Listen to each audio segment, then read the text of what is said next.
like this guy's name. Like he had Thick in his name, so we like all chose Thick. Different iterations of Thick. My in-game name is Thickent.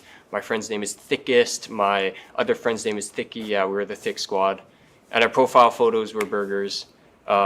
And yeah, that was like our squad. We would like tear it up in Classic, and we'd do this thing where we'd all group together and do like a 5-man gank, and we would just yell out team fight the whole time when we were like playing together as 5 people. Like we would just give up our lane, just going together with with us 5.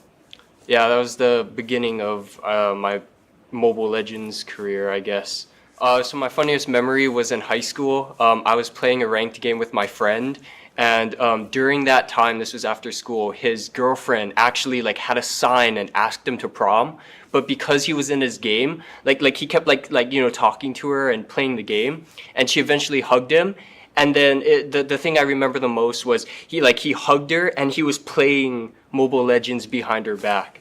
That was like honestly was just the most memorable experience I think I've had.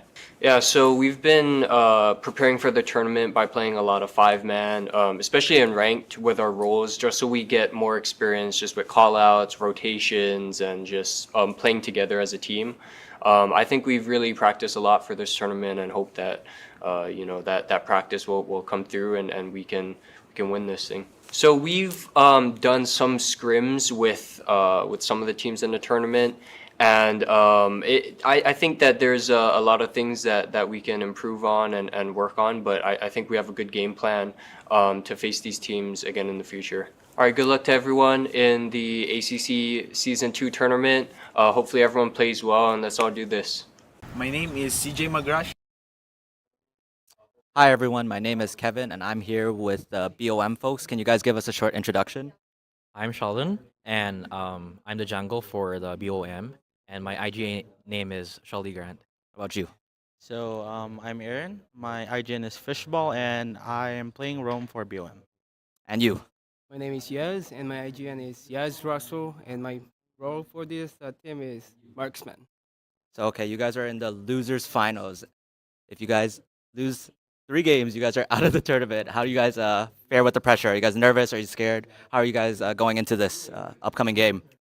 Actually, we're trying or having troubles with like deciding on which route to take, Mm. because like we have like new players for the BOM, because we have like minor issues with our players, but then we're trying to focus more on the team play instead of like having like individual skills like during the game. Actually, yeah, I want to touch upon that. You guys are the subs for BOM. How are you guys faring with the team? Are you guys used to it yet? Have you guys gotten enough practice? You want to tell me a little bit about slotting in for the team? Yeah, so actually I was a tryout player in the past, but some things came up and I played for another team. But right now I feel like our synergy is good, even though we only had 1 week to practice. But I definitely think that we have what it takes to win, and I believe that our teamwork. We have practiced really. We have emphasized on teamwork for the past days because our individual skills, our mechanical skills are good individually, but what we needed to do was mesh our play styles together, and that's what we focused on. And you do you want to add anything? Yeah. So when I got here, the first pressure that I got was the lineup of the BOM just because they were really good. However, because of the 1 week practice, we were able to manage it and like just good communication between each other, and that's all. And then I know in group stage, BOM played UHX and you guys went down to them. Do you guys think you guys made the necessary adjustments to beat them in this losers finals? I don't know, maybe. Maybe. Okay. So I guess that's it for now. We're gonna send it back to the cast.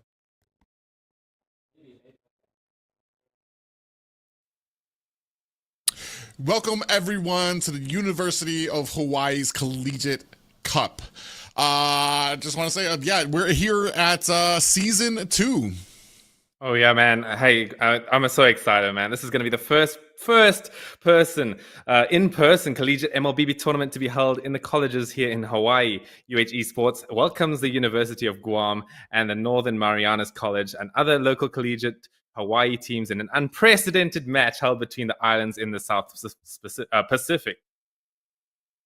With creating the ACC, UH Esports differentiates itself from other U.S. college programs by supporting mobile-first platforms and games for students, acknowledging the critical role that mobile and handheld devices have with fostering social connections, being financially accessible, and bringing together a more diverse community of players.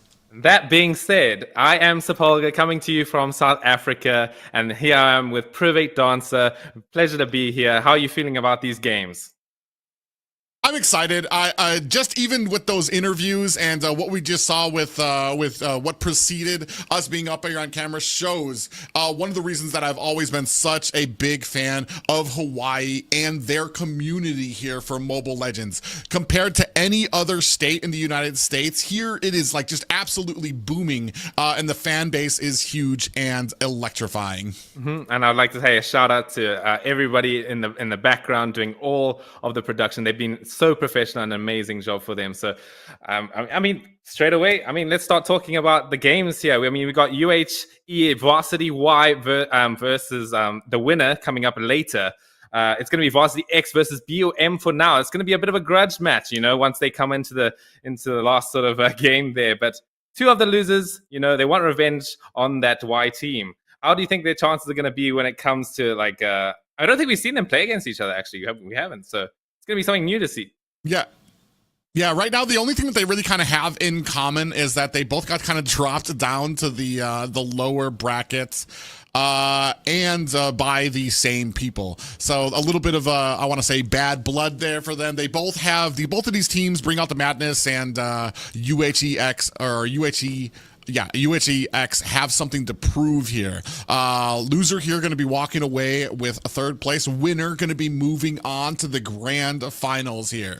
Hey, man. If we're going to say something about these teams, from what I've seen, UHE Varsity X, they like to make it, they like to bring out their own strats. They're going to play comfort. They're going to bring out the wacky picks, the Esmeralda, Angela combos, and all of that stuff. BOM, I've seen, they like to play it a bit more, standardized textbook ML.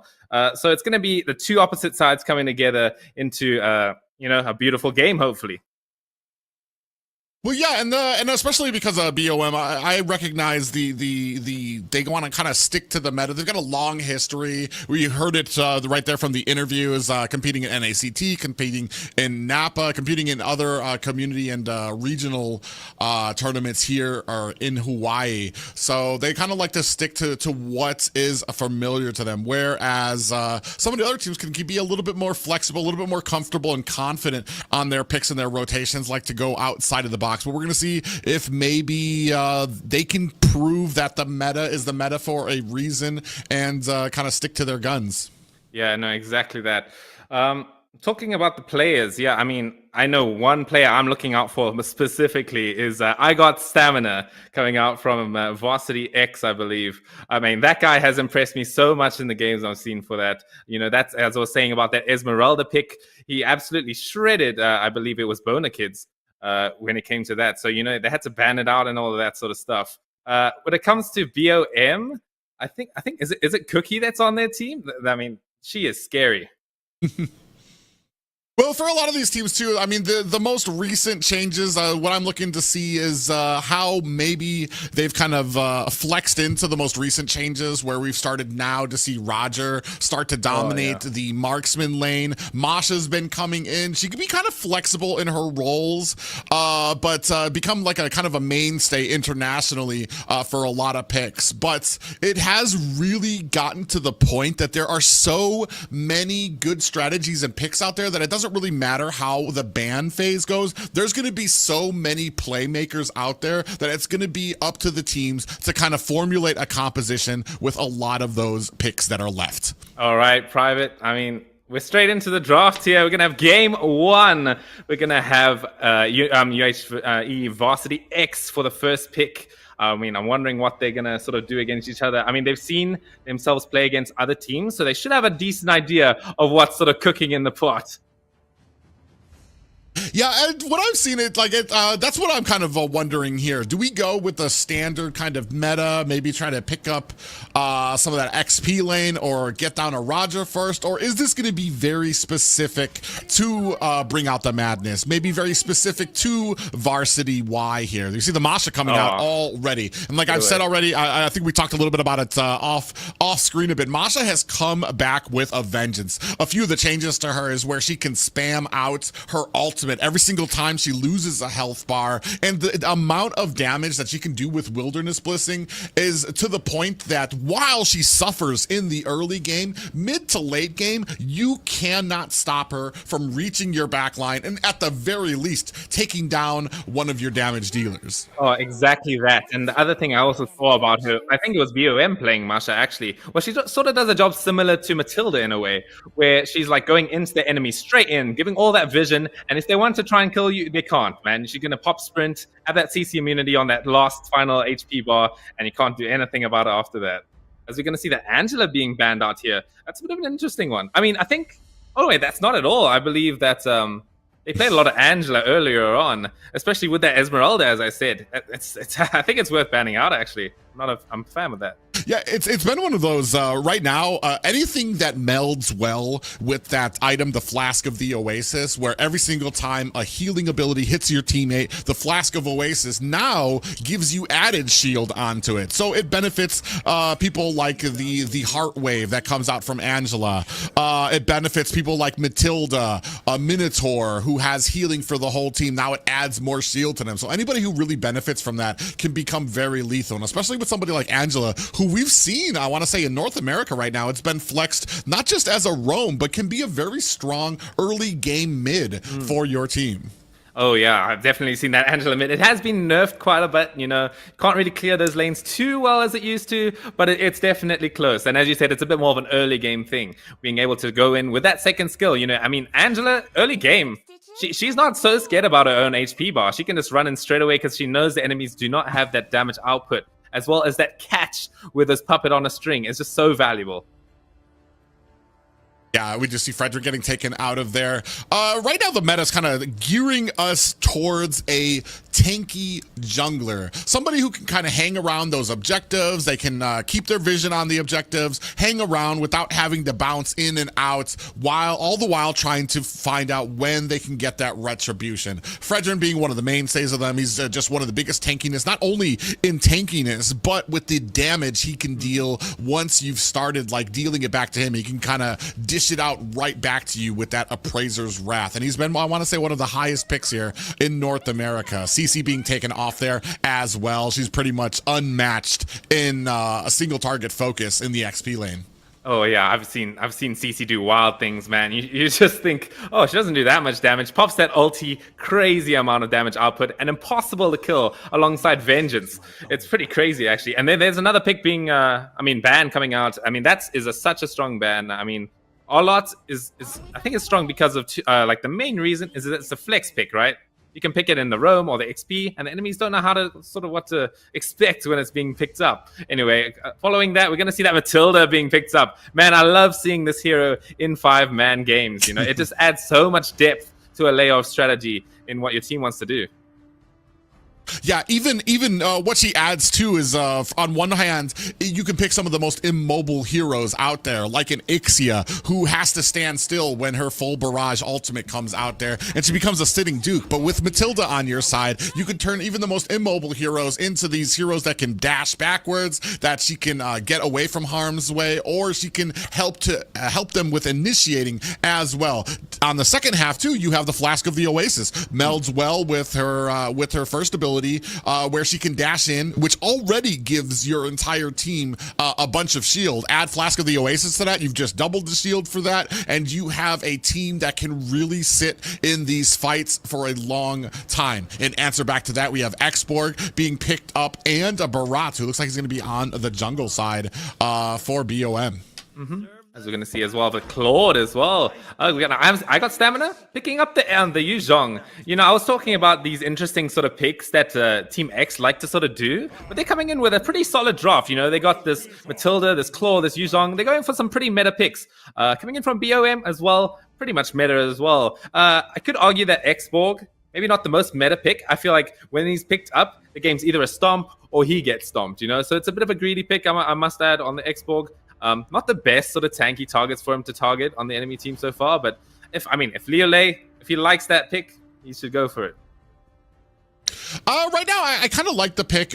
Maybe a little bit more tanky on the side of BOM without that outright damage just yet. But I do like the Minotaur pickup, especially into a Matilda, because they, when it comes to healing and supporting your teammates with survivability, you kind of give the same thing. Minotaur can heal his entire team. You mix that with Flask of the Oasis. He's giving shield to them as well. He's got that setting potential, especially during the objective fights. That's something that it's going to be really interesting to see how well a setting potential mixes against, I want to say, more of an engagement that you're going to have from Matilda with that circling eagle that's going to be able to get behind enemy lines. Okay, one thing I need to point out is that we haven't really had any bans against Cookie. I know a few of the other teams, like they straight up banned all of our heroes, and then we're going to see one straight away as I say it. We're going to have that Faramis being banned out. I mean, I'm expecting a Nodet, I'm expecting a Lilia, I'm expecting a Lua Yi. This is the sort of hero she likes to pick, I believe, and always just carries the game completely. I think that's going to be their main damage output coming from the mid lane for BOM. As for Nightmare, they still haven't needed to pick up a jungler here. What do you sort of think they could pick up on the side of Team X? Well, it depends on kind of what they're going for. I kind of like Matilda mixed in, like I said, she can actually bring up a lot of those really immobile pickups as far as like tankiness is concerned. I mean, Boxia's still out there. I mean, we can even go with an assassin here, but you're too tanky on the side of BOM to really be looking for assassins. You're looking for something to possibly burst down some of this this tankiness, which would kind of lead me to true damage. It was very smart on them to go ahead and pick up that Xborg, which means you're not going to have that true damage on the side of Varsity Y. Potentially, I want to say it's more of a very specific person. Alpha can be picked up here as well because he does a lot of true damage with his combinations that can really kind of burst through that shielding and the armor that you're going to have. It's going to be very interesting here because I'm not sure that it depends on what you're going to do. Do you want to burst through the armor with your jungle pick, or are you going to maybe possibly use that with your mage pick? Because we still have Vexana out there who just does an immense amount of damage, adds a lot of CC to it, and an early game. If you're looking for true damage, you've got people like Gord, who with his Mystic Gush, he does true damage, which I mean pretty much negates a lot of the armor that you're going to have on these people. But are you going to be able to protect them? Which actually we've talked about his immobility. We've got a Matilda up there, so we'll see how well it kind of melds in. Yeah, I feel like that gold would be a pretty solid pick for them, actually. Exactly how you described it. There's not that much jump coming in from BOM. You know, maybe the Xborg could sort of jump in, but, you know, that's that. As you said, the guiding wind save can get him out of that situation. I really like the gold pick. As we're going to see Yaz Russell, going to pick up that meta hero that I know for a while now has been in the meta for such a long time. We're going to have that carry, pick up the Vengeance. Yeah, I mean, this hero just such an intense amount of damage output while being so tanky. It's just unfair, bro. Like, I don't know what else to say about it. Yeah, it's actually something that's really hard to kind of go against in the lanes, which is why you've seen a lot of the Roger come back into the metas. We're going to have the Claude is already picked up, so it's going to take him a little bit of time. And I do want to say, when we're looking at BOM's kind of draft here, we're really leaning into being able to get ourselves into that late game.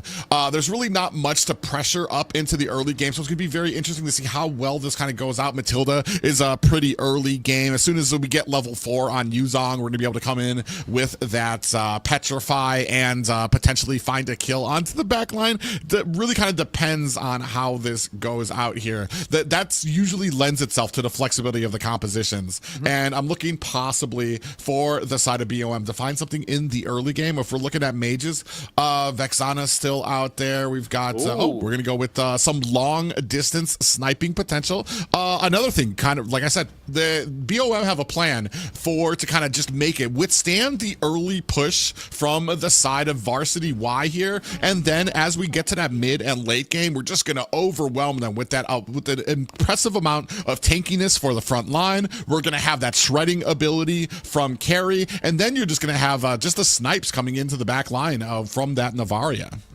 One thing I want to point out here, I'm not too sure about this Akai pick, you know. A lot of what BOM has is that CC immunity. You know, got Known Fury, you got that Lost Insanity, but most importantly, I believe that the Detona's Welcome is actually a counter towards the Heavy Spin. It's got that CC immunity, and it counts as suppression, which cancels it out. You know, that you got your standard sort of suppression with the Kaja and the Franco, but they don't really get near the Akai, you know. But with the CC immunity, with the Barretts, it's actually a counter. So I'm going to see Nightmare probably having a hard time a little bit in the Retribution battles here. But other than that, I feel like alongside the Matilda, it definitely can work.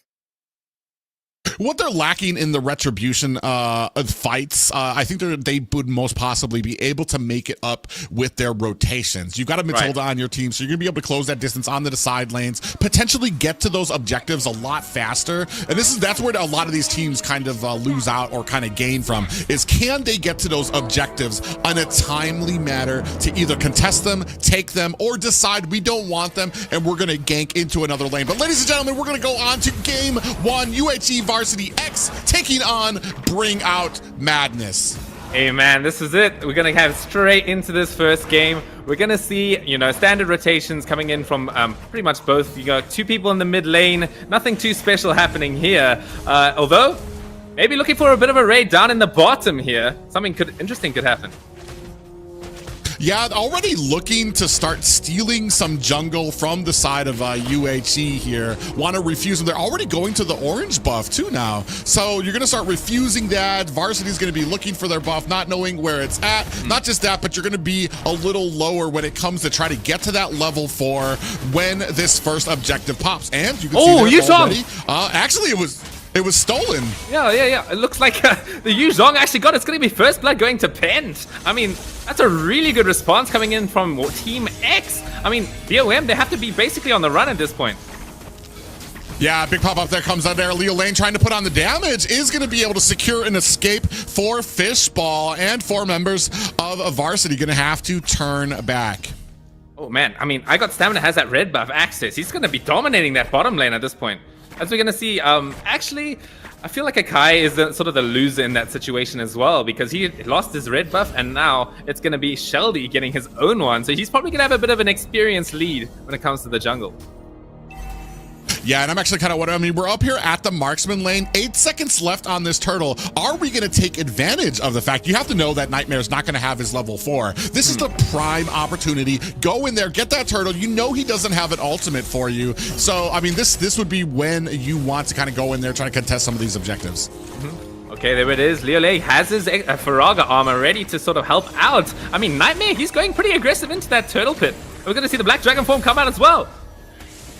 Yeah, he does get the Petrify, and that actually might be a kill. Leo Lei is down. Fishball in trouble. In comes Pent. He gets taken out by Sheldy, who also finds himself a turtle. Now Bring Out Madness trying to find themselves an escape, facilitated by Fishball and Cookie from the back line. Sheldy goes down, and unfortunately for Bring Out Madness, unable to reply. Oh my god, I don't even know who got the turtle there. I was so lost in that Yu Zhong getting such a good kill onto Liale there. I don't know if you recall who got the turtle there. Yeah, I actually believe that it was Bring Out the Madness that got the turtle, but they did lose 2 for it. So I'm not really sure if that's if you would kind of want to say that that's worth it for them. As we move on a little bit further, we'll start seeing who's getting these towers, who's able to actually start pushing more into the enemy's jungle, and we'll start having probably a little better of a tell on where this is swinging for both of these teams.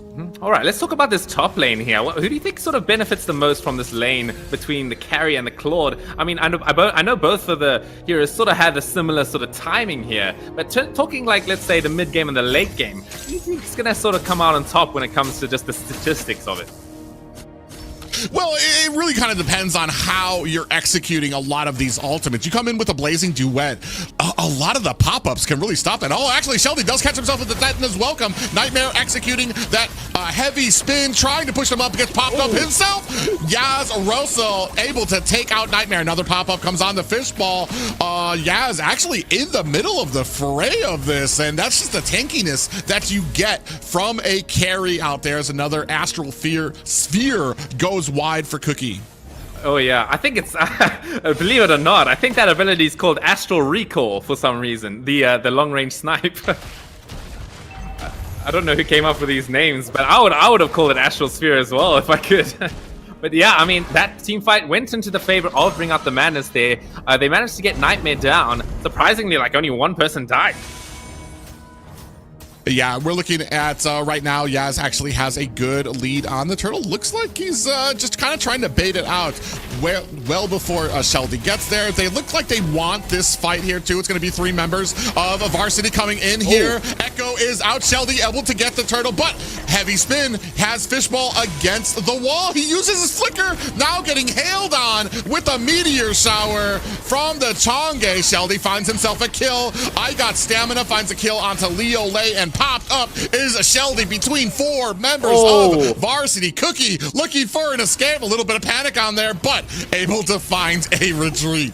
Oh man, Stamina coming in clutch there, got himself a double kill. I mean, this experience, I mean, this XP lane is going crazy right now. He's 4-0-1. He's got his Hunter Strike finish. He's gonna maybe go for a War Axe now. This guy's gonna be a complete menace in this for the rest of the game, pretty much, until, you know, let's say the carry gets a few more items. But at the moment, he is popping off. Yeah, and he's just going to be, right now, I mean, there's not really much that's stopping him. Unfortunately, Leo Lay has 2 deaths on him when it comes to kind of the gold lead right now. Varsity has it's not just, it's like, I want to say it's only about 1K, but for the side, I want to say it's kind of stacked on I Got Stamina right now, especially when it comes to these objectives. He's able to get to that Black Dragon. He's able to kind of take down and zone out the rest of Bring Out Madness. All right, and looking into the late game, one thing I haven't talked about too much is this Novaria. I really like the synergy with basically the whole team with that Astral Echo. You know, there's so much stuff to sort of enhance the hitbox of, as we're going to see the heavy spin coming out here. It's a pretty good one, but the Gnome Fury, it's doing quite a lot of work to protect themselves from it. But no, it's going to be unstoppable coming from I Got Stamina, and Nightmare will take out Fishball. Yeah, and I mean, a great job, because I almost felt like they were going to actually be able to get away from that meteor shower from Yunhei, but the amount of CC coming out there, pinning them and keeping them pinned up there, that the damage was just able to just be overwhelming. Leo Lay in a little bit of trouble here. I want to give out this tower, man. That's 3 members. I mean, you still have the last insanity to potentially get away. He's going to go ahead and use it, looking for an escape. Still, the damage here comes. Oh, I want to say Pence almost looking for that circling eagle, deciding against it as you see the 3 members of Bring Out the Madness coming in. Now looking to possibly put some damage onto this turtle. Bring Out the Madness, I mean, I don't really think that they can start contesting this just yet. You can see them looking for better ways at mid. I'm amazed with the comeback coming in from Nightmare here. He's still a little behind when it comes to the jungle experience, but he's nice and confident when it comes to taking this turtle, as we're going to see the turtle taken down. And so far, in the middle lane, Black Dragon form. Oh, yeah, Black Dragon form comes out there. Heavy spin is out too, and that's going to take out Cookie as well, and well into the back line. I Got Stamina finding a kill. He says, towers be darned, I don't care. Dives in there as it looks like Yunhei in a little bit of trouble, gets popped up and taken down. But man, and we're still continuing here. They are not done. Big pop-up lands on the 3 members of Bring Out the Madness. You can see Fishball doing his best to support his teammate. Sheldy alone against 3 members of Varsity X. Fishball looking for an opportunity. Legendary. Cannot find it as I Got Stamina finds himself another kill. 8-0-2. Oh man, he's at that legendary mark. And now we're going back to what we were talking about earlier when it comes to these heroes. You know, Yu Zhong doesn't have the most mobility outside of his Black Dragon form. But with this Matilda, he's able to make these crazy plays, going into the tier 2 towers and coming out scot-free. I mean, he's also got that War Axe to, you know, help him take down these tanky targets. This man is having the stellar game. Yeah, stellar game, and just like no fear against these towers. He knows the limitations of Yuzong. He knows what he can take. He knows what he can't take, and he's making the most use of it. Especially now, he's already gotten to the point where he's got both two damage items. He doesn't really need much more than that. He can start building up this defense to where now he's going to be even more unkillable when he goes in, especially after that Black Dragon form.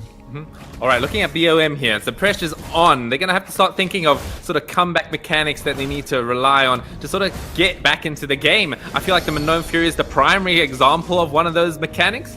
They're just going to have to land a really big Minoan Fury along with a good last Insanity. Maybe starting off the fight first with a Detonator's Welcome. Lots of avenues that they can sort of take. It's just going to have to be the right one in the right situation. Well, the problem is here is how great I Got Stamina is kind of leading out from the side. He doesn't even join the fight until very late. So you've already wasted a Minoan Fury. Your team's going in, and now you have to worry about this Black Dragon flanking you. And he's doing an immense amount of damage to you. It's going to be we're going to see how well these kind of fights come together now, as it does look like Varsity going to go ahead and start on this Lord. 3 members of BOM on the side. You can see I Got Stamina already well into the back line, looking for a target. Does zone out Cookie on the side. You can see Shelly in there getting pinned out by a heavy spin. Lord has been reset. Big pop-up lands onto Varsity again, looking for an opportunity. Leo Lay finds a kill onto Nightmare. Filipino Kid is down as well. I Got Stamina trying to return the favor. Finds a kill onto Leo Lay before he is shut down himself. It is 2 players of Varsity alone against the 4 members of Bring Out Madness. Oh man, what a team fight. I mean, the Black Dragon form, it was in a really good position right at the start of the fight. But now, when you're looking at both of the teams together, there's a pretty glaring difference, right? I mean, BOM, they have a huge team fight lineup, but the Lord, it's gonna get the kill out to Sheldy. Oh man, Sheldy. I mean, I guess just not caring. As long as you got the Lord there, and that didn't go over to the hands of Varsity. I want to say I Got Stamina. That Black Dragon form maybe just a little too early before both teams were in position. He really had to reach to the back lines of Bring Out the Madness. They kited him so far back. By the time they were able to reply, by the time Filipino Kid was able to come in with that blazing duet, it was already too late. You had the dragon down. Now they focused onto your marksman. That's 2 down, and it was just too far from the actual fight, which was started at the Lord. And not only did that, he sort of like go in a bit too early. It sort of baited his team a little bit too far, right into the grips of Fishbowl when it came to that Minoan Fury. I believe it was a 2 or 3 man Minoan Fury that came out in the end. So that's the sort of fights they need, bait in that Black Dragon form, and and then bait the rest of their team to go out of position, as the Guiding Winds can only save 1 person at a time. Yeah, we're gonna see here right now. I mean, they've got a great position here. It's I mean, they're still not technically in the gold lead. You do see that Oracle being picked up by Stamina, so he's going to be able to kind of have a lot behind his regenning ability. But I want to say a great plan by Bring Out Madness, now starting to enforce their will, taking towers and enemy jungle. Okay, we're going to see that tower getting taken down here. That's going to be the first tier 2 for the side of BOM. They're starting to come back nice and steadily here. As well, as we're going to see that Xborg has the immortality nice and ready. That's going to be a big power spike for him. He can be playing quite aggressively in the front lines. Yeah, this is kind of what I was talking about during draft. The early game really did not shine for Bring Out the Madness, especially with this draft. But as we start moving to the mid, as we start moving to the late, where you have this tanky lineup has their items, they're able to withstand the damage. Cookie is actually becoming a lot more nefarious with the damage that she's actually able to output. And Leo Lay actually started to get those stacks, actually able to shred onto the front line of Varsity. It's gonna start taking more than just kind of blindly going into these fights. You're not going to be able to bully Bring Out the Madness. For sure. No, nefarious, more like Novarious, am I right, dude? This guy is gonna be insane. I've seen that Novaria damage output coming late. It's absolutely crazy, especially on a hero like Claude and Changi. Those things are gonna really hurt. Oh, we're gonna see a big stun coming in from Stamina. He's gonna pop the Black Dragon form as well. They're gonna go straight in. No Fury does land onto 4. He's gonna try his best to get out, but I don't think he makes it out of this one. It's gonna be a 2-for-0 trade. And that is unfortunate for Bring Out Madness. Just those little mistakes, especially for a Navaria who should never be anywhere close to the front of your line. Varsity see it, they immediately latch on, get the kill on, and Fishball is powerless. It did try to get the save there, but unfortunately costing his team another death there, which opens up this next Lord. I mean, that was a prime example of Costa's curse, bro. Or he started talking about Cookie, how she's going to carry late game, immediately get shot on by I Got Stamina with the Black Dragon form. Sorry about that, Cookie. We won't do it next time. As we're going to see the Lord, it will be starting to march down this bottom lane. It is evolved. I mean, and this one is the enhanced one at 12 minutes. So it will charge down that tower. I don't know. Maybe BOM, they maybe want to try and kill it before it does that charge, because maybe, I think it's going to be quite a heavy blow if it does manage to take out that bottom turret. Well, the thing here is, like, this is exactly where you want a Lord on your team. You want it to go to the bottom lane so that you can start putting pressure at the top. You can already see up there them trying to split up here for Bring Out the Madness. They're going to try to take down the Lord. The entirety of Varsity gets spotted by that Astral Echo. We're going to see if they have anything left here. Lord looking close, does get a charge in, down to about 25%. Heavy spin from Nightmare. Doesn't really do too much there, but they do find a tower at mid. Almost down to high ground. You can see now the focus up at top, and unfortunately for Bring Out Madness, not going to be able to do anything to stop the push. That's a wise decision. You know, those tier 2 towers coming from the bottom to top, they are so incredibly difficult to defend. I know I've been playing many games where I've tried to defend that with my team, and it always ends in a disaster. As we're going to see a team fight starting up. Oh, yeah, comes in with them. No, and Fury now last Insanity into the back line, but on the back line of their own comes the Black Dragon looking for a kill. Immortality has been activated. Down goes a Nightmare, and looking for a kill onto Leo Lane. Filipino Kid able to clean that up. The rest of Varsity running for their lives against the rest of Bring Out Madness. And unfortunately, I Got Stamina. Oh, he was about to disappear. Novaria might be caught. My God. Oh! Not able to find an escape, even with those map hacks outside the map. Still gets taken down. What great standing there by I Got Stamina, cleaning up shop here and sitting at 11, 1 and 4. I mean, that Dragon Tail came out through the wall, man. Straight away, he wasn't able to get away with that Astral Recall. That was a great fight coming in from Team X. They're sort of keeping up the pressure when it comes to this late game performance. They still have a bit of late game for themselves, you know, with that Claude and the Chang'e. But, you know, this Sakai is starting to fall off a bit. Yeah, we're going to see, I mean, right now, as much as Bring Out Madness should be kind of coming online, you're dealing with, I want to say Yuzong was, last I checked, he was about 4K above his Leo Lay right now. He just presents such a threat to Bring Out the Madness that when he goes into the back line, he's gonna most likely be coming out with the kill. It's just, can they do what they did in that other engagement, bait out the Black Dragon, get him separated enough to where you can actually, I want to say, get a fight that's in your favor? Because right now, these team fights, when it's just 5v5 clashes, Bring Out Madness is having a little bit of trouble. There's just too much CC on the side of Varsity.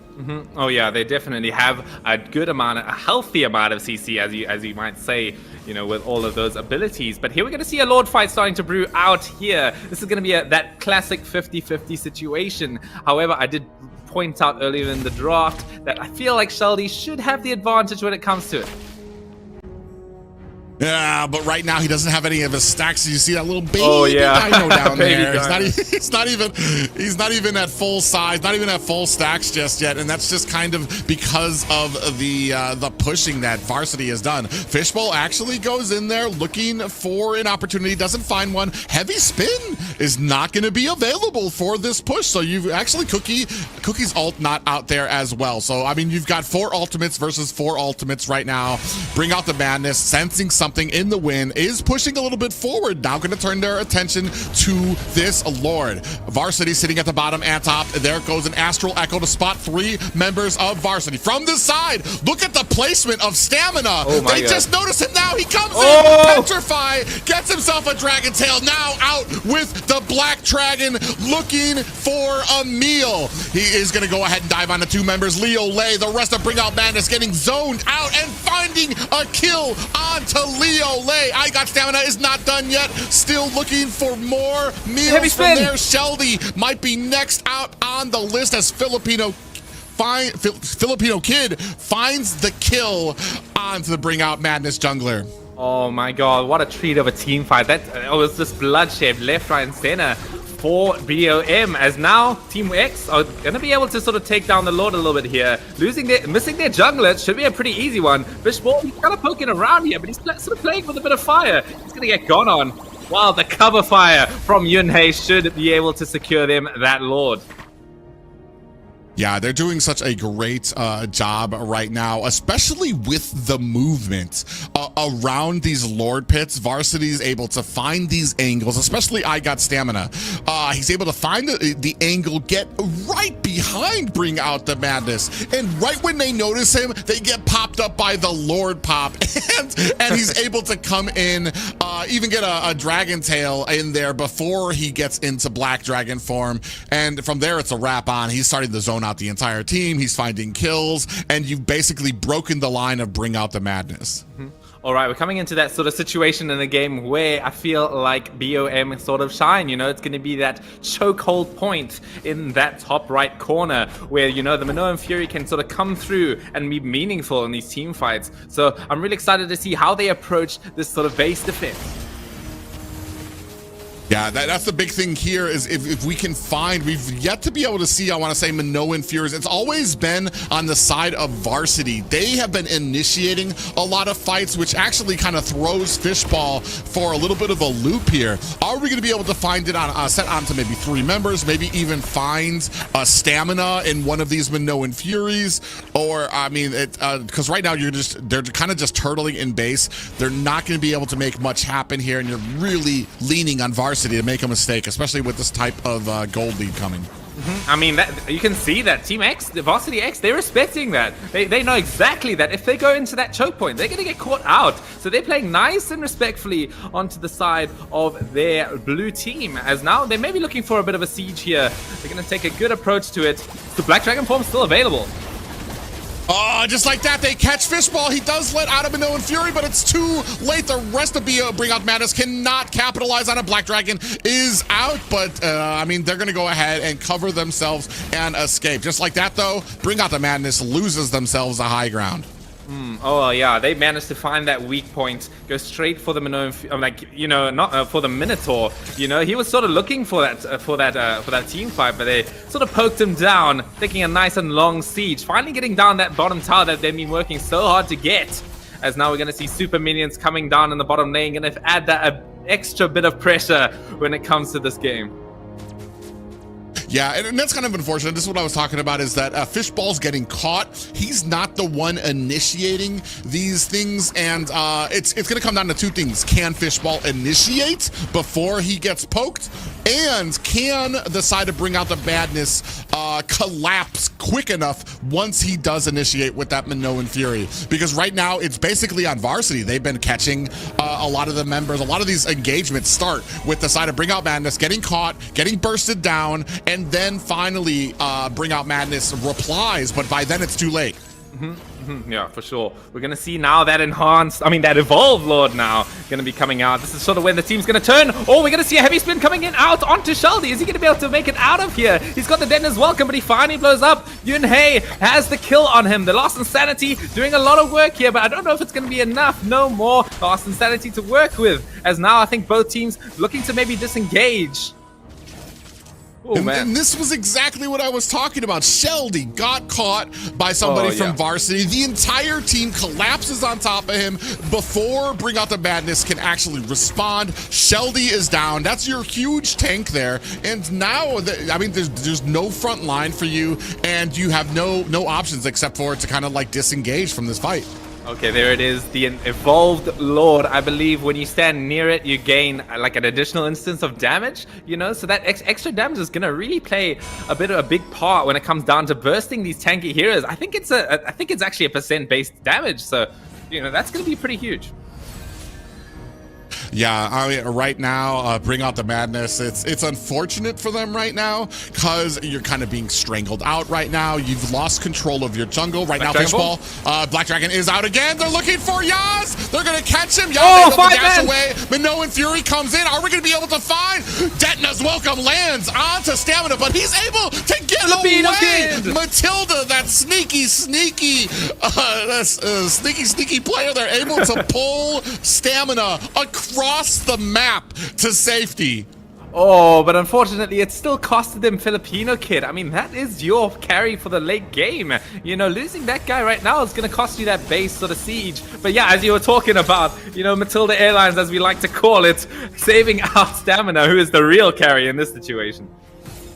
Yeah, he dove in there. Actually dove in maybe a little too far. Bring Out the Madness turned around on him, but still a great play by Pent. Gets that guiding win. Stamina zooms away from the map. And yes, they did lose one. This is where I'm looking. Bring Out the Madness. You have to notice one is down. 19 seconds to go. Start getting your jungle. Start getting farmed. Maybe look for an opportunity. But that also comes on the fishbowl. Can you create this opportunity, and will your team be there and be in a position to capitalize on your sets? I mean, shout out to my boy Russell, dude. He's actually not died this game a single time, man. He's got working real hard on his positioning. It's paying off. I feel like that's also like sort of like symbolizes their sort of way that they're still in the game, you know? They're still holding on to their true win condition. If he keeps it up, you know, they're still gonna have a really good chance of coming back into this game here. Whoa, Speedy Lightwheel on the Stamina. He does get himself. Look at that shield that comes out from Matilda, from the Flask of the Oasis. It doesn't matter how much damage you're putting out there. That was 50% of his health bar there, covered in shield. And unfortunate for the side of Bring Out Madness, not able to burst through it. Oh, Cookie, what are you doing? Oh, baiting out the heavy spin. Oh my God. I don't think I've ever seen that in my entire life. A Cookie coming out and baiting some spells. Well, and this is kind of the setup I'm a little on edge of my seat about. Cookie in the front of her tanks. That should be her tanks there. She should be providing that suppressive fire there to kind of like whenever the tanks engage. There's always an Astral Sphere coming out there. There's an Astral Echo. There's I believe it's the Astral Meteor, which is that pool that goes on the ground just to kind of slow them down. So it's just when you're up this front, you're really like, I mean, playing a dangerous game depending on where varsity is. They do smell something going on with the Lord. It's not a test. You see Black Dragon from the back line looking for he gets on the wrong side. Comes in. Winterfire is onto Yaz. He activates that vengeance. Is that going to be enough? Yaz putting on the damage with that speedy light wheel. Stamina has to get out of there. They are starting to burst them down right now. Both teams sitting at 5. We do have a flicker coming out, and nobody loses a life just yet. Wow, everyone's on low HP, but no one's dead just yet. I feel like both teams want to chase each other, but both teams have that healing, you know, the Flask of the Oasis from the Minotaur and the Matilda are keeping their team straight in this fight. I mean, oh, by the way, look at that shield on Yunhei, dude. That is some crazy amount of additional HP, effectively. Yeah, and here comes Nightmare Cookie, gets bursted down! That's That's just the placement. Black Dragon going into the back line. Fishbowl activates his immortality. Might not be long for this world as they are chasing him down right now. I Got Stamina finds a kill onto the Bring Out Madness roam, and that's going to be it for Varsity as they turn their sights back onto the Lord. Oh my god, Fishbowl is down for 70 seconds, dude. That's over a minute of downtime here. They can really make use of it. However, I feel like he might just be able to respawn before the Lord starts marching it down. Well, as you say that, Lord spawn. Oh, okay. Well, hold on. Away.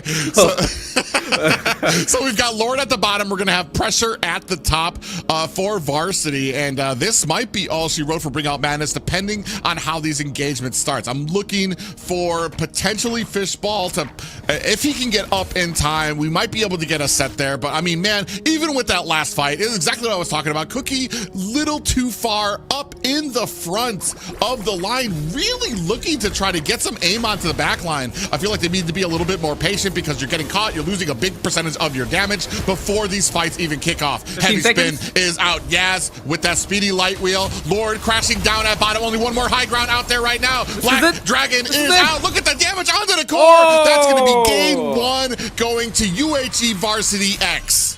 Oh man, I mean, that Minotaur unable to spawn in time, unfortunately. I think about 10 seconds still left on the clock for him on Fishbowl. But yeah, a crazy game going up to 28 minutes. There was just some bloodshed and some more. Yeah, I mean, in the end, Team X going to come out on top. I feel like they did have the early game a bit, but surprisingly, you know, they still managed to keep it up in the late game. Yeah, well, and that's kind of the problem when there is no real answer for the early game. Yeah, if you get to the late game, you might have a little bit of an advantage, but what are you carrying with you to that late game, especially when you give the side of Varsity an advantage like that? I Got Stamina played a heck of a game there. You can see there 29% damage there, just behind Yuhei, their mid with 30% there with 112,000 damage for the side of UHE. Just immense game played by them. But like I said, I want to say the draft a little bit more even for the side of UHE, and I want to say capitalizing on some of these mistakes. Either the roam got caught, uses that Minoan Fury defensively, nobody else is able to capitalize on it from BOM, or I want to say Cookie potentially out of reach, really far in front of her line, and at some points getting caught, especially right before some of these objective fights. I mean, definitely MVP deserves coming straight onto Stamina. I feel like definitely Filipino Kid was having quite a rough time initiating with all of this team fight coming in from BOM. So in the end, it was exactly as I said. You know, it's going to be Stamina carrying the game for them. Yeah, for Filipino Kid, I want to say it was a heavy burden because I feel like the plan was once the Black Dragon goes into the back line, you provide suppressive fire. But there were just, when I Got Stamina is so built up, so strong, he was afraid of nothing. Meanwhile, Filipino Kid's like, all right, I guess I'll try to help here. But like when they realize they're not going to be able to bring down Stamina, they're all going to turn their attention to Kid. They're going to be able to burst him down there. Still though, even with that, a solid gameplay and a game plan coming from UHE. For sure. And Cookie, man, you got to work on that positioning. He was going crazy inside in front of his tanks. I feel like that was a bit of a sort of a reason that it was a bit difficult, is because, you know, they didn't have their mage in a lot of this fights because he was getting picked off quite often in the beginning. And the carry does do a lot of damage, but you know, you need that mixed amount of damage. It can't just be from one person. Well, there's also that, and then the Astral Echo can provide a little bit of slow. Yeah.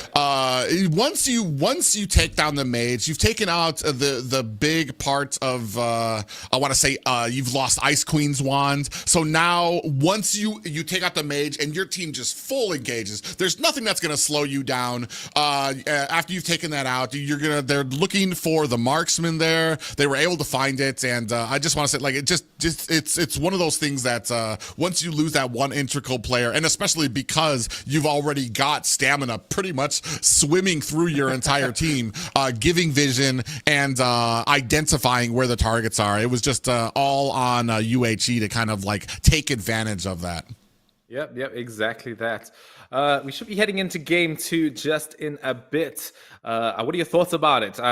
What do you think that BOM can sort of change coming into this next game? Maybe a bit of a different draft, or maybe a bit of a different approach with the same sort of draft? I don't even think that the draft was too big of a problem. We saw little signs of life once UHE made maybe a little bit of a mistake, or once we had like a good set from Minotaur. We had like a great shine back. Bring Out Madness was able to turn things around. We just needed the whole game to be full of those. Not just them getting caught, not just defensively used Minoan Fury, but like them delegating the pace, them starting out things with the Minoan Fury, and then the team capitalizing. I know in the interviews we talked about how they've only had, I want to say, 1 or 2 weeks with the roam right now, so there might be a little bit of a synergy issue, but that kind of comes down to communication. Are you guys ready? I've got my ult is up. Are you guys ready? All right, I got it. Let's go in, and then everybody needs to follow that. Doesn't matter what you're doing on the map. Then you come in there when he makes that call to be able to kind of offset it. What I see a lot of the times here is that UHE is delegating the pace. They're baiting the Lord out, they're catching somebody out, or they're making the sets themselves, and UHE is stuck responding. If you're only responding to the enemy, I want to say you're always going to be kind of a few steps behind them. Yeah, I mean, Sheldy as well. I believe he plays quite a lot of assassin heroes. I feel like he doesn't perform as well on these tank junglers.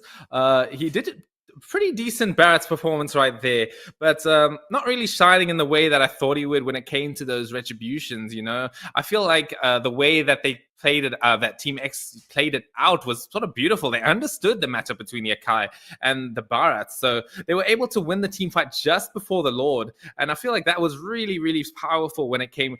Well, a really powerful tool when it came to their victory in this first game. Yeah, that was the interesting thing, because when you brought up that Barats can decently counter the the only thing I could think of is like it depends on how fast you get to these objectives and how you're setting up. Stamina made it a non-problem for UHE. They didn't even get a chance. Akai didn't even go in. They just waited for him to come swimming through the back line and then the entirety of BOM had to back up. They're like, crap, what do we do? We're gonna need to back up, maybe burst him down. Meanwhile, you've created all of this space for UHE to get that objective, except for like maybe one time where Stamina went just a little too deep and ended up costing his team a little bit there. But unfortunately, or fortunately for UHE, able to come back and capitalize on some mistakes. And definitely Pent was an integral part to their victory as well. You know, we were looking at those huge amount of shields coming in with that Flask of the Oasis. I feel like that was definitely what Stamina needed, that sort of leverage, as I was talking about in the beginning of the draft. Matilda opens these opportunities for these insane plays to happen, and Stamina just capitalized so much on it.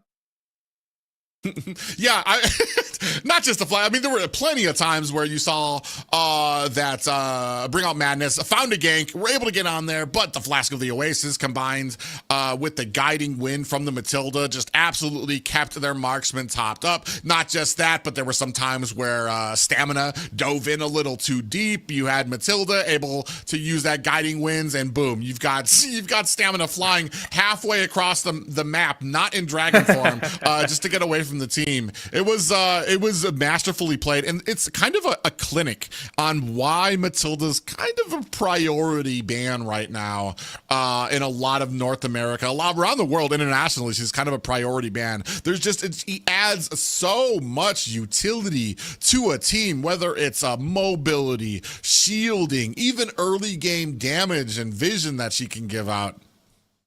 Yeah, I mean, by the way, shout out to Russell, dude. Actually managed to not die still, even in defeat. It's going 2-0-5, I believe. I mean, that's pretty impressive, I must say. Oh man. Yeah, there's just a few small things that BOM can kind of work on with this. I feel like a lot of teams sometimes can ignore that early game. There just needs to be, even if you have like the best late game composition, you definitely need something to carry you through that, especially when it comes to some of these rotations. Big thing for me for some of these teams is getting that jungler, mage, and roam rotation to where you're not just kind of ganking a lane by yourself as a jungler. You're meeting there with your mage, you're meeting there with your roam, and you have whichever laner that you're ganking with. So you've got 4 people there, and you have a lot of potential there. You can either forward, you can rush from the front, you can cut off their escape as well. It lends itself to more it just lends itself to more action that you can kind of make out of some of these early game plays. For sure. Yeah, I mean that covers the first game, I believe. We should be having maybe a little bit of a bit of a delay before the next game, I believe. Oh no, there it is. I'm standing completely corrected as we go straight into the next game here. It's going to be BOM with the first pick. Coming in. There's going to be probably some priority bans here. I mean, Matilda should be one of them. They're going to start with Angela. Yeah, Angela's really interesting for me. There must be something on the side of Varsity who's used Angela that makes them a little bit afraid. I feel like Matilda. I know there's sometimes I'm kind of against teams banning against what you just faced. That's why you in ranked you sometimes get those Hanzo bans or those Layla bans, and you're like, what the heck? And then you're like, there must have been somebody who lit them up last game with these picks. But Matilda is one of those that has been strong for, I want to say, the entirety of this meta right now, and it's just she adds too much to a team right now. You can see here Varsity going to go ahead and take Barats off of the field for Bring Out Madness. Oh, I mean, that's an interesting one. I feel like they were managing to deal with it pretty well in the last game, but they'll decide to take it out. I mean, that's probably just this Barats, he's a pain in my bum, Yeah, I'm just going to take it out, and then we can sort of work around it from that point on. So, yeah, I quite like that ban.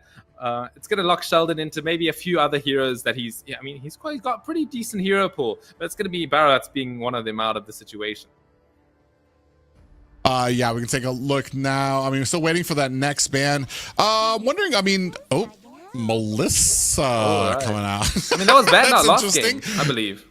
Yeah, I think that was banned. Was it? It's very interesting. I feel like Melissa really kind of shines against Assassin-y players. I don't really feel like there's much else that she kind of like provides. There's some people who strike faster than her, and for me, I want to say that Go Away, as much as it looks like on paper, all right, you've got a bubble around you, nobody can cross it. There's so many people whose abilities basically just chop right through it. Even Paquito's punches reach her through the bubble, which has always kind of like put her a little lower on my priority. Maybe if they made it to a point where either her bubble's bigger or damage didn't reach her through it. I just feel like there's too many heroes right now that just completely ignore the fact that she has a bubble on for her to be as useful to me. I say we're kind of taking out a lot of the picks from last game too. We got Barats out, we got Minotaur out there, big setting potential. I'm wondering if we're gonna maybe go change up that Minotaur for a Tigreal, but that means that we don't have the answer, or not even the answer, but we don't have that even playing field if they do get a Matilda, and that's on Varsity right now. Do you ban the Matilda, or do you leave it open for Bring Out the Madness to pick up? Ooh, I feel like that's definitely a big mind game that Team X, they're sort of pressurizing BOM. Pick this Matilda, okay, we're going to see the Master being banned out as well. That's another good ban. Pick that Matilda. They're baiting it. Fishbowl going to take it straight away. He's going to take up that Matilda. So now I feel like it is playing a bit into the hands of Team X, but it could still work. You still got a lot of picks that they can still work around with the Matilda with. As you said, that Ixia maybe, or that Martis, some picks can really work along with it.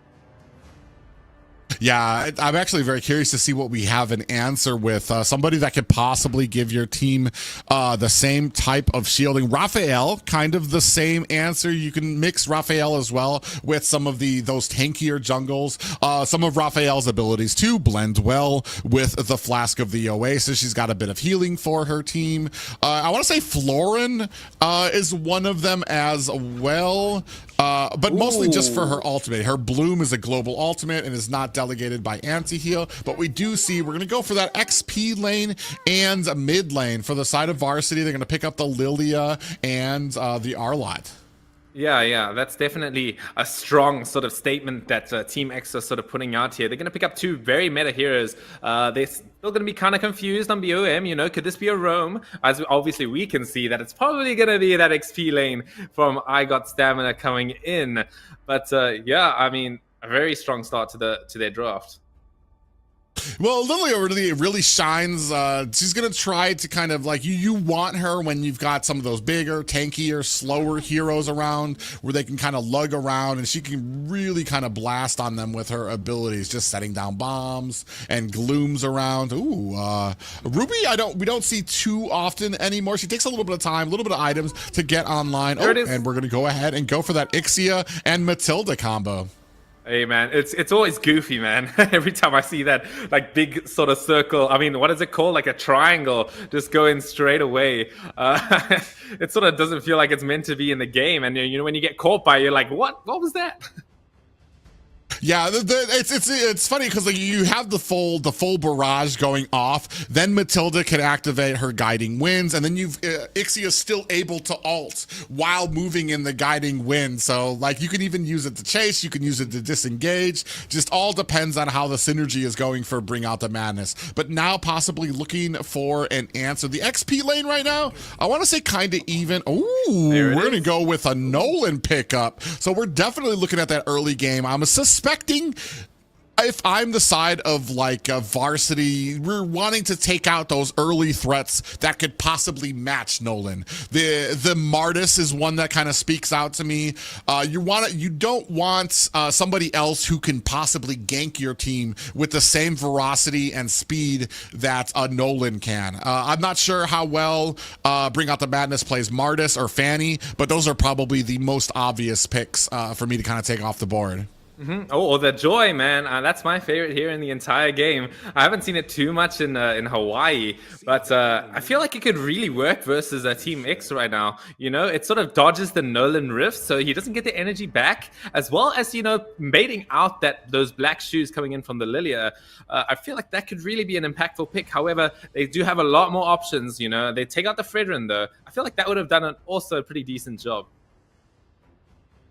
Yeah, I was going to say maybe if there was only the Ruby out there, we could possibly flex that into the roam position and maybe look at a Phoveus for the XP, but we've already got the Matilda out there. So we're kind of looking at something that either matches or can possibly withstand the Nolan. I'm looking for something early game. You've got the Matilda out there. We need something else early game. If you're either looking for the early game or you're looking to really withstand that late game. The early game, you want to invade, you want to take away his purple so that while Nolan can still spam his abilities, he's going to run out of mana so quickly.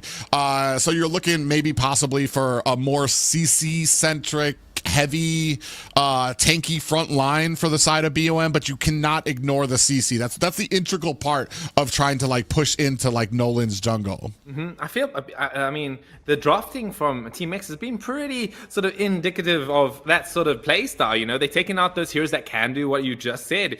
The Fredrin that can sort of go in and do that big amount of damage. That first skill with the Appraiser's Wrath. Making sure he does not get access to that blue buff. They're also going to go a step further, take out the Bashir on top of that. So BOM, they're in an interesting position. They need something that can shut down the Nolan, but they don't want to be too, they don't want to go play into the hands of it too much. Yeah, that's really interesting too, especially Boxia. That's a good pickoff from the side of Varsity because he clears actually really quickly and then can get into the enemy jungle very quickly. He can, I want to say, close the distance on the map with his roll as well. And then we're going to see Tigreal taken off the map. It's going to be going over to Varsity for their next pickup here to potentially support this Nolan pickup. Okay, we're gonna see as you said, the TIG. I feel like definitely they do not want to be team fighting. That's what I'll tell you that they want to be going for the pickoffs. Maybe with the full barrage coming from the XD, they do appreciate a little bit of a skirmish between 2 or 3 people, but they don't want to be caught out by any sort of team fight else. I'll tell you that. Yeah, it's really interesting here. I'm trying to figure out what kind of CC we potentially have with looking for a jungler and a mid lane. A lot of options for CC in the mid lane. Vexana, Nana out there, even Aurora, but I don't really like an Aurora against the Nolan. Yeah, I feel like your reaction speed's got to be like ungodly for. Oh, there it is. There it is. Taking a piece out of you, they're gonna have the joy. So we have the potential to match the Nolan at the the very least. You have the potential to match him and maybe get to that get to that back line, do some damage, especially onto a Claude before he gets there. It's going to be very interesting to see how well it can be played, but now we're also looking for that mid line as well. Oh, I mean, it's the perfect joy game. I don't think you understand, man. I really want to see it come out here. There's not that much CC whatsoever, you know. Joy can go in straight away with those dashes. Oh no. Okay.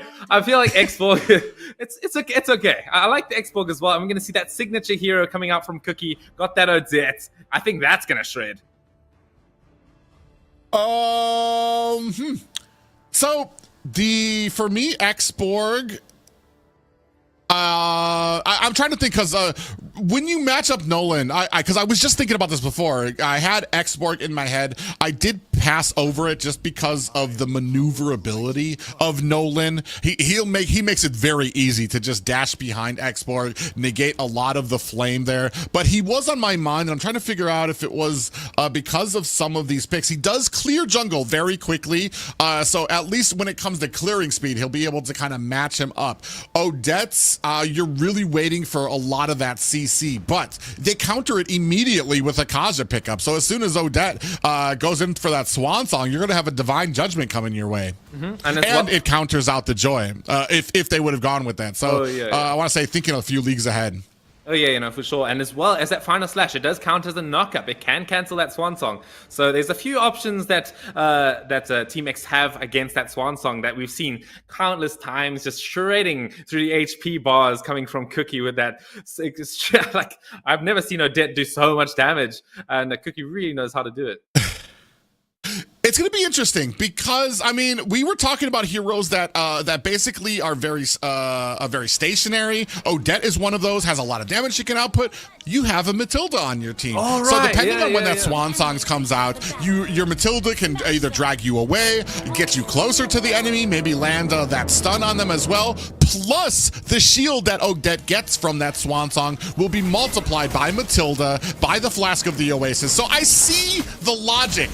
I see the genius in the pick and what they're aiming for. But ladies and gentlemen, this is going to be game 2. Bring out the madness, looking for a reply to UHE Varsity X. Oh man, I'm actually really keen to see how they sort of approach it into this second game. Going back to it straight, I want to see that. I want to see us playing some Osu right now. We're going to be moving circles around. I want to see that swan song all around the map with that Matilda's guiding winds. Yeah, it's going to be very interesting. You already see a little bit of vision being given to Varsity right now.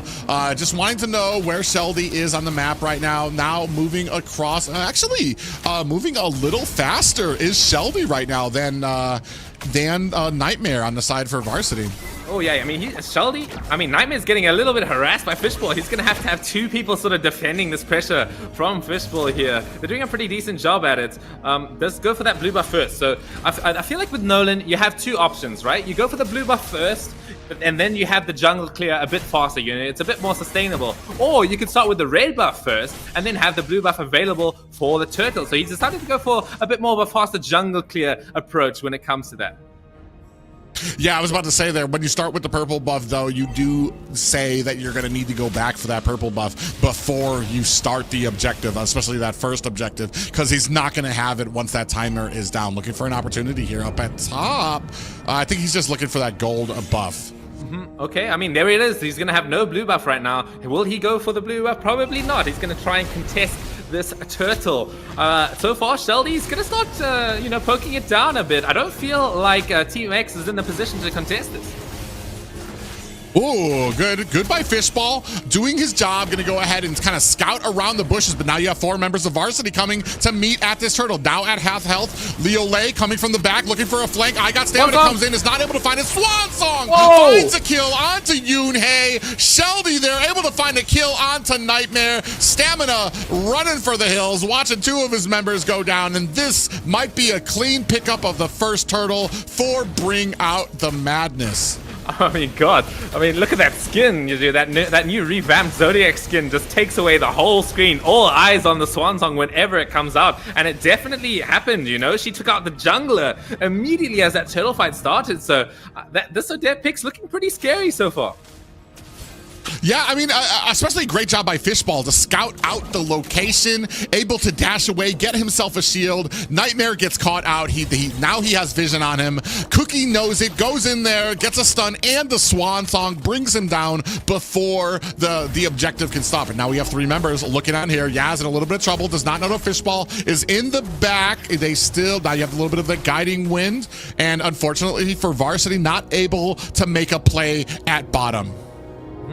It's a bit interesting, right? They have the Yaz Russell. He does have a pretty decent time against most of the team coming in from Team X, but he's going to have a lot of problems with specifically 2 people, and that's going to be the Claude and the Nolan. So he needs to work on his positioning quite a lot. The Swan Song, it comes out, but the Divine Judgment on top of that. Cookie, he's going to fall down. Yeah, Yoon Hae is going to be able to use the black shoes, and what a great play by Varsity. Unfortunate, and that's kind of that little training you need to do to let them know that, oh, we do have a circling eagle, is going to catch Filipino Kid. Deciding against it, Fishball going to go ahead and disengage. But Cookie, I mean, had the plan in mind, the reaction time was actually amazing. As soon as she got ganked, immediately stuns them, immediate Swan Song out. If it weren't for the fact that Pence has that ability that just cannot be blocked, cannot be purified, Cookie actually might have walked away from that. Yeah, Pent, a really good job of recognizing the threat that Cookie poses, going straight for that Divine Judgment. As we're going to see, the turtle is going to be spawning in the top lane here, although the party seems to be bottom. We're going to see that newly revamped, I don't know if it's new at this point, that river movement speed going straight towards that top side as all the team is going to sort of migrate in that direction. Yeah, we're going to go ahead. Sheldon's going to go ahead and start on this turtle. 4 members of Varsity looking to close the distance. Onto the side, Leo Lay gets vision onto Nightmare. Is not able to find the CC just yet. Turtle at 50%. I got Stamina. Sees a little bit onto Leo Lay. Fishball dives in. We do have a circling eagle land. Does connect onto Yuhei. Sheldy still putting on the damage. Does ruin his Viraga armor. I got Stamina. Finds a kill. Out comes the Swan Song. But already with the Divine Judgment is pent to shut down that ultimate from Cookie. Oh man, the patience when it comes to Pent is just on point, you know? I mean, the Cookie can't even play the game when Pent's being so patient with that Divine Judgment. Sheldy, no Firaga armor to work with. Is he gonna fall down here? He will! I got Stamina coming in straight to the backline, punishing his overextension. Man, I love that they were able to get one. Ooh, actually, Fishball here. Yeah, I was about to say, there's no answer here that comes out with you on top. Decides against that circling eagle. But Pence right now, he's got basically one job in this entire game, and that's to look for Cookie, wait for Cookie to ult, get the Divine Judgment onto Cookie, and been doing a great job. I mean, I missed it the first time, but he learned from his mistake at that first turtle. Oh, yeah, for sure, man. I feel like it is up to some of the members of BOM to be able to bait that Divine Judgment. I feel like later, as the game goes sort of later, Sheldy and Leole are going to be pivotal when it comes to baiting out that spell. One thing I like to talk about when it comes to these Francos and these Kajas is that these ultimates, the Bloody Hunt and the Divine Judgment, they're very centric. Oh, you see? I mean, I'll come back to that point in a second. Circling Eagle is out onto Nightmare. It does connect, but the rest of the team gonna go ahead and focus onto this tower. Last Insanity is out. Fishball goes down to Pent. Yunhei from the side. We do have a swan song out for Cookie. Sheldy in a bit of trouble here, running for his life. He is a sneeze away from death, but is going to find an escape with his team. Right, I mean, that was a pretty intense one. The Swan Song, even without that Divine Judgment, didn't really have too much impact there. It was still a good Divine Judgment, though. Getting Fishbowl out. Cookie in a bit of danger as well. Yunhei, is he going to get the kill? Oh, it's so close.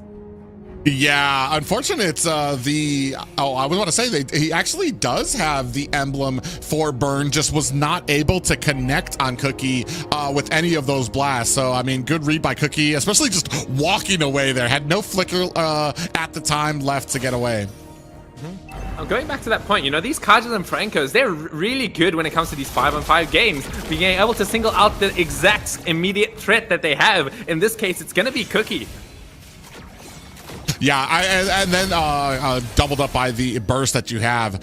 Pence doing a great job, and he's going to start getting tankier and tankier as the game goes on. Ooh, Stamina in the side bush here, looking for an opportunity. Latches on the fish bait, does have that circling eagle. Fishball decides against completing it. Turtle down to 50%. Leo Lane coming in from the side. Are they going to be able to find? Comes in, finds an I'm Offended onto Nightmare. In comes the last Insanity. Shelby finds the kill onto Nightmare and the Turtle. And this is a turnaround for Bring Up Madness. Full Barrage is out for Yaz. Finds a kill onto I Got Stamina. And suddenly, Varsity is on the run.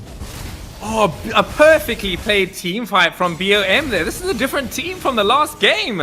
I mean, that last Insanity was perfect. They got that last hit on the Turtle and that Nolan. So a beautiful team fight.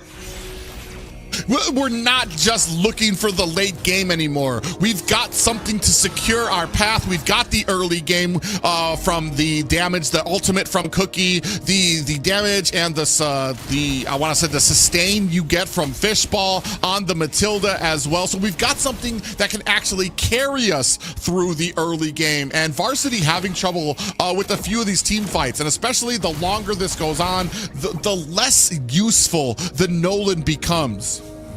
Oh yeah, talking about that Nolan, man, he's not going to have a blue buff for a while, I'll tell you that. He's going to be getting all of his buffs sort of shut down by the pressure coming in from BOM at this point. You know, Matilda offers a bit of a counter to the Nolan in his own way. As we're going to see the team fight coming in. Oh my god. Great circling eagle allows Yaz to get the full barrage on, just enough time to take down Pent. Now that means you don't have a divine judgment. Oh man, I didn't. That sort of guiding winds on that what you call it, the full barrage. Didn't really see it come out too much there, but it made the difference. Even if it's a short distance, that short distance can mean the difference between someone getting caught out by that full barrage. Yeah, 6-4 right now, definitely in favor of Bring Out Madness. Yaz Russell doing a great job right now, sitting at 3-0 right now. Kind of the playmaker, and as we start getting later and later, that full barrage is going to come out even more deadlier. They need to be able to kind of get to that back line. It's going to be on I Got Stamina, possibly Nightmare. They need to start getting to that back line. Oh, comes in with the final slash. Circling Eagle is out. Big damage coming out. Filipino Kid onto the back line. Gets bursted down by the Swan Song, but Pence able to find an answer, able to take down the mage right now, and we are sitting at 2 kills down, or 2 men down for Bring Out Madness. Oh man, Filipino Kid just coming in so close to getting taken down by that Swan Song, but just in time managing to jump out with that second skill of his. Unfortunately, I don't feel like Bring Out the Madness are in the best position to take down the Turtle right now. You know, that Faraga armor is not available for Sheldy, so they're not going to be able to take out the Lord just yet.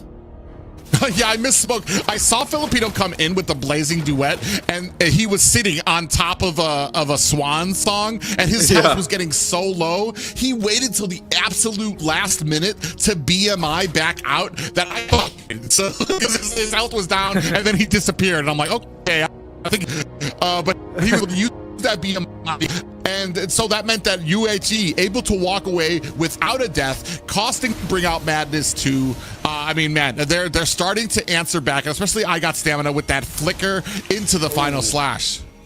Oh yeah, I mean, that's Final Slash, not the longest cooldown, so he might be able to have it for this next fight here. They're maybe going to try and stall it out just a little bit. There's not really that much pressure. Well, now there is. They're going to start off the Lord, and now Nightmare. It's all up to him to try and get that snipe with the Retribution. That could be really the turning point that Team X need. Oh, you see there, Fishball does notice out Nightmare onto the back line. Using that circling eagle is more than enough for Sheldy to go ahead and pick up this objective. Now they are giving chase to Varsity, and they need to be careful though. Varsity still has some answers at their disposal. Sheldy looking to take down this purple buff, and it looks like they're able to secure it. So again, Nolan, Nightmare going without his purple buff. Oh man, that is absolutely catastrophic. I feel like Nolan, he does need that blue buff in order to be quite effective. It's not the worst thing, right? Nolan can probably get one, like a quick kill maybe onto the Ixia if he tries, but then that comes back to this Matilda, you know? If he can't hit the rifts coming in, you know, like onto the target, the Guiding Winds is going to be really hard to hit them. Yeah, and right now they're doing such a great job. Matilda zoning out the rest of the team, while at the top, Sheldy going to go ahead, take them down to their last high grounds on the back line, looking for a kill onto Yunhei. Cookie decides against it, taking a bunch of glooms to the face. Now going to give chase, while the rest of Bring Out Madness looking to push their advantage on to the varsity high grounds. Out comes the full barrage. Pent looking for a divine judgment. He can't find it, gets taken out by Sheldy. On the backside, Stamina is going to go down as well to Leo Lay. Minions crashing at all corners of the map for Varsity. Sheldy getting via low.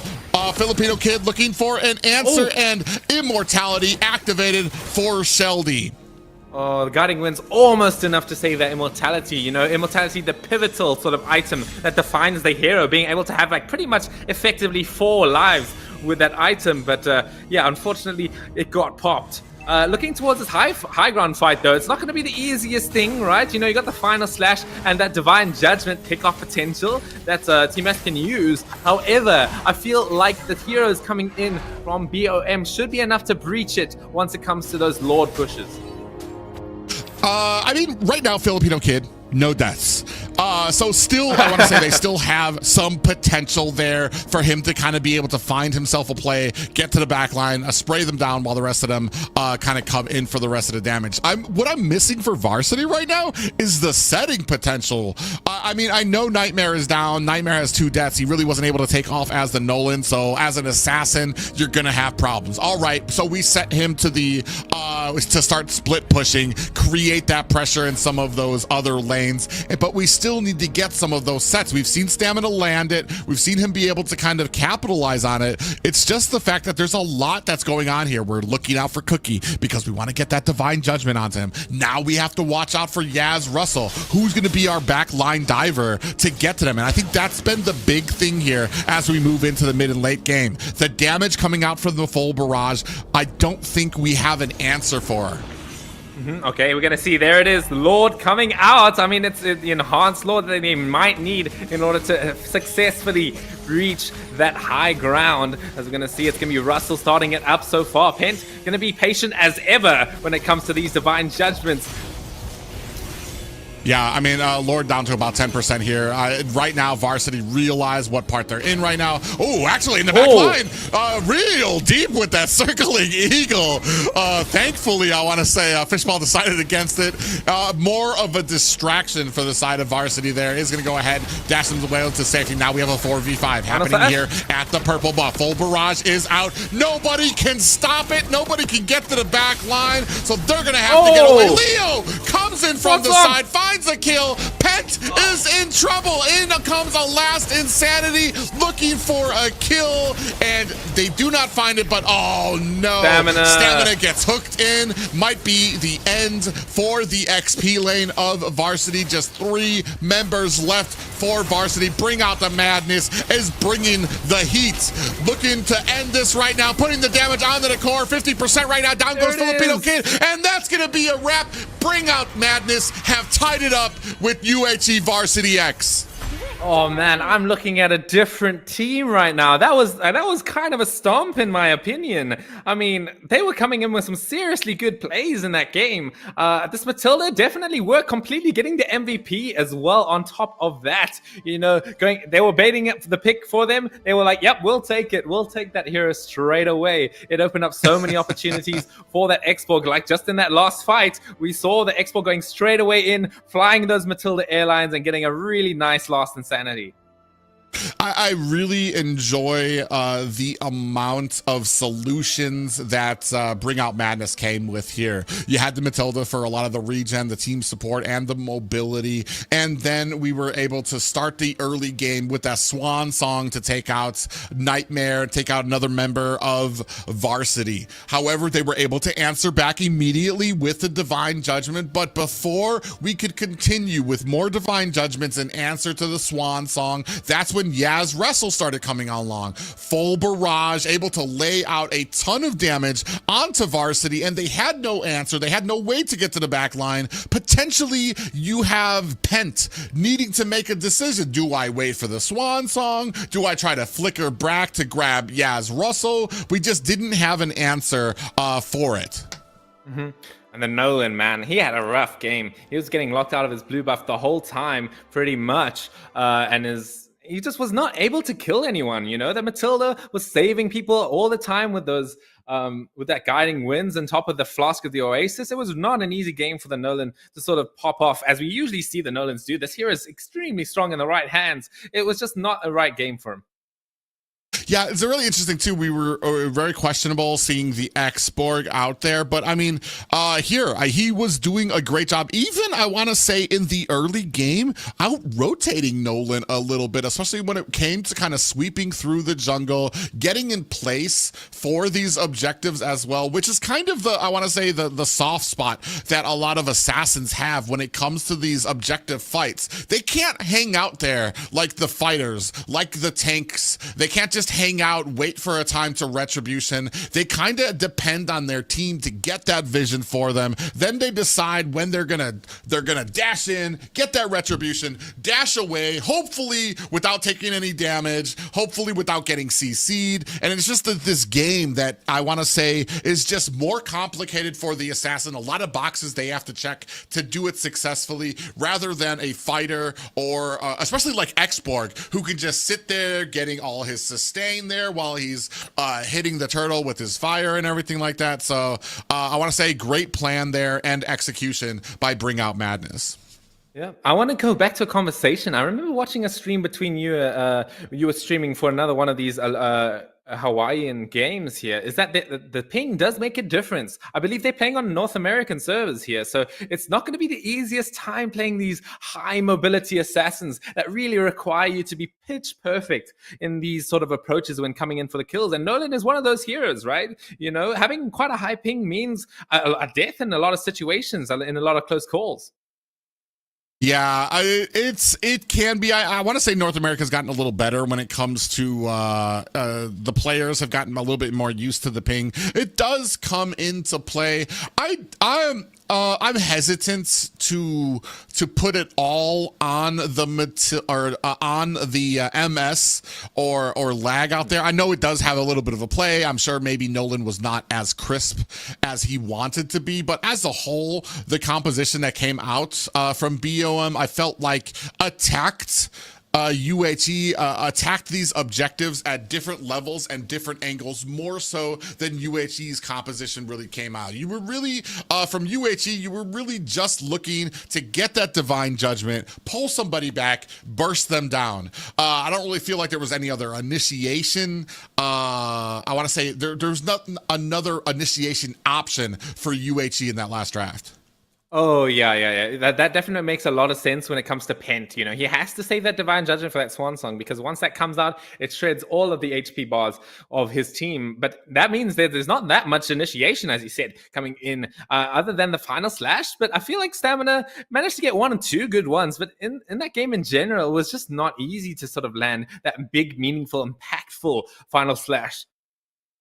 Yeah, and then that was the interesting thing, especially once I was kind of looking for stamina, looking for him to kind of set up. When he was playing Yu Zhong in the first game, he was kind of amazing at finding placement, finding angles, moving around the map, around those objectives to find the backside of where Bring Out Madness was, and then immediately diving in on top of them. I want to say here, he struggled a little bit more with that, with getting close enough to actually get those final slashes, which I want to say, like, that's what I was kind of expecting from this composition. We started off with the final slash, we put some damage on them. At some point, you're looking at the Swan Song to come out. That's when you can come in with Pent on that Divine Judgment to pull it out. But I want to say at this point, Bring Out the Madness was a lot more wary of their surroundings, a lot more paying attention to their map to make sure that he wasn't getting close enough to surprise them like he did in the first game.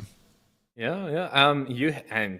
I feel like it was not easy whatsoever for that Aloha when it came. He had to go for a full tank build as well, which I feel like is pretty good, right? Aloha is one of those heroes that holds the front line quite well when it comes to these tanky builds. But remember, they did change him, so now he doesn't have that heal on his second skill based off of his HP anymore. It's actually based off of his attack. So I feel like it was a bit of a, I don't know the right word. It was like a bit of a cope when it came to trying to frontline for his team, which they lacked a bit with that Kaja, not the tankiest hero known to man.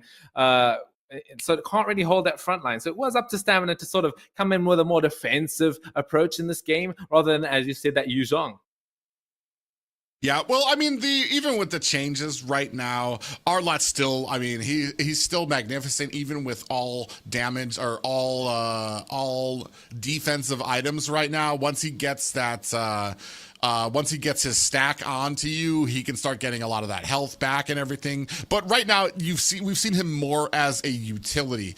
But I mean, the utility, it doesn't matter much if you're not able to kind of close the distance on the team to really be that type of usefulness. You're not really. I want to say from that composition, I wasn't really looking for Arlot to dish out damage. I wasn't looking for him to be the killer on the team or to get those last hits. I was looking for him to get the sets, to zoom around the map, to kind of close the distance on some of that back line, but he was never actually able to do that. And then, of course, now, like we were talking about, he was doing all of that in the midst of a Swan Song, the CC that was coming out from all of them. He just was never able to take off. What I would have liked to see for sure was maybe taking off a bit of the pressure from Pent, using that knock-up from the final slash. It counts as a knock-up, as I said, to cancel the Swan Song a bit more. So maybe a bit more patience from the Aloha coming and giving Pent a bit more opportunities to maybe get rid of that Matilda, for example. Like that Matilda was a serious pain in the bum when it came for a Team X to sort of deal with. As we've seen in the game off the game, the Flask of the Oasis, as well as the mobility it provides, is just so impossible to play through sometimes. And taking rid of it's just like, I was about to say that's we're harping on Stamina right now, but there wasn't much. There wasn't much of an answer with the Matilda on the enemy team. No matter where you engage, no matter how you close out, even if he played the perfect game, was able to close the distance on him, you've still got a Matilda there. The entirety of the team can readjust at a moment's notice during some of those fights there. Then you're dealing with the Flask of the Oasis, the shield you get from that, the shield you get from the Guiding Wind. It was well more, and I expect to see Matilda not make it through the next few drafts. Oh yeah, for sure. It's a sort of a similar situation with the Lilia as well, compared to the Nolan. Her sort of a damage comes from people staying a bit still, and the Matilda offsets that a lot. It maneuvers her team around, and it makes sure that the Lilia does not provide that damage output, as we've seen. Anyway, we're going to get straight into the third game coming in between these two teams. There's a lot to change. There's a lot to keep the same. Are we going to see that Matilda ban finally coming out, or will we not? We'll see. Ixia getting banned out there.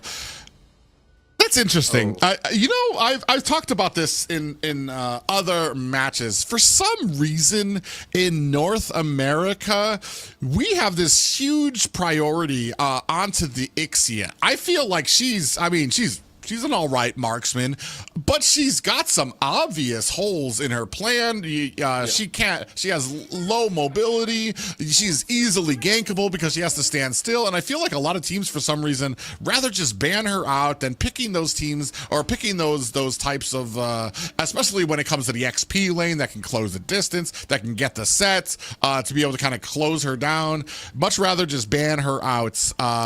And I feel like this is going to kind of take us to emotion. We're going to have something out there that we don't want, especially because I want to say our last bans, it was between Matilda and Masha. So, I mean, we're going to see if that's going to kind of continue, and we're going to have one of those picks that this team is going to have to deal with. Okay, I mean and then there's also that Angela, man. This hero is not gonna see the light of day in this best of 3 series. Gonna be banned out straight away as well. Barrett's as well. Gonna stay with that Barrett's ban. Forcing Sheldy into that another one of those situations where he has to pick maybe a damage jungler. Made the sort of thing with the Xborg, and it worked pretty well, as we're going to finally see that Matilda being banned out. This is going to change a lot of what both teams want to do in this game.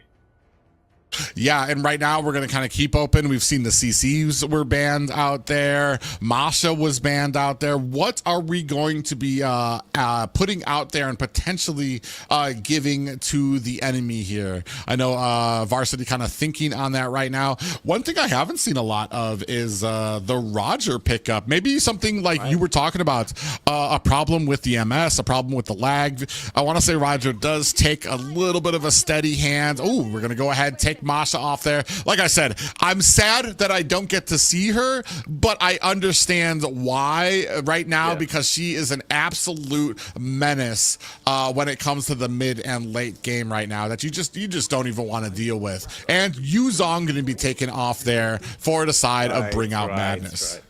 Oh, that's a good ban, man. I mean, I feel like last game proved that stamina. He wants to go for those attack sort of XP laners right there. And BOM understand that as well. They're going to take that comfort straight away, banning out that Yu Zhong. I feel like there's one hero that's missing from the ban list, and that's CC. Are we going to see that being picked up straight away? I feel like it is a pretty good hero to start a draft with. Yeah, I was just wondering that too. I'm like, CC's out there right now. You can have a CC versus Arlot at the moment. CC has a great, I want to say 1v1 in her XP lane. When it comes to the team fights, she's able to kind of get to that back line very quickly, burst down people before they're even able to respond. But we're going to go ahead, answer it with Minotaur. We're going to have the regen ability that we used to have with Matilda, combined with the Flask of the Oasis, combined with a setting potential for your team with that Minoan Fury as well. We're going to see what we answer here for the side of Bring Out Madness. Oh yeah, that's definitely a good shout. That's sort of what makes Minotaur really good compared to, let's say, Tigreal or Atlas, is that he provides those sets, but he also provides that Flask of the Oasis healing. As we're Leole gonna lock in that Xborg, as we've been seeing. It's been doing pretty well in both of the games we've seen so far. As Moskov, I've actually heard that Moskov is a pretty good hero these days.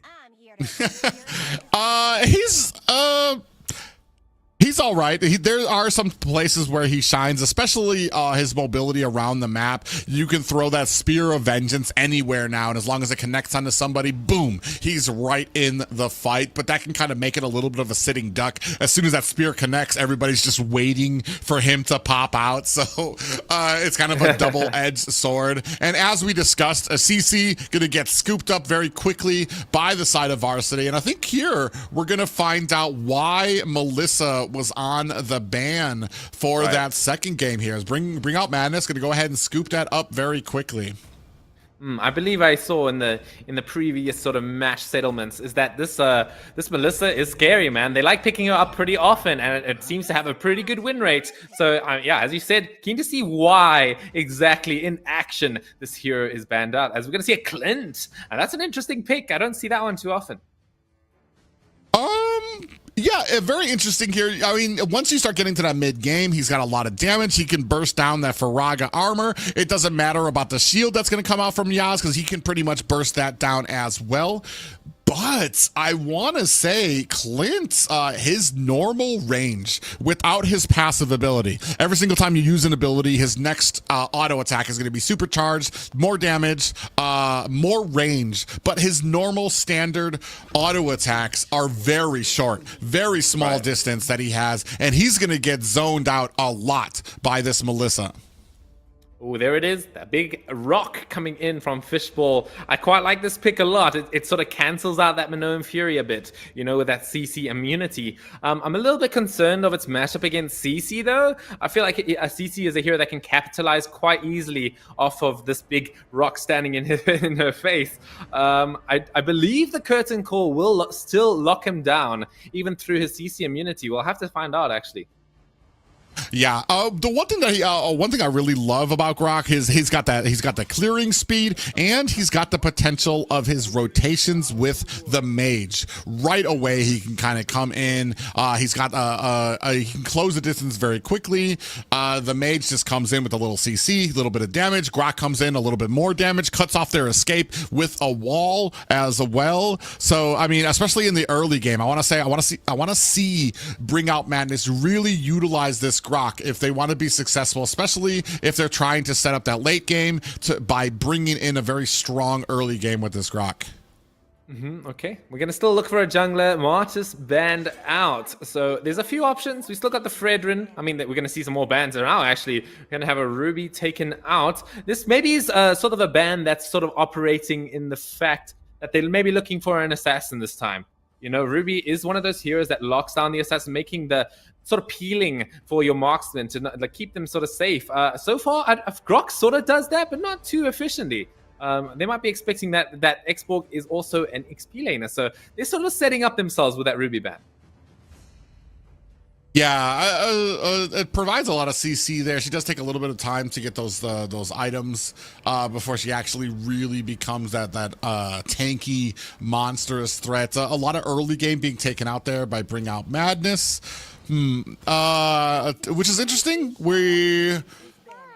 I'm actually confused. The Martis, taking out the Martis tells me like you have an early, you have the potential of you want to pick up an early game burst and you don't want it to be matched out. Maybe a Nolan, maybe something else that's very fast is the Boxia goes very fast. But then you take out the Lilia, and I want to say like she counters those slow tanky ones that not really the burst ones that can move around the map very fast, but those slow tanky heroes that are going to get bursted down and slowed down by her glooms. So kind of coming at, I want to say Bring Out Madness, kind of coming out here at different, blocking out different angles from the side of Varsity. Oh, there it is. That's that cookie ban on top as well. That Faramis is another one of those heroes we haven't seen too much. I don't know if it was banned in the second game, but it was definitely banned in the first. So no options there. Odette's still open here, although Minoan Fury does deal with it. So it might not be the easiest pick to pick up here. There's a few other options. Let's say the Lua Yi, although I'm not too sure about that one either. Lu Yi, it really kind of depends. The big thing about Grok too is his ability not to get CC'd. The little bit of shield he gets once he's holding his first ability and he's walking next to a wall. That's but even if you do that, he's kind of a lightning rod for somebody like Lu Yi. He's gonna try to get up in front. Lu Yi's gonna get the splash damage off of him, be able to connect some of those yin yangs. We're gonna see where we go here. We've set up a very tanky line, akin to the first game we saw from Bring Out Madness. For sure. And now Sheldy has access to that tank jungler. He's going to be probably doing a pretty decent job. I'm a bit concerned of his matchup into the CC. I don't really know the matchup too well, but I believe that the CC taking advantage of that high HP pool is going to be advantageous to stamina. I feel like he's going to have a pretty good matchup. You know, that CC sort of acts as that pseudo Xborg in these sort of situations. Nightmare now looking for that jungler. I wonder how he's going to approach this. Yeah, that's I was about to say. I mean, we're looking at. I assume it's going to be Leo Lei who's going to be going up against CC here. And I want to say CC can kind of run circles around there. And Nightmare's going to pick up pretty mobile. And I want to say expansive hero here. You can go with the full damage. You can also go with a more support CC based tankier role when it comes to Gwen as well. You can get that Violet Requiem onto them. It's not going to kill them, but it's going to hold them still long enough for a lot of your damage to come out in the form of a meteor shower, in the form of the grenade projectiles from Clint as well. Yeah, for sure. I feel like that is going to probably be the damage variant of this Guinevere. I feel like not the damage, the tank, excuse me. I was looking at the other way around. I feel like they have enough damage for this tank variant of the Guinevere to work. You know, you've got that Clint for the long range sort of damage to be able to efficiently provide damage inside that Requiem, and the Changi as well does the exact same thing. And now we're also going to see that Kagura. That's a hero we don't see too often. I feel like Cookie is definitely that person to pick it up. Yeah, the Kagura hasn't seen much showtime just because of a lot of the early game CC heavy meta we've seen in the mid lane right now. I mean, she still brings a lot, especially when it comes to the marksman or the squishier heroes. You can get that ultimate locked on, burst them down, but it does take her a little bit of time. She's going to need a few items there as well. And I want to say her clear in mid. It's pretty long.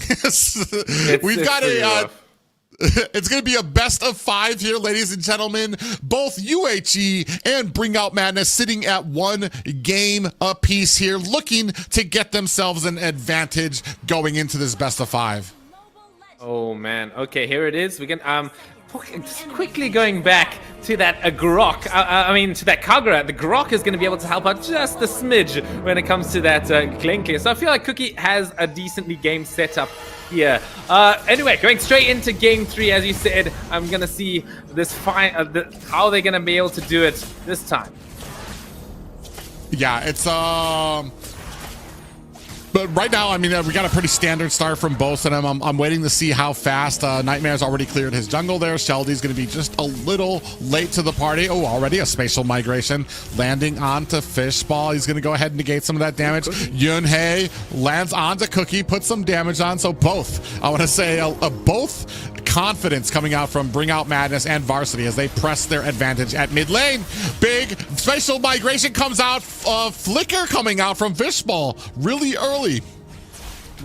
I feel like the spatial migration is going to be a pivotal part, as we've seen already twice. You know, Nightmare being quite active with that ability. I feel like it's quite a nice ability to sort of catch Fishball while he's outside of that first skill of his. So I feel like it's definitely an impactful pick. Also can sort of lock down Russell before he gets off that go away. So it's going to be up to Nightmare probably in this game. Yeah, right now, I mean, a little bit of respect. Both 1-1 apiece. A little bit of pressure put on here at the gold lane right now. 24 seconds left for the first turtle. Okay, yeah, I mean, I feel like both junglers, they're not going to have a rough time when it comes to getting that level 4. It's going to be both on that train. Leolay getting a bit pressured here. They might want to try and take his Faraga off. Nightmare actually committing the Violet Requiem. Not going to have that for the turtle fight.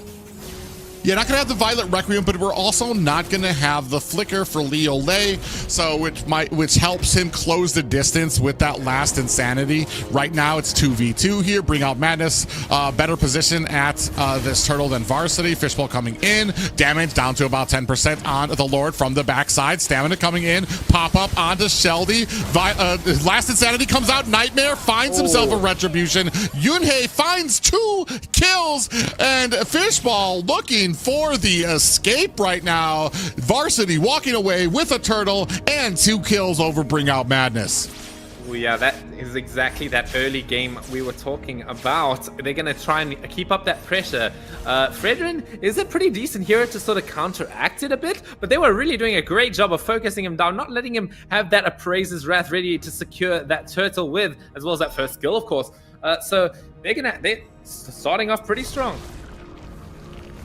Yeah, that's the amazing thing for me right now is there's a lot of CC, there's a lot of tools to answer Bring Out Madness at these objectives to really thwart Bring Out Madness getting that retribution off. Even if Nightmare misses the spatial migration, you have Minotaur's Minoan Fury that will pop him up, which will allow him, again, Nightmare to come in with that Violet Requiem as well. So it's going to be really interesting to see how Bring Out Madness can combat a lot of the pop-ups coming from Varsity. Okay, here we're going to see Fishbowl keeping Russell nice and safe from Pent and Filipino Kid. I feel like Melissa is... This top lane is a bit stagnant when it comes to sort of kills. Oh, we're going to see in the mid lane here. Cookie getting quite low. And here the Lost Insanity will take out Yunhei. Wild Charge is going to catch Nightmare, but I don't think they have enough damage. He's going to get away with the spatial migration. Ooh, I want to say great map awareness from Bring Out Madness. You see from the backline, Yunhei comes in with a meteor shower, decides against it, tries to get an escape, but Leolei is there to cut off the escape, find a kill, and put themselves on the board. We're going to see that river movement speed once again. Is anyone going to take advantage of that? It's going to be Fishbowl zooming across that river. So far, they want to try and clear the mid lane so Kagura is free, as Fishbowl going to meet Pent right in the center. Yeah, I mean, right now, good placement from all of them. 3v3 here at mid. Nobody with the real advantage. Shelby's going to go in, puts on the damage to taunt, or on to Pence, now working on this turtle, looking for a little bit of a bait. I got stamina, joins the fight up at the bottom. Here's the thing right now, Cookie looking for an answer. I don't really see too much that she's going to be able to do just yet. Wall comes out with the wild charge. I got stamina, is going to back off a bit. Leolei laying on some of that suppressive fire. I got stamina coming around the back. Faraga armor gets bursted down. Big pop-up lands with the Violet Requiem. I got stamina, finds a kill onto Leolei, while Nightmare finds a kill onto Sheldy. Fishbowl, not long for this world, getting bursted down. Yeah, gets bursted down. Finally brought down by stamina. All the while, Nightmare is working on this turtle. Oh man, that is a disgusting combo coming in. The curtain call locking them two together, and then Nightmare has an easy time just getting that spatial migration with a beautiful Violet Requiem to finish it off. That was the sort of nail in the coffin when it came to that fight. Yeah, and that's going to be a problem I was just talking about. It's kind of the synergy with this. Oh, going to flicker on the Yaz Russell. The rest of Bring Out Madness coming in. Wild Charge connects. Out comes the Umbrella with the Yin Yang overturn. I got stamina. Finds a kill onto Leolei. They're turning this around. Filipino Kid fighting for his life. Yunhei finds a kill onto Sheldy. And just like that, Bring Out Madness get that gank turned around on them. Oh man, that Appraiser's Wrath would have just like changed the fight. He was on like no HP, but you just got taken down just in the nick of time. He was so close to getting out of there, but now his game is starting to look really rough. He's the 0-3 at the moment, so he's gonna have to try and find an avenue in order to come back. Cookie also getting quite low. That new aspirant skin, I mean, look at that, sound effects are pretty cool. I just want to say, they can't even find an answer, even when they think they have a gank in their side of the map. Varsity just able to close the distance so quickly onto them, turn it around to the point where now they start losing members there. Now it's 8-1 right now, and Bring Out Madness quickly losing ground. Oh yeah, they are definitely exactly that. They're losing ground, you know, losing access to a little bit of what they have in the jungle, especially since Sheldy, he's having quite a rough time here. He's got 2 levels down from the enemy jungler, so he can't really contest these turtle fights as well as a Fredrin can, but he is still a Fredrin, you know, that Appraiser's Wrath as well as that first skill should be able to sort of help him out in these 50-50s. However, the overwhelming team fight that at the moment that Team X have is a bit difficult to overcome. Yeah, I mean, right now, especially for Bring Out Madness, I don't really think we have too much answers for the early game right now. And Varsity and Nightmare, yeah, they're just really taking advantage of that right now. You can see BOM fighting even for their purple buff right now, not able to close the distance to even get close to this next objective. All right, we're going to see. Oh, a bit of a fight here. Wild Charge does land onto 2. The meteor shower just blowing up that Grok. He's got no chance against that. Yeah, and unfortunately there, I mean, Fishball basically got caught. And then he panicked, threw down a wall, tried to use his wild charge. But, I mean, there was no scenario there where he came out on top because he got caught out. His team wasn't even in a position to help out after that wild charge. Look at Cookie being bursted down by Filipino Kid on this clit here in mid lane right now. Left to their tier 2 towers, just missing a spatial migration is Nightmare. Doesn't have the wild charge. That is unfortunate as Fishball getting bursted down by the meteor shower. In comes Stamina to dive under the turret to find the finishing blow onto Fishball. Oh, Nightmare, a big pop-up comes in there. Sheldy is down and a flicker out by Leolay. Just 2 members left for Bring Out Madness. Oh man, Team X, Varsity X are playing beautifully here. They're working around their strengths. You know, Stamina, he's playing that comfortable sort of offensive type XP laner. He's dumping around over walls on top of the heads of Bring Out Madness here. And on top of that, you know, you got Pent being nice and aggressive, you know, synergizing with Stamina's sort of play style here. So they're really sort of working together in order to keep up the pressure.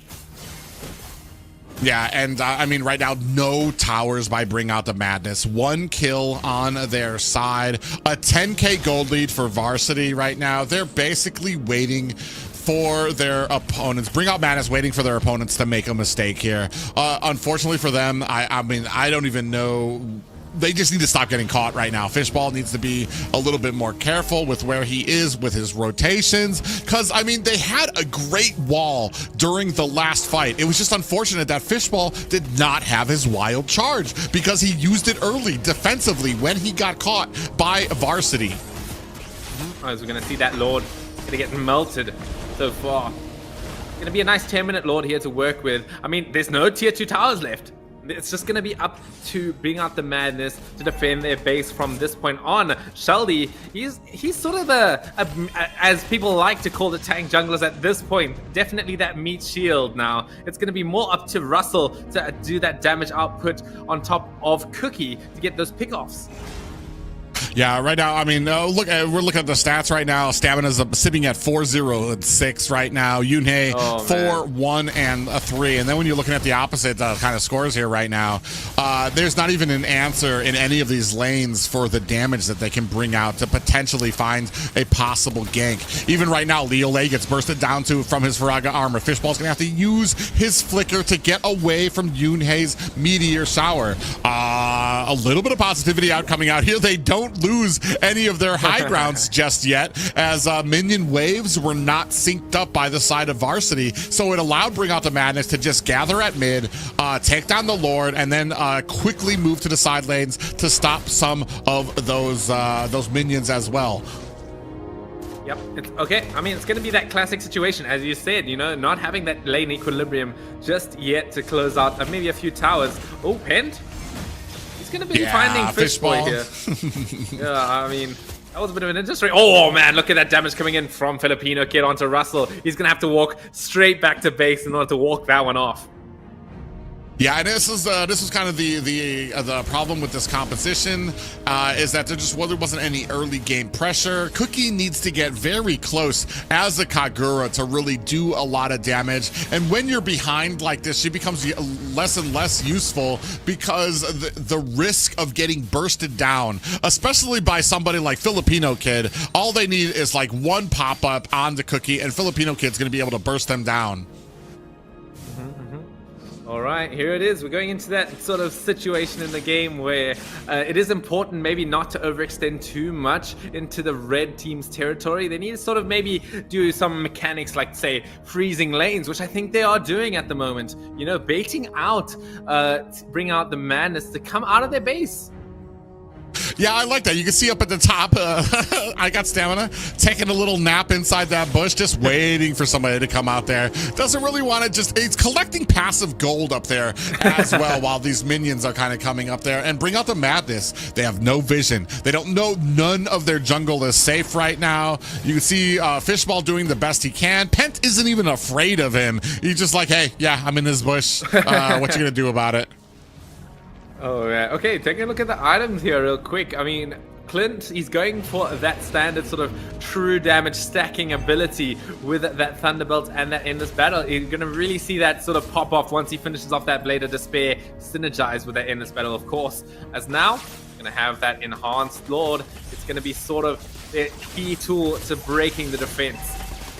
Well, right here, too, is kind of like, what is our plan? Fishball's kind of looking in to get vision. Do we even really care at this moment? If we know that they're there at the Lord, maybe turn this into like a push on the opposite side of the lane instead of just kind of like poking in, poking out, not really doing anything. I mean, you know they're on the Lord. You're not going to be able to contest it, but we just kind of lingered in our jungle for a bit, not really having any type of like push forward.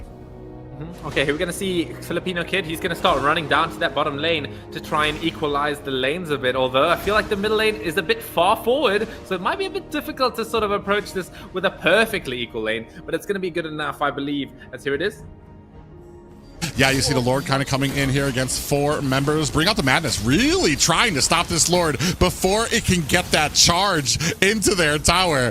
The tower, a well-placed wall comes out there for Fishball, but here comes the Lord. Going to charge into the tower. Going to bring it down to 25%. Rest of Varsity going to kind of start storming in here. Stamina getting the last hit on there. Filipino Kid finds another tower as well. That's going to be 2 high grounds down for the side of Bring Out Madness. Pent comes in with the Minoan Fury with the knock-up. That's going to be Sheldy down for the count. Out comes the last Insanity. Leo Lay doing the best he can to try to shut down this offense and push from the side of Varsity, trying to clear out the minions, fighting on their last leg here. Bring Out the Madness down to 50% health onto the core. Here comes a meteor shower raining damage onto the whole of Bring Out Madness. Minions in here right now, and that's going to be a wrap. Scooting just ahead with 1 victory. It's going to be UHE Varsity X.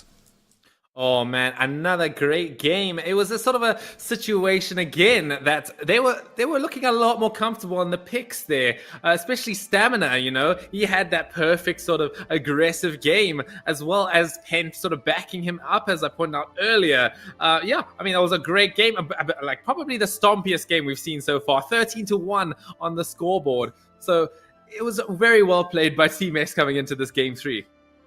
Oh man, it was absolutely vengeful there coming from them. I mean, I want to say they taking vengeance for that loss they took for the last game, coming back with a vengeance. I mean, it was a 15-minute game, so not like one of the more faster ones. But when it comes to the score, 13-1, they dominated. They took their time. They were patient. They didn't really get too eager on some of their pushes, especially with some that I felt that maybe they could close down on the core earlier. They're like, no, we're going to take our time. We'll wait till the next Lord, come in with that, and then close this up. A very well played game, a lot of CC, a lot of set potential on them, and then they had that early game to really help them out, which is where I feel like Bring Out Madness really suffered, is that early game, which we saw from the first game as well.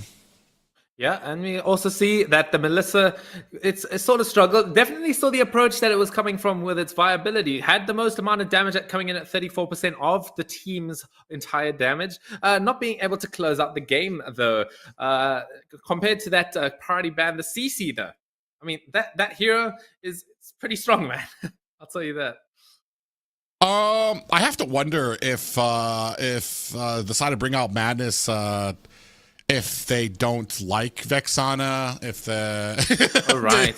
there's the I feel like a lot of these fights, a lot of these answers that we're looking for, Vexana, Nana really cover, especially when you've got Varsity jumping in with the spatial migration, with the Minoan Fury. It leaves them very susceptible. If you had a Vexana on your team, you lay down a ton of damage, a ton of CC, the Ancient Guardian comes out, you're able to punish. You're not just waiting to get set by Varsity, but you're able to reply with something yourself. Even with the Nana, you'll have the Molina Blitz, because I mean, when they come in, they're gonna have to stay still for a little bit. So it's interesting, some of the picks on the mage side for Bring Out Madness, and I feel like that's kind of hindering them a bit because they're lacking a lot of the CC, and I want to say the mage position, that mid position, really has a lot of options out there right now. Mm-hmm. And I hear talking about mages, I hear like Kagura sort of struggles in these situations, you know? This is the hero that excels in sort of pick off potentials. And really, it was not easy to sort of get on top of a lot of the heroes that Varsity X had, you know? Like, for one, it's hard to get past the Minotaur, the CC, and the Guinevere. These are the targets you can't burst. Clint as well has really good options when it comes to escaping from it. And Changa as well just doesn't get close enough for you to sort of burst down. So the Kagura was definitely a bit of a not the greatest pick in this situation. Well, yeah, there were just so many obstacles in the way. You brought it up. The Kagura does not have a great range. She needs to get a little bit closer. Then you're in the perfect opportunity for spatial migration, for the Minoan Fury as well. Sure, you could wait till the end, but that's why I was saying the difference between like a Vexana and a Nana. So even if you're so far back that you're not going to get caught, you see the Minoan Fury onto your team. You can try to go in with that yin yang overturn. It's not going to be doing enough damage or enough CC to that entire team to actually punish them for going in with that Minoan Fury, especially early game where Kagura kind of struggles. That's kind of I want to say another reason that she's kind of fallen out the meta is also her clearing speed in the lane. She's it takes her a little bit to kind of get through mid lane and rotate to some of those other outside lanes, which is kind of a mismatch for Grok, who can move very quickly out there. But now I'm here without my mage. I'm going to try maybe to help out the jungler as well. It's a very interesting thing, and I just feel like UHE really excelled at kind of punishing that lack of early game, that lack of damage, with just an immense amount of CC and damage on their side. Yeah, for sure. And there's another thing I want to talk about actually is this sort of the Grok. I feel like just based on the sort of logic, based on like Novara, for example, increasing hitboxes, Grok probably has a pretty large hitbox, especially when he's charging up that first skill. Grok is like, in this situation, he's meant to be absorbing this meteor shower. But if this Chang is so far ahead as she was, you know, this meteor shower, that sort of extended hitbox is actually playing against him. You know, he was being taken down so many times, like to like 25% HP in a lot of the situations. And he had to get out, like, for example, commit his flicker just to get out of this thing. So that's a bit of an interesting interaction that maybe Yunhei sort of thought about in advance. And I was quite impressed by that. Yeah, well, that's why you really kind of the prime the prime use of Grok is really in that early game. He clears out mid lane very quickly to help out your mid laner. You rotate, you get some kills, you start getting gold on your side for the Grok. You're able to rush a radiant armor because Grok, first of all, does not come with any stock magic defense. Also, his passive where he gets, I want to say, where he gets defense for the physical items he has, he only gets physical defense for that as well. And then if I remember correctly, the buffs he gets when he's near a wall don't include magical defense either. So you're really looking to rush a radiant armor, rush an Athena's shield. Unfortunately, they weren't able to make a lot out of that early game. So already when Chang'e came online with the meteor shower, I mean, he was already behind. He was already eating that. He's just like, all right. and now you have a tank that's afraid to tank for you because he's getting blasted down so quickly. Exactly that, man. And we're going to see that Guinevere coming out as well. That's been a hero that's been in the meta for quite a while. Sort of fallen out of favor just a little bit. But really, as we were talking about earlier, that combination with that curtain call was absolutely such a menace. You know, locking down two heroes together gives that perfect opportunity for that spatial migration into that Violet Requiem combo, which I feel like was a very pivotal sort of team fight, like sort of combo that they needed to get every single one of those retribution battles in most of the games. Yeah, it was amazing. I knew it as soon as I saw the Minotaur plus a Gwen out there. All you need, that you combo as really, well. yeah. I mean, you all you needed really was to land one bit of CC. Then you've got the opportunity for Gwen to come in and find and really punish UHE for that. I feel like here for Bring Out Madness, we got to remember.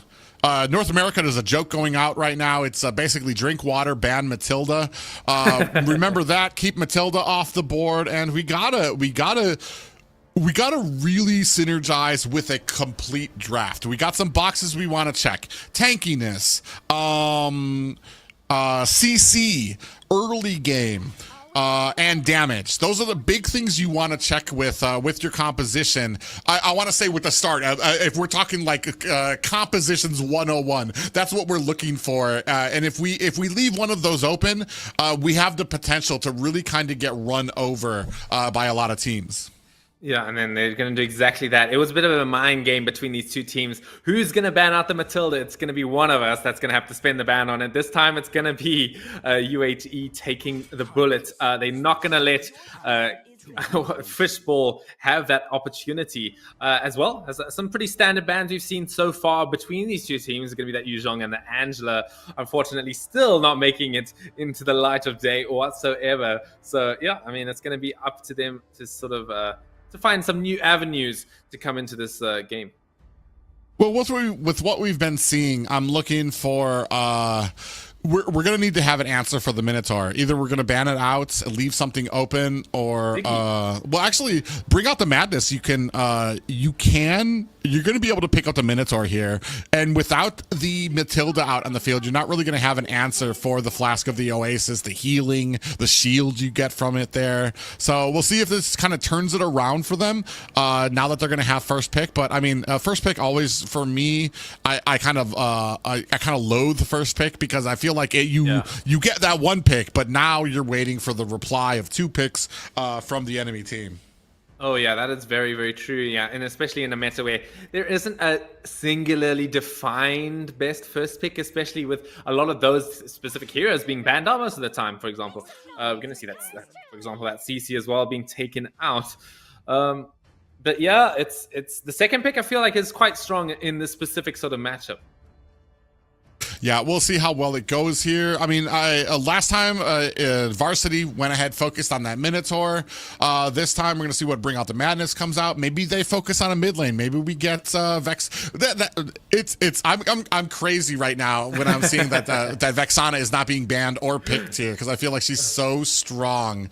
I don't know if there was like a gentleman's handshake from both of these teams where they're just like, no Vexana, no Vexana. All right. But like I feel like she's so strong. The amount of CC she provides. We're gonna take Ixia out again instead of like okay, we're gonna see what we kind of come up with here and what Bring Out Madness gonna go with first with their first pick. That's another hero I want to talk about as well when it comes to the handshake analogy you made, was the Diggy. You know, that's a hero that traditionally counters the Minotaur. And like in game one, I believe that one of the teams were banning out Atlas and Tigreal. You know, if you want to have that sort of game plan, Diggy's worth an option in your strategy, I feel like. I don't know if he's had any nerfs recently that they're not sort of trying to pick him up, but you know, it's an option. The problem with Diggy is there's a lot of burst potential to handle him right now. Yep, they're gonna go with the Minotaur. So they're gonna because you have Matilda banned, Minotaur is a little bit of a smart pickup here when it comes to kind of the CC, the health you're going to get, the Flask of the Oasis. I'm going to see what we can kind of counter it out with here, especially because I like this because it sets up it sets up more for your objective fights. It sets up more for you to be able to kind of have an answer for the enemy team. Usually, I want to say traditionally, depending on how scared you are, if you don't like that they have that setting, potentially you could pick up a Vex or a Valentina. So now you have the same thing. Speaking of which, speaking of Valentina, with what she counters, Faramis is actually still out on the board as well. Ooh, that's an interesting pick right there. It's going to be the Atlas. Going to have some cool sets maybe coming in from Pent here. Obviously, locked. That's going to be the Diggy sort of option, but that's going to be negated by the fact they've already picked up Minotaur. And there it is. As you said, we're going to see that Faramis coming out from Cookie. That's been banned out quite often in these situations. And I feel like if Cookie... can now go for the two options, either the Purified to maybe come inside into the Fatal Links to sort of dissuade it with the Nether Realm, or can stand behind, with the Flicker, wait for it to happen, and then jump in the right situation as well.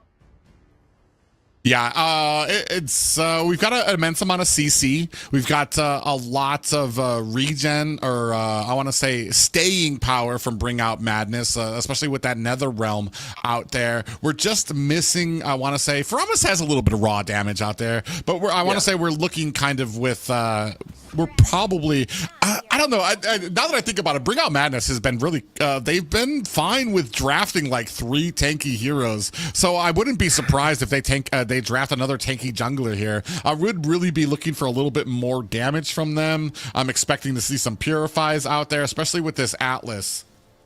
Oh yeah, I'm expecting some crazy stuff. I'll tell you now from this Atlas.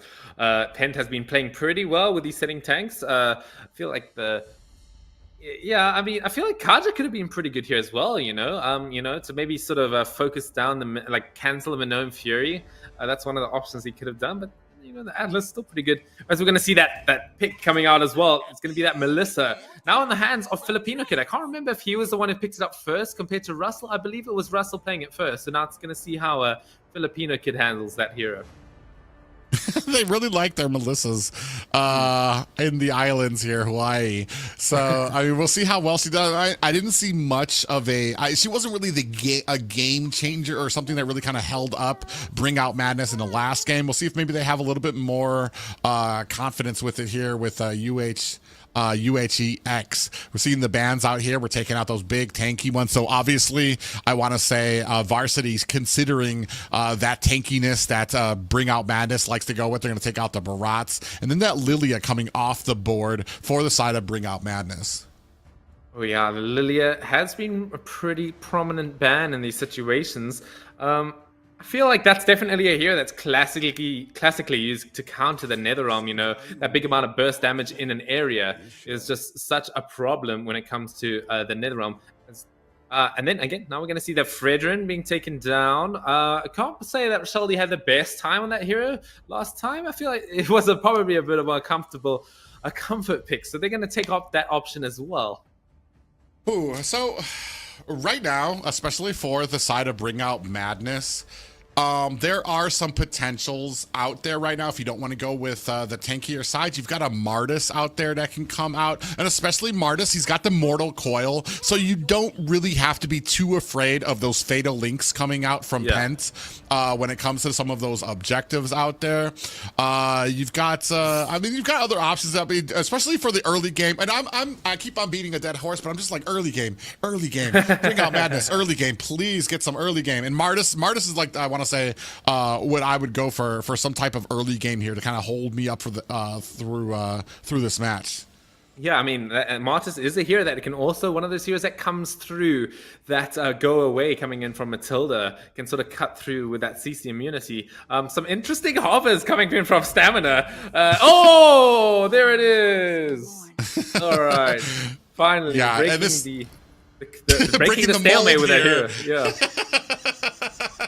And that's why I said, So it's going to be very interesting. And I like this. I don't mind this much at all. We've got some early game from them. We've got a lot of damage that can be coming out. And you've got, especially with the CC from Leo Lay, from Fishball, the damage that can come out from Cookie. We've got a way to protect Nolan in his jungle, especially in that early game rotations where he's so prone to getting getting his buffs and his jungle refused to him. Martis, not a bad option here. Whoa.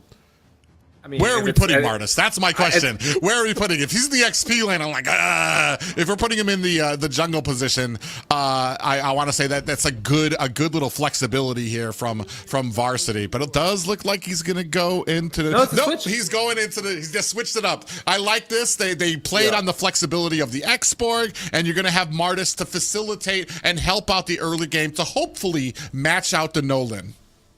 Okay, I think I read on the Mobile Legends wiki once that the Martis can use the Decimate on Netherrealm targets, and it will reset the cooldown.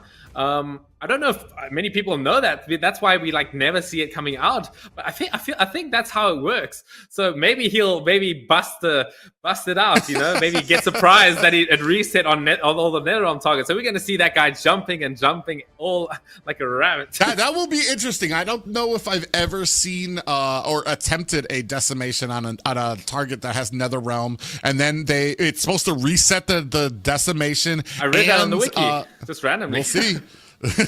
See, maybe it was patched up a little bit ago without us knowing here. But ladies and gentlemen, bring out Madness, fighting for their survival in the lower bracket right now against Varsity. Varsity is at game point.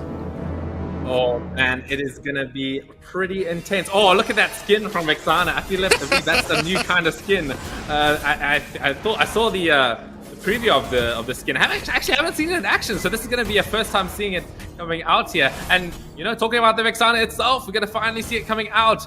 Sort of, I like to think of it as it's going to help out the Martis quite a lot, right? Because Martis finishes off targets quite well, and it's going to help to activate that passive mark that happens. Oh, Yunhei taking quite a lot of damage here. Yeah, a beautiful Shadow Stampede coming out from Cookie. Pushes back Yunhei, and G-Take is going to have to flicker back and go home. Okay, and that's another interesting hero we haven't talked about too much. It's going to be that Popel and Cooper on the gold lane here coming in from Russell. I believe I saw it once not so long ago when they cast it with it versus another team. It does pretty well, actually. I quite like the way he uses it. It adds another one of that front line that maybe, you know, that Pent is going to have to get through in order to use those Fatal Links quite effectively. Well, it really depends on how we're utilizing the Popel and Koopa. I feel like Melissa and Popel really shine at different opportunities. Popel can burst down a tower very quickly, especially when it comes to single target. He absolutely shines. Filipino Kid on the Melissa's going to shine with, I want to say, when there's multiple targets out there. If she sets her puppet up right in between three members, she's going to be able to spray and spread out that damage to a lot of members that bring out Madness, especially when it comes to the team fight. So it's going to be who can set up their marksman better. Okay, once again, Sheldy, he's going to go for the blue buff first, so he's not going to have access to that blue buff during this turtle fight, although he is a pretty solid lead in front of it. Experience here. Pent, quite a lot of damage. I know he was being patient there, but you went onto a tank to try to burst that down when, I mean, maybe be a little bit more patient. That's not really going to surprise Pent there. Actually, they're bursting it down. I got Stamina coming here from the side, looking to help out, but it's not going to stop Sheldy. They do find a kill onto Fishball, though. That's going to be a first blood coming in for Varsity right now. We have the last Insanity. Out comes the Nether Realm. Cookie, great support there, able to, and a nice little Shadow Stampede there to pull back Nightmare. Oh yeah, we're gonna see Cookie coming in with that signature Faramis. I'm very keen to see those Nether Realms coming in. Oh, a big solo kill coming in from Russell on the top here. I don't think you see that too often in a Melissa lane. Well, that was very quick. I mean, the camera guy couldn't even catch it. Yaz, I saw him kind of come. I saw the distance that Yaz had on the mini map, and he closed it so quickly, and then poof, a Filipino kid snapped out of existence there.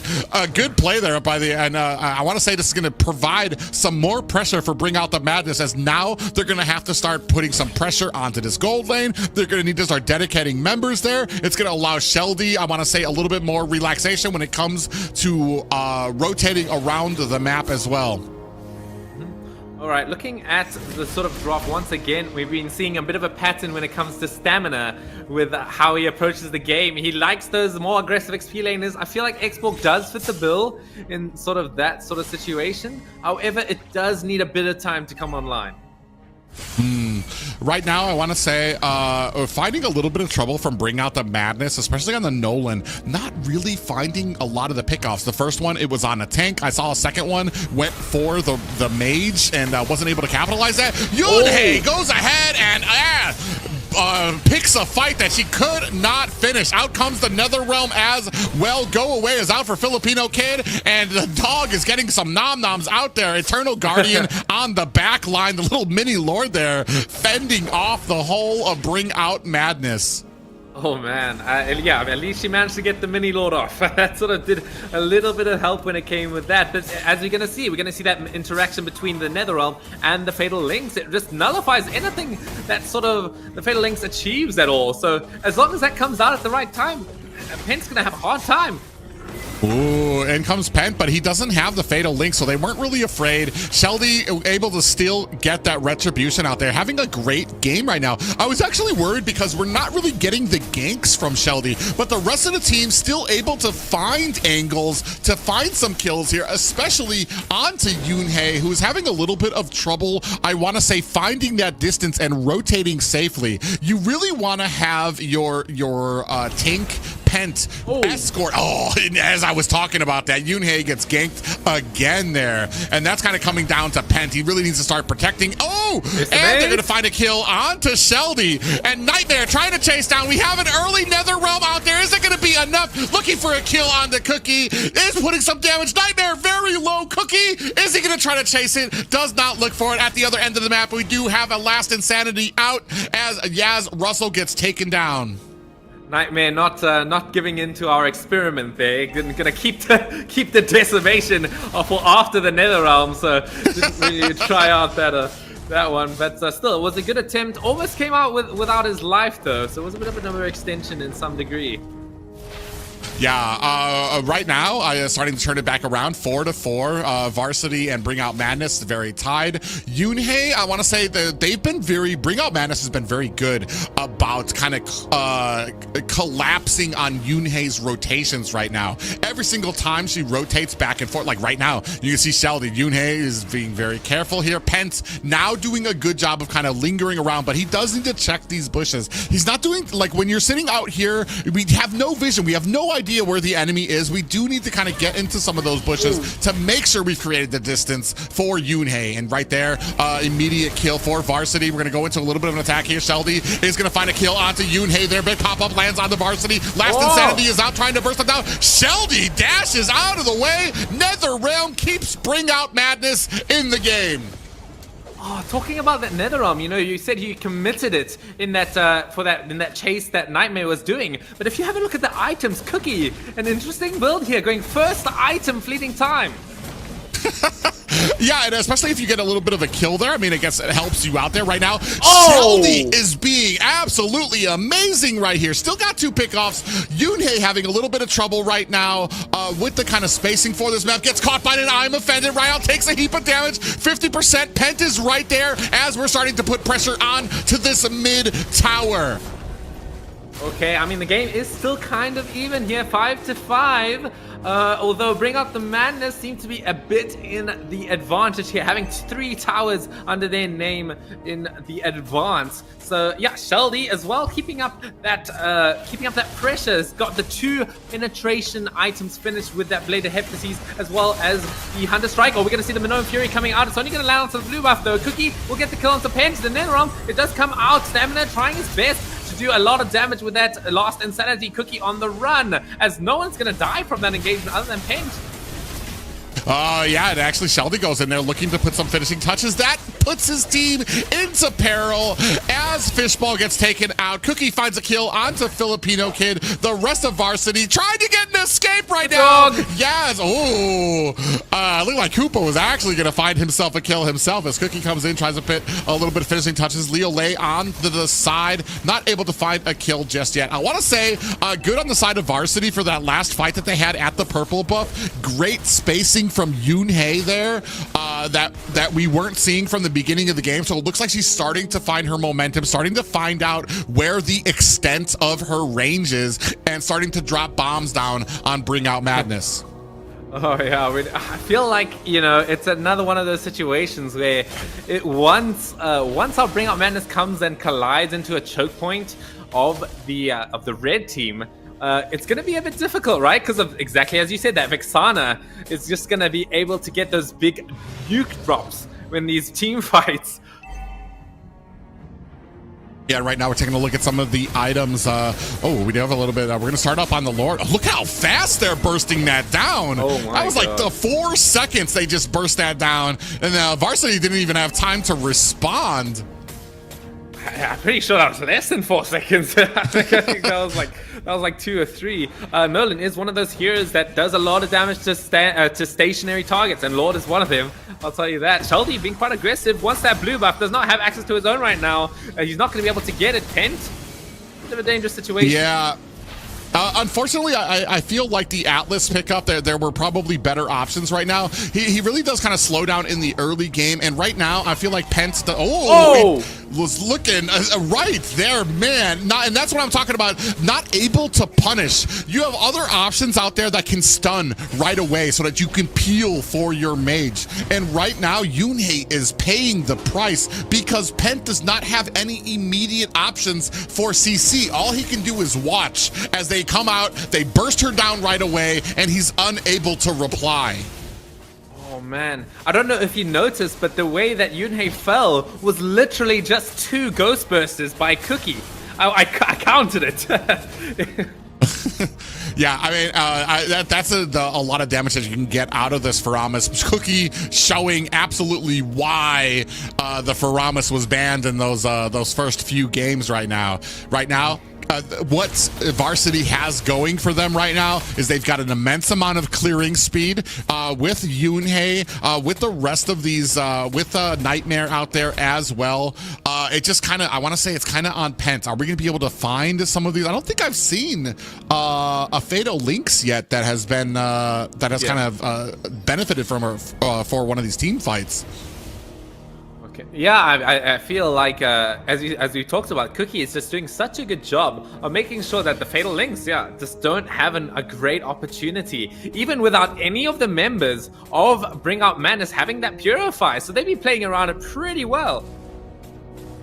Yeah, and I like that they have this confidence in Cookie to the fact that they didn't get Purifies. They're like, nah, we don't need to worry about Fatal Links because Cookie's going to be there. Cookie's going to be able to keep us topped off right now. And you can see here already, I mean, Fishball, they pushed in so far to Varsity that they're having trouble maintaining a lot of their jungle here right now. You can see there the gold lead right now. Oh my God, is that 13K up right now?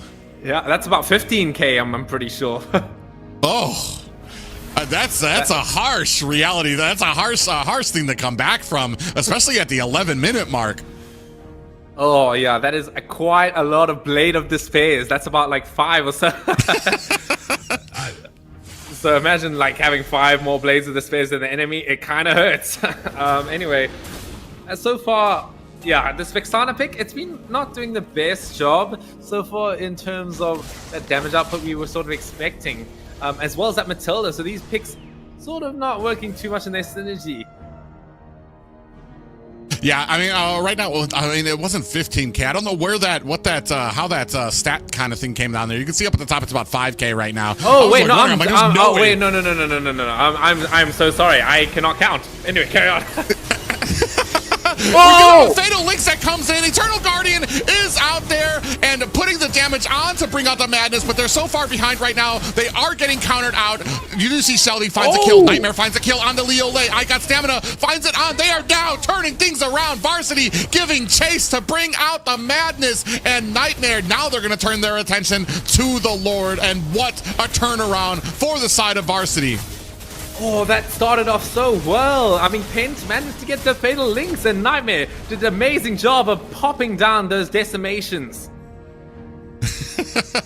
And now they've closed down the lead to about 2K right now. And a great amount. I mean, there was just a huge amount of damage. Yoonhae was able to create a lot of space because Pent finally found a great Fatal Links there. It didn't bring them too close to Yoonhae, so she was still able to kind of create that distance and put on the damage, including the Eternal Guardian. And I mean, it was a wrap after that, because once you get them low enough, once you bursted them down with all of that magic damage, Nightmare is just able to come in and clean up shop with the decimations. I'm still embarrassed about saying 15K, by the way. I'll try my best to forget that blunder just in a sec. But yeah, that's exactly what I was talking about, right? You know, once that first decimation comes out, that passive mark of Vexana will just allow a Nightmare to have that lower threshold on each of the individual members from Bring Out Madness for him to just pop off and run around with that decimation.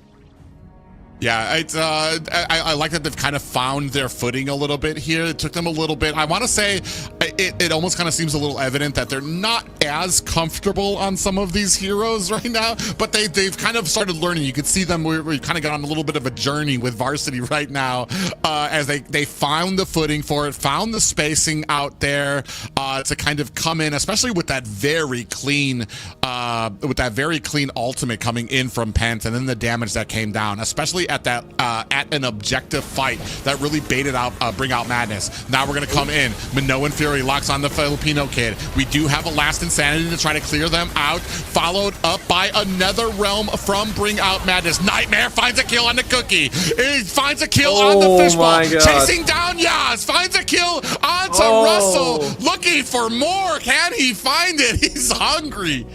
Oh my god, Martis being that early game hero, he was like 3-0 coming in from that early game, and now he's just pumping it in. He's online. He is 9-0, and he is really making it easy enough for his team to sort of get that leverage. Of course, as we all know, Martis is that late game. He needs that 15 minutes to come online. It's kind of crazy that now he's kind of coming online, which is usually when he starts to fall off. But Nightmare really proving a lot of us wrong with how he's handling this hero. I guess you could argue that it's not exactly that late game situation yet. You know, we're still in that 15-minute mark. You could say it's getting there. So he's definitely, you know, at his peak right now. Let's see if he can keep it up as we go into this Lord fight. Yeah, you can see a good positioning by Bring Out Madness. Now looking for a little bit onto this Lord right now.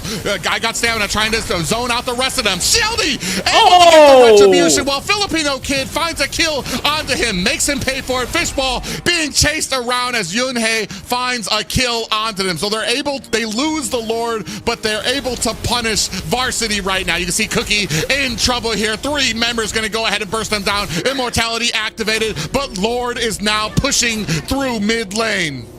Oh, Cookie getting taken out as well, man. This is insane that they're coming back from this. Looking at both of the teams, you'd think that, I feel like Bring Out Madness have a better, like, sort of power spike at this point in the game. But Varsity X are just coming in clean with these big plays with the decimations and the Fatal Links at this point.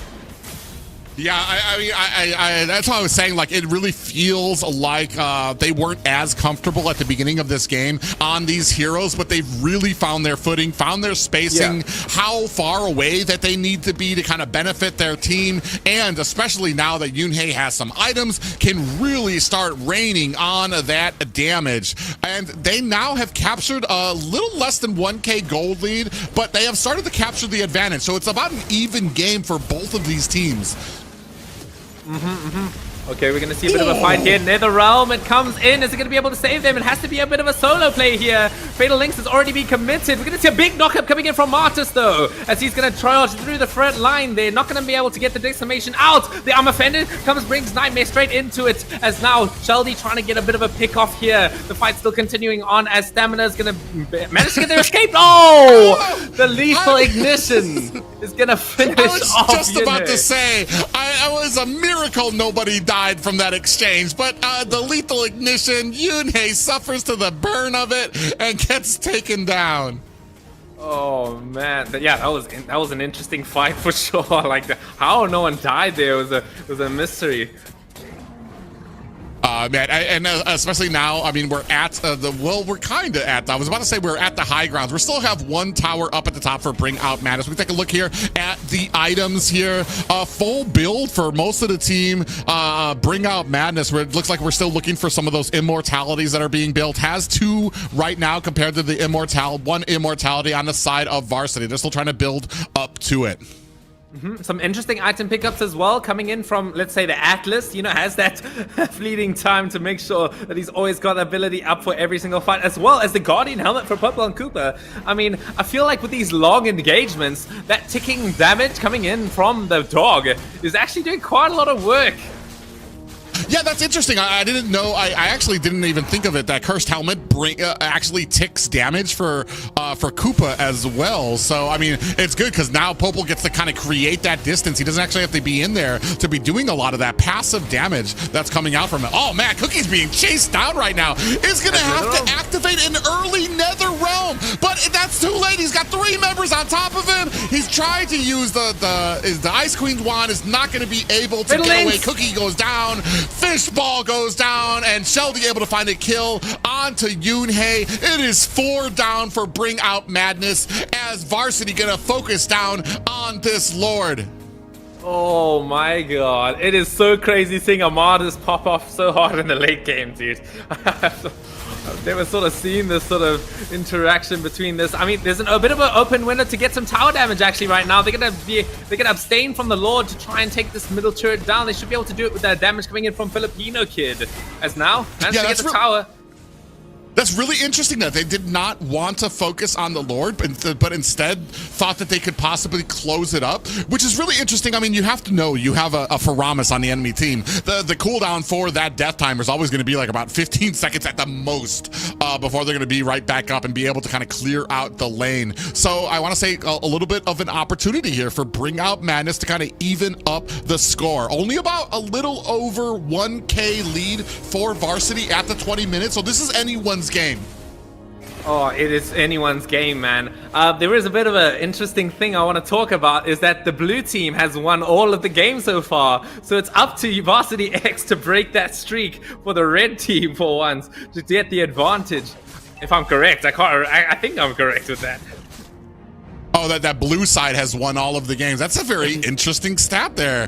I didn't even thought of that. So it's gonna be really interesting, but we need Bring Out Madness not to get caught. Last time that we had Cookie get caught there, it really set the tone, allowed Varsity, and they kind of latched on. And now we're gonna go ahead. Leo Lay, I got Stamina, duking it out in mid. We have some distance here created. Pent on the outside. I thought I heard a conceal play. Looks like Yaz and the rest of the team locking on to I got Stamina. Does bait out the ultimate from Stamina, but they do have an ultimate of their own. On the other side, Stamina, or no, on the other side, Sheldy finds a kill onto the Varsity marksman. That's sort of what we like to see when it comes to Nolan, right? He's going to find those quick pick-off plays against those marksmen, and that's exactly what he is doing, as now the blue team are in a pretty good spot to try and take down the Lord here.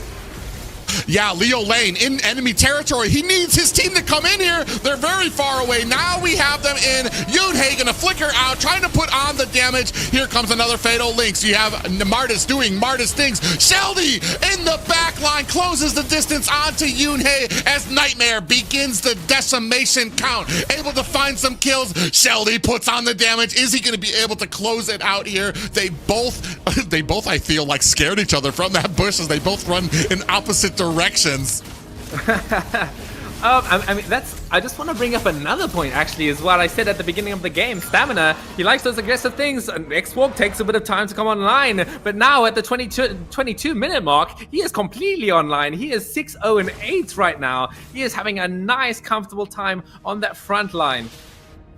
I want to say, for me right now, Sheldy is doing such a great job of finding Yoonhei, no matter how far back she is in the line. Like, I don't even, like, I'm like, oh yeah, that's a safe distance. Sheldy's like, nah, like completely dives through the entirety of the team to find them. And now you're gonna have Varsity starting on this Lord. Is Bring Out Madness in a position to try and contest it? It doesn't look like it.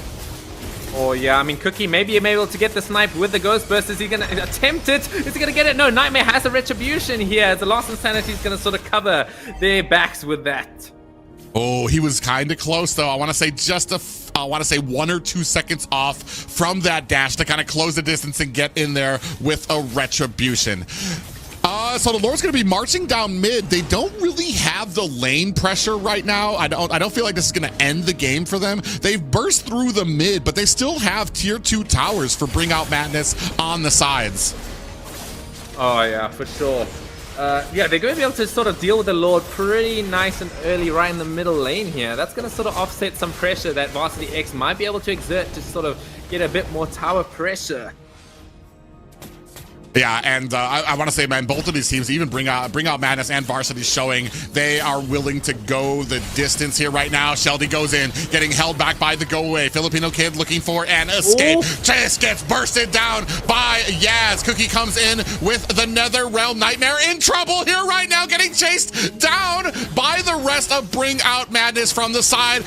Pent comes in with the Fatal Links. Down comes Yoonhei with the Eternal Guardian. No worse for wear, puts the damage out there, and it is just 1 down for Varsity, and they are able to cover the rest of their team's escape. Oh man, Sheldy gonna be able to sneak a recall right there. Cookie, not so fortunate, has to make the walk back, but in position to defend the tower here.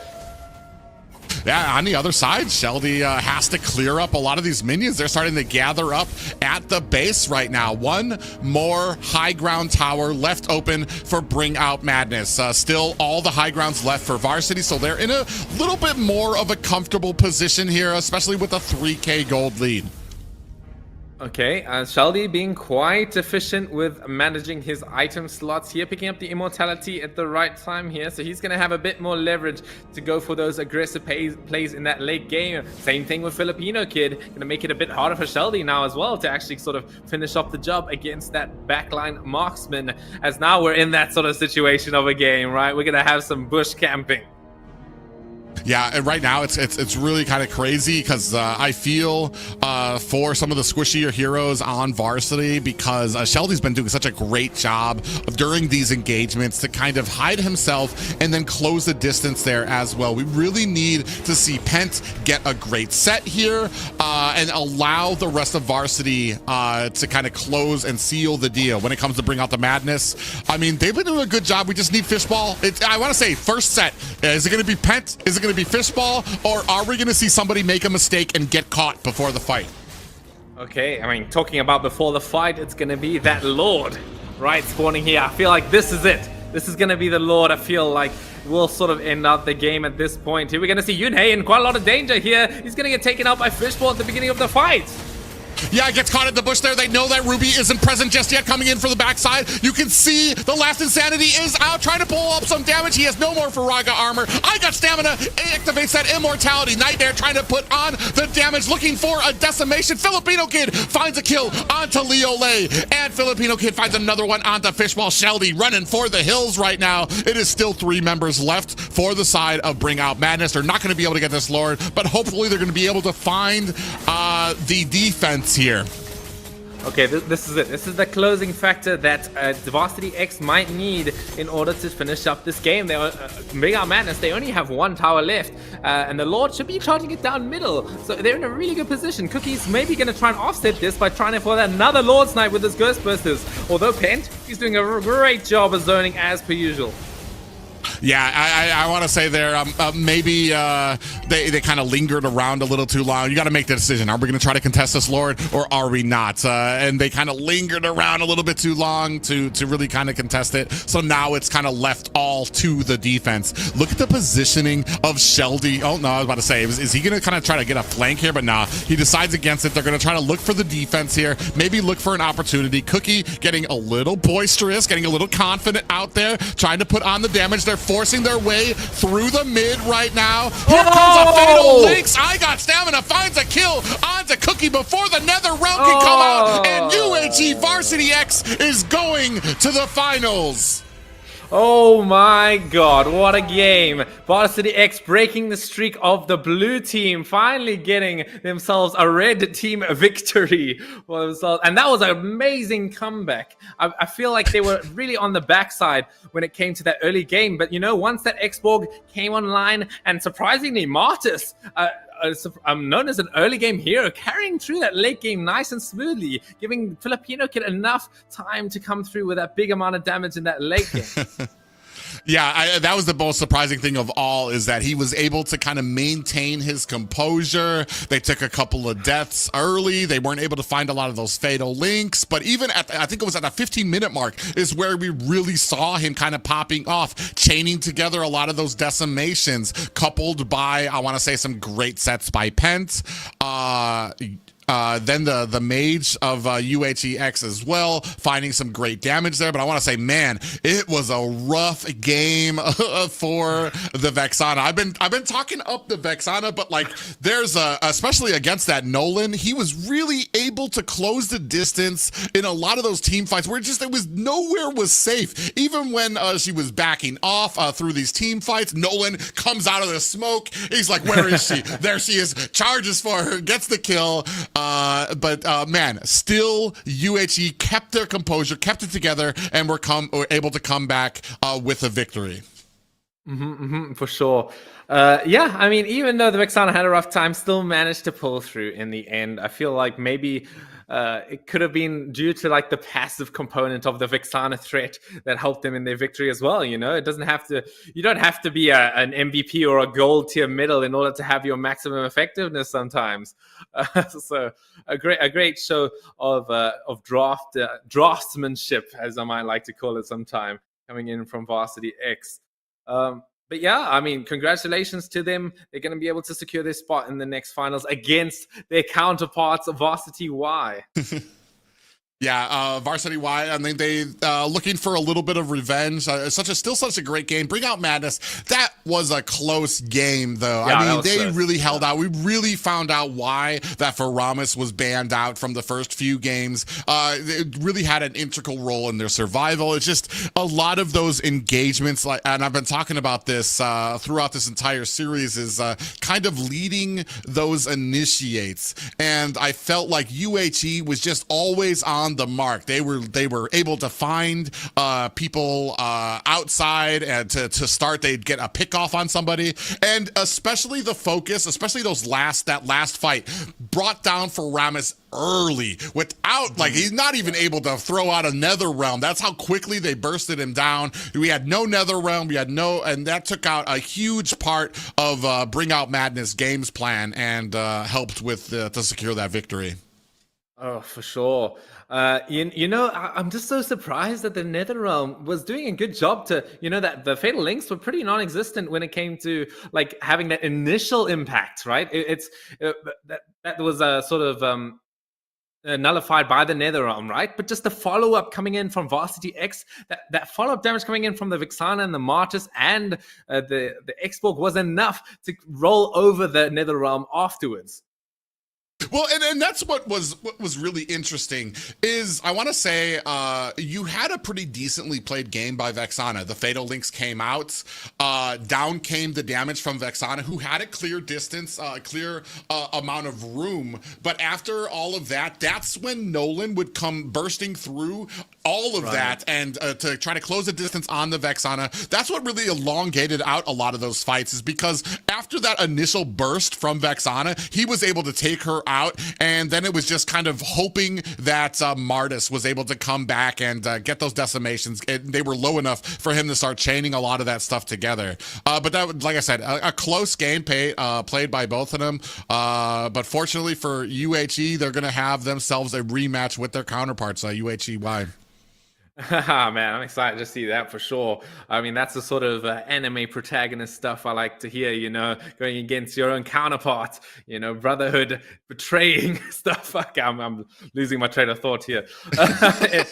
Anyway, but yeah, the Popon Koopa didn't feel like it managed to carry out the game that much. I mean, it's not exactly the prime late game hero you think of, and that sort of showed in the end. Sort of there, I was a big fan of that Guardian helmet.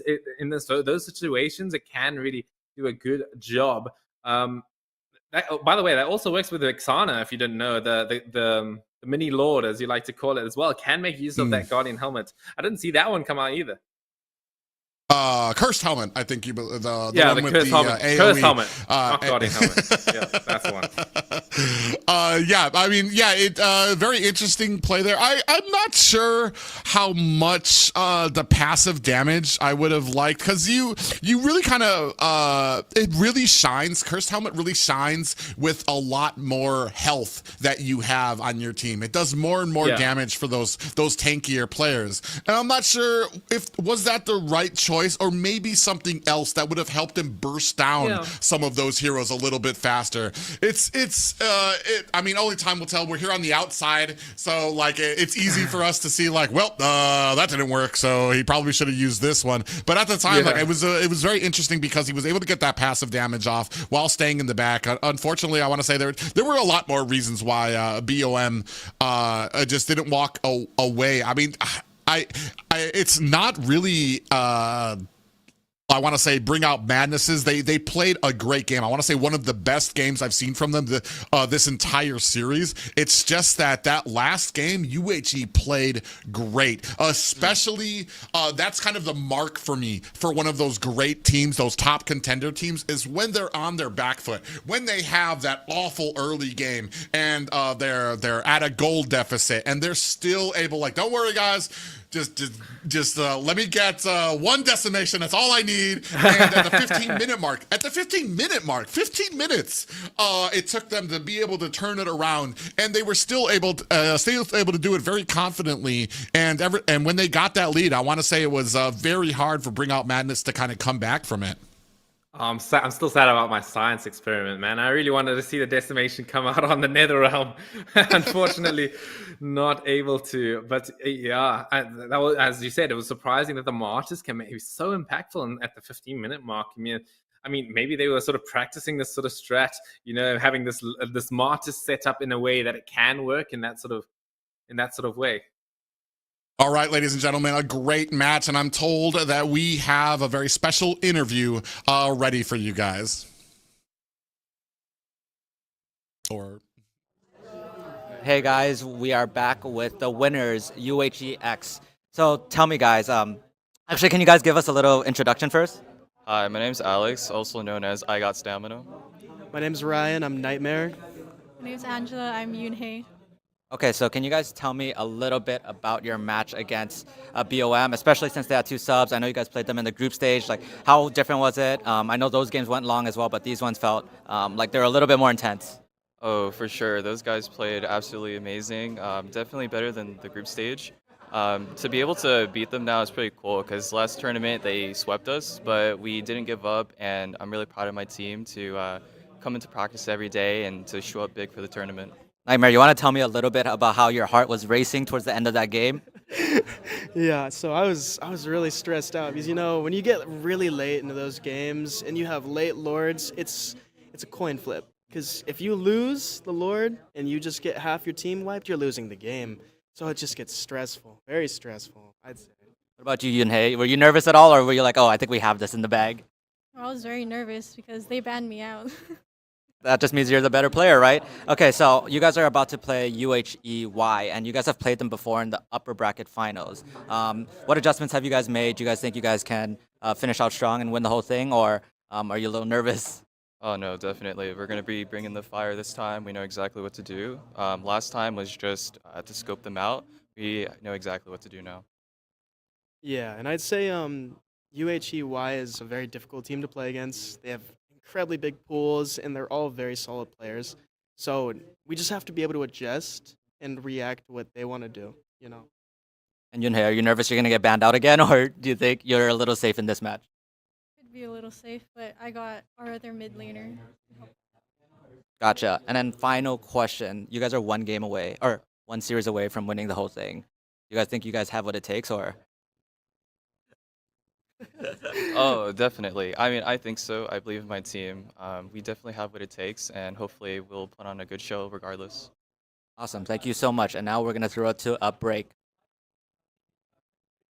Okay.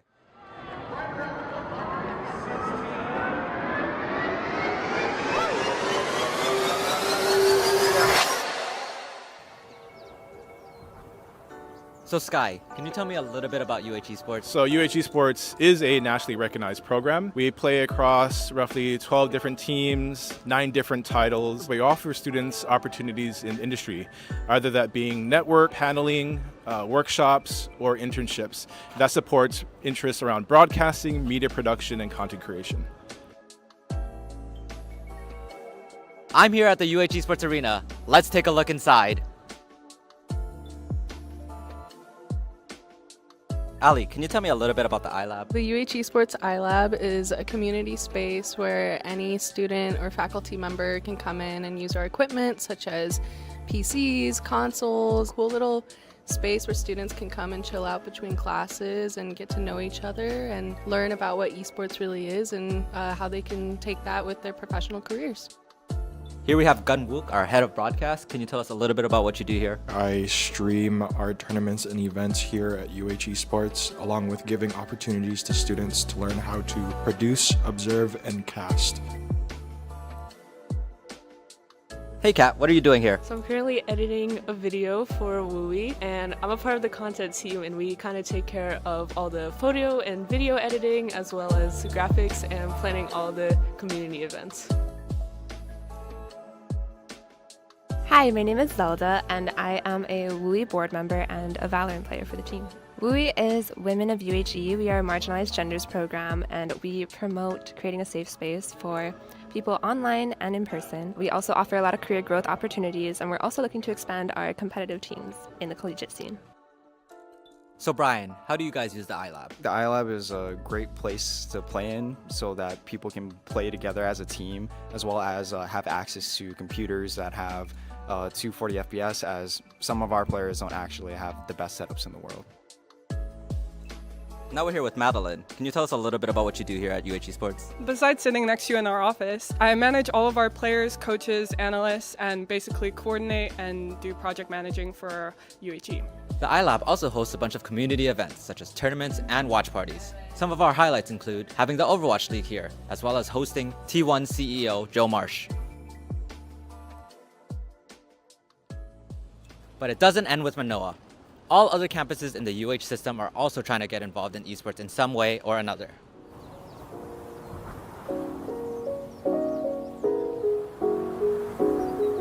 And now we're here at West Oahu. Let's go take a look inside their space. Hi, I'm the founder and director of the Academy for Creative Media System at the University of Hawaii. The ACM system supports currently 16 programs at all 10 UH campuses. This is different because this is a brand new building, and we were able to purposely build an esports arena to see around us here at the UH West Oahu campus. We're thrilled to see the growth of the program at most of the campuses now. Esports is such an important part of where gaming has gone, and also it's just a fantastic way to market your campus. It's a fantastic way to increase enrollment. There are scholarships that can be had, and this is really the future.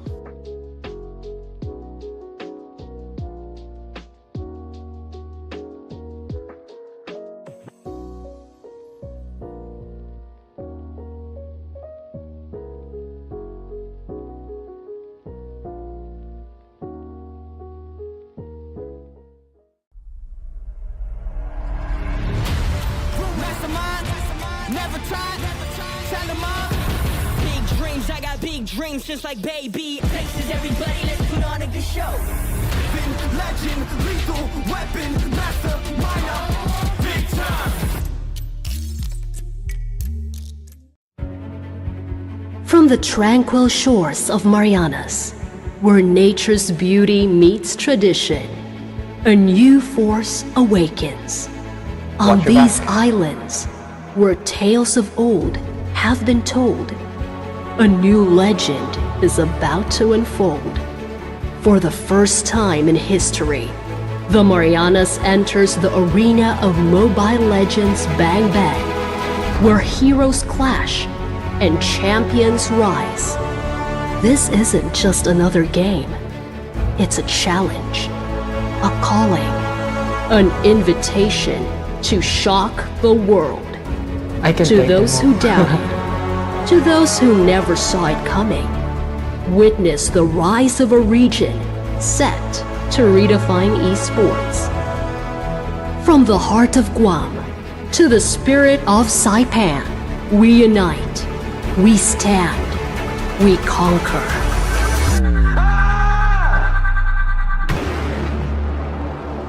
And as this inaugural season dawns, remember our name, the Marianas, where legends are born, where the world's best esports players emerge from the shadows to claim the spotlight. This season, we're not just playing, we're making history, and the world will never be the same. Get ready to be electrified. Get ready to shock the world. Expect the unexpected. We're coming for you.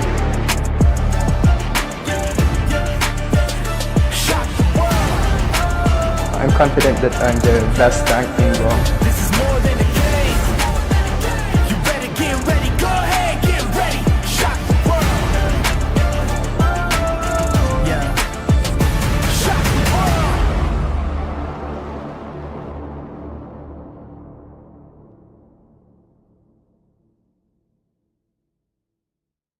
Esports, what is it? It is a form of competitive video game play.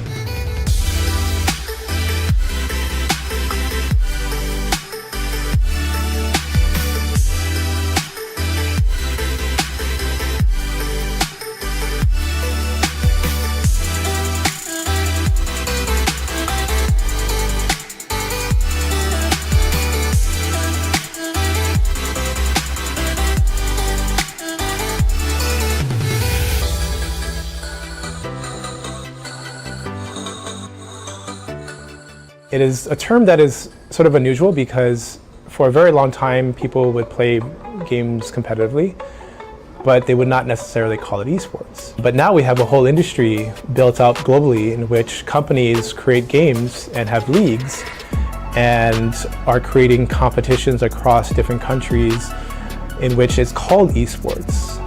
There is an attempt or a desire to kind of mimic what you see in sports leagues. And so we have 8 different games in which we're playing, and then we also have within those games 8 sort of divisions of operations. We have a coach, we have a team captain, we have a student lead, and then we have the players themselves. It's a very big operation which technically running across more than 15 or 16 teams total.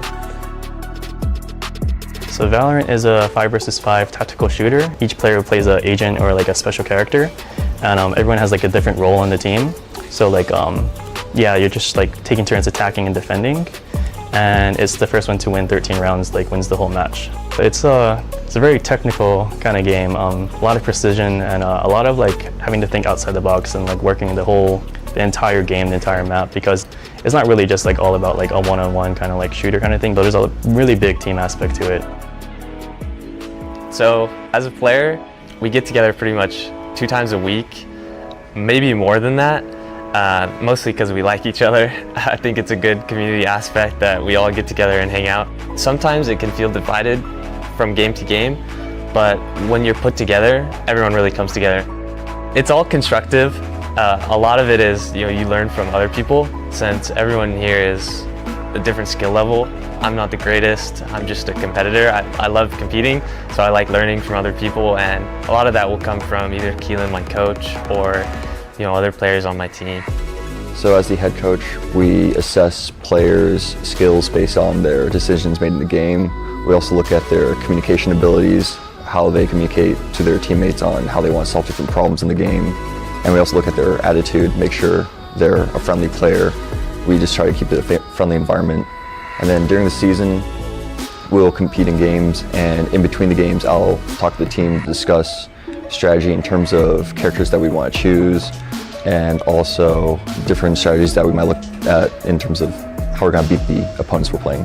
Yeah, they've all been like very inclusive for the team. Like we're all working together, like new strategies, like giving each other tips. Like we're like saying like, oh, you could try this thing. Like, oh yeah, I'll try that. And like we're helping out each other during the practices. It's yeah, they're always super cool, super friendly. I like all of them.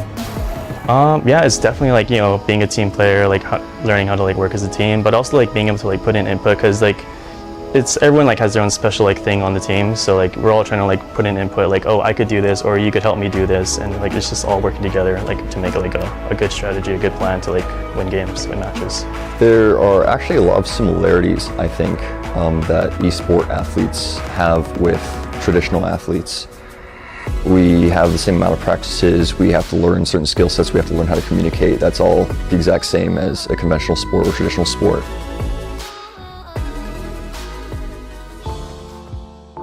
The goal for me in this program is not necessarily to produce professional esports players. Again, it's wonderful if we have them, right? Because that's a lifestyle that many students would like to have. But the goal of this esports program is really, at the end of the day, to get students to engage with industry, right? And to meet the publishers. So for example, last year I was able to invite the Overwatch League, which is owned by Activision Blizzard.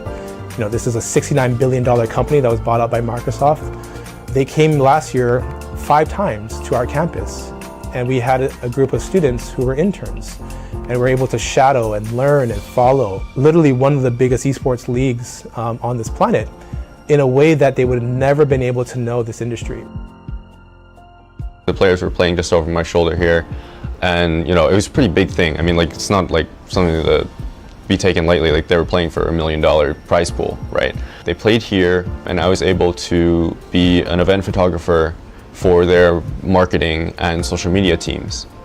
So I was here shooting the events and the players, so that was really fun. I really enjoyed that.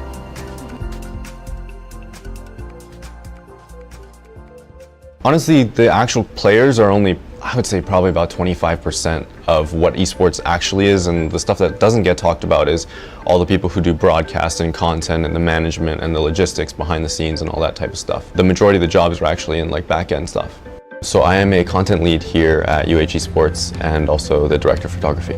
I handle a lot of the camera work and like storyboarding and stuff. I help lead that for a lot of our projects here. We shoot like stills of players which can be used on graphics or on websites, and when we have like news articles or that kind of stuff, we have media that we can send over for them to use.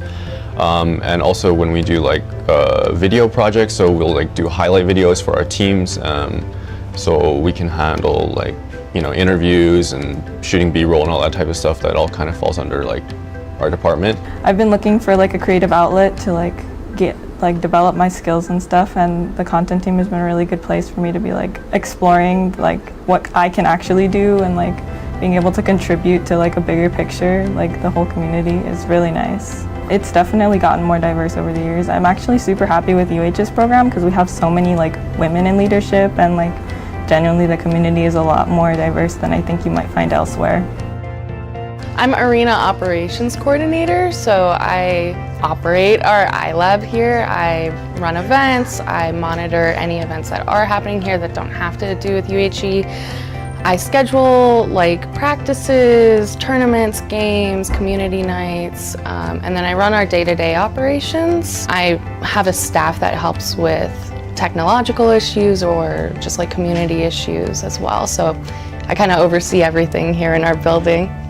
My job heavily relies on knowing everybody and talking with everybody and making sure that they feel safe and welcome in our space.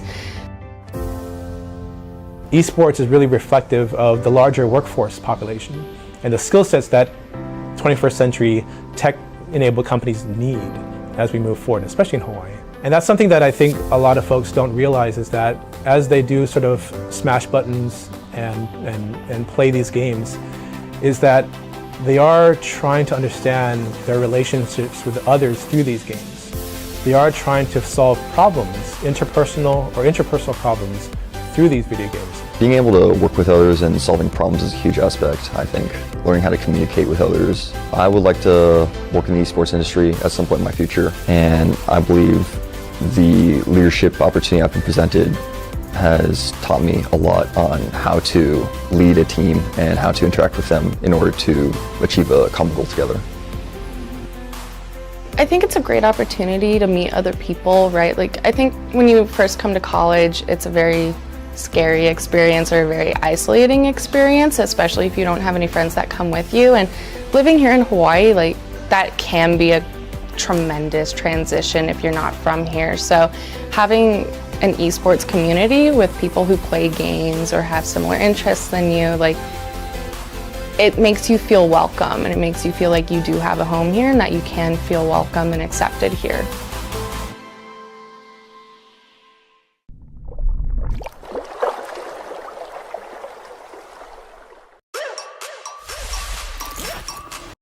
Hello, my name is Davey.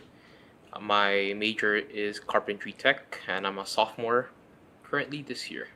My favorite hero is Lapu, meaning I'm an XP laner.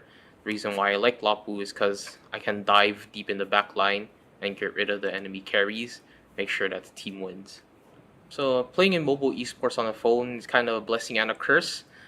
The blessing is I'm not tied down to a desk all day. I can actually move around throughout the day. I don't have to stay in a spot, be sitting in a constant, sitting down for multiple hours. I can move, drink water while playing. I don't even have to be like at my desk per se. I can be in the bathroom, like, doing my business. I can be playing at home doing that. And I guess the curse is sometimes you'll get phone calls. Like during rank matches, you can get phone calls from your mom. I have to ignore her because I don't want the screen to be her constantly calling me, so I have to press cancel, and then after the game, I'll just get scolded. How come you didn't answer my calls? The most interesting place I played would be up at Diamond Head. It was in the middle of a hike, and I was just waiting for a friend to come up, so I was like, let me just play a game real quick. So I played on the summit of Diamond Head. We ended up taking pictures. I was like, we were in the pillbox. The signal was kind of iffy. The moment I went into the pillbox, I dropped connection. So I was like, GG. I think I'm gonna get reported after this game, but the experience is there. I get to play. I essentially can play anywhere. You can even be playing at Manoa Falls. That's another place I actually played. It was raining. It was really wet in Manoa Falls. We were just walking through. I was playing my game. I was like, let me just play real quick because there's nothing really to see because it was all raining. So I'm like, I'm gonna just play ML here.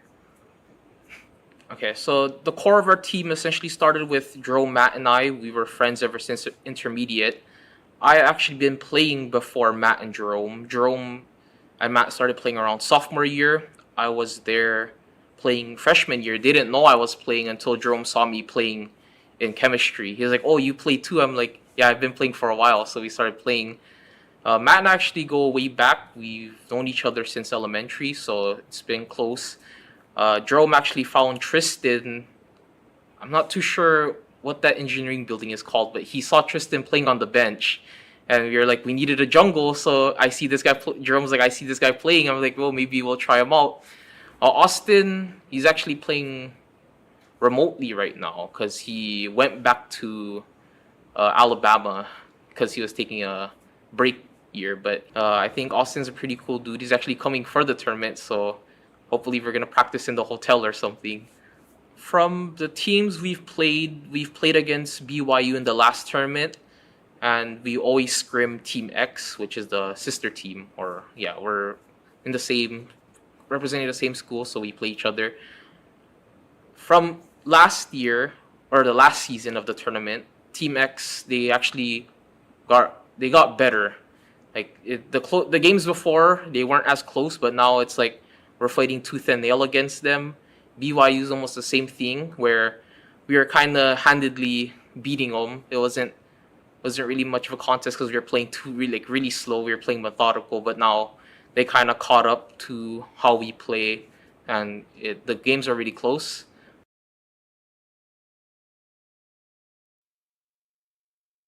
Welcome back, ladies and gentlemen. We are ready for the series that everybody's been waiting for. It's the grand finals. UHEY going to be taking on UHEX, who have climbed their way from the lower brackets to get to this grand finals and looking for a little bit of revenge, I want to say, for their brother team. Oh man, these teams, it's gonna be an interesting game, man. As you heard from the interview, these teams, they play against each other quite often. They scrim and get to know how each of themselves play and what heroes they pick and all that stuff. So it's gonna be all mind games, right? The draft is gonna matter so much in this best of 7 series coming up. Yeah, it's going to be very interesting, especially because you're talking about two teams that know each other. Fortunately, as we've looked at the history right now, Y kind of swept X to get them to the lower bracket. So we're wondering what X has in store here to possibly change up the draft, change up the compositions. I mean, they were quite dominant against Bring Out Madness. A few little shakes here and there, maybe a little bit of a rough early game in that last game that they played, but definitely gonna have to step it up if they want to overcome Y here. Especially they have the ample amount of games to do it, as this is going to be a best of 7. Yeah, I mean, it's going to be pretty intense. One major concern I do have for Team Y, though, is in situations like this, burnout is a bit of a problem. So it's going to have to be up to, let's say, their stamina, quote unquote.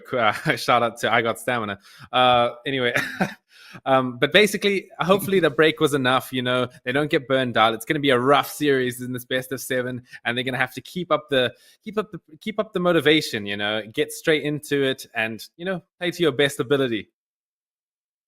Yeah, we learned a little bit there about Davey, also known as Canyon, that he does prefer that Lapu. Last game, we learned a little bit with that last interview that it did look like the mage from X was a little bit banned out from their preferred picks. And I'm going to see if some of those kind of come into play with some of these drafts, some of the bans that are going to come out, and how they kind of flex into it. We're just waiting for them to kind of get ready into this first draft for both of these teams. Quite exciting, though. Like I said, it's the finals here for Hawaii. This has been an event. I was luckily able to participate in this last year as well, and it has only grown and gotten better, and I expect the same to continue on as the seasons grow here for this event.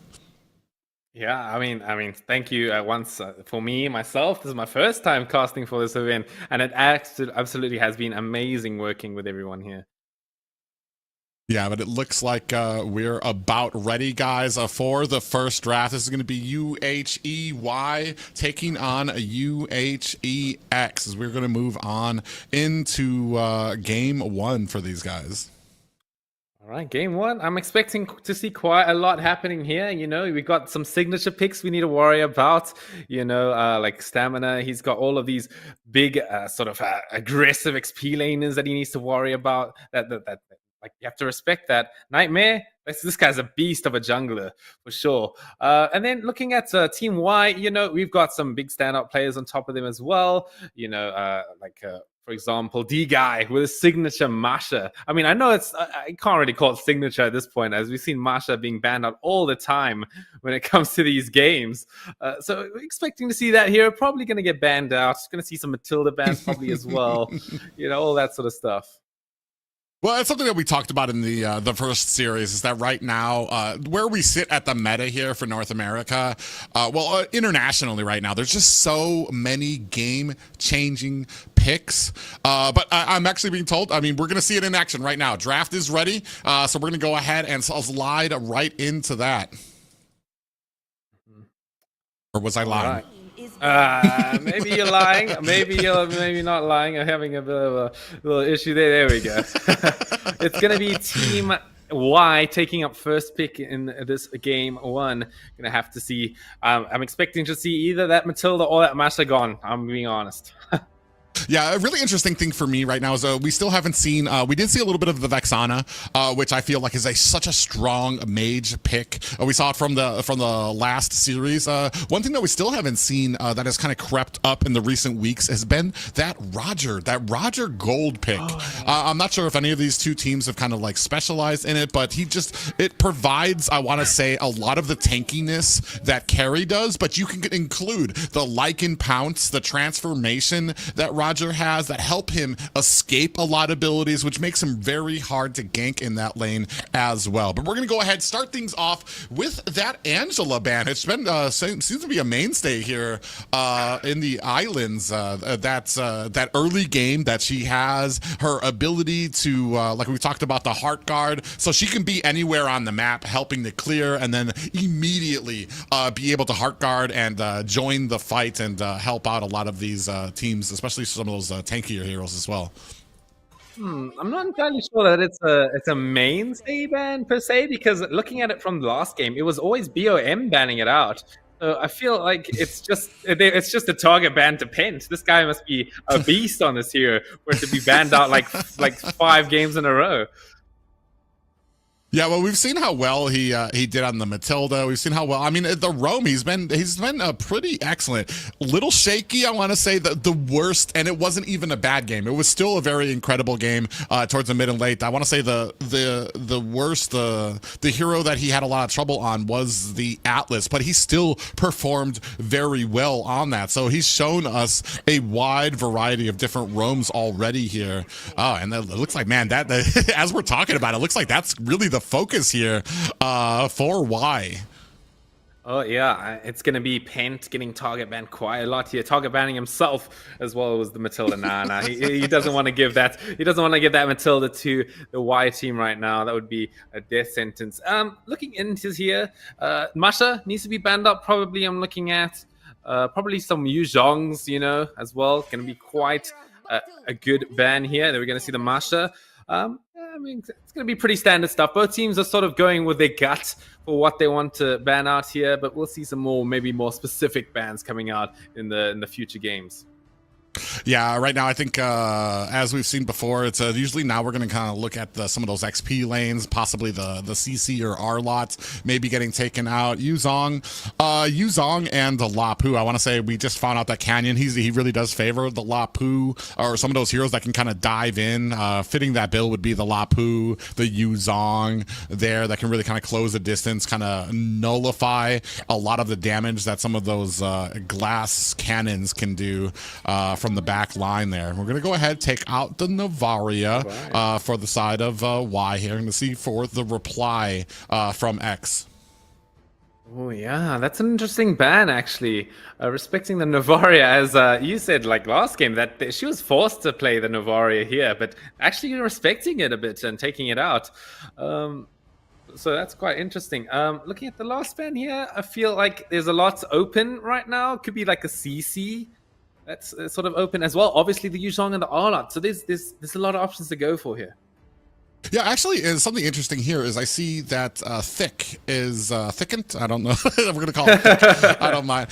Is in here. I'm assuming that's gonna be in the mid position now. So gonna be subbing in for the mage that they had for the lower finals. So it might bring a little bit of something different here for the games here against Y. I mean, we saw some of the Chonge, Novaria in the last game. A little briefness of that Vexana, but we're all out with bans. We did see that Arlot come out for the XP lane. CC still on the field along with a wealth of mages. And what we've seen a little bit of a focus here in Hawaii, I've noticed is like we like to get those early roams out. So we'll see if that kind of holds a priority here for both of these teams. Yeah, I mean, like that's basically the entire pool of the best Flask of the Oasis users out of the field here with the Angela, the Minotaur, and the Matilda. As we're gonna get straight into the Barats. Yeah, I mean that's probably one of the biggest tank junglers in the game right now. No point in not picking it up when it's open. Yeah, we've seen kind of a tone down in use just lately, I want to say, in mainland right now. They kind of prefer the Fredrin, the amount of CC that he has, followed up by the damage he can do very early game with just kind of his tanking ability. And we're going to go ahead. We're going to lean on that Atlas pickup very early. Is that going to come out? It's interesting. It's early. Oh, which, I mean, especially when we have not picked a roam on the side of Y. I mean, we leave it open for possibilities of a Diggy getting put out there, especially since now you already have the tankiness in your jungler. All you would really need is possibly a little bit tankiness for your XP lane. Then you have a little bit of protection for Diggy. Then you have that time journey that can really nullify the ultimate from Atlas. Mm-hmm. Yeah, the Atlas a bit interesting there, yeah, for sure. Although I must say the Xborg is a great pickup here. I feel like that is a very big counter pick towards Barats. You know, Barats, you always want to be increasing your HP pool because it increases your damage output. And Xborg is a hero that thrives in taking down the high HP targets. And now we have Seth picking up exactly what we were talking about. That's probably gonna be that Golden Roger that I think he played against Team X earlier in the upper brackets. So I'm interested to see if he can pull it off once again with this cool pick. So for right now, this kind of this really nails down, I want to say, X at the moment. The only real counter that we've really seen for the side for a Roger on the enemy team is a Harith, who can kind of output the same amount of damage to really kind of hold Roger at bay. Any other marksman, it's not completely lost, but it does mean that there needs to be some pressure applied by your team, and it almost kind of delegates. I want to say Y is delegating where X is going to spend those resources. Now they've pretty much said that with the Melissa out there, you're going to have to pay attention to this gold lane. You're going to have to send some resources up here, or Roger's going to end up overcrowding it very early. We do have the Ruby out there as they went ahead and they banned Clint, so I think there's the potential of this Roger being they suspect that the Roger is going to be the jungler, and possibly that this Barats might be going, I want to say XP lane. There's so much there's a lot of flexibility possibilities. I mean, you do have a lot of flexibility, as we have seen Barats in the XP lane and as a jungler. We've seen Roger as a gold lane and as a jungler, and you do have Ruby, who can occasionally go in the roam position or as an XP laner as well. We could think about it that way. It could just be a simple misclick, you know? It could have been like a simple like, oh wait, obviously the Roger's the goal laner. Why did we ban Clint? Whoops. But I'm giving them the benefit of the doubt. I'm assuming that there's just this 5-head, 1,000 IQ plays going on in their head right now, and I mean, you have the potential for a lot of different scenarios here with the draft that we have. We do have Lu Yi getting taken out. It's actually kind of a shame. I've loved. She's actually one of my favorite characters out there. I've absolutely loved how her kit is. I love how all the skins are on her. And she's just recently finally come back into the meta, where we've seen teams that use her diversion on cooldown, whether it's little things like to get your heroes back to their lane quick enough, get behind enemy towers for ganks and things like that. It's been one of those things that I've enjoyed seeing, but taken off the board, it does have a lot of power, and I want to say a more specific ban out there as we take out Xavier. Oh yeah, I mean, I believe that was also picked up, and it seemed to perform pretty well. This hero is quite good. You know, it provides that lockdown that you might need to catch those squishy targets. Let's say like the Roger and stuff. Oh wait, that's the other way around. Excuse me. Like the Melissa, for example. But it also provides that supportive utility with that additional movement speed that field creates. So it's a great hero, and it's probably worth taking out. We're looking. Stamina did this last game. I don't know why he's doing this. They're toying with us. Farama's going to be taken off the board there for the side of Y. I mean, a little bit of respect, I guess, being played to Thicket. I mean, apparently the whole of UHEX probably prefers a draft centered around the Faramas. We saw with the last series how well Boom Bring Out the Madness performed with the Faramas. Now we're going to get, we have a nice, I want to say, a little bit of juggleness here. Martis is very good in the early game. I'm just not sure how he's gonna. Is this gonna be a switch up like we saw from the last game where Xborg was? They were playing like Xborg was gonna be the jungle. As the draft continued, we switched it up. Martis is now the jungle. Xborg's gonna be the damage that you get from the XP lane. And I was gonna say that would make a little bit more sense just because Martis doesn't really. I don't feel like he shines as well as he does. He doesn't shine as well in the XP lane as he does in the jungle. Mm-hmm. I mean, if you're looking at the draft specifically, I mean, this is the exact same draft compared to the last game in the last series here. They had the Melissa, they had the Atlas, and the Xborg. Let's see if they committed to it fully. I can't remember who the last one was. But yeah, looking at the team from Y so far, it's going to be the Lapu and the Odette for Thicket in the end. I'm curious. I want to say a good draft here by both sides, especially this Valier. It's going to be the bane of the existence for Atlas. It just depends on how the timing goes. If Atlas, if Penta's going to be able to get off these fatal links, and then we're going to have to do a very good job of either our placement as the Odette or our ability to protect the Odette, because we don't really have a lot of peel for her right now. Mm-hmm. That being said, there's not that much that can cancel the Swan Song. It's probably just the Detonator's Welcome that it will be able to cancel out. So if all goes south with it, I feel like the shield should be enough to have some survivability with it. As you said before, Atlas is the amazing setter hero, but just doesn't really provide that much support when it comes to protecting allies. So it's going to be up to Thicket to sort of look after himself this game. Yeah, but ladies and gentlemen, we are ready. The grand finals here. It is going to be UHE Varsity Y taking on UHE Varsity X. Do not adjust your TV. It is Y versus X right now. We're going to see who can come out on top, get that little bit of momentum here in the best of 7. That is entirely correct, man. I'm keen to see this team come up against each other. I don't think I've seen these teams play personally against each other as much as they played against each other as scrims and all of that sort of stuff. So it's going to be interesting. Yeah, and right now we can already see Roger putting a little bit of pressure up onto that orange buff. A little bit. I think Nightmare might have disconnected right now. Looks like they're calling. He looks like he might have disconnected. Yeah, we're calling for a pause right now. That's kind of unfortunate for the side of UHE Varsity. You could see down there they were kind of calling for the pause. He was having some issues just kind of standing there. All the while, Seth just going ham on that orange buff right now. Hopefully on all of their computer screens over there, they don't have the stream open, knowing that the Roger's taking their red buff at the moment. But that's probably, I'm sure there's some coaches and refs in there that are making sure that doesn't happen. But yeah, that's not going to be great, especially if Roger does manage to get that red buff in the end. Could lead to a pretty bad sort of XP difference between the junglers.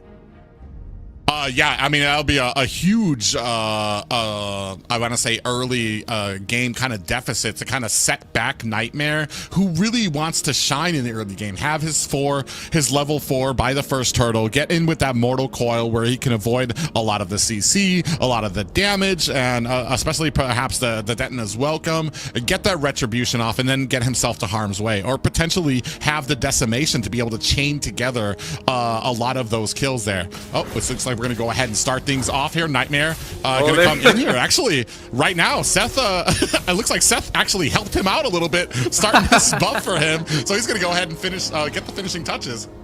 I mean, it sort of equals out, right? You know, Nightmare, he had a bit of AFK time that could have been time taking the red buff anyway, so it wouldn't make that too much of a difference, but he can still wink an eye to Seth for helping him out, for sure. Yeah, and I mean, right now, Nightmare he hasn't got the, he's gotten both of his buffs right now. Is that a good rotation, especially over Varsity Y right now? Ooh, was that actually taken by D-Guy? Yeah, it was taken by D-Guy, so he's going to have a little bit of a difficult time getting that level 4 probably for this turtle fight. He does have that little green minion to the right side so far. Maybe he can take that just before the turtle, but looking at Ari, he's already level 4 here. D-Guy in a bit of a situation here. He's going to try and sort of scout some positions, but he'll be just fine. I like this rotation. Look at this. McKee, Ari, and D-Guy. All three go down to the bottom. They're not able to find anything. Immediately, they're going to rotate back to mid. All the while, D-Guy doing a great job of kind of being a nuisance, being a presence in the jungle to make sure that he has eyes on a Nightmare and is being that little bit of a nuisance to him, stopping him from getting this turtle.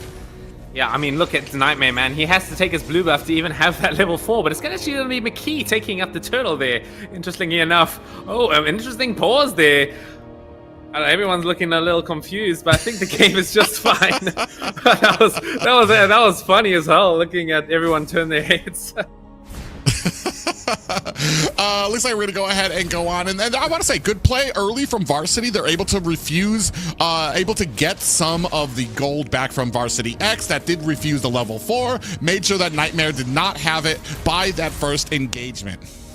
It's actually it's actually insane how much that little Ricky, as the community likes to call him, stealing the Ricky away from Nightmare has made such a big difference in terms of this early game so far. Yeah, and that's it's all these little things, especially when you start getting higher up on the when it comes to the professional play. It's all these little mistakes, all these little things that you're able to refuse from your jungle. Ooh, Pent here, D-Guy checks the bush there, and I want to say a great job by D-Guy making sure that he's always in front of his team, always the one checking these bushes, to the point that there's not really an opportunity right now for Varsity X to kind of find some of these surprises or some of these ganks. Ooh, Seth pushed forward a little bit. Interesting. Nightmare using the Mortal Coil a little bit early there, maybe not able to try and catch Seth there, but Seth, I mean, he's playing Roger, man. We explained this before, how Roger is just such a hard hero to gank with all that mobility in his toolkit. Yeah, and unfortunately, you're right. He used the Mortal Coil because he wasn't sure what was in the bush, which means that it should have been Pent that actually checked the bush in the first place. Gets in there first. Nightmare's going to have his abilities open. And D-Guy, I want to say, doing a good job baiting out these abilities, making sure he has vision. Now we know the jungler was up at top. We might be able to make a little bit of a play. It does mean that at the bottom, they're a little bit more comfortable. We take a look here at the items already. Looking for that antique cuirass already from D-Guy, trying to build up a lot of that defense as we move in, trying to put some pressure onto Varsity X. Oh, here it is. I mean, Atlas is level 5 surprisingly at this point already. He's going to have the Fatal Links available. It's actually going to miss onto McKee with the Purify coming in from the Vengeance Flame. As now, I mean, I think they're going to have a decent opportunity to take the turtle for themselves on the side of Team X. What a good play there. McKee didn't even stutter. Immediately knew he had Vengeance Flame, walks away, and negates out that ability. Will it be enough for them to secure this Lord? Okay, it's going to be going to Nightmare so far with the Song's uncommitted, although he's getting committed quite hard on Thicken from D-Guy. They will be able to get the kill. First blood going to McKee, but no, Nightmare will be able to get the decimation straight onto D-Guy. Seth coming in for the cleanup here, but not be actually able to follow up too hard. Yeah, I mean, they're able to secure the turtle, and they trade kills at that. So I want to say, looking a little up for Varsity X. Oh, here it is. I mean, Stamina, a bit of an interesting loss on sanity there. Will take out quite a chunk of HP from Canyon, but he will lose his Faraga armor. Yeah, and right now, Filipino Kid getting pushed on a little bit. I want to say both marksmen seeming very interesting. Ooh, Filipino Kid. I want to say baiting out some abilities from Seth there. They're very evenly matched right now when it comes to this. That last fight, I want to say great coming for both of them. They found some kind of sweet spots in there. Pent even able to find Fatal Links, but it did get stunned out, or it did get purified out by McKee. So maybe either we bait out that Vengeance Flame first, we call it out, or we're gonna have to maybe choose our targets a little better. Ooh, bravest fighter, but coming in from Canyon onto, I got stamina, but he does have that stamina indeed. He's going to be able to sustain out through that bravest fighter just for now. In the mid lane, Pent, he's getting harassed quite a lot by those fireballs coming in from McKee. He's going to have to back off just for now. Yeah, and I want to say this is kind of the struggles that comes. Ooh, and we do have a little gank coming up from the top. Oh yeah, he's gonna have to pop that go away from Filipino Kid. He's not gonna have options here. If he makes it out, then I am Chinese. You can see here right now, I mean, a great gank. This is what I've been talking about when it comes to a lot of those ganks. Oh, a little bit of action coming here. I just got stamina looking for the kill on the Canyon, but using that flicker very wisely, gets into this tower range. Oh yeah, I mean, Canyon, he's doing a pretty decent job of protecting that tower against two people right there. I got stamina, doesn't have the last insanity available to actually contest his turtle, so Ari is going to have a nice time away from most of the team coming in from X when it comes to this objective. Yeah, and I want to say I want to say that a little bit more crisper is Y right now when it comes to the usage of their ultimates, when it comes to the rotations. You had 4 men up at the top. Oh, actually, we have a little bit of a fight up at top. Oh yeah, Seth committing quite a lot, but the go away is going to be able to persuade him from continuing any further. Here we go, Pent looking for an option at the bottom lane here, but so far on the top lane it's going to be the Decimate coming in from Nightmare. A great pickup so far. Yeah, a great pickup for him. You can see here for the damage right now. Varsity Y, I mean, they're starting getting a little bit of a commanding lead, about 1K gold, or yeah, about, actually 2K gold over Varsity X right now. They're starting to get that lead build up and starting to get to the point where Varsity needs to start making or creating a play, especially when it comes to a lot of these ganks.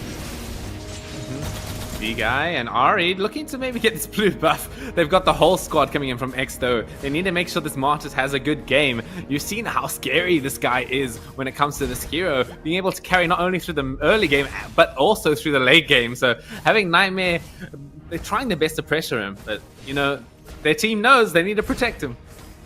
Yeah, well, I mean, even though the gold lead's kind of in favor, we're actually at about 3K gold lead right now for Y, but Nightmare has no deaths and has 2 kills on the board right now. So he's still doing a good job of handling himself. It's just we're going to see how well it goes into some of these next objectives, which I feel are going to be very important for the momentum of Varsity X. Talking about objectives, we're going to try and get this middle tower coming in from Team Y. Going to force out the flicker coming in from Thickened. Thicket was trying to go back home, but the flame from McKee kept on burning her, so she wasn't able to recall back. I hate that so much, by the way. For Leo, why does he do so much damage over a long period of time, man? And right now, I mean, enforcing their will, Varsity Y able to push through mid. It's going to create the distance for them now to go ahead and latch onto this turtle. We're looking to see, is Varsity X looking and going to be able to reply here? Canyon looking for the backline here. They will be able to get Thickened here. Canyon doing such a good job of front lining. Here comes the Fatal Links. It is onto 2 with the last Insanity pop. They're going to be able to blow up 2 members of Team Y. Although they're not going to continue for the Lord. They are a little bit low on HP. Oh, I mean, I don't know about that. I mean, you have the momentum. You lost one, and that one is going to be back very quickly as well. You just took down 2, and you don't continue to your advantage. I mean, I props for being a little bit safer with it, but I feel like it's one of those things where you got to kind of use the momentum to your advantage, especially for games of this magnitude.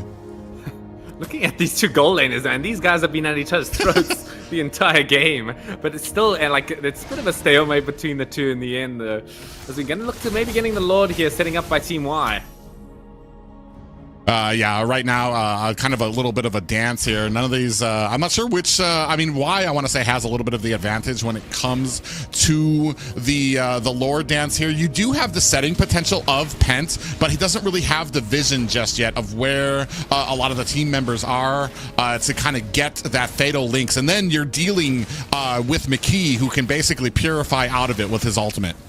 Oh yeah, that's such a good matchup, man. I actually didn't even think about that in the draft with that Vengeance Flame countering the Fatal Links. As now we're going to see the Lord getting quite low. It's going to actually reset in the end. As I got Stamina harassing the backline so far, making it quite hard for Team White to follow up and secure that Lord. Yeah, very interesting here. I want to say Varsity Y started it. Looked like they wanted the fight, but then when Varsity X pressed onto it, they all back up a little bit more. And now Seth kind of forced to kind of try to make something happen here on the opposite side of the lane. Filipino Kid's going to have to clear this up before he joins the fight. At least right now, Varsity Y knows they have a mismatch. Okay, here we go. Attempt 2 coming in from Team Y. Are they going to be able to get it? Lord looking like he probably is going to reset once again. Let's see how many times this guy resets before actually falling down for once. And again, rinse and repeat. Seth going to the outside lane. He's going to push it. Now Filipino Kid's going to have to go answer it. We're going to come back to the Lord dance. I feel like they're being very patient. They're waiting for a mistake. We just, like I said, like we're just waiting for a set for one of these teams to be able to kind of call out. You can see now Canyon in a little bit of a position here, going to clear up the top lane as I got Stamina. They do spot D-Guy actually being durst down. He's going to use that last insanity. Oh man, actually gets the kill. That's an insane amount of damage coming in from Stamina. As now they're going to push on to Ari. They're falling quite low on HP though. Canyon in position. Seth on the back lines trying to disrupt the team fight a little bit, but now he's on the run. 5 people running at him. Is he going to make it out? He probably will. Running straight into the enemy base for some cover. I want to say a lot of respect from both of these teams. Neither one of them really wanting to make a mistake, but it's coming to the point of like the confidence level. Do they know where their spikes are right now? I mean, Nightmare. My thing is on UHA Varsity X right now. You have the ability. You're at about 6K gold. It's not. I mean, you're not completely out of it. You're down by about 2K gold as a team, but slowly and surely, as this match progresses, Nightmare's going to find himself less and less useful as a Martis as these fights progress. So you really need to take these opportunities in the early game to really be able to get those kills, set the standard, set the tone, and collapse onto these objectives. I mean, we are talking about Nightmare here, though, man. We saw what he can do in that late game situations, man. I'm just saying. But yeah, no, traditionally, if we're looking on the paper, yeah, Martis will probably fall off at some point. You're totally right. Looking at Pent, he's getting harassed quite a lot by those fireballs once again. Valia, that classic sort of tanky hero, whittled down here, is proving to be quite effective against that lineup.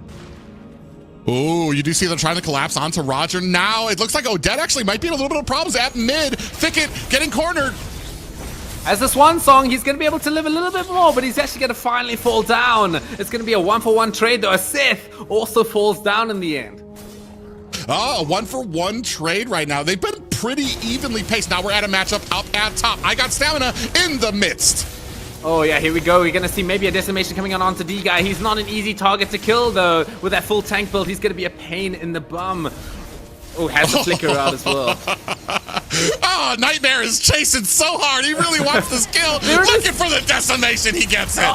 Finally gets it. The decimation won't come out in round 2, but Filipino Kid will finally take out Canyon. And now we're going to see a bit more of an interesting match where now they're at each other's necks and finishing off the kills. As I feel like Team X, they should be able to get the Lord here. Although Ari is still in position with that 1 level difference. Yeah, you can see Seth, he wanted to join the fight, but he sees Filipino Kid at the bottom pushing this lane, so now he knows he has to answer it, and he's not going to be able to join the fight here right now. Still looking for Varsity X, put some pressure onto this Lord. Are they going to finally be able to get it? He's actually getting very low trying to fight this off. Lord has a 1 kill streak so far. Oh, Filipino Kid finally getting his kill onto his counterpart on that gold lane, Roger, in the bottom lane there. That's going to be a huge amount of advantage he's just generated from that kill. Oh, right now we do have 4 members. I mean, still have not gotten this Lord right now for either of these teams. And they've just, oh man, another, we have a tower down at mid. Now, Varsity X starting to enforce their will here. Tied up game for both. Oh yeah, I mean, look at that net worth. It's pretty much even. But Lord, finally, I think he's going to get taken down here. I'm pretty sure there's no way it makes it through. Yeah, I don't think Team Y is going to be able to contest this one. Yeah, I want to say Nightmare. Right now, actually, I want to say taking a good grip of damage there from the Lord. I'm not sure when it comes to the items if he started building up some of those defensive. Filipino Kid doing a great job, though, of kind of clearing out a lot of these towers. We've got 2 down at bottom, going to try to meet Lapu. Oh, he managed to get the tower in the face of the Lord and 2 more people. What a beast. Yeah, that's actually kind of crazy, and just kind of talks about the macro ability of Varsity. They lose a Lord. They have Lord looming for them, but Canyon's still able to kind of make room and is like, I'm just going to go ahead and snatch up this tower before Lord comes in here, does it successfully, and they're not able to reply.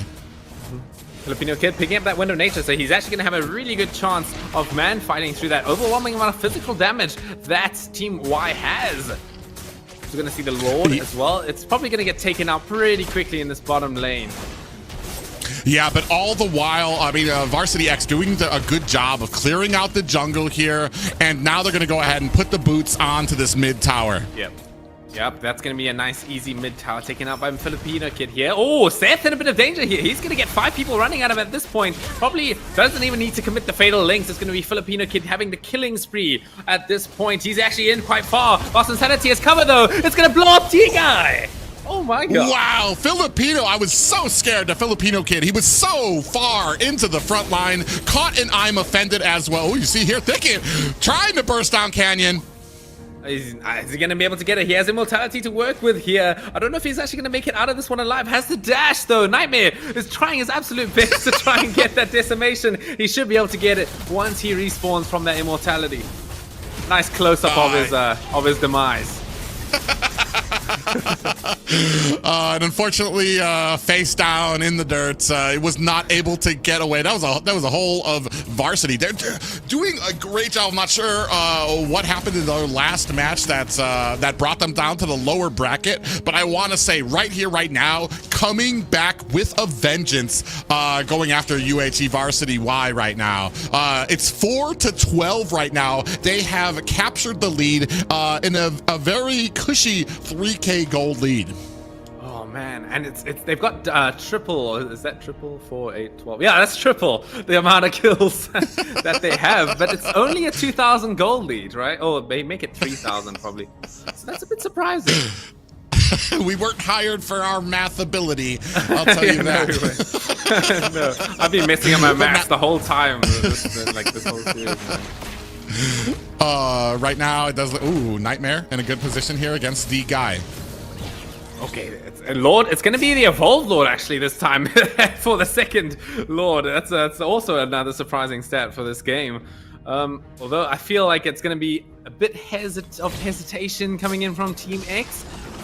Team Y are not exactly in the best sort of situation to contest it though. Yeah, interestingly enough, we see that Martis, that Nightmare kind of did not pick up the 2 damage items you usually go for, maybe like a War Axe, sometimes a Blade of Hepsies. Ooh, Thicket might be in trouble. Oh, he's going to actually get blown up by that bravest fighter. Canyon is just in the middle of it all. I don't think he's going to be able to make it out. The decimation comes in from Nightmare. He's going to start running towards 3 members of Team Y as he's just going to back off though. As now, Team Y are looking towards getting that Lord. Oh, they're going to lose the top tower to a single minion. Oh, no. That one minion, the biggest impact for sure. We're going to see Stamina has that immortality, so he's going to be able to be quite aggressive in this Lord fight here. This is going to be the big fight, I'm pretty sure. As Filipino Kid, they're going to get knocked up by the Lord so far. Here we go, Lost Insanity caught a bit early. Gets taken down. His Faraga armor still has immortality to work with. Ari looking towards it. Ooh, right now, they're chasing down Varsity X. Filipino Kid separated from the pack. They don't know it just yet. Ooh. Filipino Kid, he's in a bit of danger here. He's going to pop that go away. Seth locked down underneath the wall. Seth, he's running away on all 4s. He will be able to get out. As Ari, falling quite low as well, has to pop the detonus welcome to get away a little bit here. Nightmare not going to be able to finish up the kill just yet. D-Guy with a conceal play, though. Are they going to be able to follow this up? As now Filipino Kid, he's looking towards this Lord right now with that Little Wonder giving a nice amount of vision for this situation. McKee as well not going to be doing his best to harass them down, but D-Guy, he's probably going to get taken out by I Got Stamina. Oh man, I want to say Filipino Kid panicked a little bit there. He had the go away, and he had Seth pinned against the wall, but he decided to dash forward, which pushed Seth away from the bubble, allowed him to escape when he could have just stood his ground, started with the damage out there, and we can see now, I mean, full, almost full tank nightmare right now on this Martis. It is meaning that they're taking just a little longer on this Lord, but still able to burst it down, and they are really kind of hanging in there when it comes to the team fights here against Varsity Y. I quite like this decision of going for like one damage item. Hunter Strike is a bit of a utility item, right? It's not entirely all damage, you know, it gives you that additional movement speed. But I feel like the team coming in from X, they have enough damage to make up for it, right? They've got this Melissa, they've got this Odette, huge amounts of burst damage coming from them both, so it should give them ample opportunity to allow Nightmare to pop those decimations. Yeah, the only thing is that now when it comes to like these Lord fights, it really kind of takes a little bit of time for them to kind of burst down this Lord. And right now, Canyon actually might be in trouble. He's got a flank coming in. Seth coming in with a backup though. D-Guy as well, scouting out Pent, not letting him get any sort of great and surprising opportunities just yet. Yeah, and right now, I mean, a big Lord here. Only high ground towers left for Varsity Y. Looking for the defense here right now to see if they're going to be able to withstand.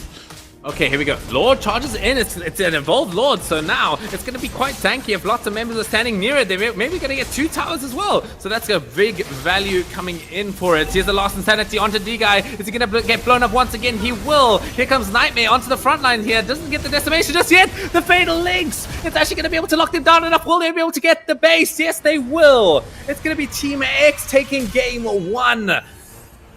Ladies and gentlemen, we have ourselves a series coming in from a sweep against Y, or Y had a sweep against X, and now X reclaiming it, starting things out with that jab, is gonna get themselves up 1 game here. As we take a look at some of these stats here, man, I just want to say like 5 and 16, man, and a great. I did not have faith in the the Odette pick. I'm just gonna put that out there. But they did such a good job. He was very safe. He didn't really kind of lackadaisically let out that ultimate when he was in harm's way. And then the rest of the team, the rest of UHEX did a good job of kind of protecting or even punishing UHEY when they did get those kills onto Odette. And yeah, I mean, that was kind of the story here. Mm-hmm. Surprisingly, D-Guy had a really rough time of frontlining. I mean, you've got so much burst damage coming exactly from that Odette and that Melissa, but also he fell like 2 or 3 or 4 times to that last Insanity, which really proves that this X-Borg hero is amazing at taking down these tanky targets. So I'm such a big fan of Stamina's pick right there. Yeah, it's been something that's kind of very specific to North America too, is we really favor this X-Borg pick. I want to say for like the last 2 years, we've really kind of favored the burst, the speed, the ability when you get those stacks on, you're just basically doing true damage to the enemy there. And it doesn't matter how tanky the Ruby is or how much healing that they have, with that much true damage coming at you. I mean, especially we've seen it there. It was really able to kind of body that lane. And then Atlas had some great pickoffs there as well, even in the face of that vengeance flame from Valir. It really came well together there. And Martis, we were talking about a Nightmare, who has shown that he is kind of a menace on that hero, regardless of when he decides to kind of come online. He was a little bit more passive than my personal taste is for Martis, and from when like how that hero scales, but I want to say he kind of like was really waiting. His build choice is very unique. He gets that 1 damage item, and then he builds very tanky. He likes to sustain, likes to be out there a while with the Martis so that you can kind of fish for those decimations. So I mean, man, a great game here played by UHEX, and we might have a long night in store for us. I hope so, man. I've been really enjoying these games. Just going back to Nightmare, man. We might need to be seeing this hero being banned out, I'm pretty sure. I know at least in the South African meta, it's like the #1 banned hero.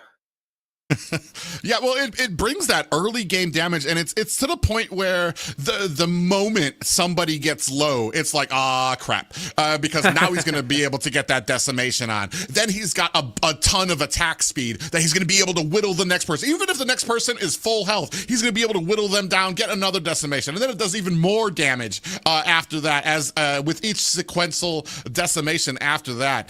He's just a force to be reckoned with in the early game if you're not careful. But I mean, it's not even the early game you need to worry about, because with Nightmare, he's been able to show that he can utilize it in mid and late game as well. Yeah, for sure. He's it's just I don't know what they need to do. They probably need to take it out. It's probably going to leave a whole bunch of other stuff open. So these next drafts are going to be pretty intense on the mind games for sure. I would like to shout out as well Stamina, having a perfect game as again on this Xborg hero. He's really proving that this is another vital part of their strategy in order to take out, as I said before, those tanky targets. And I just feel like their drafting has been really on point for the last few games we've seen from them. Even I want to say we were talking about Canyon, who favors that Lapu, and they came in there with ready with a plan. Especially, it was a very interesting back and forth that we saw at the Lord Pit in the early game, where we had both of our marksmen kind of going to the side lanes, pushing, going back to the Lord Pit, baiting it out. Both teams push back, then they both separate from it. Then both marksmen go back to the side. It was like there was this plan that both of them had, and that's the interesting thing. It was this plan. All right, we don't have anything. All right, marksman, do you know what you're supposed to do? There wasn't any hesitation. They just kept on going back to the same game plan until they found an opening, and that just kind of speaks for the patience of both of these teams, not really wanting to press forward until they had that advantage that they needed. And we saw it with some of the ganks that happened at mid before they started the fights. Yeah, it's a bit like that game you used to play as a child, you know, like running around playing tag and stuff. You find like a tree and you're like trying to get around to see who goes to that one side first. I don't know if you know what I'm talking about. It sort of felt like that with that Lord fight right there.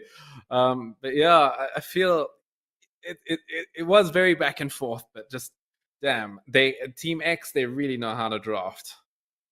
And right now we're gonna see what kind of changes come out. I'm wondering. Martis, either the Martis comes off the board, or we need to find something to pair up against it. Barats was having a lot of trouble. I want to say that was kind of the reason that they kind of gave up Barats, and that's kind of a reason I want to say in North America that Barats has kind of fallen off a bit, is because of the prevalence of the Xborg out there. They can both stay out there. They can both kind of linger out in front of the objective pit, but eventually Xborg's going to win that fight. He's going to get all of his stacks onto the enemy, especially somebody slow like a Barats, and he's going to be dealing true damage. Once he's got you down low enough, he's going to be able to get that last insanity, which is completely unblockable. You have to run away from it if you don't want to get bursted down, and then he'll have an escape. Especially when you rush an early immortality onto Xborg, where you don't even have to wait, or you don't even have to use your last insanity. You just wait until your immortality pops, and you come out with the last insanity, and then able to kind of scoot yourself to a safe distance. It could be like that, or the other option of taking out the Xborg, like making it a little less effective, is if you look at the team of Team Y right now, they don't have intense burst damage. That's another option against Xborg, because if you burst down his shield before the last insanity pops, the damage is cut in half. So maybe they could look towards maybe implementing a little bit more of an intense amount of damage into them, and that's another way to do it. It's one of those things. That I want to say, like the Roger pick. Right. It does well. It was doing well in the lane, but I felt like we were really utilizing his speed to kind of get to those far off lanes, get the pushing. He shines with a lot of damage that he can do in this, especially in his wolf, his Lycan form. He's pretty tanky. He's kind of like a fighter in that. So I feel like maybe we could have utilized him a bit more to kind of help out with bursting down some of that armor there. But I mean, it just kind of came down to just a well-played game by UHX. Especially, they minimized a lot of the holes we saw from when they last used basically the same composition in the last series. Atlas wasn't getting caught. Pent wasn't getting caught as much. He didn't take a lot of those early game deaths. He was really kind of nailing some of those ultimates. Although he did, like, I want to say he did have one of his ultimates, Vengeance, flamed out of, but he was still, I want to say, doing a good job. And they really kind of covered down on some of those weaknesses of that draft that they saw from the last series. Interestingly enough, I'm looking like it's looking like Team X is on the right side again, and Team Y is on the left side again. I don't know if that's a bit of an interest, a bit of how the mechanics of the tournament works a bit, but they'll have first pick, and last pick goes to Team X once again. As we're going to see that Angela, as per usual, going to get taken away from Pent, and then Matilda going to see a bit of a similar situation to the first game. Yeah, I assume that it's a possibility of it going to the loser's choice of what they want. Right, I don't know. That's what I've seen in some tournaments. Some tournaments it's always switched. Some it goes to the loser's choice. Do you want? I've seen it in MPL before too. They'd get to select whether they want second pick or first pick as well. But we're gonna go ahead, start things off. Very familiar bands here from both of these teams. The Angela, the Matilda. I think that's pretty much the guarantee here right now, is that the Angela, Matilda, and the Masha will most likely not see the light of day for a lot of these drafts. Yeah, I mean, the Masha for sure. I mean, D-Guy's got an insanely good win rate on that hero so far in this tournament, so we're definitely not going to see him pick it up. I'm surprised that Yu Zhong was not banned or picked up as well. I mean, Stamina really likes using that hero. I don't know how much Canyon does, but that's a hero that we've been seeing performing really well.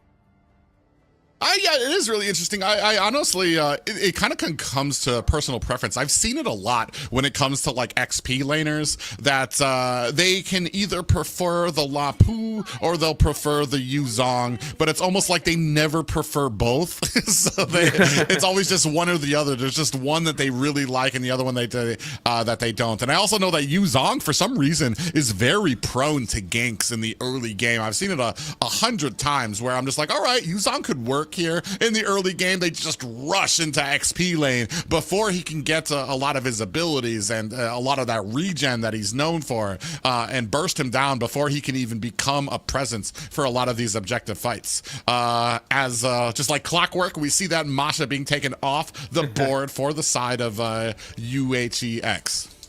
Oh yeah, man. This, I mean, I still need to see this here. I mean, I haven't been too familiar with the game recently. I still need to see this thing in action properly. So a little bit sad that I'm not going to be able to do that. But anyway, we'll see that Melissa being banned out, which definitely Filipino Kid was making pretty good use of last game.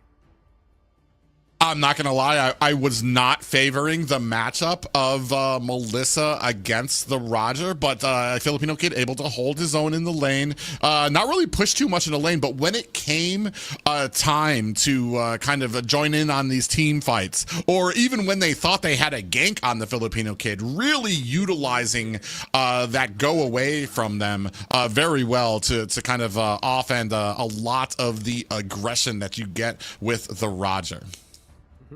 Oh, interesting ban here, as well as that Clint once again. We saw that in that one of the games earlier, that it definitely packed a punch when given the right amount of items. So maybe sort of getting ready to do a draft that that sort of likes going into Clint, if you know what I mean.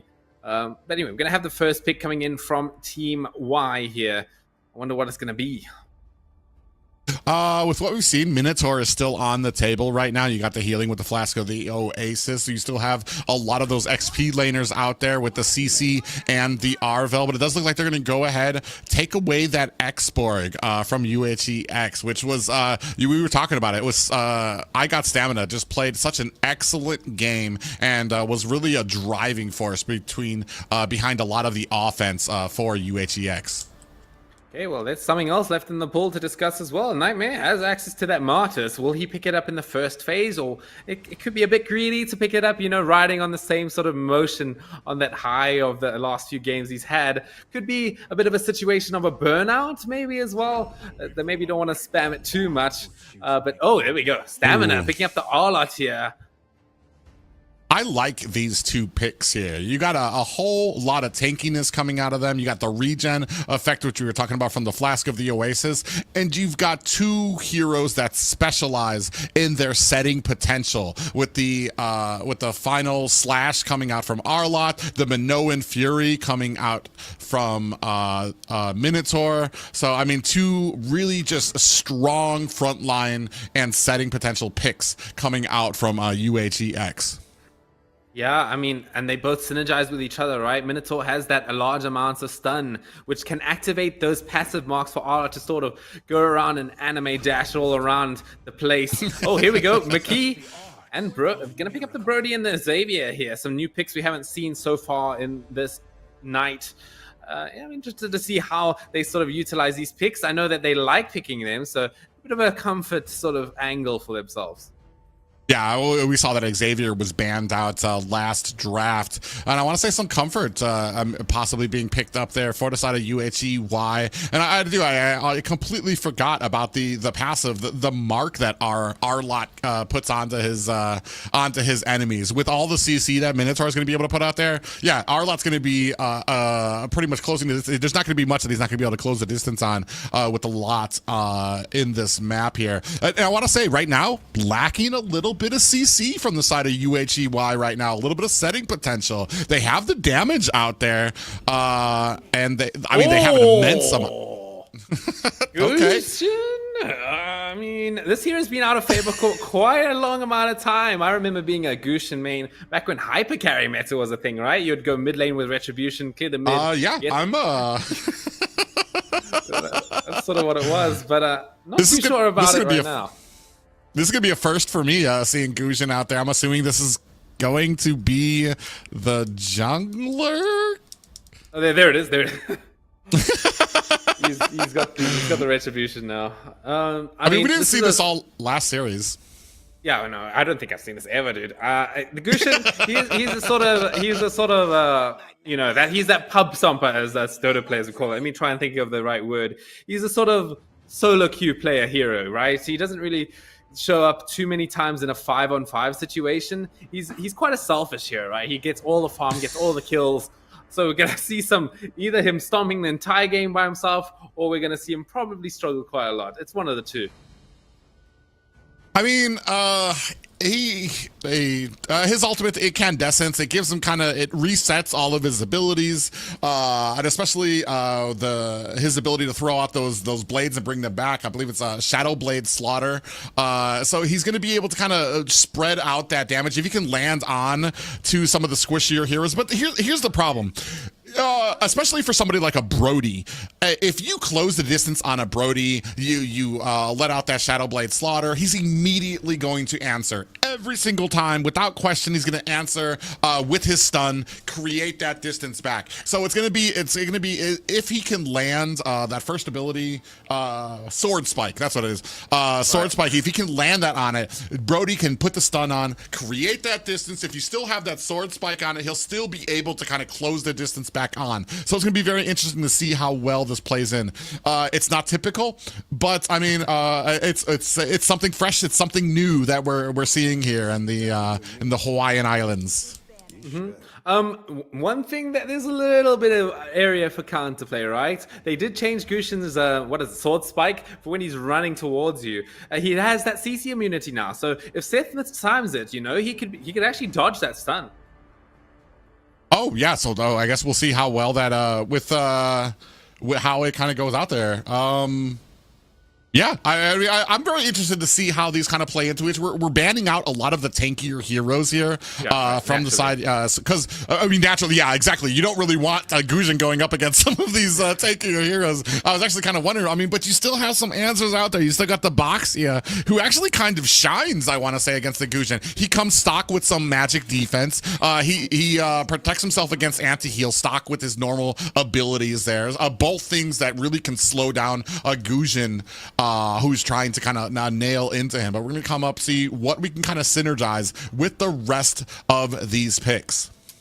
Yeah, and one strong feature of Guzhin is that passive of his, right? If he hits a low HP target with a basic attack, he heals quite a lot. So as you said, Abashia could be really nice against that sort of thing, especially since a lot of what Gushin's damage as well is it's multiple increments, which his passive actually sort of counters in its own way.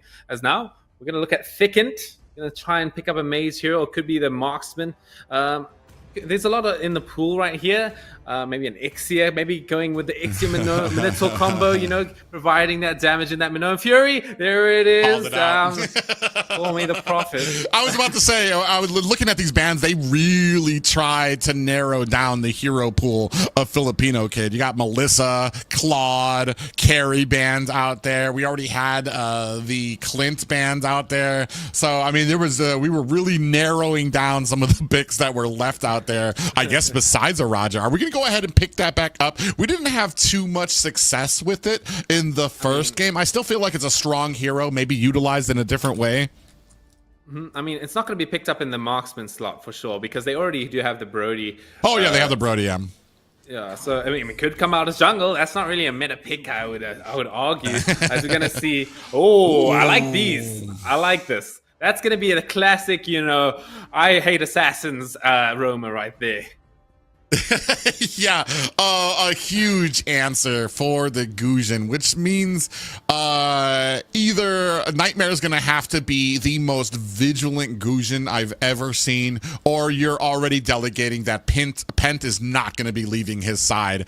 And even if he doesn't leave his side, D-Guy can really kind of charge through a lot of what's Pent is going to be able to dish out in the early game. Oh, yeah, for sure, man. And then Ari as well, going to pick up that Yu Zhong. That's going to be that first for this series. Going to be able to take it up. Oh, I really like this Faramis pick right here. I feel like that's going to be able to keep that Guzhin from saving him a little bit from D-Guy. I feel like D-Guy is going to be a big menace for Nightmare here. So, yeah, and I also really like it versus the X-Borg, you know, and as well as the Yu Zhong. It's a nice amount of cover for the team overall against this quite a big amount of team fight coming in from Team Y. Yeah, I want to say a good draft from the side of UHEX. Guzhin, I'm still on the fence about. We'll see how well it plays out there. But the rest of this is a great draft to kind of help out their assassin player there. So we're going to see how well it kind of goes in to UHEY here as we're going into the second game. Yeah, I feel like it is going to be that hyper carry situation, right? It's going to be all in. If Nightmare loses the game, then they all lose the game, right? It's going to be all money placed into Nightmare for sure. Yeah, well, I mean, it depends. If we move into the mid and late game, we might have a little bit of chance for Filipino Kid to start popping off with that full barrage, which we were able to see before. Right. He did such a well game in the last series. But man, it's going to be very interesting here. Looking for UHE Varsity Y to answer back to Varsity X right now, sitting at 1 game in favor of X. Oh, hey, right, that is true. I feel like Team X, they've really showed what they can do right now. They've proven themselves that they can take you out right now. You have to respect them. Yeah, well, I want to say, them. Oh, D-Guy coming in. We do have an early flicker coming out. Filipino Kid wanted none of that fight.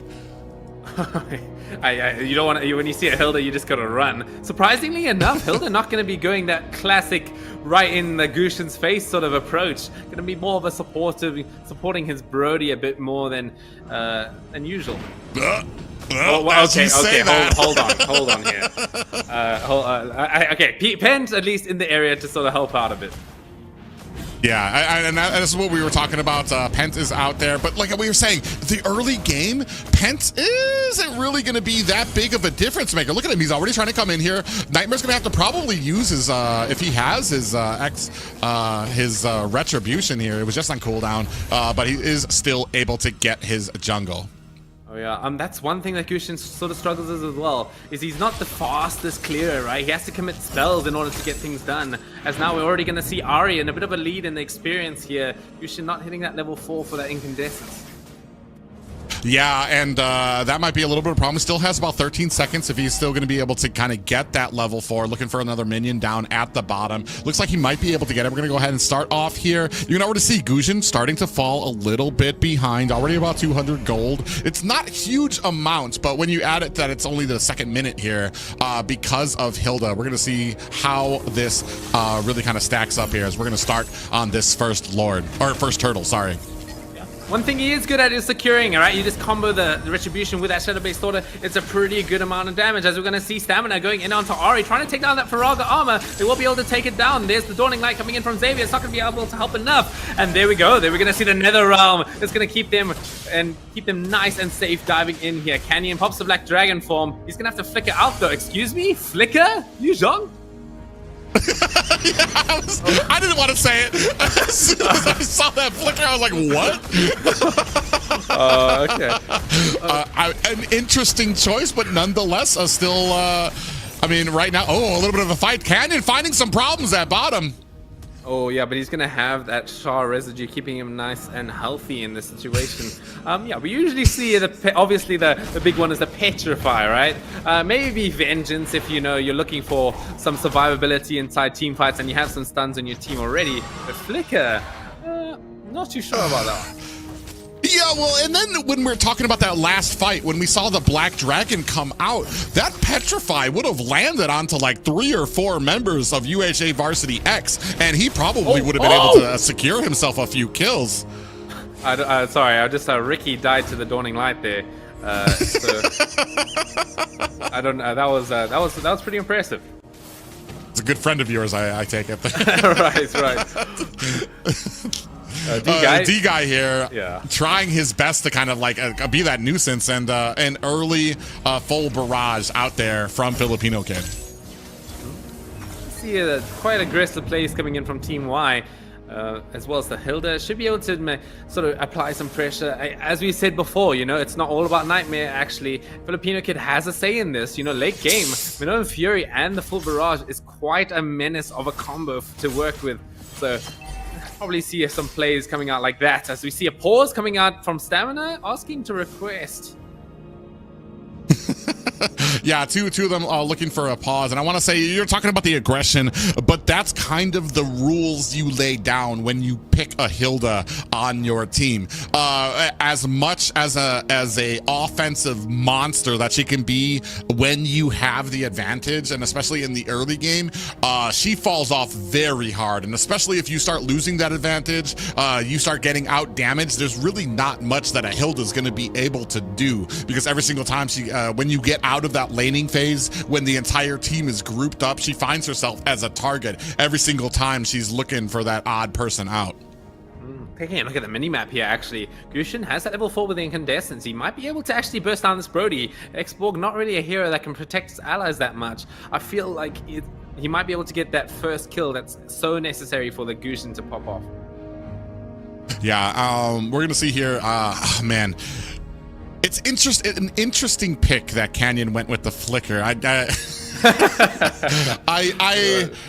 kind of wondering if this might kind of cost him. Like I said, we had one fight already where he kind of could have had a little bit of something there. But I mean, actually, as we come in.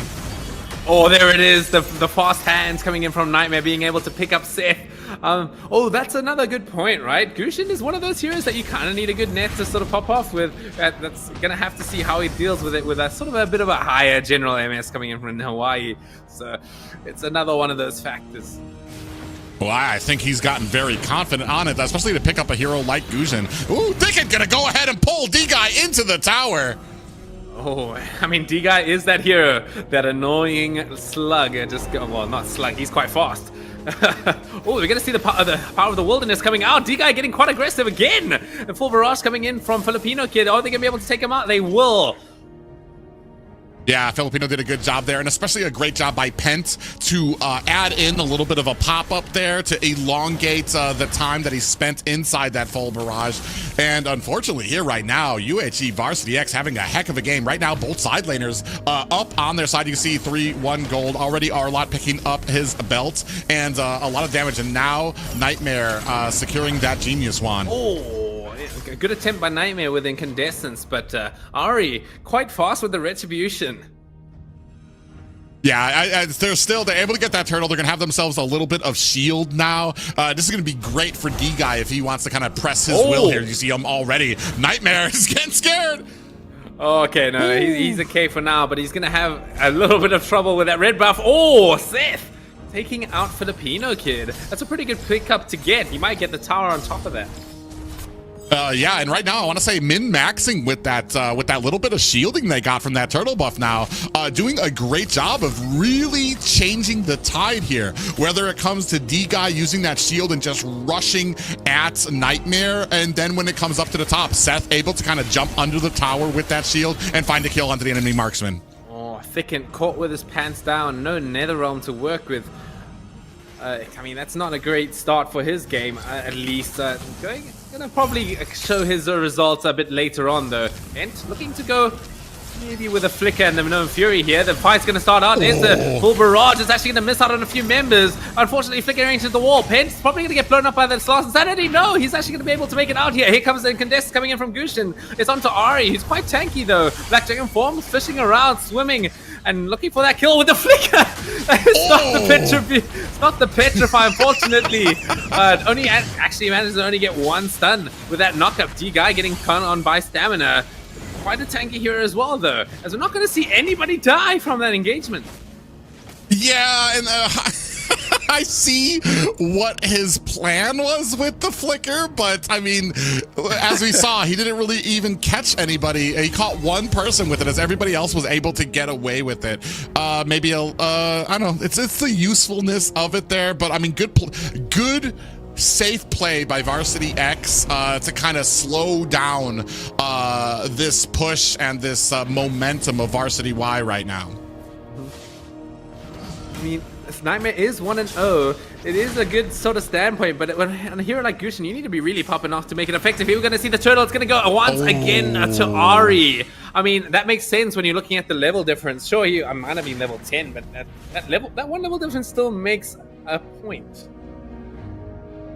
Yeah, and right now Nightmare having a little trouble when it comes to the ability. And this is the problem. This is the mismatch that happens when you have a fighter that can hang around that Lord Pit and when you have an assassin who has to choose his timing very carefully to come in there. He's got to decide when he's going to dash in, then try to get the retry, then try to dash himself back out to safety. Taking a look at the items right now, we've started to turn the things in favor of Varsity Y as we're starting to look up with items and I want to say gold starting to be very favorable. All right, I mean, popping in the sword. What's the first skill Gushin again called? Like it's his first skill is the sword spike. Sword spike, right. One good utility that spell can do is scouting out bushes. So he's utilizing that quite well to sort of keep himself safe here. As the retribution is going to go once again to Ari, knocking him out of that blue buff. Yeah, and right now, I mean, UHE Varsity X right now very split up. Oh, Ari actually might be in a little bit of trouble. Thicken onto the side, not able to make a play happen. But I mean, the harassing that's happening from Ari right now, and the team just really not able to kind of come together for a team fight just yet. Here it is. Okay, we're going to see the full barrage coming in onto Seth. The Total Part Memory is doing a decent amount of damage to Filipino Kid. He's actually going to get caught on by the Last Insanity here. We'll be able to make it out. I don't think a Wind of Nature is going to keep him safe for now. He's life-stealing quite a lot, though. He actually makes it out. As now, Thickened hops the Netherrealm, trying to keep himself safe. He's actually living again with the map hacks outside the wall. As D-Guy as well is trying his best. Thickened actually gets taken out by Seth over there as well. It's non-stop action in this bottom lane. I absolutely cannot believe Filipino Kid did not die in that engagement, especially used his flicker early to try to bring down Seth, wasn't able to, then in came the last insanity, and he had like a little bit of health left, and he's still able to get himself to safety. That's just an amazing play. For sure. I mean, Nixia, that lifesteal of hers is quite a big factor in her sort of play kit, right? She doesn't benefit directly from lifesteal. She benefits from the damage she does with that Stallion Siphon. So against that X-Borg, I mean, it's an option, right? I was talking about it last game, where you need that damage to maybe take out X-Borg before he pops that last insanity. Yeah, we're seeing here right now, they're starting to put some pressure on Ari a little bit more. Oh, actually, Nightmare coming in. He is able to capture up that purple buff. Oh, there it is. Oh, the Dawning Light just chunking down Thicken right there. Still has the Nether Arm to work with, though, as we're going to see the Lord. It's sporting down in the bottom lane, as now D-Guy, he's keeping a nice, strong position in that bush, waiting for a Lonely Gushin to walk in. Oh, yeah, you can see them right now. Oh, he knows. He threw that sword in there. He decided he wanted none of it, but Seth from the side. Oh, there it is. The Shadow-based Slaughter with the incandescence. It's not going to be enough. Seth is going to be able to take him down. Wind of Nature's keeping him alive for now, but Filipino Kid's finally going to be able to take him down. Here we go. Dawning Light's going to be able to snipe down Filipino Kid. Lord is falling down quite low. D-Guy zoning them out so far. Thicken. Maybe want to try and snipe the Lord with the Ghost Bursters, but he's still quite healthy. D-Guy is being an absolute menace, not letting him do anything. Thicken pops the Nether Realm a bit early there. Yeah, I'm actually kind of, I mean, they had Pent with them. They had the tools that they needed for that engagement. It was just, I mean, dare I say, just a Hilda in their way.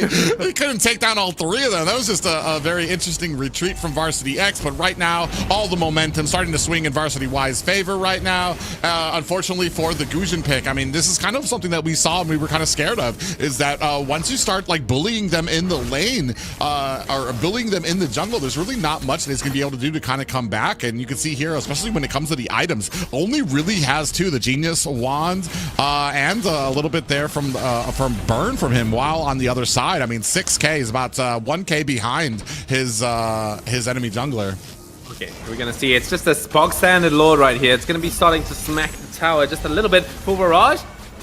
Off the mark a little bit, but it is actually just to clear the Lord, I'm pretty sure, and the minions. So a pretty well played coming in from them. They should be able to take out the mid tower with their advantage, though.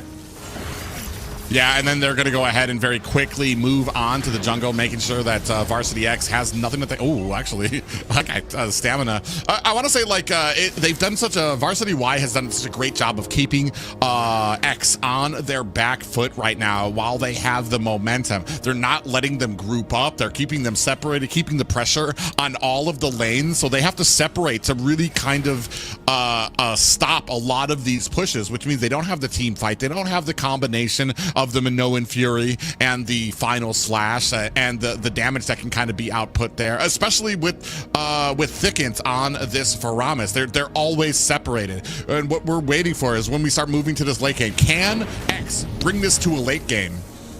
Well, I feel like they need it, right? They need to have that late game situation where it's this Ixia making full use of that stun duration with the Minotaur. So if they can get there, I'm pretty sure they should be able to close out this game. You know, looking at Team Y's draft, they have that Brody, and who's not traditionally seen as a late game hero. He's got that early game pressure. Yeah, and right now we already saw that Lightning Truncheon on the Xavier right now. He does have a lot of cooldown as well. So I mean, he's looking for more damage items right now. He's already starting to chunk. We saw what happens when that Dawning Light hits Thicken, basically halves his health. He's only going to be going up from here. That's why I said, like, kind of late game, we're really waiting for Varsity X to get to that late to where they can team fight, where they can like kind of come in as a group. But right now, the pushing on the jungle right now, look at all these different angles that they're kind of sitting on. Yuzong up at the top, you've got the D guy down at the bottom there hiding in these bushes, but an engagement. I mean, there it is. I mean, he didn't have to commit the Black Dragon form because he has the flicker. Maybe that's the plan, right? I mean, usually if you're in that situation, you have to pop the dragon form, otherwise you're gone. But with the flicker, you're fine. Oh, right, excuse me. Oh, right underneath the tower. Screen. The Thicket gets caught. Nowhere is safe right now, and a great expense there is going to be making sure that they have nothing in their way to secure this next Lord. Surprisingly, Thicken got caught while he had the Nether Realm. That's really surprising, especially from a hero like D-Guy, who doesn't kill too quickly. Well, I guess because Thicken can come back very quickly. Nether Realm would have been on a bigger cooldown. Didn't want to use it to save himself. I want to say it's the more selfless thing to do. Oh, right. That I did forget about that mechanic of Aramis. He is already up, as just as you said. We're going to see Pent getting taken down quite low. He's going to be able to pop that flicker and get out nice and safe. Stamina going to try and lead the charge right now. Thickened as the Nether Realm, as we were talking about. So they can sort of make a play here. But under their noses, looking at Brody coming in with a Lord in the bottom lane, it will charge that tower. This is going to be a really difficult one to defend. Yeah, quite a different story from the first game right now. No towers gotten for the side of X right now. We do have a dawning light coming out from the side. Well, here it is. The Lord is going to charge that tower. Pretty sure there's no context for that. Nether Realm popped as well. We're going to see maybe not any more follow-up because that Lord does need to be taken down. They're going to focus down the mid tower first, at least for now. They should be able to get the top tower on top of it. Yeah, and right now they're down. I was about to say down to one high ground, but that thing's gone. And so it's all down to this core, bare, naked, alone here that the Varsity X is going to have to try and defend right now against a team that is 10K over them right now. I feel like they still have a pretty good chance of winning this, right? It's that late game Ixia who's going to be able to hold the base, I think. You know, if the minions get too overwhelming, she still can pop that full barrage to clear minions and etc. So I feel like they still got a good chance. Yeah, you take a look at these items here, especially for Ari. Just has War Axe. All the rest of it is defense for him, including that immortality. So, I mean, there's just very little that they're going to be able to do to kind of burst him down there, and especially to be able to kind of reach into the back lanes to get that his last insanity to kind of lock onto some of those more squishier heroes there. We're just not able to create the space anymore because we're so far behind. Filipino Kid, like, nowhere's going to be safe for him because they're going to be able to kind of dive through a lot of this front line. Oh yeah, for sure. Shout out to my good item. Oracle has come back in sort of a favor here. It's having both physical and magic defense in the components is actually so good for the item, right? And also that obviously on a hero like Yu Zhong, the healing is just so amazing to work with. And Hilda as well is going to pick it up for herself. I love that item, man. Well, yeah, and it does negate a lot of the anti-heal that comes out from the other items there. I mean, right now, I'm a little ashamed to say the flicker Yu Zhong starting to play through. I mean, he hasn't really gotten any kills or anything. Oh, he's got nothing actually. He hasn't. He's got 0, 0, 0. That's actually crazy, dude. Dawning light coming out, and this is going to be another clean Lord for the side of Varsity Y. Oh yeah, that is gonna be. I don't think it's the evolved one, right? They started taking it before it evolved, so it's not gonna have that additional benefits that the evolved Lord does sort of provide the team. But it's still a Lord, man. Yeah, glowing wands now picked up for McKee on that Xavier. He has just been lobbing out dawning lights like every 12 seconds, basically just poking around. No matter where you are on the map, there's a dawning light coming out there to chunk some of these guys down. And we were already talking about how much damage it was doing at the 15-minute mark. Now we're at the 18. He's gotten a few more items here. Ooh. Well, here it is. Ari just being annoying as usual in the middle of things. Here comes the flicker with the final slash coming in from Stamina. There it is. We're going to see a big Minoan Fury with the full barrage, but it's actually not going to be enough in the end. Thicken has to pop the Nether Realm to sort of secure their escape. Lord starting to beat down the towers. Lane equilibrium pretty much on point at this point. Here we're going to see Canyon going in straight away with that flicker with the Yu Zhong right there. Seth going to take down Nightmare. This is looking like a pretty decent opportunity to finish the game with. It's going to be a double kill for Seth. And now the base will finally fall down as Team Y will take themselves their first victory in this best of 7 series. Wow, what a difference a game makes there. And I have to say, maybe a little bit of a confident pick from Nightmare when it comes to that Guzin pick up there. I know Martis was banned out, but we've seen him play some other picks out here. It just there were just too many answers out there on the side of UHAY or UHEY. I liked his approach, right, going into it. You saw this, you saw the Xavier, you saw the Brody. You're thinking, damn, these are some backline targets I really want to take out. Gushin was an option for it, but it just wasn't covered enough. As you said, is the Hilda, right? That's just such a classic counter to assassins like Gushin, where you can just shut his game down so well. Even if he doesn't die, you're just stopping him from snowballing into that sort of what do you call it, hyper carry effect. Well, yeah, and then you're delegating. Like I said, you've delegated that now Pent has to spend all of his time in Guz's jungle. And we saw exactly what happened the moment Pent decided that he needed to help another lane. Immediately, D-Guy was there to harass Nightmare out of from getting his jungle. And not just that, I want to say a little bit too when it comes to a lot of those objective fights where he kind of went in, was not able to out-retry Ari. And that really kind of set the tone for them. It really kind of made it so that Ari and the rest of the UHEY was able to kind of push that will in there. Means that Hilda had a shield. It meant that the side of who was it? Seth had a shield, and he even got a kill out there as well as immediately as soon as they got that turtle. So it's just a little bit of a flip. Like I said, when it comes to these, they're not bad picks. They're not awful picks. There's just better picks out there. And there's picks that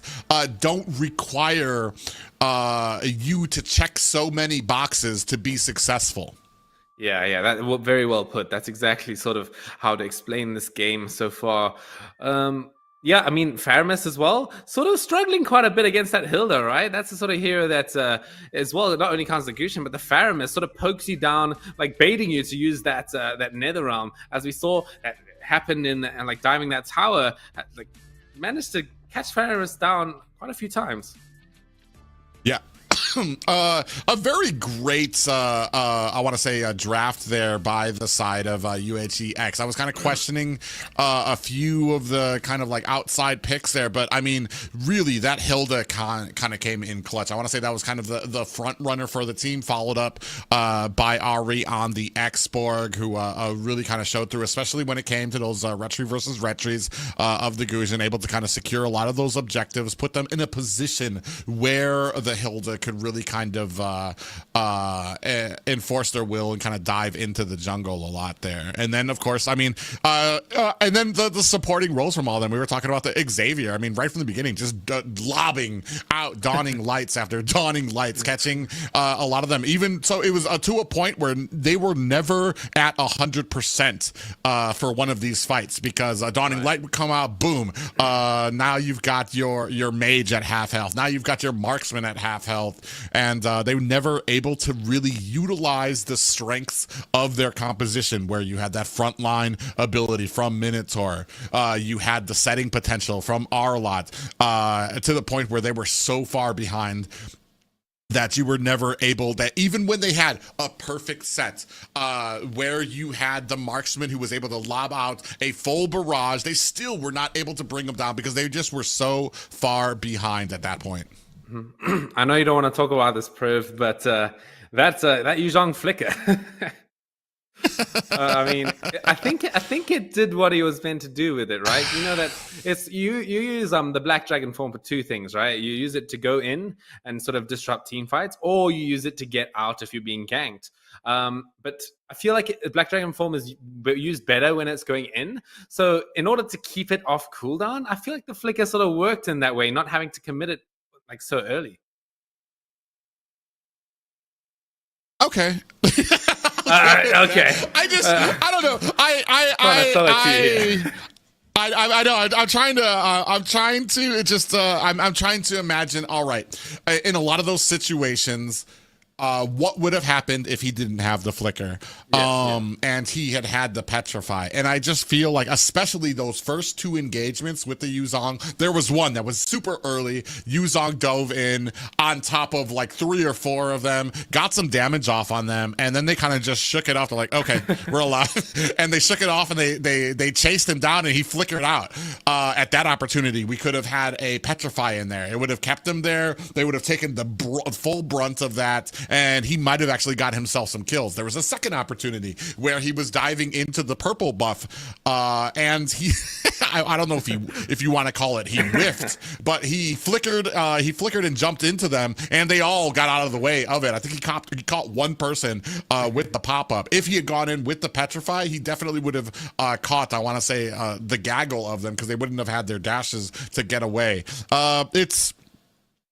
It's hard to say because we can't go back in time. It's different, it's unique, and they were still successful with it. So, I mean, I guess I just have to give it to the Flicker Yuzong here. Played its role. Maybe not having the hugest impact that I would have liked to see from a Yuzong, but I mean, UHEY was successful nonetheless. I mean, talking about impact, yeah, I mean, I don't think I've ever seen that come in where it's a Yuzhong going 0-0-0 until the absolute last fight where they get 3 kills and then he just gets 3 assists. Yeah, I mean, we're going to see how well we kind of change up here things. We're going to go ahead. UHEX now on the blue side here. See if we're going to have a little bit of a change up with how we do with the drafting and if they can kind of come back from this. Now it's tied to 1-1 apiece. Going to start things off with that so magical Masha ban. Magical Masha ban indeed. Yeah, we're not seeing this here, I'm pretty sure, unfortunately. But yeah, I mean, I'm expecting to see something different here for sure. I'm expecting to see maybe some tweaks in the draft. I'm expecting not to see a Gushin. That's what I'm not expecting to see. It's that sort of situation where your team is like, why did you pick this hero, dude? I was more ready to be proven wrong with the Gushin than I was with a Flicker Yuzong for some reason. But I got proven wrong, and we see how it went out there. I'm assuming we're gonna have the Matilda ban out here as well, followed up by did we have the Martis ban last game? No, I can't even remember. So that was interesting that we didn't go that route instead of going with the Gushin, because I felt like actually Martis might not have been a bad pick last game either for the side of UHEX. So I want to say like the bans here probably going to be pretty standard for both teams until we start kind of getting out to these picks to see what we kind of answer with and what we're going to start with. Yeah, I mean, it was just so surprising that they didn't pick up the Martis. They've been having such a great track record with it in these last few games. I mean, I did bring up a point, right? Like, playing the same hero over and over again, it can mess with your mind a little bit, right? It's sort of like you get into a loop and you're like, oh, I have to do this again, you know? That can mess with you a little bit, but that's sort of nullified by the tournament sort of setting, I would argue, as well. I was about to say, it depends on the person, because I'm one of those people, I can spam one hero all day long, depending on how successful I am with them. I don't care. As long as I'm being successful on it, I'll go all day with it. Some people, they do get a little lethargic. They do want to kind of mix it up a bit. And not only that, but it does keep the enemy guessing a bit if you're always kind of changing it up instead of constantly throwing the same thing at them. And I want to say, eventually, you're really kind of setting yourself up to be countered. Because they're going to be trying all these different things to kind of counter that same thing down. Whereas if you're mixing it up, you're giving them, you're throwing these different types of equations at them, and they have to answer it in a different way each time, which might not be as successful as the last. Right now, we're going to go ahead, still looking at that Xavier and Novaria bans out there, which is, it's so interesting to see especially the Xavier ban out there with I want to say some of the more easier mages out there that are usually a little bit more heavier hitting. I mean, the Xavier, I mean, McKee proved it to us last game that he can really make it effective, you know, taking out the HP pools of the enemies, lobbing those Dawning Lights, as you put it. So it's probably worth banning out at this point, I'm pretty sure. As we're going to see the Clint ban as well. An interesting one once again.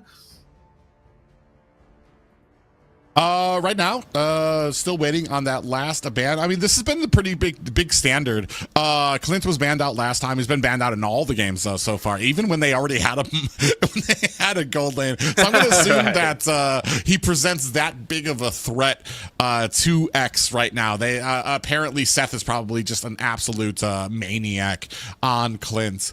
To provide that much respect for it. And then I'm wondering here, we've still got, I want to say the primary picks that we've had out there have been that Minotaur, Xborg, and a very smallly, I want to say that the Martis out there as well. We are going to take off Melissa off the board as well. They say you take off one of our marksmen, we'll take off one of yours. Yeah. I'm so surprised that it's just like Martis doesn't show up. Okay, here we go. There's the tweaks I was talking about, you know. Once you make a little bit of a tweaks to your draft, something's going to pop out of nowhere, and Pent is going to find that Matilda just sort of shoving it into the mix. I'm expecting to see good things from this guy. Yeah, I mean, we saw how great he was in the last series on the Matilda. She just provides so much utility, and I'm not even sure what we have like for an answer to her to be able to kind of stop a lot of this, the regen ability she has, the ability to kind of take opponents out. I mean, she just makes even the most immobile mobile composition into this hugely map traversing composition. We're still waiting for that last pick. We already have the Xborg. Ooh, very tanky tanky front line for the side of UHEY. Like, I just think he just needs to pick Martis, man. Like, that's just sort of what I'm thinking. It's so well with the Matilda as well. You know, Martis is not the most mobile hero. He just sort of slow sort of mortal coil around everywhere, but he really appreciates that additional mobility coming in from the Guiding Winds, and I feel like it's also a nice pick against Fredrin, you know, cutting him down before he can use that Appraiser's Wrath on low HP. Well, it depends to how fast he can kind of burst down the Fredrin, especially, I mean, even when you have like a lot of that attack speed coming at Fredrin, you're able to kind of judge like when I need to use this Appraiser's Wrath. For somebody like Martis, depending on if he just got a decimation, I'd wait until I'm about a little bit more than half health and then kind of start getting that Appraiser's Wrath ready to come down before I lose all of my health. It really kind of depends. I don't favor Martis into some of these tankier compositions for that reason, because on the back end in the early game he is still a little squishy. If you can catch him outside of that mortal coil, he just really shines with that CC and how well he can kind of chunk down some of these squishier heroes. I do like that they're going to go ahead and pick up the marksman before we kind of come into the second half of the drafting, where I feel like we're going to probably focus real hard onto Seth here. Yeah, I mean, Filipino Kid as well, picking up, as you said, you know, picking up the marksman before the banning phase, and allowing themselves to have access to that Claude before it, as you said, gets banned out. As Seth now is going to feel the brunt of it, you know, there's going to be marksmen getting banned out by the blue team like over and over again here, I'm pretty sure. Interestingly enough, I'm pretty sure, doesn't a pop-up knock Claude out of his... Does it knock him out of his Blazing Duet or not? I think it does. I think it does, yeah. Oh, so, no, I mean... does it? I'm not too sure, actually, now. Yeah, we'll have to see. I guess we'll see here and here. And we're going to go ahead. Immediately, they're going to go ahead and ban out that Martis. I want to say good call by the side of UHEY. I don't favor him in this draft, but I mean, I don't favor Martis on Nightmare in the first place right now, just if I'm the enemy, just because of how well he's performed on it thus far. Mm-hmm. I'm sort of like envisioning in my head a Claude like taking Lord, has to pop the Blazing Duet, and then the Lord just like knocks him up. I feel like I've seen it before where he's still like shooting around everywhere while he's in the air. I think he's fine during knockups, right? So. Well, we'll see here as he goes up against the Minotaur. Still looking for a mage and a mage and a jungler for the side of UHEX, and on the opposing side looking for that marksman and we have the roam marksman and mage for the side of UHEY. We've seen them, the Xavier, I forgot what they used in the first game. Definitely wasn't the Novaria or the Xavier. It was the Odette for Flickant, right? Yeah. Thicket used the Odette, which such outside the box picks that we've seen from some of these teams here too as well. Oh yeah, for sure. I mean, Thickent comes in with these like off-brand majors, and it's cool to see. You know, I didn't think Odette would be such a prominent pick in these series. So, and again, like a hero like Lu Yi, it's not really a hero you see too much. I mean, you said actually it is sort of popping up a bit in the NACT sort of scene a little bit. So, I mean, that one makes a bit more sense. Yeah, big man coming out there. It's really interesting to me too because of what happens when like you're kind of proficient on some of the heroes. Like I said, we've seen a lot of popularity when it comes to the Vexana and Nana pickups internationally. But I want to say when it comes to Hawaii, they're not really prone to pick up these heroes a lot. So we have the Lu Yi ban out there, and then kind of wondering what we're gonna go next with. When it comes to kind of like the options for the mid lane, the options for the jungle, we still have the Brody out, or no, the Brody's out. So we focus completely on that marksman lane. I'm actually kind of wondering what we have left for them. Oh, no, Melissa's out there. Roger. I think, yeah, I was about to say that's it. Not as successful on the Roger in the first game, but like I said, maybe if it's utilized in a different way, maybe not as a split pusher for your team and more as to kind of help, because he has that ability to get in, get out of harm's way very quickly with the Lycan pounce, and then transitioning into from his wolf to human form. So it'll be very interesting to see what they go with here and how it's utilized, especially against Filipino Kid, who's shown he's pretty dominant in that gold lane. I think I really like the Roger pick here. Actually, that Lycan pounce, it chases the Claude through his thing, through his his jumping thing, and it can really prove effective in the lane, as Claude's laning phase is a bit weak compared to Roger's like quite dominant early game. Right, if he lands that first skill while he's in the human form, it reduces his physical armor by so much, and it just allows Roger to just like take him out real nicely. So I'm kind of liking that pick, as we maybe seeing the Vexana coming in from Thickent. I mean, that's one of your we might top picks. Yeah, it's one of my favorite picks, but like I said, we saw last a series where what happens when you're not as confident on a Vexana. You're very prone to getting picked off. You need to really kind of keep your distance, and you got to keep that combo up where you use her first ability, which has the Frighten embedded in it. Then you have your AoE attack followed by the Eternal Guardian, which means that you're going to have your Frighten back up in case you get chased down. And it'll help you kind of create that distance just in case. We don't have a lot of backline dive for the side of UHEY here. So, I mean, that could spell a lot of success for a Vexana.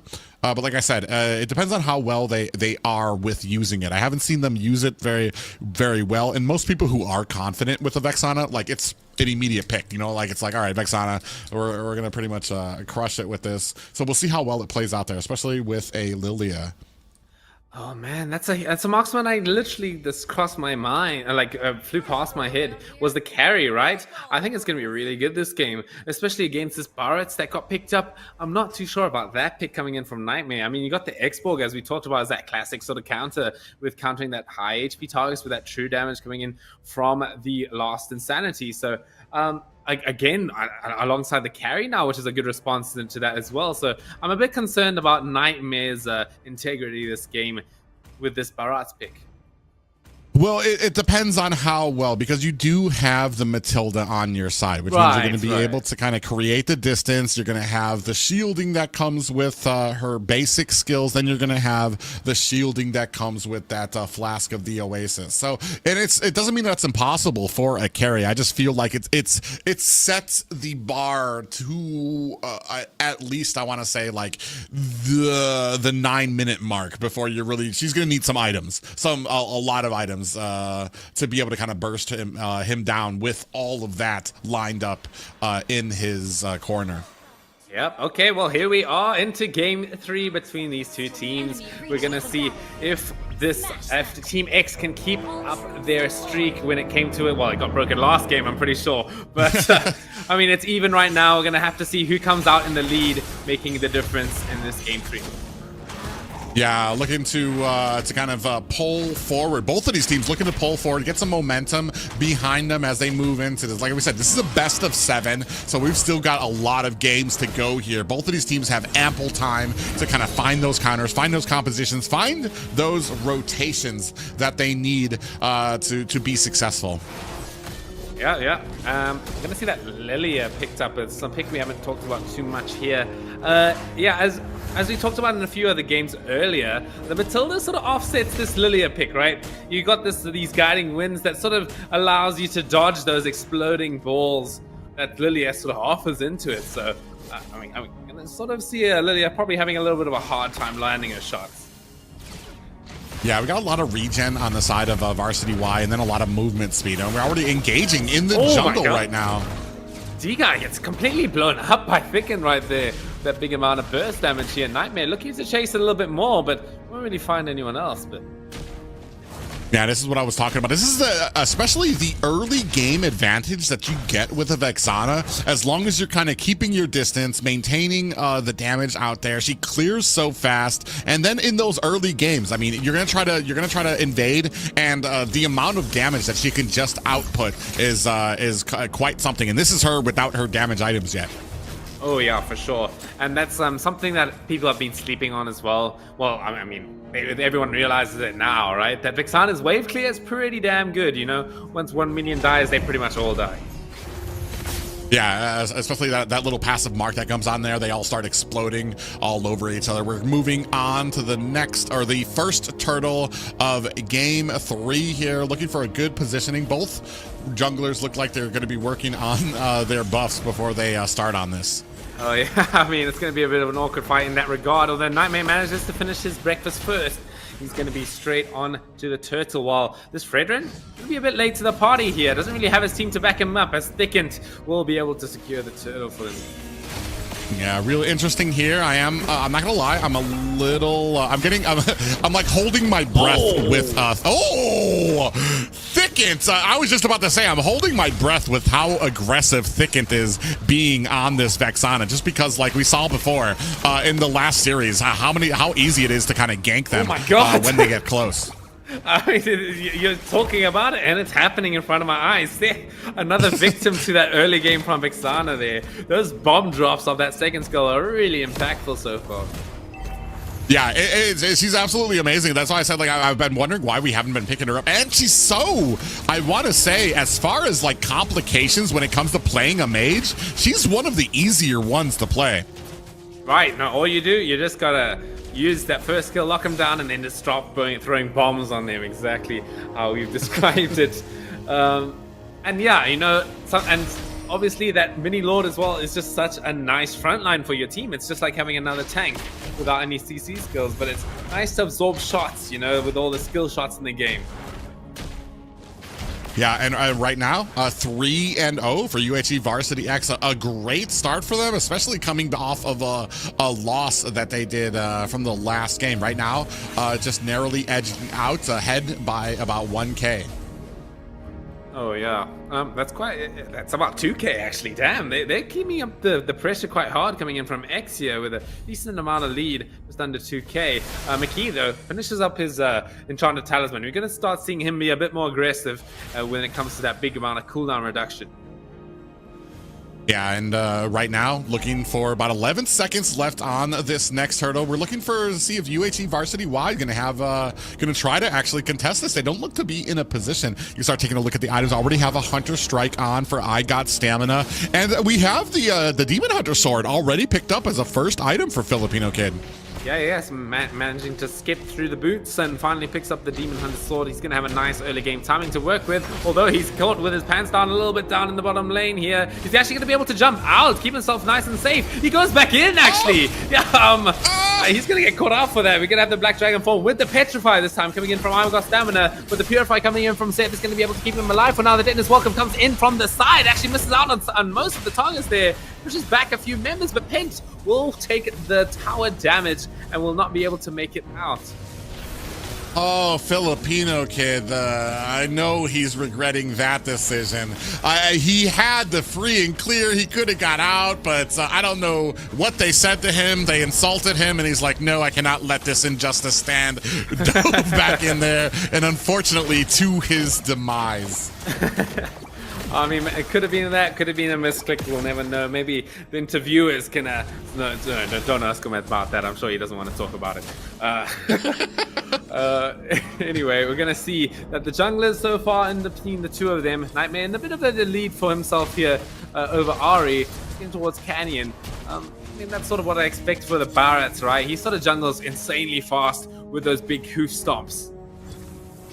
Yeah, and right now, I mean, they're actually able to get a tower very early for the side of UHA Varsity Y. Ooh, now trying to go on Canyon, who's going to use that last insanity to get himself to safety. I'm actually quite amazed with how quickly he's able to take down that tower. And another tower! So maybe a little bit of a slow start, but UHA Varsity Y doing a great job with their macro right now, pushing when it comes to these objectives. Okay, there we go. Canyon actually holding his ground without the Faraga armor, surprisingly. I guess Filipino kid's not too confident in his damage output just yet. Although Nightmare's camping in the bush here. Here's the Blazing Duet. Gonna whittle down a little bit more of his HP here. Filipino kid in a bit of a dangerous situation here. Is he gonna be able to jump down there? I think he will. He's gonna try his best. Oh, the guiding winds! That's gonna keep him safe for now. Nightmare, he's getting gone on quite hard by this X-Borg. Is he gonna be able to make it out? He's actually gonna do it! Another one with the guiding winds. I got stamina. Gonna have a decent knock up there. Is he gonna be able to regen out of his way? No, he is not. Ari will take him down. Here we go. The turtle fight is just about to start here. As that Eternal Guardian is holding the front lines. Yeah, unfortunate for the side of I got stamina. He was in the back lines for a while. Out comes Canyon with the last insanity. Oh yeah, he manages to miss pretty much everyone. Same with the Minoan Fury, unfortunately. But Ari is going to be able to secure that turtle for himself. I think that's their first turtle for themselves this game. Here we go, blue buff. I don't know who that went to. It probably went to like Nightmare, right? But yeah, it looks like Nightmare walking away with this purple buff right now. And oh, Canyon's going to get bursted down. Looks like D-Guy in a little bit of trouble as well. Oh yeah, here we go. The chase continues. D-Guy is going to get taken down by the Shah Residue. I got stamina. Is managing to keep up the pressure right now. Ari has to sort of run away at this point as the Eternal Guardian will fall, but there's 4 members in the mid lane. Ari in a pretty decent position to defend it though. He's going to be able to taunt up Nightmare. The Appraiser's Wrath. Is it going to be enough? No, it's not. Nightmare, he's going to be benefiting so hard from this Matilda. Is he finally going to go down? Yes, he will. Coming in with that Cursed Guardian. A Cursed Helmet, excuse me, damage. Finally finishes him off as Ari still keeping up the pressure with that front line. Ooh. He's actually going to fall down in the end. McKee, he wants to keep up the pressure with those exploding balls. Is he going to be able to do it? He pops those black shoes to go back into the fight, but at this point, Team X are on the run. Oh man, I hope you're oh my god, another Minoan Fury comes out thick and finds the kill onto D-Guy here. And man, this is basically the same as like 2 boxers standing in the middle of the ring and just throwing haymakers at each other. Both of these teams have so much confidence and so much aggression here, whether it comes from the turtle fights, they just continuing on back and forth. Another team will get the set, and then Varsity Y will try to start taking over. Now, finally, a little bit of a parlay as both of them kind of continuing and resetting out on the map. But I want to say, man, I got stamina being very aggressive with that Yuzong, and to the detriment of Varsity Y right now. He's doing such a great job of making sure that any type of relaxation they get, any type of momentum they get, he can try to interrupt it by trying to find a little bit of these pickoffs and resetting Varsity Y. Oh yeah, for sure. Stamina has been, he just really likes these sort of aggressive XP laners, as we talked about before. He's creating so much pressure, and with that Petrify here, he's locking down the targets that are necessary, right? Baiting out those Purifiers so that the rest of his team can lock members down on top of that. We're going to see the Lord. It's going to spawn in the top lane here, but feel like Team Y maybe want to go for it soon, forcing out Canyon's last insanity right now. He's gonna try and get away. Minoan Fury is gonna land onto one. Here comes the Black Dragon form and the Circling Eagle. They're gonna try and chase down Canyon without that Faraga armor. Here comes Stamina. He's gonna get taunted up by this Fredrin. And look at this Yu Zhong, man. He's just holding the front line so hard. As now, Ari, he's trying to get away right now because there's so much damage coming in from the Team X. Oh man, Seth. Oh, Filipino Kid. It's a marksman off, and Filipino Kid decides to get the heck out of Dodge. He's going to use that BMI to kind of flick out of there. I want to say yes, a great job by I Got Stamina, but not just him, because he was pretty deep into the back line. Varsity X finally realizing, all right, we got to help this guy. They're going to go ahead and get the backup there and help push and reinforce that line to kind of push back Varsity Y. Right now, sitting at a little bit of a lead for X, about 1K.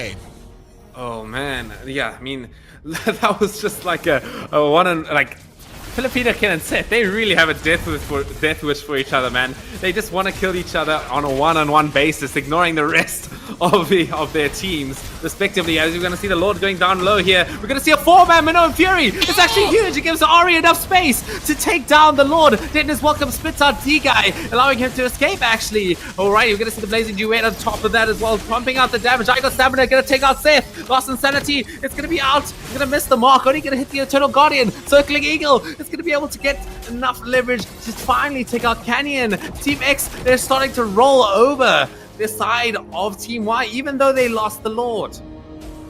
Yeah, but now they're going to actually have to answer. And what? I mean, I know that's going to be haunting them in their dreams for years to come. That Minoan Fury coming in with the pop-up to interrupt the Lord take. We're continuing on here. We do have the Circling Eagle. I Got Stamina finds a kill.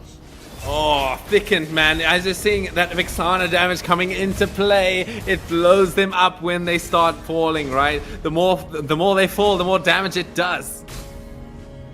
And oh man, right now, I want to say like they just have not had a moment to rest up. We saw about like 15 seconds of it where they reset on the map, but as soon as these objectives fall in, this is a difference from the first game where we saw them, I want to say, pitter-pattering around the Lord, not wanting to make an excuse, not wanting to give the other person an advantage. Here, they're just like, screw it, everybody in, go in, we'll find our targets as soon as we get in there. And this is, I mean, I like to see this. Oh no, it's great to watch, man. This non-stop action between both of the teams. You know, they sort of found their footing, as you said. You know, the first few games, they were sort of finding it, you know, feeling out what the other team wants to sort of do. But now, they know exactly where to hit. And both teams are trying their absolute best to try and hit them in the spots that hurt. Yeah, and right now we do have a little bit of a split pushing going on, doing a good job by Canyon there, trying to set up a lot of this reinforcement. I want to say right now, towers in the favor of UHE Varsity X, a little bit of a goal lead, but I mean, you're basically tied right now. Despite what the kills would tell us, the game's pretty much tied, especially with when it comes to gold. However, I want to say the map just a little bit more available for Varsity X right now, because they have really kind of nailed in through that mid lane, which opens up a lot of the jungle. They're able to, it gives Varsity Y less and less places to retreat to in case these fights don't go their way. Oh yeah, for sure. Varsity Y are covering their backs, just as you said, quite nicely. Oh, we're going to see a big knockback coming in from Nightmare. It might be able to give them a kill onto D-Guy. He has the flicker out though. Being nice and safe. Just for now, at least, as we're going to see the Lord spawning in about 20 seconds. Going to be that enhanced Lord, which both teams are really desperate for, having that Lord charging towers to finally break the stalemate. Ooh, I Got Stamina. Does catch Canyon there. These two are just having a war with each other right now. I feel like that's what it is. Like each of the individual members' lanes, they're just like really, they just at each other's throats, right? Yeah, you can see them going at it. Now we're starting at the Lord fight right now. Both teams going to go ahead and reset now. Oh, dang it. I said it. I think I cursed us. Now we're going to have that pitter patter again. Oh, Seth might be caught. Oh yeah, there's a Circling Eagle. It's going to be able to catch in the Blazing Duet. It's just out of range. But here comes Stamina, trying to finish up what was not done. Here we go. He will finish off the kill with Immortality. He can be quite aggressive. Oh, but Pent, he's going to be able to have this Guiding Wind straight away out. As Yuzhong still in the back lines there, just zoning them out so hard. How is he still full HP? I don't know. Ooh, I was wondering why we were going back to base, but Filipino Kid noticed right away that Canyon was trying to push into this lane. A great map awareness from the side of Varsity X right now. Are they going to be able to get this Lord? Yeah, they should be able to secure that. No retribution coming in from Y anywhere nearby. Yeah, I mean, Canyon's trying to sort of offset the pressure just a little bit on top of that, but he has to retreat around now. Yeah, right now, I want to say the two highlights for me right now. I got Stamina, just reinforcing that front line, even when it's just himself, and Thicket really pouring on the damage in support of that too, making sure to kind of really punish the Varsity and pushing them back. Right now, looking at a 3K gold lead for Varsity X. Lord looming and pushing its way through mid. It's a sort of classic sort of Vexana game right here. You know, if you have a good front line, you're just not dying, dude. You got 4-0 and 6 on Thickened. He's just able to throw spells left, right, and center here with no worry in the world of getting caught. Because also, I feel like Team Y, they don't have much jumper on top of that either. Yeah, and they're able to get a tier 2 tower here out of this right now. Maybe, no, I think that's going to probably be it for them. Slowing down just a little bit. 12-4 in favor of them right now. Starting to lean into about a 4K gold lead. Ooh, from the backside. Oh, I was about to say, Thicket was in a great position there to kind of help out, but did get distracted there by McKee and D-Guy. Bit of pressure in the bottom lane while the top fight is happening. With no Fury, it's going to land onto 2. With the loss of Sanity, it's going to be able to do a little bit of pressure in this team fight. Nightmare, once again, in this front line, coming in with the backup from Stamina, although he's falling quite low before he reaches the ground. Oh man, I want to say such a great job. This is the value that you get out of that Matilda pickup too. You had the last Insanity, even the Minoan Fury. They were able to get out with that guiding wind as well. Even Thicket, who looked like she actually might have been caught there, gets out of harm's way as well. Oh yeah, looking at the builds here, that's the sort of thing you expect from your Vexana. You know, not going too much towards the damage, just giving you all that necessary utility with an anti-heal, giving it the burn damage and that magic resist reduction. I feel like that's also really great because it allows Matilda to do a bit more of that additional damage, because Matilda's damage is actually pretty high, even going like full tank. Yeah, really interesting here. I want to say like a kind of a utility build by McKee there. We have the Ice Queen wand there. We also have the Necklace of Durance there for the anti-heal. Right. I always kind of prefer, I would like to see McKee with more damage. You don't really need the Necklace of Durance on your mage if the rest of your frontliners have it as well. You can basically lean on them for that. You can, and then you focus on the damage you need, because it's almost kind of nerfing. I want to say it's almost kind of nerfing your damage when you're going for some of those abilities, or some of those other picks like a Necklace of Durance. Okay, I got Stamina. Actually got gone on first, but he had the Black Dragon form straight away out. Ari gonna get knocked up a bit, but he's actually at full HP. He's gonna be able to hold that front line quite well, as now Thicket pumping out that damage once as usual. Here we're gonna see the Dayton's welcome shot onto Canyon. It's gonna pop his immortality. Is he gonna be able to get out of this one? He's gonna be untargetable just for just a second. No, he's finally gonna get taken down, but Stamina, he's gonna get caught underneath the tower. He has immortality, but look at that shield coming in from Matilda. Filipino Kid will actually be the one to pay in the end. And that's just, man, especially with immortalities out here as well. When the immortality is proc, all Matilda has to do is force out a guiding wind, and as soon as they come up, they're going to have themselves an easy escape. Now we're going to go ahead and try to focus down on Seth. Oh my god, how does he have Black Dragon form up so early once again? Seth, he's going to get caught. And now, with the guiding winds, they're going to be able to get a nice, good setup for Lord, or will they? I mean, Penny's falling quite low. Yeah, and unfortunately, Nightmare's gonna have to turn away from this. They have 3 members up at the Lord, and you had I got Stamina had to answer this lane push that was coming up from the top side. It's a bit of an awkward situation now. Both teams don't really know if they want to commit for a Lord just yet, although they both really do want to. Now we're going to see Stamina. He doesn't have that Black Dragon form again, but if it's anything to go by, it's going to be up quite soon. Yeah, and right now, I mean, both teams kind of fine, looking for opportunities. You got a little bit of a cleanup crew in Filipino Kid trying to get farmed up there. He wants to get a lot of those stacks, wants to kind of clear out some of the lanes before he comes in for the fight. You're going to see that Varsity Y is going to notice that that you have him on the opposite side. I was about to say, once you notice that one of the players is on the opposite side, it's usually when a lot of the teams like to kind of force the game at the Lord, when they know that they have the numbers in their advantage. Oh yeah, for sure.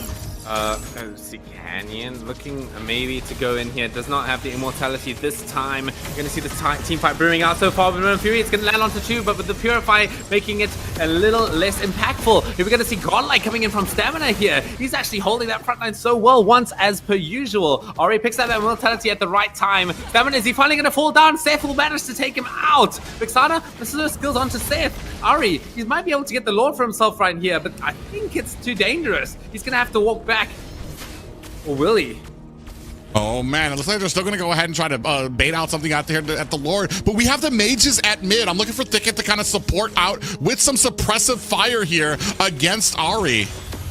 Okay, oh, Pent in a bit of danger, but with the guiding winds, he's just so safe when it comes to these overextensions. And now Lord about half HP once again, even after being reset. It's going to be quite a close one in this situation. I think both junglers are present, both do have their retributions. It's going to be a 50-50 once again, as we're going to see McKee doing a good job zoning out with those balls. I don't exactly know what they're called, but I'm just going to have to call them that for now. Seth going to have that speedy light wheels popped. He's going to be able to zone out Nightmare just a little bit, doing that big amount of true damage. The Lord is starting to fall down quite low. The Deton's Welcome actually off the mark this time. He's falling a bit too low. The Ari, he's finally going to get the retribution onto that Lord. The Lost Insanity should be able to get a few kills for his team right here. Yes, it does. I got Stamina, the last remaining member, pretty much on the front line. He's going to have to try and fight this one out. Praise his wrath on the off the mark in the back lines there. As now the fight's still continuing here. Ari going to be able to get the stun onto Stamina. He's actually going to get taken down quite low. He finally gets the kill onto Thick and going to shut him down once and for all. Yeah, and an unfortunate turn of events for Varsity X. They had too many players down, and you had Nightmare trying to dance around there with Thicken, not able to create the space that they wanted to get the retribution onto the Lord. And UHA Varsity Y has turned this around now with a 1K gold lead and a Lord crashing down at top. Oh, there it is. Yeah, I mean, the Lord pretty much crashed down that turret pretty easily. Minone Fury, it's going to be on to Filipino Kid, but he's nice and safe. Or is he? He's getting smacked by that Lord pretty hard. Actually, the Lord is going to smack him again. It's going to take him out. It's actually going to be to University Team Y taking up game 3 for themselves, making the score 2-1. I want to say from that last fight too, I kind of noticed that Filipino Kid used his battle mirror image a little too close to that Minoan Fury. So even when he was able to use the BMI to get back out, it only put him a little bit of distance away from it. The rest of the team completely, I want to say, collapsed on top of him, took him out early, and he wasn't able to do as much damage. I mean, he was actually, I want to say, chunking down D-Guy at the beginning of that fight. And I want to say that turn of events really kind of turned the tide in favor of UHEY. I mean, you've sold me now, man. Even if it's in a bad matchup between the X-Borg and the carry, this Barretts, alongside this Matilda, is just such a menace, man. As well as the Yu Zhong on top of that. Having that additional mobility is just so strong in order to dodge out those, have those high percent sort of true damage abilities coming in.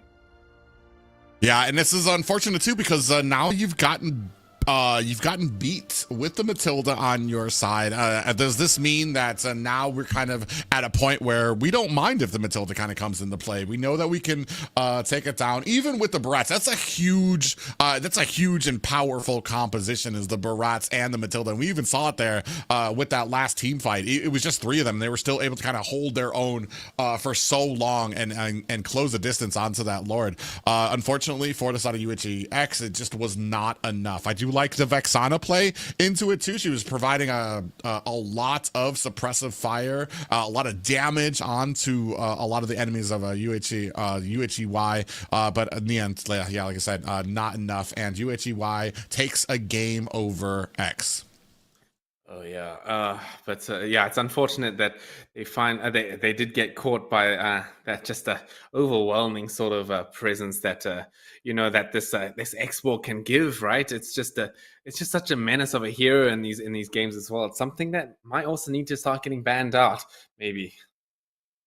Yeah, it's gonna be interesting what we go with. I felt like there were some very, very strong picks from the side of X there, especially that Yu Zhong really, really kind of carrying the weight of that game, especially in the early, to really kind of contrast the momentum that was being picked up by UHEY. Unfortunately, as we started getting later, this is exactly what I was talking about, is like as we started getting really late into that game, where you had carry starting to come online, the usefulness of Yu Zhong was starting to wear a little thin, especially when we saw in that last fight where he got kind of really burst down, which is unfortunate with, but I mean, I'm not sure what you change if I'm UHEX. I felt like there were some very strong points from them.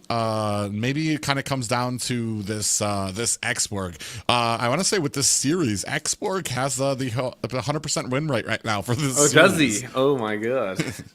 That's pretty crazy, actually.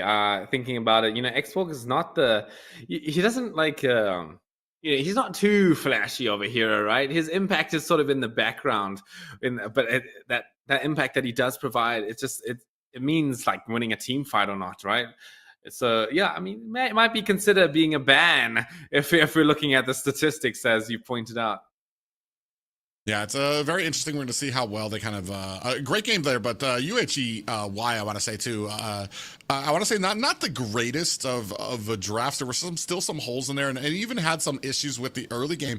But man, they've been coming together quite fluidly. They have, I want to say, like when it comes to what the real difference I've been seeing here between X and Y right now is that UHE Y comes together a little faster. They both kind of have those little slumps where they start taking some time to rev up, but eventually I want to say UHEY really kind of comes online a little bit faster. They know their targets, who they're supposed to be going after, and they can kind of keep their cool as well. I want to say that's pretty much the same for both of these teams. They keep their cool very well, whether it's back and forth. But man, let me tell you that's the beginning and the mid of that game, man. They were just going at it back and forth. It was just constant aggression and offense from both teams. Yeah, for sure. Very well said. They're keeping their cool, not letting any sort of slip-ups. I mean, that's probably why these games are going so long, man, is because both teams are just not willing to give up any weak points at all and keeping their cool, just as you said. But yeah, that's going to be it for just about now. We're going to head over to a little bit of an ad break. We'll catch you guys for the rest of the games in just a bit. In gaming, the path to success is filled with obstacles. Be blown to bits. Take an L. But you don't stay down. That thought doesn't even cross your mind. Practice, dream, push on, repeat. Coming back stronger every single time. Because you and your squad are relentless. Never holding back, always moving forward. And Lenovo Legion is right there with you, elevating your play with the latest tech. They went kind of crazy with this one. At home, on the go, or on the big stage. This thing is loaded. Empowering your pursuit with game-breaking advances, enabling you and your crew to achieve what you once thought impossible. Well, I'm going to LA. I don't know. I'm literally shaking right now. With unwavering determination, the question is no longer if you'll succeed, but when. Reach your impossible. Lenovo Legion.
The University of Hawaii has a new strategic plan titled Hawaii's University for Today and Tomorrow.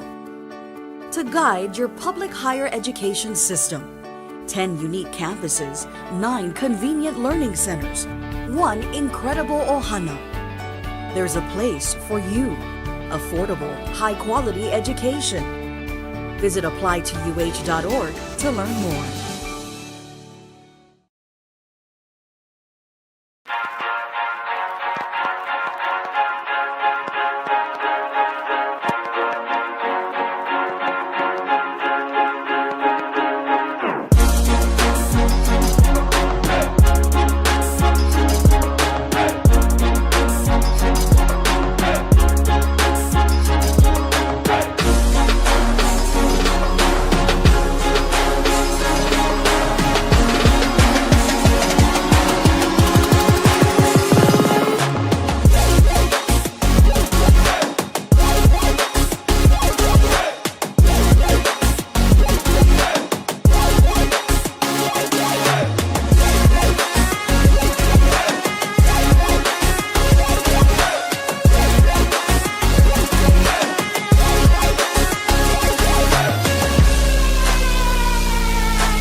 In gaming, the path to success is filled with obstacles.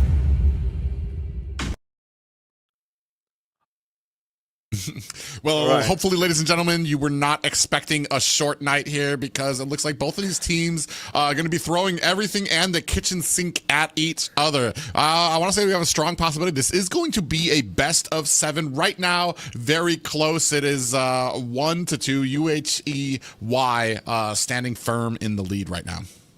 That is very true. I mean, they've been sort of keeping that momentum from the first game, although that's a bit of an iffy statement considering how close the games have been, right? It's not really a stomp between either of the teams. You know, as we said, both teams have been able to keep it nice and cool, as you've put it. So we're in for an interesting ride for sure, is how we put it. Okay, yeah, we're gonna see. Straight into the draft. Yeah, we're going right into it, bud. Yeah, hopefully you guys got your snacks during that ad. We're going to go ahead and jump right into it, see if there's any kind of changes that we're going to have kind of put out here. Again, on the blue side, it's going to be UHEX. They're going to have the first ban. They're going to have the first pick up.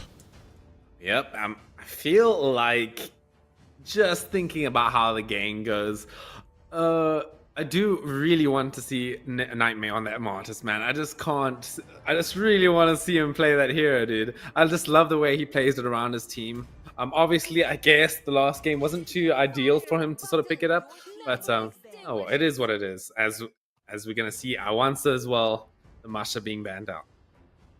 Well, they went ahead and they banned it anyway from the last game. So, I mean, maybe that's kind of the focus right now for UHEY, is kind of shut that down, because he's been so strong. He's shown that his diversity with that pick for something that's such an early game and falls off into the mid, into the late game. He shows that he can kind of carry that into the mid game and still be successful. Even when it comes to, I want to say, not the most picked type of build, where he just kind of goes with the Hunter Strike and then kind of lays into a lot of defensive items, which is not something you usually see on him. But it shows his uniqueness and how strong he is on it, that he's very confident in these kind of outside the box kind of I want to say builds on that. I want to say very standard bans here. I'm expecting to see we already have the Navaria, so we're probably going to be looking at that Clint ban again, as well as I'm assuming that we're going to have a Matilda ban.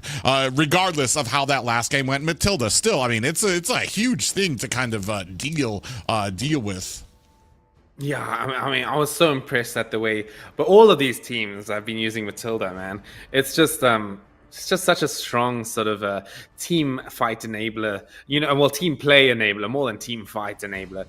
So yeah, I'm definitely expecting to see it banned out. If not, that team's probably going to be having some cool plays happening.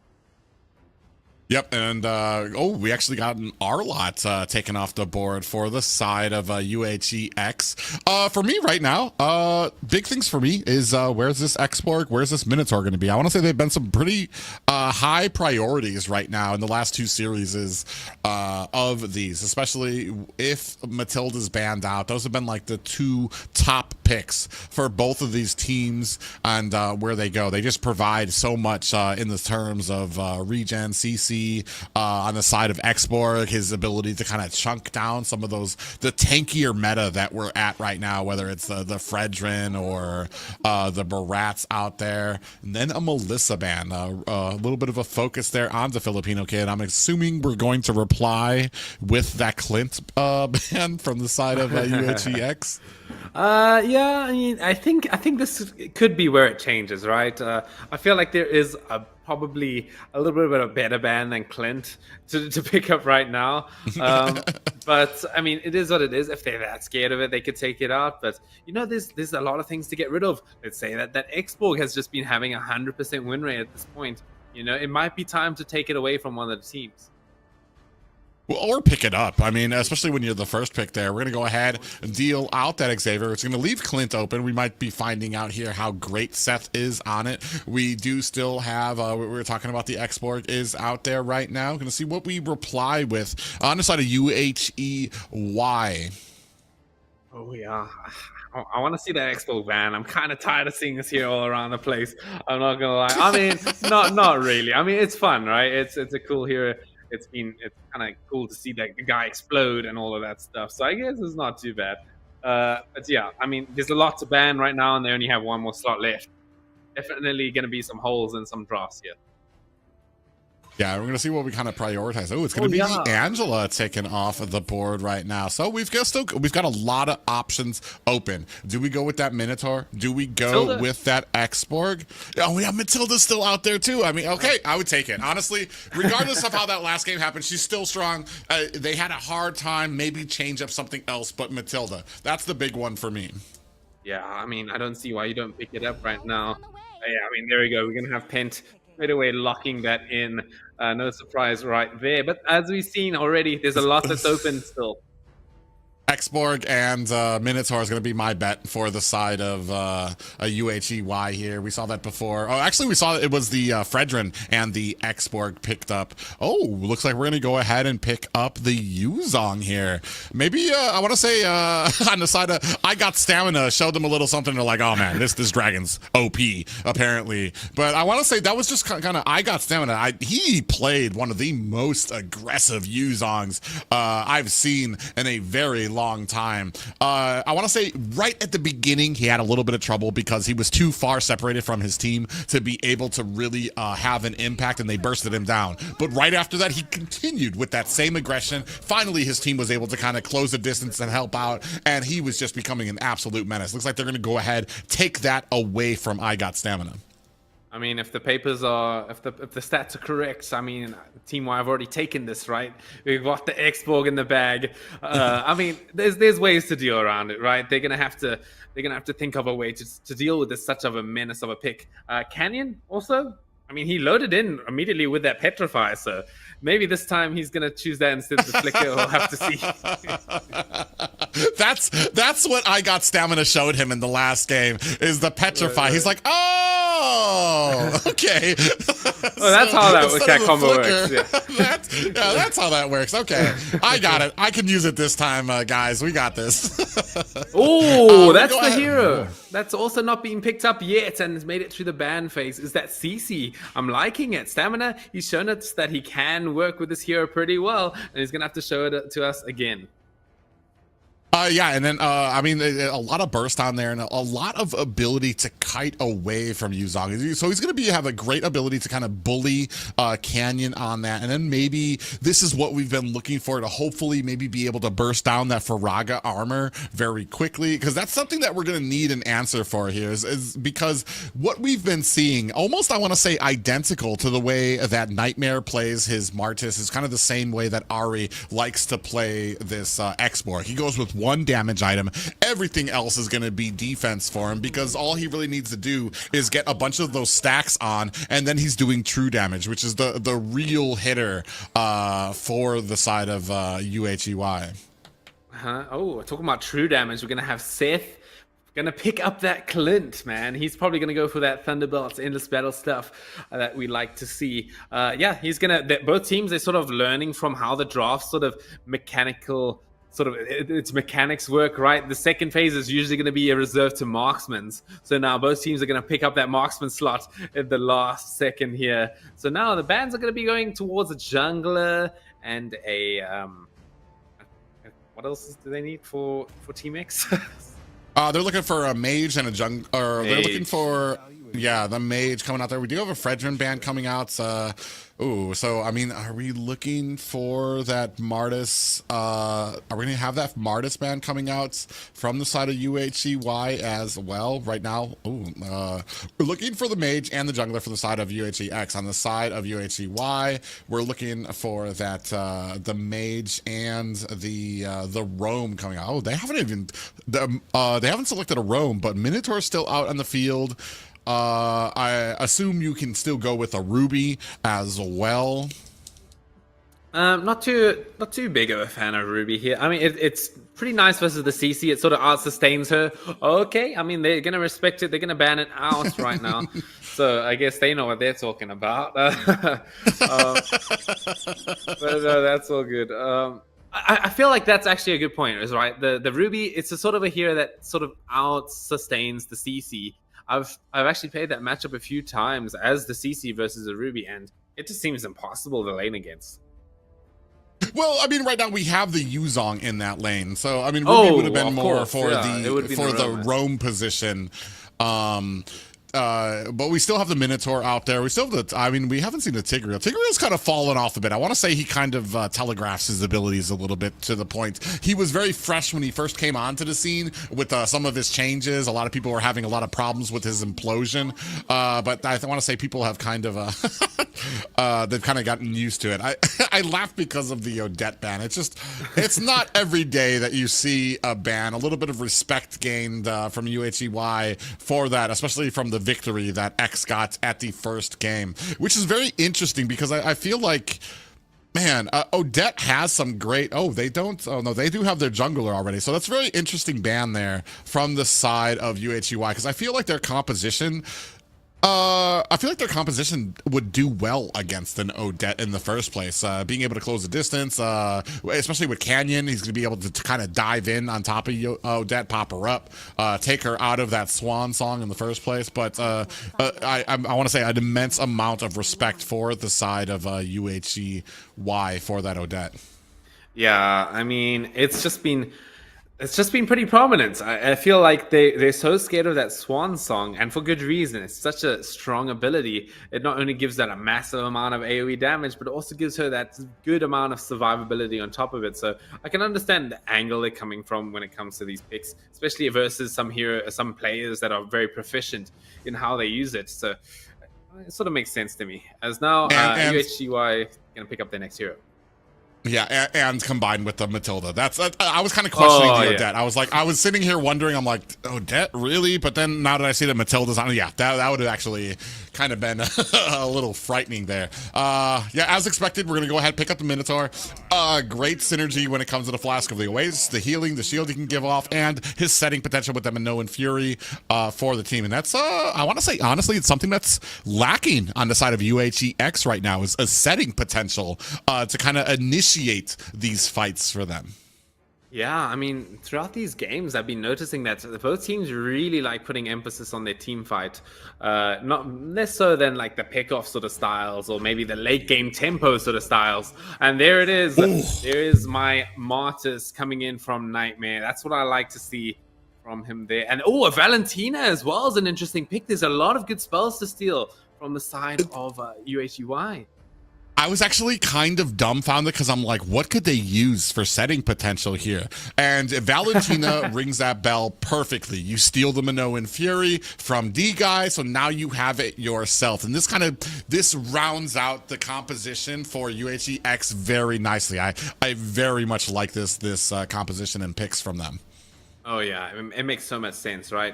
You got these. I feel like the CC has a nice time against the Yuzhong. They got the XP lane sort of covered, as well as this Martyrs who now has that Matilda to sort of bounce around. You know, is that a bird on my? Yeah, that's a bird. Okay, excuse me. Yeah. Oh, a nice pick coming up as well. That's gonna be a Faramis. That's giving Valentina another option. It's giving her another option, but it's almost to the point it's overwhelming her. Yeah. Who do you take out now? Do you take the Minoan Fury for the setting potential? Or now are you forced to take the Nether Realm to kind of improve your team's overall life expectancy during a lot of these team fights? We're about to find out. Yeah, we're about to find out, man. Another option as well is that X-Borg. The Last Insanity, pretty good spell to steal on top of that as well. I always see Valentina's picking up that matchup into the X-Borg, right? Because it's that amount of damage that you can do with that. I think it's the spinning part that actually does more damage than the final part when it's a Valentina on board, just because you're going like full damage on her. So I'm interested to see. She has a lot of options, but yeah, as you said, will it be too overwhelming? Well, ladies and gentlemen, we are about to find out. It is 1-2 in UHEY's favor. This is a best of 7. So X looking to reply in kind, looking to tie this up and stop the momentum of Varsity Y. Yeah, they're sort of building it up, as you said, that momentum. They need to stop it, otherwise they might be in for a rough ride. But, you know, as I've talked about as well, the games have been close, so the momentum that's there, it's a bit of a slow one. So it's just going to have to depend on whether each team can sort of break the ice when it comes to these stalemates.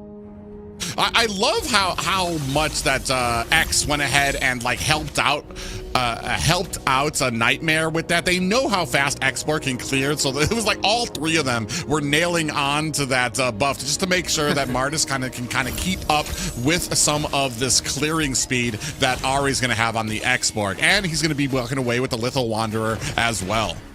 Oh yeah, he will be able to get that Lethal Wanderer, but yeah, as you said, Ari, he's already finished 2 of his buffs. He's probably going to have a very fast level 4 after he takes this little scuttling crab over there.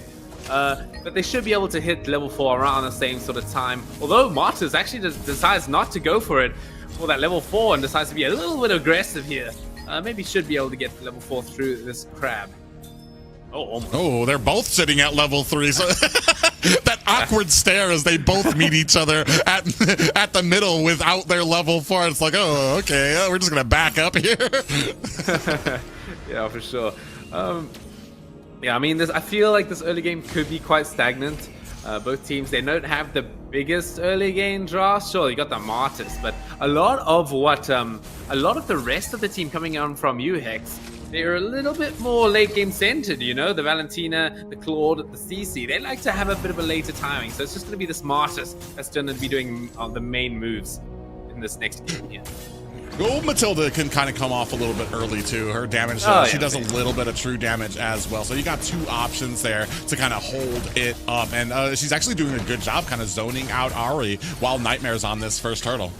Oh yeah, I think they're gonna abstain from sort of contesting it here, prioritizing taking the buffs. Ari is playing some PvE action here, not really going for any sort of player units here. Just gonna keep it nice and safe in his own jungle. Yeah, and already I want to say got good vision by D guy there. He's actually kind of letting them go. He's going to lock on to Thicket. You're going to see McKee maybe kind of join this fight. Pent immediately sees it and has that guiding wind just in case there was an engagement. Yeah, talking about immediate things happening, as soon as the Thicket got that level 4, immediately stealing that Netherrealm, so it has that option right and available. Oh yeah, so definitely, I guess that's where the choice is going with the Netherrealm. I mean, it's a smart choice, but it does mean that you're not going to have that setting potential that we were talking about. So it's going to be very interesting to see how these engagements start. If Varsity X is actually going to have like a tool that they're going to use for it, or if they're just going to be looking for the pickoffs. And speaking of which, man, I got Stamina really bullying his way. Oh! Curtain Call comes out. Here we get to see the Petrify as well underneath the tower. It's getting a bit close, but I mean, you can see how much of a bully this CC here is. Oh man, that was such a good play by Canyon. He waited for that to come out from I got Stamina and then immediately went in for the Petrify. So now you've wasted your ult from something that really could have been a little bit detrimental for Canyon, even under his tower. Yeah, for sure. Oh, we're going to see quite a nice and early Enchanted Talisman from McKee. So he could be, as last time with that Lily, he's going to be nice and active when it comes to just roaming around the map. Using that additional cooldown to pop his first skill in order to like have that more roaming potential.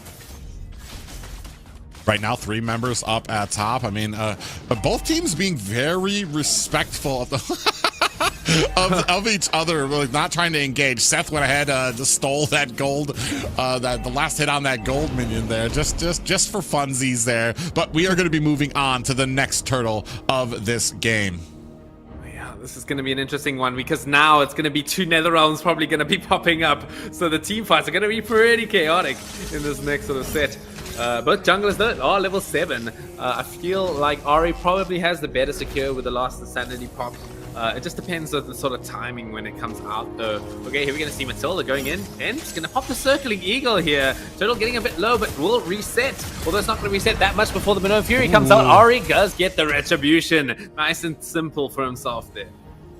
Yeah, man, it's unfortunate for the side of Varsity X there, not able to kind of get that, and even I felt like maybe had a little bit of a fight in their hands. You had D guy very low. I want to say the rest of the team probably could have gone in there, but he decided against it. Wanted to play this a little bit safer as well. We do see the War Axe now starting to get picked up by I Got Stamina. Ooh, that's going to give him a nice, good timing. Oh, Filipino Kid getting in a bit of danger. He has a Wind of Nature, actually. At 5 minutes into the game. Has now thickened and a little bit of back against the wall here, but should be just about fine, especially with the help of Pent in the sidelines here with that Guiding Winds.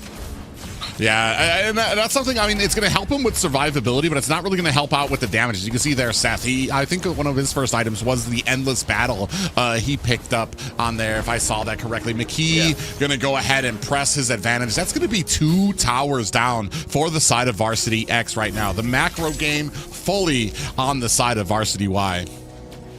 Yeah, I mean, surprisingly, no one's died yet. First blood has not been drawn. It's 6 minutes into the game, but however, 2 towers for the side of Team Y. There it is. Canyon actually is going to be able to get it for himself in the bottom lane. I mean, I thought that CC was going to be pretty much fine with that War Axe pickup. Yeah, and now, I mean, right now, Varsity Y doing such a great job when it comes to some of these matchups, when it comes to lane matchups, when it's coming to rotations, they don't even have to get, well, they got 1 kill out there, and they immediately transition that into a tower. And that's one thing that I'm noticing here right now is that Varsity Y just doing such a great job when it comes to transitioning kills, transitioning anything into a further push into the towers. So we're taking a look at some of these items here right now. Already have the Immortality there on Ari, and like you were talking about, that Wind Talker picked up for the Filipino kid. I got stamina with that War Axe. Oh, here it is, Minoan Fury. Oh, but another Minoan Fury coming in from Thickened. It's going to be able to help them. Oh, Filipino kid is actually the one to go down first, as now Pent will finish off D-Guy. Here comes the Black Dragon form from Canyon, though, straight from the top lane. Petrify a little bit early, actually. Only going to be able to knock up 1. It's going to be onto Thickened. Canyon in a bit of danger. It's going to be able to make it out. Oh, the Ashra Essence is going to keep him nice and safe with that huge amount of healing. Yeah, that's just such a great job there. Oh, Nightmare gets picked off by McKee, and that's going to be another death. I got stamina right now. Varsity Y has come back from that break with a vengeance. I think that's Nightmare's first death throughout every single game we've seen from him on the Smartest hero. So, yeah, and he's having a struggle right now on this Smartest to kind of find his footing here.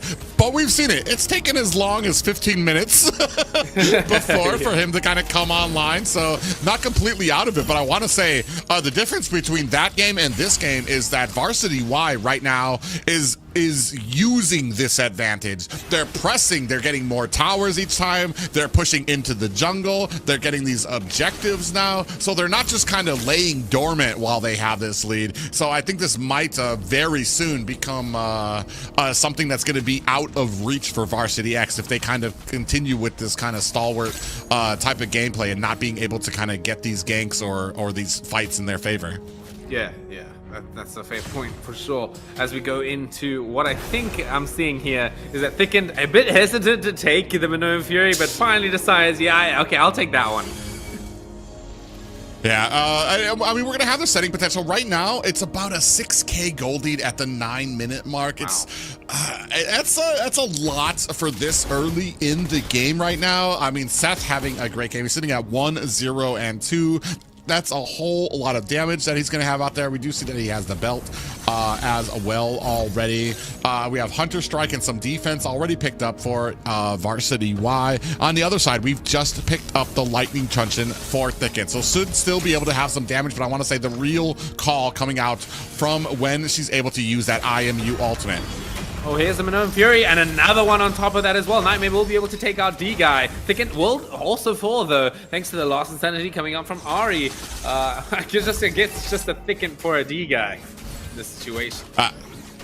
Yeah, and right now Seth's going to go ahead and pick off another tower, right? Oh, man, even with the Matilda right now, they are just struggling to keep each other up. And I want to say Pence actually did a great job there with that Guiding Wind to kind of get them out of the way, or to kind of pull them back. Oh, another engagement here. Canyon has to pop the Black Dragon form out with McKee, keeping him nice and safe. Even in the air was in a bit of danger, but thanks to the Nether Realm, is going to stay in the game. And now I want to say uncontested. They're going to be looking at another turtle, or they're going to be looking at the Lord here. Gold very firmly in the favor of Varsity Y.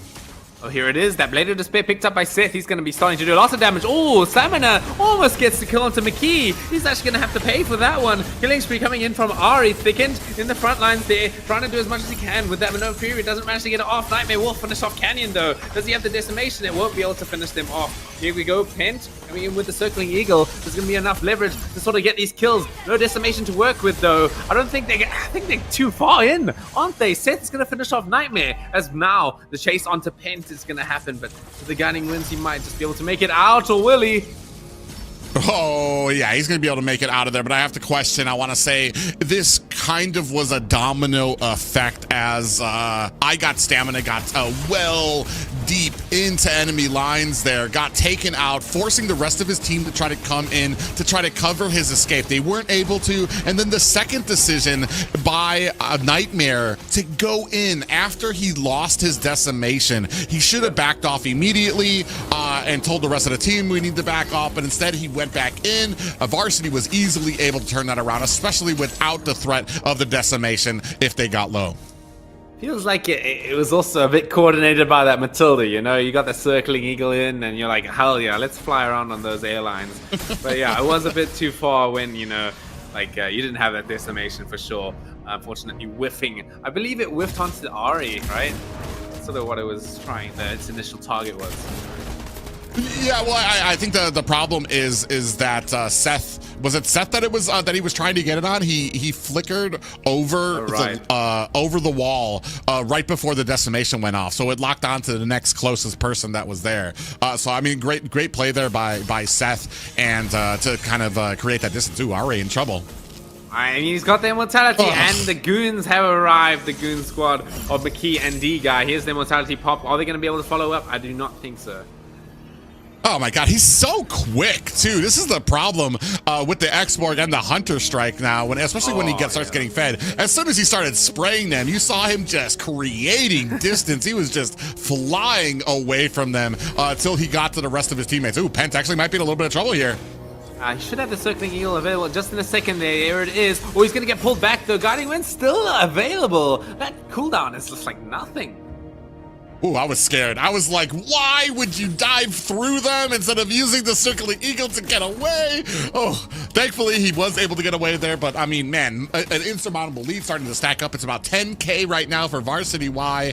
Minions are at their high grounds, and a big gaping hole through mid right now for Varsity X. You can see on we already have the BOD for the side of Varsity Y on that Clint right now, and we have the War Axe. Oh, he doesn't even have speed. It's the brute force breastplate is where I thought he had the Hunter Strike, but he has the brute force breastplate on Ari. That's where he's getting a ton of his speed from, which is already amazing. It's just that one item that's really kind of carrying him around with a lot of that movement. And don't forget about that icy retribution as well. It does give him that boost of movement speed on top of that as well.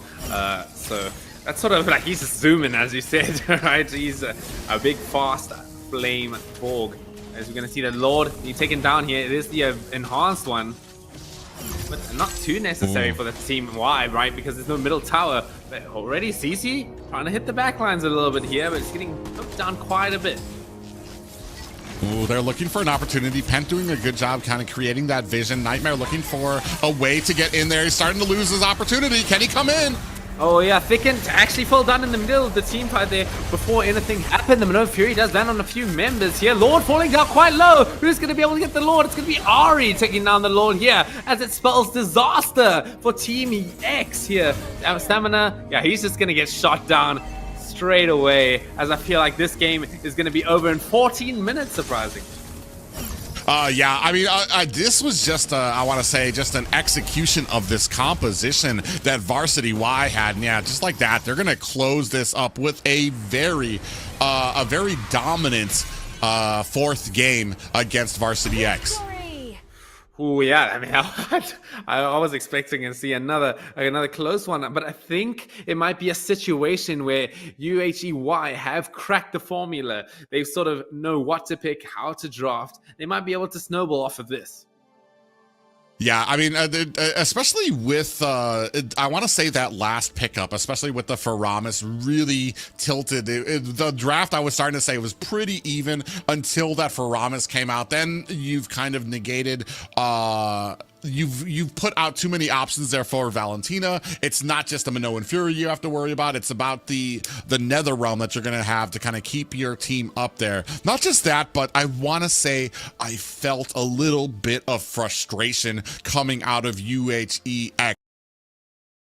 out of UHEX. Not as crisp of a game as we've seen from them thus far, especially with the first game and especially from the last series. A few little mistakes kind of coming out there, whether it's I got stamina, diving way too deep into the back line, which kind of had the rest of his team trying to close the distance to try to help. And then we saw, just to name a few, like Nightmare, lost that decimation, didn't have it, but decided to go back in anyway when you probably should have turned around, and that kind of turned into almost a full team wipe. I think it was just Pent that was left up after that engagement.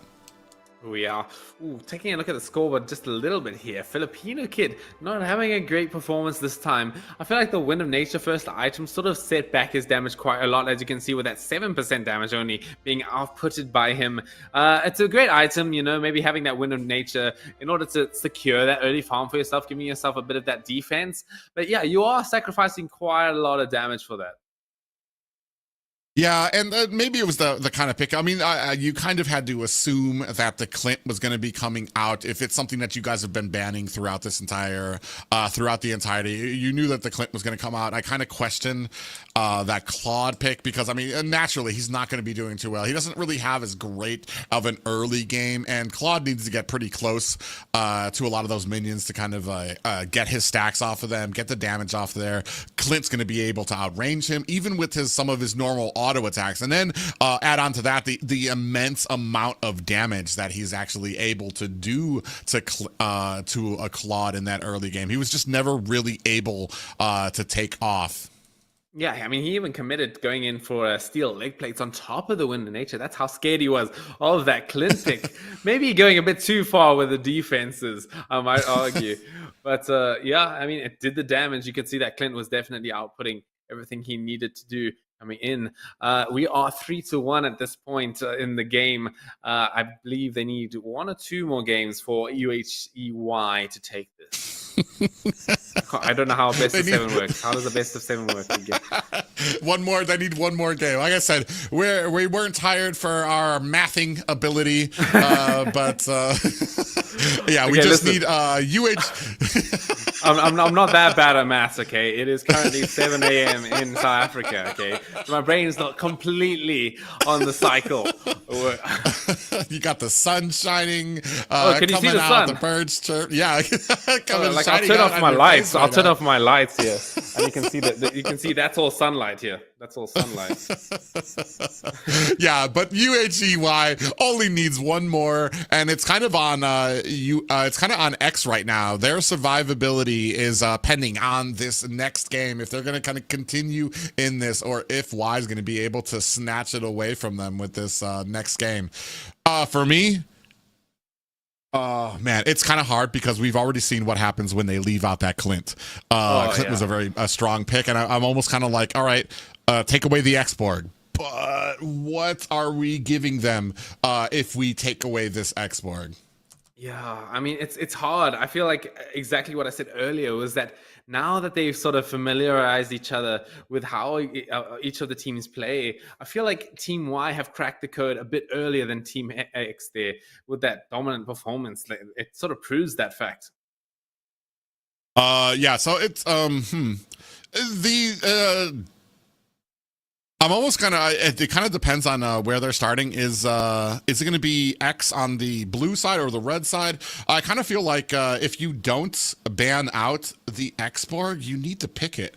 I forgot what we started with on, we started with the Matilda. That was the reason, is Matilda was out there.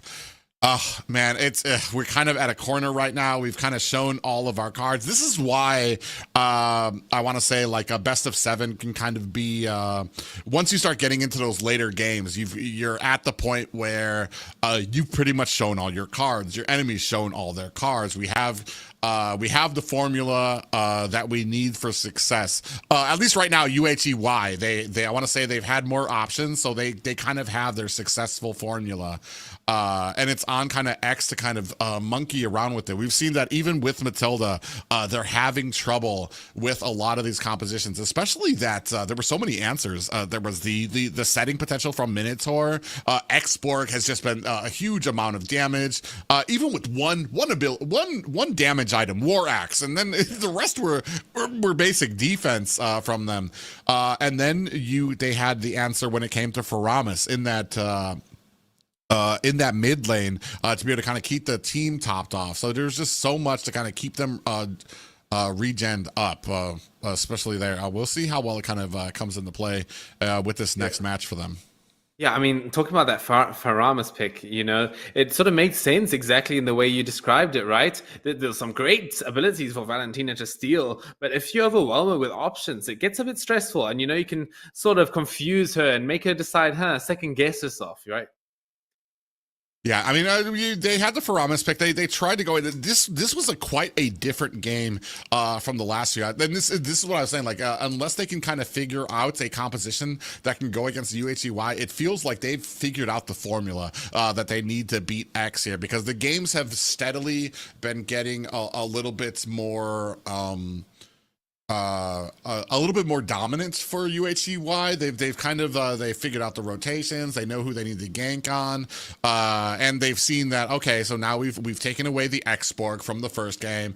We gave them a Matilda. We were still able to be successful. We took away the Yuzong, and it was even better for us as well. So I mean, I think slowly but surely they're taking out those very strong picks from X. And X is going to need to figure out something else here to kind of combat that. Yeah, on that point, I feel like in these sort of situations, you know, it's match point as you've described here. It's going to be, I feel like Team X, they're going to have to pull some bunnies out of the hats here. You know, picking up maybe some more comfort sort of picks. I know that Stamina loves his Esmeralda. Maybe this last game, Team Y might let that Angela through. You know, I'm kind of keen to see how Penn sort of does that pick. Probably not going to happen, right? We're probably not going to see the Masha or the Angela happen. But, you know, I feel like Team X, they need to bring out something different here to sort of unlevel out the battlefield. You know, make it a bit more chaotic and maybe find some victory in the chaos. I want to say the Masha or the Angela, probably not, just because they've been like the first bans for both of these teams. It's like when it comes to bans, when it comes to priority, they're at the absolute top for both of these teams. And that's what I said. Like, I mean, do we? I guess it kind of depends here. I mean, I want to say if you're not. So it does look like UHEX is on the blue side again. Do we allow out the Matilda and pick that up again, which is going to be answered with an Xborg on the opposite side, which we've been having so much trouble with. It's going to be very interesting to see if we're going to be what adjustments we make, if any, to this banning here. Oh yeah, I feel like there needs to be an adjustment. I feel like because now, as I said, they figured out the formula. Team Y, Team X, they need to confuse them a bit. They need to come up with a brand new draft. Things have not been working. You know, they've counted the Martyrs now. They've counted the Barretts, and they've counted the Matilda. Most importantly, right? So they need to come up with something new. So I'm assuming it looks like a pretty standard bans here, and then the Clint's going to be taken off the board. I'm assuming the Xavier will be the next ban for the side of UHEX to kind of narrow down from what McKee was able to accomplish in that second game. And I wonder where we're going with the side of UHEY. I actually kind of forgot what their bans were from the second game. I assume, I mean, are they going to go with the Matilda? Here's the thing too, is why the Melissa, yeah, it's going to be taken out. I mean, if I'm UHEY, the Matilda, the second game basically cemented for me. Obviously, we can deal with the Matilda. It's not going to be a problem. We're going to give that to them. Oh. My alarm, give me a second. No problem. But we do see the Matilda is going to be banned out here by UHEX, which means that the Xavier is going to be out there now for the side of UHEY. We're going to have something to kind of dive into the back line to kind of get him or not. So we're going to see what the last ban here is going to be out for UHEY. Still waiting. I think we're going to be looking at something maybe possibly I think we saw the R-Lot. That was the pick from last time, the band that kind of came through. In case you missed it, we have a Matilda band on the side of UHEX, so we're going to have that R-Lot. We're going to not that R-Lot. We're going to have the Xavier open for the side of UHEY. Wondering what this first pick might be here for the side of X. Oh, there it is. Oh, there it is. There it is. Exactly as you were talking about. This 100% win rate here being taken up by Stamina here. Keen to see it. Yeah, going to sacrifice it for that Matilda band pretty much. Similar bands pretty much all the game. It's going to be that Novaria, that Melissa, and the Angela. So I like their formula so far. Yeah, I think we're going to be looking at an Xavier pickup in the first half here for the side of UHEY because that was kind of left open for them. I'm actually kind of curious. Do we use the Xborg just in the XP lane? I mean, Stamina's shown already that he's been very strong with it. In answer to that, we're going to have the R-Lot's going to be picked up there by Canyon. Oh, yeah, that's it. That's going to be the R-Lot. Yeah, I feel like that's a really good pick here. It's going to be that sort of pick that Stamina has been trying to use. I feel... Oh, gosh. Sorry, there's people complaining about the alarm. Hold on. It's all right. We can see here. I mean, it's been a standard. It's always been the Xborg and the Minotaur have been such strong picks here in these last two series because Minotaur, as we've kind of think we've gone over it a few times, is that he melds so well with his healing ability and that Flask of the Oasis. So he's going to be able to keep the team topped up pretty well. And I'm wondering if we're going to have an answer. Are we going to either go for maybe some type of roam? Oh, I like the Vexana pickup here, as long as we're going to be able to protect her. So I want to see some type of front line coming out from UHEX here. We do pick up the carry. I like that pickup there for our Filipino kid. It's going to be a very late game there for the side of UHEX, and we've got the early game in the Vexana, and we've got a lot of damage for the side with the Xborg pickup, but we need protection either, and that's going to come in the form of a peel for the side for Vexana or some type of front line so that she can feel free to kind of lob out a lot of those abilities without being afraid of them closing the distance, which is going to be kind of hard there when you have an R-Lot on the enemy team. Okay, yeah, I'm back now. Don't worry. No more problems, I promise. We're going to have it. Yeah, as you were talking about, I don't know what you covered already, but I do see a Vexana. I do see a carry. I quite like this. The Vexana obviously has been doing such good jobs in terms of what this meta hero does, right? So the Xavier is left open, though. They're going to pick up Xavier coming in from a key. We've seen how effective this guy can also be at that hero. Yeah, I was pretty much assuming that would come out before the second half of the bands come out, just because they left it open and he was having such an effect on it. Definitely wondering where we're going to be going with the bands here. Still looking for the jungler and the roam side for the side of UHEX. Oh, that's interesting. Okay.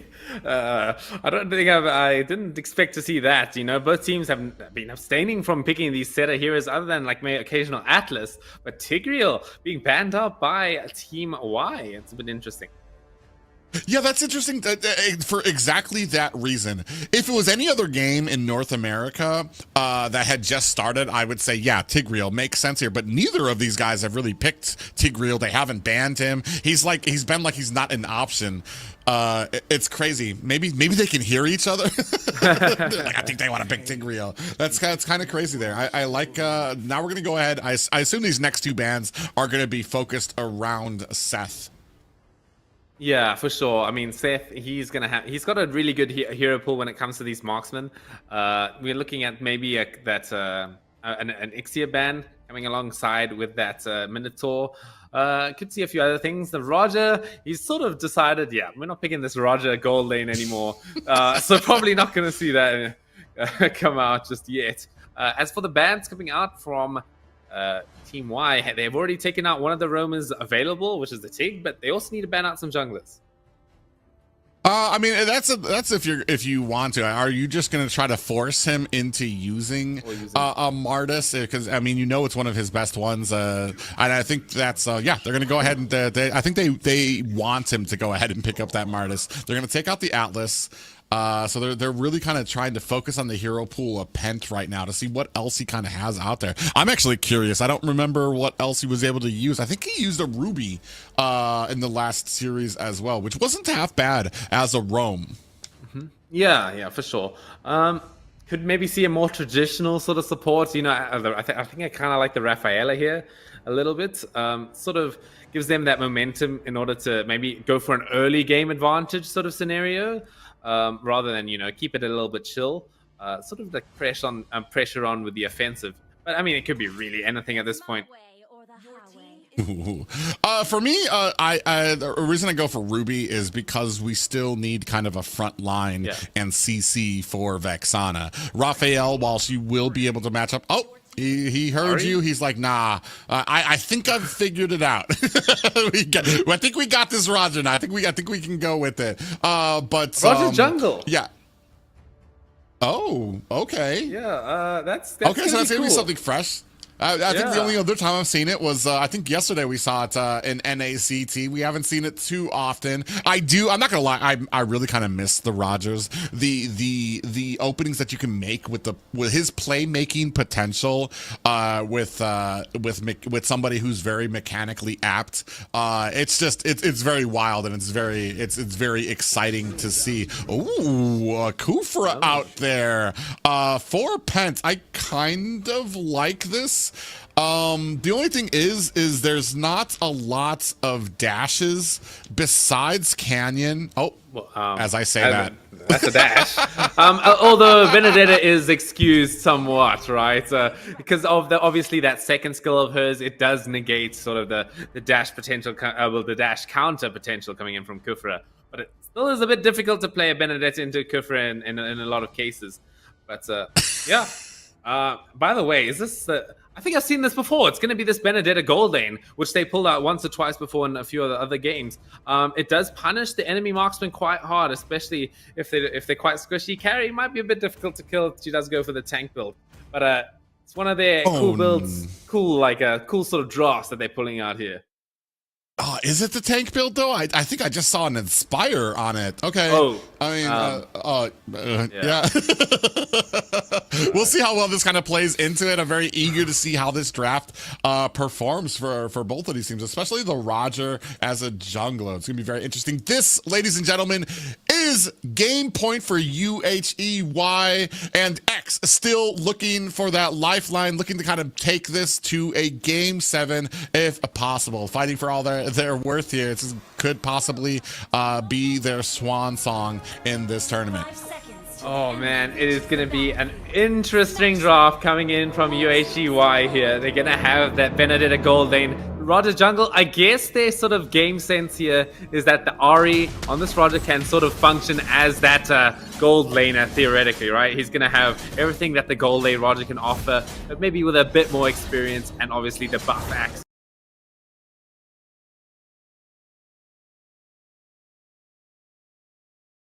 This right now, we're gonna see blue buff gonna be able to be taken up by Ari here. Stamina was trying to sort of make it a little bit difficult for him, but unfortunately McKee was around while that blue buff was being taken, so that will sap a little bit of experience from this Roger. He might have a little bit of a hard time getting that level 4 now. Yeah, and so we're gonna see as we're kind of moving in, 44 seconds still left on the draft. A little bit of engagement at bottom. Oh yeah, it's gonna be Minotaur and the Harlock versus the Export. I mean, it's Export, right? This hero really not easy to kill, especially like since he has the flicker available. Although I feel like Harlock should have a decent time against him. I know I've played that matchup a few times, although I really like to get damage Harlock. So maybe the tank Harlock probably has a bit more of a difficult time with it. Well, I mean, I want to say, like, you kind of trade in. Arlott has a lot of early game damage that he can go by, but you kind of trade that in for more utility as you kind of move on into these games right now. Already picking up the boots right now. No worse for where I want to say a little bit of a commanding lead there. I mean, both gold laners. Oh, the dawning light! There it is, right in the face, blown up, taking out Thickened here. That's going to be a Vexana. That's going to be a bit late to Turtle, so I feel like it shouldn't really be contested by the side of UAG X. Yeah, I mean, they're going to go ahead and contest it anyway. Oh, I mean, they look really dominant, actually. Without their Vexana, they're keeping up the pressure. Here comes Ari looking to snipe a little bit of a cheeky Retribution here. There comes the Lycan Pounce. Is it going to be enough? The Retribution is going to go to Nightmare. Here comes the last Insanity coming in from Stamina. It's going to go blow up on the other side of the wall. Yes, they will take out Ari. So, I mean, that's a really good fight coming in from UAGX. That's what I wanted to see. I want to say, like, the last few games, there's been some fights that they could have taken and they kind of walked away from. There, I was a little undecided. Should they go for that? And they decided, you know what, screw it. We can still do this. We got X-Borg alive. We've got Nightmare up here with the Fredrin. We're going to try this. And they were actually very successful with it, especially with Pent on the backside as well, trying to support them with that roam. All right, now let's talk about this top lane. What do you think is going to happen here? Both are so far, the gold laners are 0 and 0. But this Benedetta, is she going to be able to sort of keep up the pressure when it comes to this carry? You know, this very meta marksman with a like this insane tank, if she is going for the tank. But I don't really know who wins this. Yeah, that's going to be very interesting, especially because Filipino Kid has the Inspire. I want to say that's going to make him just a little bit more susceptible to getting taken down by Seth, who also has the Petrify. So, I mean, once you're going to get caught by, once Filipino Kid gets caught, I think that's going to be kind of game over. It really depends on how well he can play. Ooh, McKee picking up a nice and early Enchanted Talisman as per usual. Ooh, bottom lane though, Roger going in with a Lycan Pounce. Will he be able to get the kill onto this X-Borg? Yes, he will. Stamina will be taken down. That's going to be a pretty good sort of advantage that Canyon can work towards. Oh, and unfortunately, Varsity X not in a position to really kind of reply. Ooh, and a Dawning Light coming out there, able to kind of nail down a Filipino Kid. Not too much damage done there just yet. He only does have the Enchanted Talisman after all. And unfortunately, not able to kind of reply with a kill of their own just yet from Varsity X. Okay, here we go, Pent. Let's start using that river movement speed along with D-Guy. Here we go. It's all going to collapse into this turtle. As we look at the builds real quick, Carry is going to be going for that tanky build. Surprisingly, with the Inspire, though. Pent looking to just harass just a little bit here. We're going to have the Tyrant's Rage. It's going to only land onto one here, as now he's going to get blown up with the help of McKee. Ari will take the kill. Nightmare, as well, wants to try and contest us a little bit. Has Thickened by inside. Oh, but I got Stamina. He's going home right now. So, I mean, I would definitely not contest this. You're not going to have the numbers. You're not going to have the tankiness in front right now. You're going to have to wait for them to kind of come up. You didn't see that that Wind Talker picked up by they're going to decide against taking a turtle. Interesting. I mean, I feel like, yeah, I mean, looking at both of the junglers here, Roger has a bit of a tough time like securing turtles compared to Fredrin, where you have that first skill and the Appraiser's Wrath. When it comes to like big burst amount of damage, right? Ooh, and right now, I want to say Pence got caught there. That really kind of set back their turtle take here. But I mean, now at a good point, good position here for the side of Varsity X. They've got 4 members here. You're going to be able to zone out, catch those bushes, and potentially get another turtle for your side. Oh my god. That Dawning Light is so bright, man. I guess that's part of the skill description. Anyway, it looks like it's going to be Team X here, going to be able to take a nice easy turtle for himself, Nightmare, on this Fredrin, which I don't think we've seen him play too often, actually. I mean, he picks it up when he can, but like he doesn't really get the chance ever. Ooh, and while all this is going on, I believe Seth was able to get the purple buff and clear out the top jungle of Varsity X. So, I mean, using that, not able to go for the turtles, but is going to go ahead, transition that to refusing some jungle minions for the side of Nightmare. Oh, there it is. A bit of a fight here. Electo being committed off the mark, though. Filipino Kid is on the chase this time. Seth, he's going to make it out with, like, no HP, dude. Somehow living through it there. D-Guy, a bit of danger here. Gets knocked up by the Eternal Guardian. He's going to get caught out, I'm pretty sure. Filipino Kid will finish him off. Ooh, and there's going to be some pressure put up to this. Can McKee fend it off against 3 members here? They're going to go ahead, try to surround McKee. Looking, another Dawning Light lobbed out. Oh my god, right in their face. He's got no fear whatsoever. It was just like, yeah, come at me. I'm just going to shoot a big ball in your face. Oh man, I can't believe he was able to survive that with 3 members there. And that's unfortunate. That's what we were talking about. Ooh, I got Stamina in a little bit of trouble here. Oh, has to pop the Lost Insanity pretty early, but they're not going to be able to keep up the chase. Nightmare in position to follow up. Canyon, though, is not the easiest to kill. Should be able to make it nice, out and safe. Oh man, and so it's begun. The dawning lights every few seconds just coming out throughout the map, just everywhere right now. I want to say right now the only plus right now for Varsity X is they do have the I want to say carry. Filipino Kid actually still kind of holding her own with the lane, but look at the jungle right now. They're still able to kind of get these jungle. They're going to go ahead and catch up the Pent here. Oh yeah, here we're gonna see the Electro just off the mark as well once again onto Thickened. Oh, the Tyrant's Rage is onto Ari. The Dawning Light comes out once again, not doing that much damage, but still doing enough. Ari on the run. Oh, Filipino Kid. We'll pick up another kill actually. Yeah, doing a great job. Lost Insanity gonna burst down a D guy who's Appraiser's Wrath not able to finish the job. Well, Seth is going to have to get out of here just for now. I don't know if you've been noticing, but Seth has been doing a great job of cutting down the lanes right by the tier 3 tower. So he's providing a lot of pressure on that end, but talking about pressure, Team X, they're going to try and get a Lord here. Seth, does he have the Electro, but he doesn't have the the Petrify, excuse me. Here it comes, straight in. Is it going to be, who's it going to be? It's going to be a Filipino Kid coming in. Seth's probably going to have to pay for it with his life, as he will get taken down for the attempt. Varsity X, signs of life through them in the 5th game of this series. They can see right now, doing a great job. They've gotten all of the objectives thus far. They have been losing out a little bit on their jungle. I want to say a great plan from Varsity Y right now has been to kind of let a lot of these objectives go, to kind of clean out that jungle. But right now, as we're sitting here at the 9-minute mark, they're going to have to battle a Lord. And right now, I want to say the momentum that's starting to come from X. Yeah, you can definitely feel the momentum, right? This is what I was talking about. Changed up the draft a little bit, and now we'll add a bit of chaos in there. So now the game feels a little bit more even, right? Because now Team Y don't really know what's happening with this, how to sort of approach this Kufra pick. One thing that's kind of interesting to me is they put a lot of pressure onto that Lord behind that Lord. When it's on the top lane, you really kind of want to put that pressure at the bottom lane, because they have to answer the Lord, or it's going to start taking towers. So they have to apply some type of pressure there. We saw a little bit of damage there. They do find themselves a tower. Actually, was that their tower?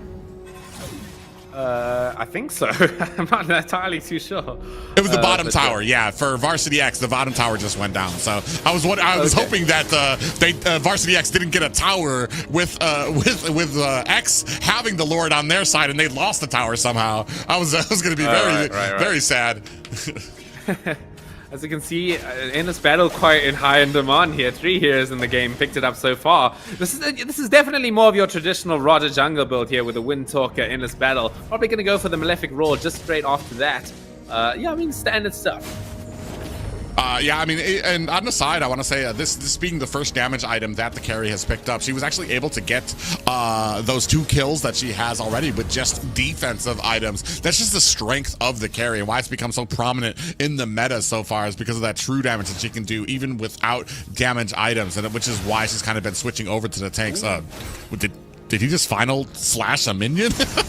I think he final slash flickered a minion, unfortunately. Oh, we're going to see Thickened catches out Seth. Seth is actually not having the best game so far, man. He's been getting kind of caught. I feel like that Kufra matchup is starting to whittle him down a bit.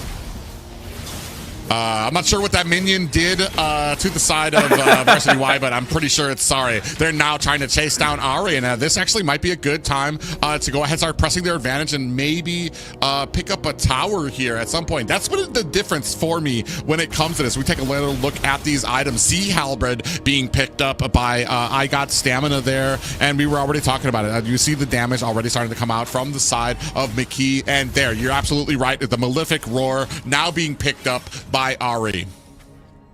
Yeah, now he should be able to start chunking a bit of the HP bars when it comes to this. Canyon wanting to go in a bit here. Has to walk around the Kufra bouncing ball a little bit. A decent Tyrant's Rage coming out on top of it as well. There's another lob coming in from McKee. Doing a decent amount of damage. Filipino Kid will take out Canyon. Appraiser's Wrath. Oh, it's pretty a big one. We'll be able to burst down D-Guy.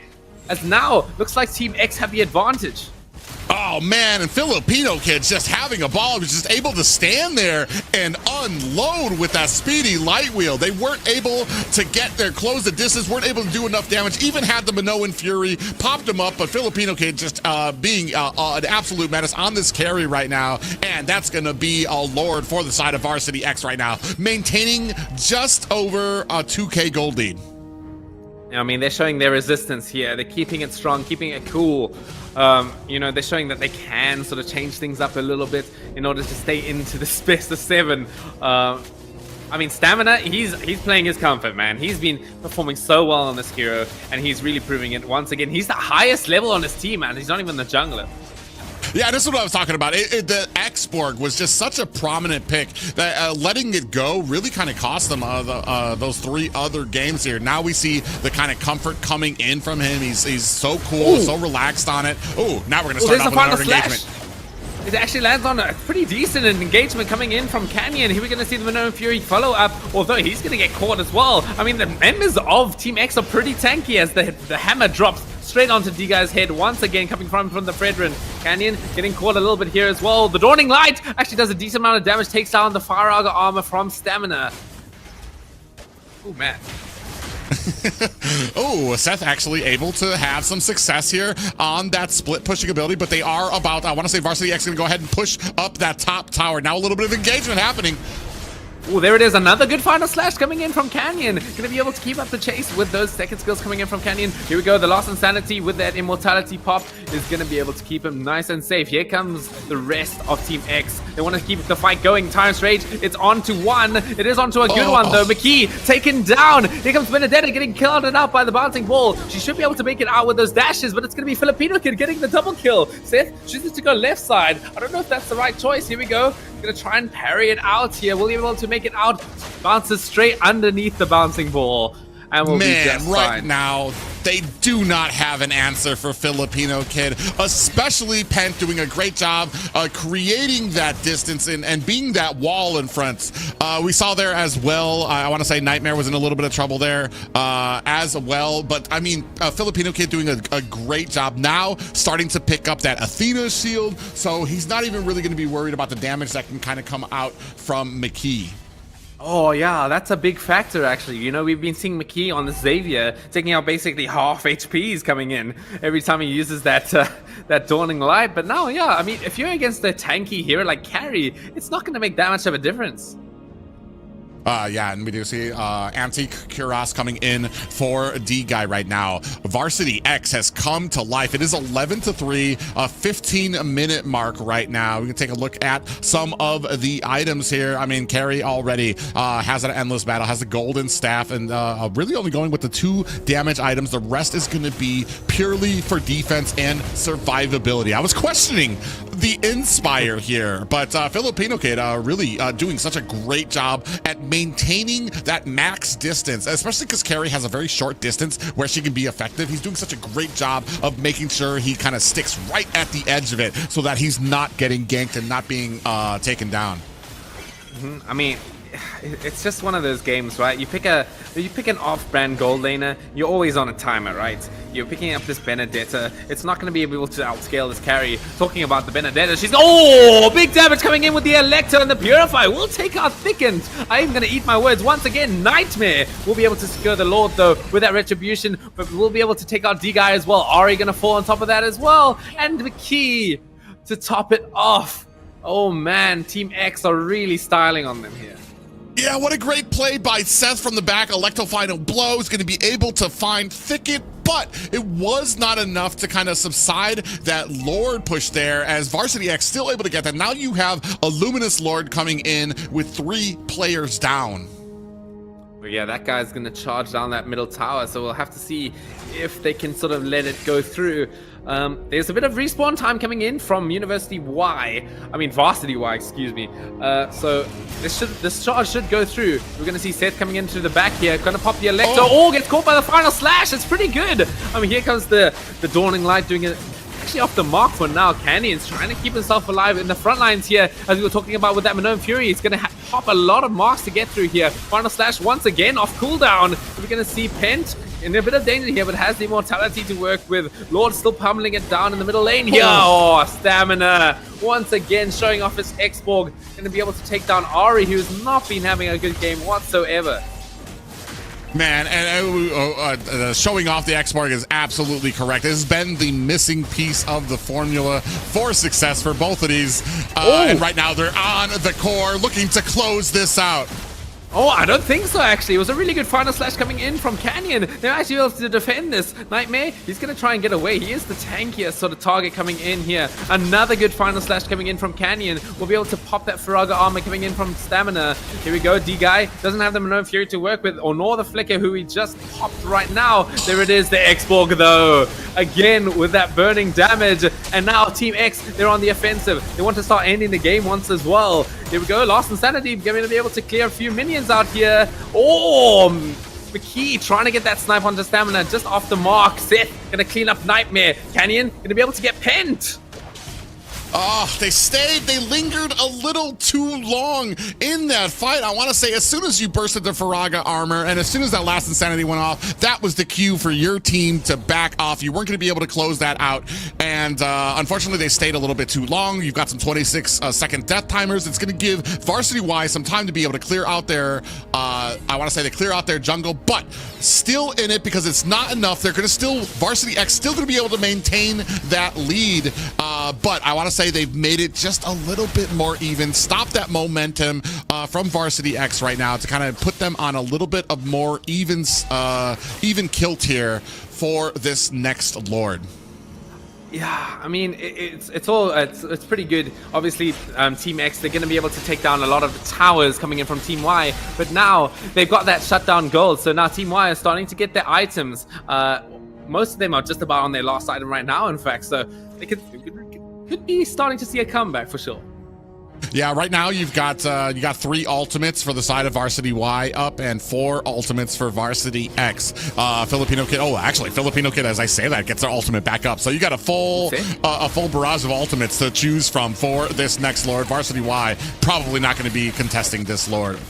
Oh man, Seth falls down to Stamina, man. That's not good looking for Varsity Y here, as Ari's trying his best to sort of get in the midst of things, but he's going to get zoned out by Pent. Oh, we're going to see, Ari! He gets the retribution in the midst of things. The Praise's Wrath is going to try and burst down Canyon, but Stamina, looking for the backdoor play here. McKee in response here. Oh, big damage from McKee. Wow. That was a lot of damage. I got Stamina that probably doesn't even know what hit him. That's absolutely incredible. But now you have Filipino Kid is going to try to fend off this Lord. Varsity Y has bought themselves some time and possibly, I want to say, even things out for this matchup right now. Only less than 1K gold lead by Varsity X. Oh man, you can see Canyon just rubbing his hands together here. He knows he's in for an intense game.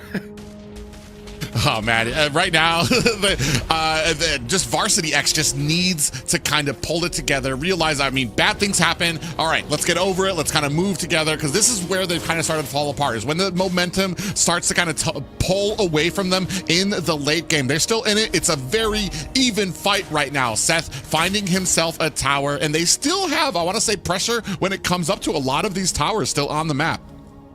Oh yeah. I mean, they've proven themselves that they can take out this X-Borg, right? They just need the right opportunity. Looking at his item build, he has no magic resist, so it's all going to be all up to McKee once again with that huge amount of damage. Picks up the Bloodwings as well. Oh, Electo, it's actually doing so much damage to the side of Team X here. Oh, we're going to see in the backlines here, Roger is going to be able to take out Thickened. Filipino Kid doing what he usually does, though, pumping in that damage. Going straight onto McKee. That's a big kill to get. He's been doing most of the damage for his team already. Ooh, they turned that around. I was actually very scared for Varsity X at that moment as soon as Thicket went down, but Varsity X actually able to kind of pull it together, find a kill onto McKee as well as a Seth and D-Guy. So things firmly in their favor right now. They just need to kind of enforce their will. They have to know they're 4 against 2, so they know that they can pretty much continue the push here, maybe start getting some of the jungle and maybe getting set up for this next Lord. Oh Oh yeah, it's definitely the Lord. That is the most important piece of the puzzle when it comes to coming back. If Ari can keep up with those cool Rechu snipes, then it should be fine. Oh, Stamina got the the conceal play. It's gonna be able to catch him out. This is gonna be a catastrophic kill coming in, especially since it's the immortality that's on the line as well. Olot, he's gonna try and help his teammate, but he's actually gonna turn around. What an absolutely great read by Varsity X. They knew that they had to be up there. They were trying. I didn't think they were going to be able to catch them before that recall went through. He was able to catch them, and unfortunately, you're not going to have Ari up for this next Lord. You can already see Nightmare setting up right there. He's like, boys, let's take this quickly. Let's get it out of the way before Ari gets back up. A 40-second dex timer on the Retribution for Varsity. Oh man, that is exactly what it is. They should be able to take this nice and safe, unless it's going to be that Electro snipe coming in from Seth. But they're going to be he's going to be holding that bush, man. He's got a good angle. I feel like he might have a slight chance of doing this. Oh yeah, I mean, he's just making sure. He doesn't care if, what kind of damage he takes here. Oh man. He's somehow living through it so far. Minnow Fury, it lands onto 5! Shutdown coming onto Filipino Kid. It's not looking bad whatsoever. Although Nightmare's going to take down D-Guy and Stamina as well. Oh no, they just got blown up by that Vexana damage once again. Ooh, this is not looking good. Yeah, I was very scared as soon as Filipino Kid went down, but Thicket there in the bushes, making sure that they can get that damage onto the Lord. And right now, you can see right now, immortalities. Only 1 immortality on the side of Varsity Y versus the 3 on the side of Varsity X right now. So a lot more survivability for the side of X, who's going to be starting their push through mid lane. It looks like it's spelling the end here. It's not looking that great for Varsity Y. It's a 3 versus 5 situation. Can they pull it off? Lord marching it down in straight through the middle. Here comes the last Insanity. It doesn't look good. The base, it's wide open at this point. We're going to see Ari being taken down immediately. Canyon doing his absolute best to try and dissuade him from the base. But no, Team X will come back straight into the game. Ooh, and just like that, Varsity X is going to be taking this to a game 6. Right now, looking at 2 to 3, looks like they have found the formula. I am kind of expecting, well, first of all, let's just, what a great game played by them, especially I got Stamina, able to light them up, and I'm wondering what was going on in those other 3 games where they kind of gave up. They kind of had other priorities than that export, because he did an absolutely great job there. 9-2 to 7 in that last game. Not to be outdone, I mean, we still have, I want to say Filipino Kid, absolutely lighting up that gold lane. They tried to mix it up a little bit with that Benedict, but man, that dude with 10, 1, and 2 on Filipino Kid, absolutely handling his own. Oh man, he was indeed carrying that game really hard. The Inspire seemed to work, right? It sort of gave him that additional damage output that he might have needed against that Minotaur. As well, you know, maybe the Vengeance would have helped a bit more in those situations, but it is what it is. The Golden Staff works quite well with the Inspire, you know, giving those additional instances of that healing. It works especially well with that additional healing from the Oracle on top of that. So I'm a fan of it. Yeah, I mean, I've been proven wrong. While he kind of kept up with the survivability, that Inspire definitely helped out, especially when it came to kind of catching Seth. I mean, there was a few fights where I saw Seth, especially at mid game, really kind of trying to get the gank onto Filipino Kid, but he pops out that Inspire, pops the speedy light wheel, and it was just way more than Seth was expecting, and he was just getting bursted down. Oh, yeah, for sure. I mean, the stats don't lie, man. Pick out this Xborg win game. I mean, ooga booga. You know, it is what it is. I was going to say, I wonder what we're going to be looking at for the next game. Are we possibly going to be banning out that Xborg as well?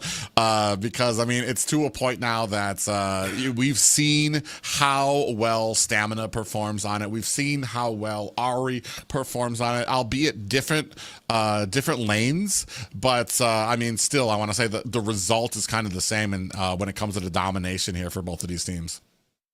For sure, for sure. Yeah, I mean, looking back at the draft a bit, the Arlot, it was, I mean, shout out to Canyon, man. He was doing some amazing, some really amazing final slashes with the flicker there. It just didn't seem to be enough. Especially that one on the minion. Oh right. Oh, okay. That minion. I don't know what that minion did. There were some great final slashes. That's just that was the one that kind of stuck out to me because I think that was one of the first ones that I caught during that match. I mean, a great fight put up there by UHEY, but I want to say the answer, the amount of damage that can be put on in the stacks. Really, we've seen that Xborg is kind of the answer for the immense amount of healing that is provided by a Minotaur, by a Matilda, and that Flask of the Oasis. It's really, I mean, it means nothing up in the face of an Xborg that's doing his job and really kind of being the menace during those team fights. Yeah, and it feels like it's doing more than that on top of that. And like I don't really see ever, Benedetta getting caught out by an Xborg. As we saw in the top lane there, Seth just somehow got solo killed by an Xborg. It seems to just be the meta in this specific grand finals matchup. Yeah, I mean, amazing games played by both, and even I was actually very shocked to see how much damage that the Xavier had done to the Xborg that last little push. I was expecting him to get a few more hits. I didn't think he was going to be able to take down the base, but I expected a few more hits, not that just one. And I was just like, oh, he's done, which is that was just because he was completely building that physical defense to kind of win his lane matchup, to win and kind of negate the effectiveness of that Roger as well. I mean, he kind of dealt with the Xavier as kind of an afterthought, and they kind of proved it. A lot of those squishies, they weren't. I want to say I saw a few dawning lights being lobbed out in Filipinos kid's direction, but he was able to kind of dodge out of them.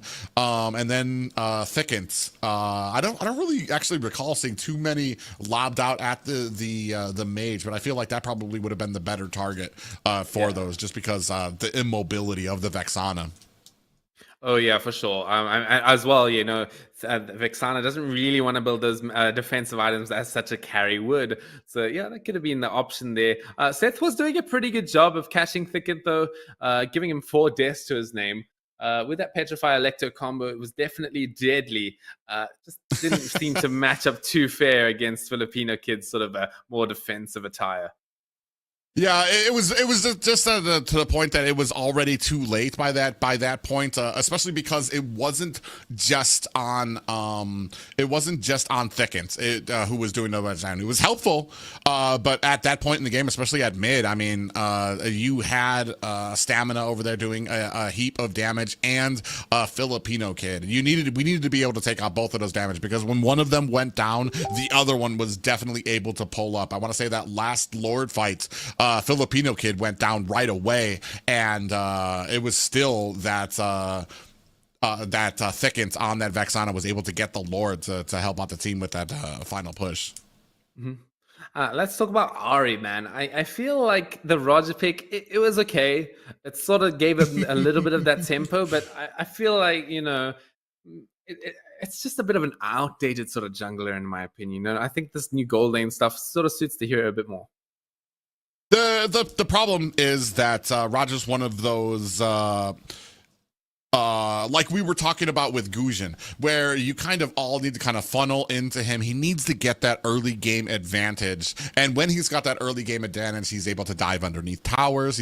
I kind of prefer, I think that it would have worked a little bit better with possibly a different type of roam helping him. That's usually where you see those Angelas kind of shine, but it's pretty much one of those immediate bans that we've seen here in this series, because it really helps to kind of play as well with the shielding that Roger gets, and then he gets the heart guard over him, and he can pretty much dive under towers with that Lycan pounce and really put on the damage. Here, he was never really able to take off, and with not being able to take off, once you're starting to fall behind, it's to a point like, what was your actual? The only target he really had, I want to say, was Vexana. Because you still got the tankiness from Filipino kid, and he's going to be able to kind of toss back. But ladies and gentlemen, I'm told we are ready to go ahead and fly right into this next game. Okay, now listen, we've got Team Y on the left side here. They're gonna have that first pick. Is this X-Borg gonna be banned out? I have a good feeling that Team X they need to get rid of it, man. Like, there's just no way at this point, right? Yeah, that's the thing though. But what are you leaving open? We've seen we've been banning out the Clint. We've been banning out the Xavier. Masha's another one that needs. That is Masha and Angela are the need bees. What do we ban out? What do we leave open with that export? With that X-Borg ban, do we give them Matilda, or do we give them one of those comfort heroes like the Xavier or the Clint pick out there? I mean, it's complicated to say for sure. I mean, we've seen that the two staple bans, as you said, are out, but you know.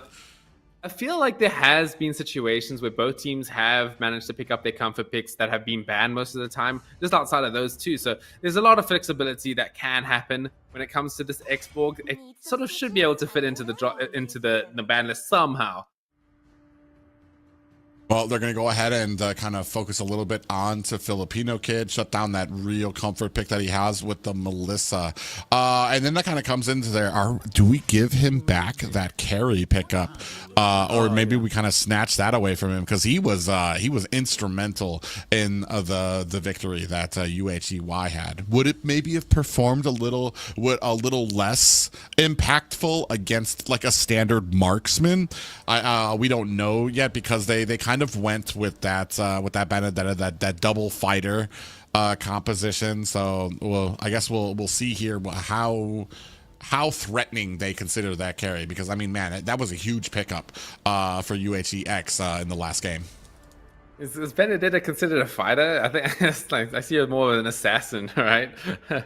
But yeah, no, for sure. It definitely didn't work out in the end. Was doing a decent amount of work for the Benedetta, but maybe, you know, let's not bring it out in the grand finals again. It feels like it was a bit on the same.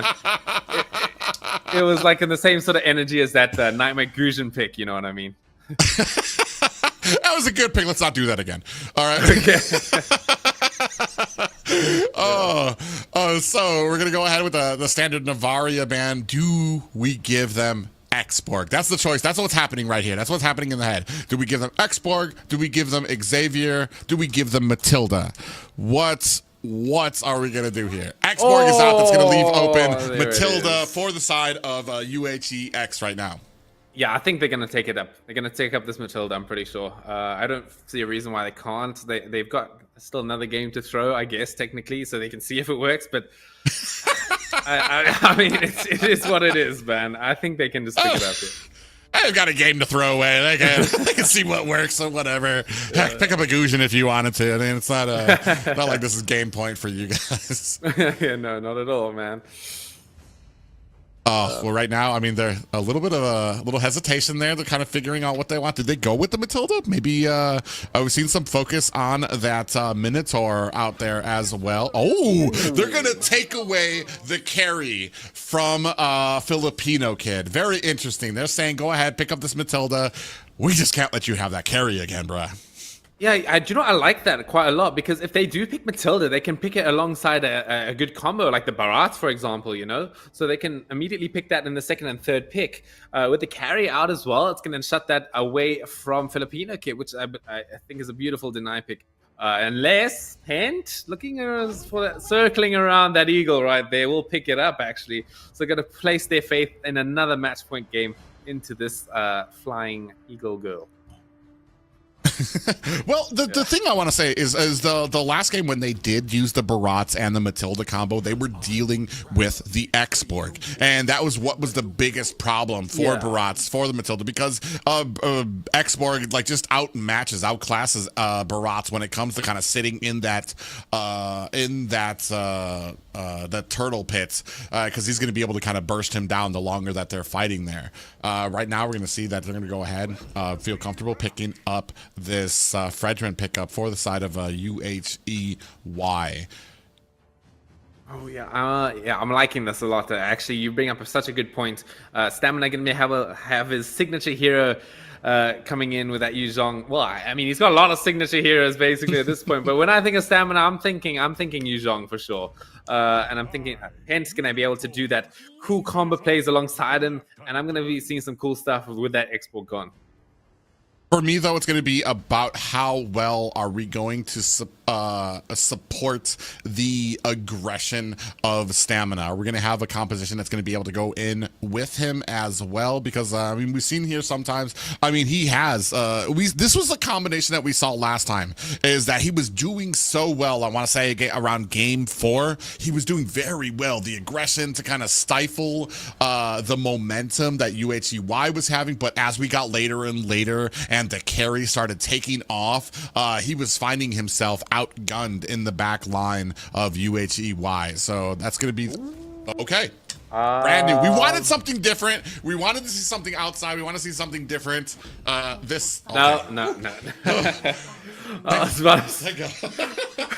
was gonna figure out a way to talk it up. I was looking through my notes. I'm like, how do I? I mean, wait. Hold on, man. I mean, it's still a possibility. That was a swap pick. Thicken picked up the Vexana, and listen, Leslie obviously kind of fallen off the meta a bit when she used to be like pretty much picked all the time with that true damage change. I like it versus the tank carry if they can get to that point. Something we haven't seen in this best of 7 yet is a big late game draft, right? We've been seeing just such aggression coming out from both of these teams. I feel like probably won't work too well alongside the aggression that Matilda and Yu Zhong provide, but I wouldn't be surprised to see him maybe still have a chance of picking it up. The problem with Leslie is the early game. She might as well be firing pillows out at the enemy marksman, and especially for somebody as tanky as a carry, that you're just going to be looking at getting dominated there. And then, like you talked about, the aggression that you're going to have with the Matilda and that guiding wind. I mean, we're looking at possibly an Ixia could work out here, but for me, it's about the front line that we have, and are there options? We still have the Parats out there. We still have some type of front line that we can have. It's just what I've seen lately with the Ixia pickups is like we pick her up, but we don't really like reinforce some type of protection for her, or the game falls like quickly out of hand, and it's to a point that when the Ixia is finally able to get that full barrage out, we're not able to protect her anymore. We're losing our front line. They're just bursting through us, and she quickly gets taken down. Here, they're going to go ahead and take out some of the options for those jungle plays. They take out the Martis, and on the other side, we do see that Xborg and Arlot being taken off the board by UHEX. Yeah, I mean, the Xavier sort of makes sense, right? It's just too much of a threat. I feel like it also shuts down like the sort of combo flow that Yu Zhong has. You know, if that circle's on the floor, the Yu Zhong might feel a bit hesitant to sort of jump into that direction. So I like that Xavier ban, even though it's kind of obvious to try and take away from a key, I guess. But yeah, I mean, it's pretty good. Some drafts, some pretty good bans coming out. Filipina kids, are you gonna show me that Leslie? We'll see what they have in mind. Right now, I like both of these drafts so far. It's just right now what the options that they kind of have left. This could kind of make or break. This is kind of like, I mean, especially from Nightmare, if we see like a Gujin come. Okay, I don't mind this. I know that they lost. This is Mickey gonna try to. This was Thickent, right? Who played the Odette before, right? So kind of a little bit of hey, I think I can play this a little better. There's currently 4 cancels for Swan Song on the enemy team. I don't know about this one. But there's not. What you're saying is there's not 5, so there's a chance. there's not 5. I mean, if they pick Leslie, then there is 5, man. So. Okay. Oh, we're gonna see DJ Khaled coming out here, maybe coming in from Canyon. Or maybe he's gonna pick up his signature here. Yeah, I was not keen for that dead pick. Yeah. There's only 4. We got this. So now we're going to have a Lapu out there. It's going to be the kind of comfort pick. He played this in the game one, didn't have a lot of success with it. I actually can't remember. He played it against Xborg. So that's why he was kind of getting pushed back so far. So we're going to see what kind of comfort versus comfort right now. I'm not sure what Stamina prefers in the XP lane. I do know he plays a very ferocious Yu Zhong, which we were able to see from, I believe it was game 4. From him. He was just absolutely dominating on it. I really like both of these drafts coming from both of these teams here. I don't know if we're going to be able to see what Filipino kid picks up just yet. I can still hear the game audio, so I think we're definitely still in the game here. So it's going to be a mystery. We might be able to hear it. Let's listen nice and closely what this pick... Ixia, that's Ixia. Okay, so we're going to have Ixia to finish off the draft. Our detective work put together. I mean, there it is right there. We're going to see the Ixia being picked up. Obviously, yeah, that was probably the right choice, right? We're going to have that Guiding Winds combo, as well as the Barat to also have benefits from that Guiding Winds. This Matilda is going to be putting in a lot of work this game, I can tell. Yeah, it's going to be doing the heavy lifting in this game. I do like the Barat. It makes sense. You've got an established front line to potentially protect Ixia, and especially with that Black Dragon out there as well. But ladies and gentlemen, UHEX fighting for their survival in this bracket right now. It is 2-3 in favor of Y, but game point for them. It is game point once again. They are holding on to their last strand of sort of chance for victory here. Not to get second place, going for that first place, man. Being the champions of the Aloha Legion Cup. I just knocked my mic over. Oh, here we are into game 6. How are you feeling about this? Your mic is just so excited right now for this game that's coming out right now. All right, so we're starting things off here. Going to see kind of who can kind of get through this a little quicker. Especially I'm really eager to see how these first Lord fights kind of go out. It really kind of sets the tone for both of these teams here. Yeah, I'm definitely favoring X's draft here. It's just like the perfect draft they have here. All their picks make sense. They all synergize with each other. They've got the right amount of sort of meta presence as well. The thicken that Vexana is what I'm mostly looking at here. I mean, look at that damage already. D-Guy. Half HP from just one combo. Yeah, and this is what I was kind of harping on during the last series. It's like, man, Ixia not being picked up is kind of crazy because she's just such a strong mid laner, so easy to play, and just provides so much to the team, whether it's in the laning phase or some of those objectives. We can see here from the emblems, weakness finder on Filipino kids, so that when that full barrage goes out, it's going to be able to kind of slow them down from trying to escape it, or even when they're going to be trying to kind of close the distance to kind of get close to her. Yeah, for sure. Okay, Nightmare got that level 4 nice and early here at about 1.5 minutes. He's going to be able to look for a little bit of an aggressive play, although Ari as well has that level 4. So both junglers keeping it nice and diligent, clearing up at the right sort of times here. McKee and Thicken, though, holding each other's bushes. Yeah, and about 12 seconds left on this first turtle. Thicket taking a little bit of damage. Now you're gonna have great positioning for the side of Varsity X for this first turtle fight. We're gonna see how these kind of fights kind of end up around each other. All right, here it is. It's gonna be that. Already a Molten Essence picked up my frame rate. That's a nice timing to have for that sort of turtle fight, right? Especially against the Barats, who's got that high HP. But so far, Team X, they're being quite aggressive here. They're going to hold a strong position by this turtle. Canyon? Is he level 4? I don't believe so. Oh, yeah, no, he is. He has a Bravest Fighter to maybe snipe something, but the Retribution comes straight through. Yeah, I mean, he wasn't going to mess with that. There's not much you can do against the Retribution, even with Bravest Fighter stance if you activate that out. I want to say this has been like a game plan for Varsity X. They like to kind of... The only thing here is I feel like they were a little lackadaisical. Usually, especially last game, we saw they decided immediately they were not going to get these objectives. They were instead going to go start refusing jungle, take enemy minions from them, take enemy buffs from them. Here, they were a little slow to the punch to realize, I don't think that we're going to be able to fight this turtle fight, so they're not able to actually make anything happen out of that.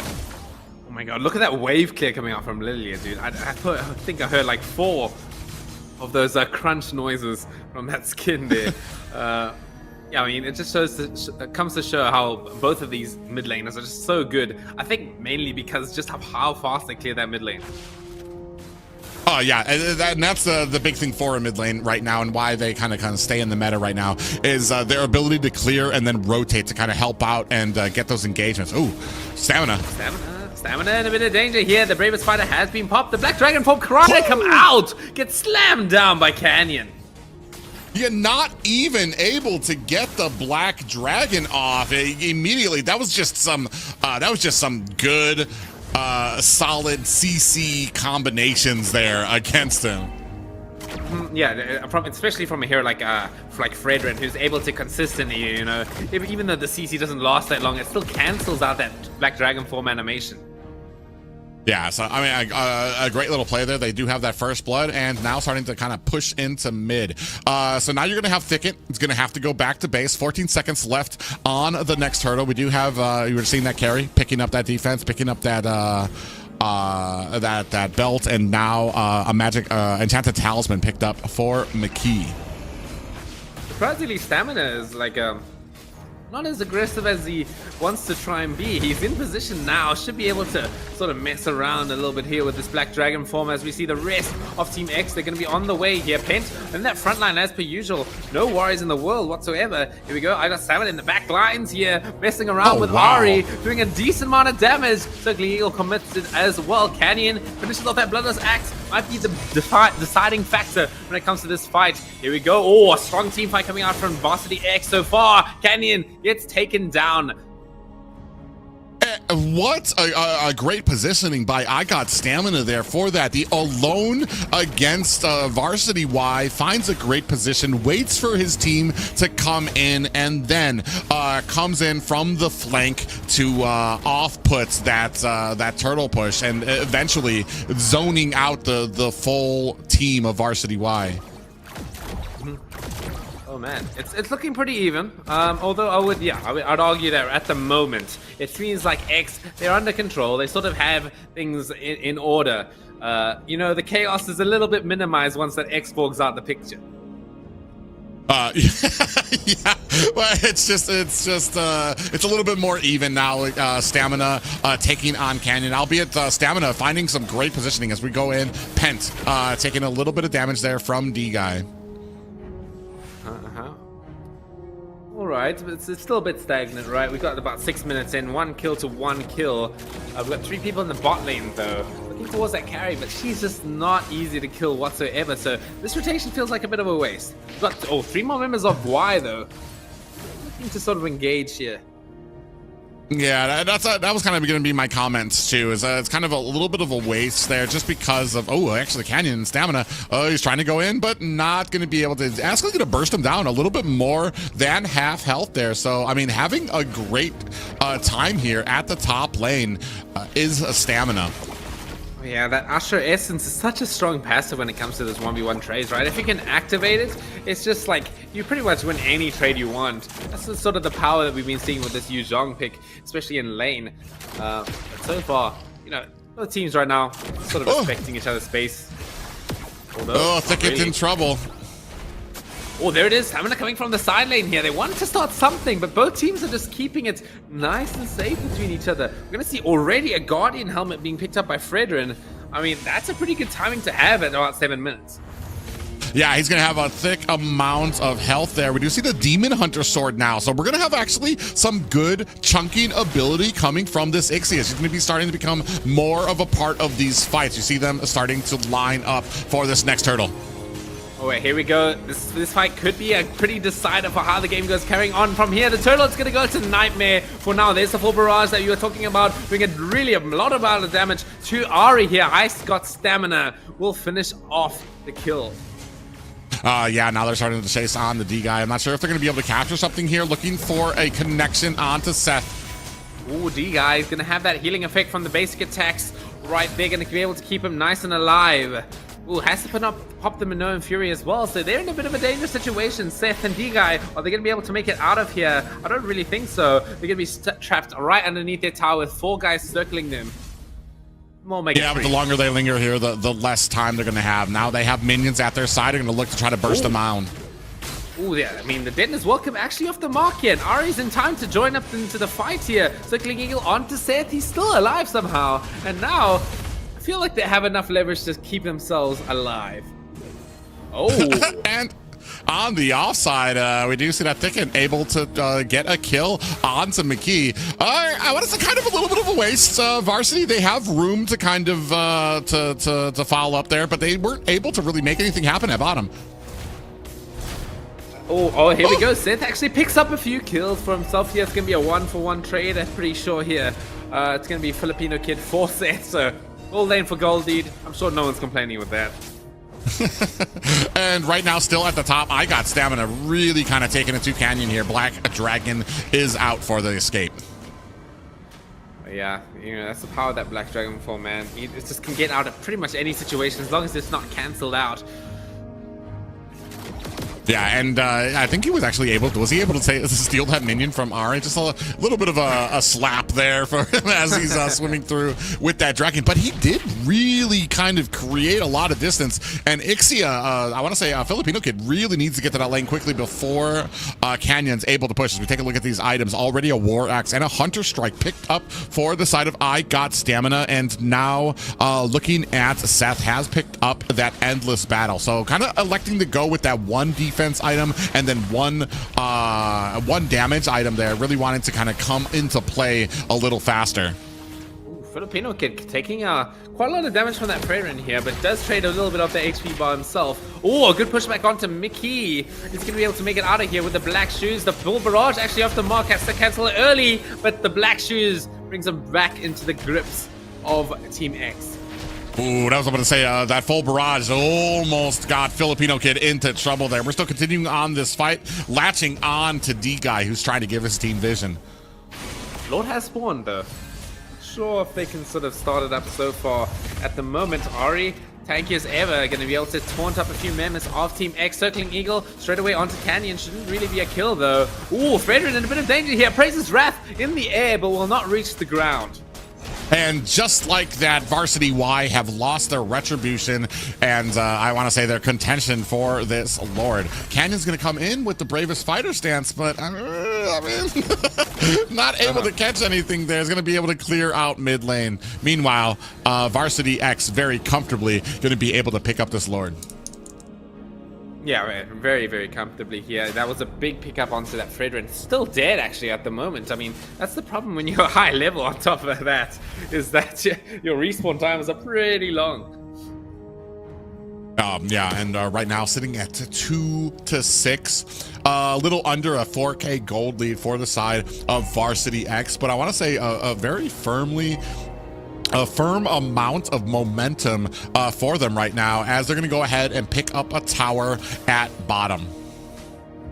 That's pretty good. They should give them a little bit of sort of that space to sort of give them enough pressure to let this Lord do what he needs to do. Yeah, I mean, looking at Seth here, he is not scared of that Yuzhong. He's a tank carry. Yeah, Lord's coming down at bot. Oh, you see from the flank here, Nightmare and them kind of surprising Canyon. He's going to get himself out of dodge, just narrowly escaping from that Detna's welcome. Oh, man. Okay, we're going to see some more pressure coming in from Team X. They're going to look towards this mid tower here. Ooh, Oracle finished up by I Got Stamina, so that's going to be a bit items power spike for him to work with. Going straight in. Oh, an aggressive flicker coming in with the full barrage. I Got Stamina, maybe looking to chase Seth, but decides to end. Decides to retreat, actually. Probably the wise decision. But, I mean, look at that damage onto the mid tower, man. That's about 75%. Yeah, I want to say a little greedy from the side of UHE Varsity X. They were looking for kills with that. What they could have done is kind of use that full barrage, use that Black Dragon merely to zone out Varsity Y, just so you could pick up the tower. Instead, they were kind of looking for kills. They got a little aggressive, and now you bursted 2 cooldowns and you didn't pick up these high grounds just yet. I mean, look at this aggression coming in from Varsity X. They're going to be able to pick up someone with that Detna's welcome. It's going to be Ari, not the best target, as he's going to be able to get out just fine. With no Fury, going to land on a few members. It's not going to be enough to change the ties of the team fight just yet. There's the full barrage. It's going to be able to clean up D-Guy pretty easily, as we're going to see that guiding wins interaction as well. This could be the end of the game. If Filipino Kid can just hit the base, he might be able to end this one right now. Seth trying his absolute best to offset it right on the mental protection. Is it going to be enough? The Praise's Wrath, it's not going to be there in time. Oh my god. Just like that, UHE Varsity X have taken this to a Game 7, tied 3-3. Oh my god, we're going to Game 7, boys. That's what's happening right now in Hawaii. I mean, I'm excited for a Game 7 here. Both teams, they got the formulas right. The Team X, they managed to come back from that deficit they were having at the beginning of the tournament here from Game 2 to 3. But now, you know, they've got it. You know, get rid of that X-Borg and you should be able to win.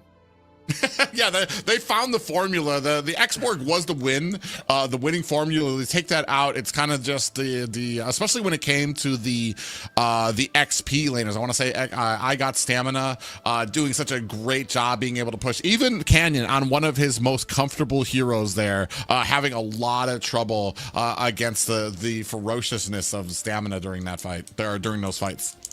Mm-hmm. I must say, D-Guy has really been struggling with these last two Minotaur games here. The Minoan Furies have been pretty okay, and obviously, you know, it helps to have a Flask of the Oasis user on your team, but he's been sort of suffering against a lot of the damage output that that Team X can sort of offer when it comes to these sort of extended fights. Yeah, I mean... I want to say just a great game there put out by UHEX. Even with the threat of the carry, never really letting it take off.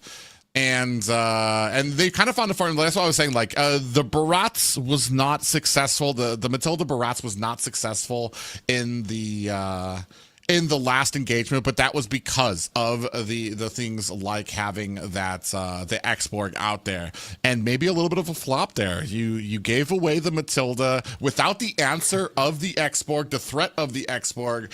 The Matilda just was a huge problem for UHEY. Mm-hmm. And they drafted it so amazingly, right? They had that, not only the Barats, but they had the cool combo with Ixia, and they had the cool combo with who's the last hero that was a combo with, I believe it was the Yuzhong, right? With Stamina. You know, he was able to make his classic aggressive plays alongside of it as well. So, you know, gonna have to change up the draft once again by Y to maybe take it to this in this final game. Well, that's the interesting thing, is I almost felt like that was UHEY's draft to lose. Instead of going with the Matilda, they went with the carry, and I feel like Matilda's very strong. Something that can't really be ignored. And now, I mean, I guess it kind of depends who's on the blue side for this Game 7, and is that going to change up the draft? Is that going to change up some of the priorities? I'm assuming X-Borg is still going to be banned out. They also kind of waited till the second round to potentially pick up the Xavier, which got banned out by UHEX. So all in all, I want to say UHEX showing a great mindset, trying to piece together these formulas for it, when to ban certain things. It was just a great play, and then of course the gameplay out there as well. They just did such an amazing job. Oh yeah. I mean, gonna have to see it, man. I'm expecting to see some crazy stuff happen in this Game 7, man. I want to see some mashes being left open. Nah, that's not gonna happen. Yeah, I mean, it is what it is. I feel like if it is Team Y picking second this time, then there's definitely they're gonna have to try and consider maybe banning the X-Borg this time. I mean, it's just being playing around this crazy man with this fire gun. Yeah, you're talking about crazy things. Yeah, just not too crazy. Let's go ahead. Let's leave that Gushin. Let's leave that Roger Jungle. Go ahead and go set those aside there. But anywhere else, you're free to kind of go there. Maybe not the Leslie either. In fact, maybe not that crazy. Maybe we kind of stick to the plan here. But man, it's an amazing thing to see here. I love these Game 7, especially it kind of reminds me of like last year when NACT was able to go to a Game 7. It's so exciting to see see two teams so evenly matched and to the storybook comeback for UHEX, especially making their way all the way from the bottom bracket after they were swept by UHEY here, able to answer back with 3 games of their own, tying this up. And the last game, this is what it's all about. This is where all those nerves, all that pressure kind of comes into play, and who's going to be able to handle it better.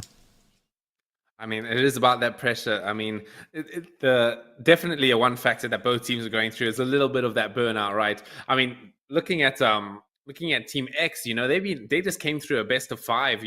They surely are feeling a little bit of something, but it is up to the individual players to sort of keep it going, keep up the pressure, keep up the mentality, man. Even having that fun.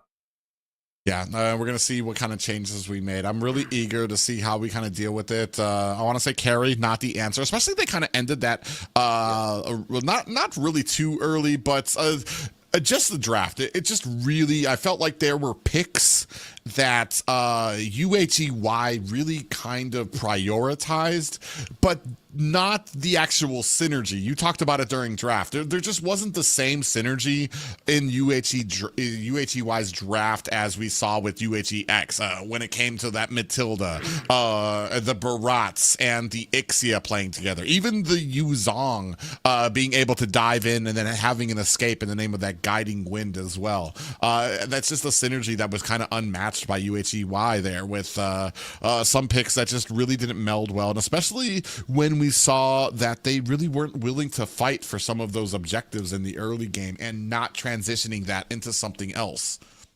Mm-hmm. Yeah, for sure. Canyon, unfortunately, still going to have a 0% win rate with that Lapu. So he maybe doesn't really want to pick it up in this next game, or maybe they're going to sort of set it up for him. He seems to really like this hero. He is not having a bad time, when it comes to these laning stages as well, but it just doesn't seem to be able to close out these games. So maybe definitely going to see something different when it comes to this drafting phase. Yeah, it's going to be pretty interesting. I'm actually really excited. We got this, not often you take into a game 7, but here we are. What else is in the pool? I mean, but I think they've pretty much pulled out. They've gotten all the formulas. They know what each player likes to go with.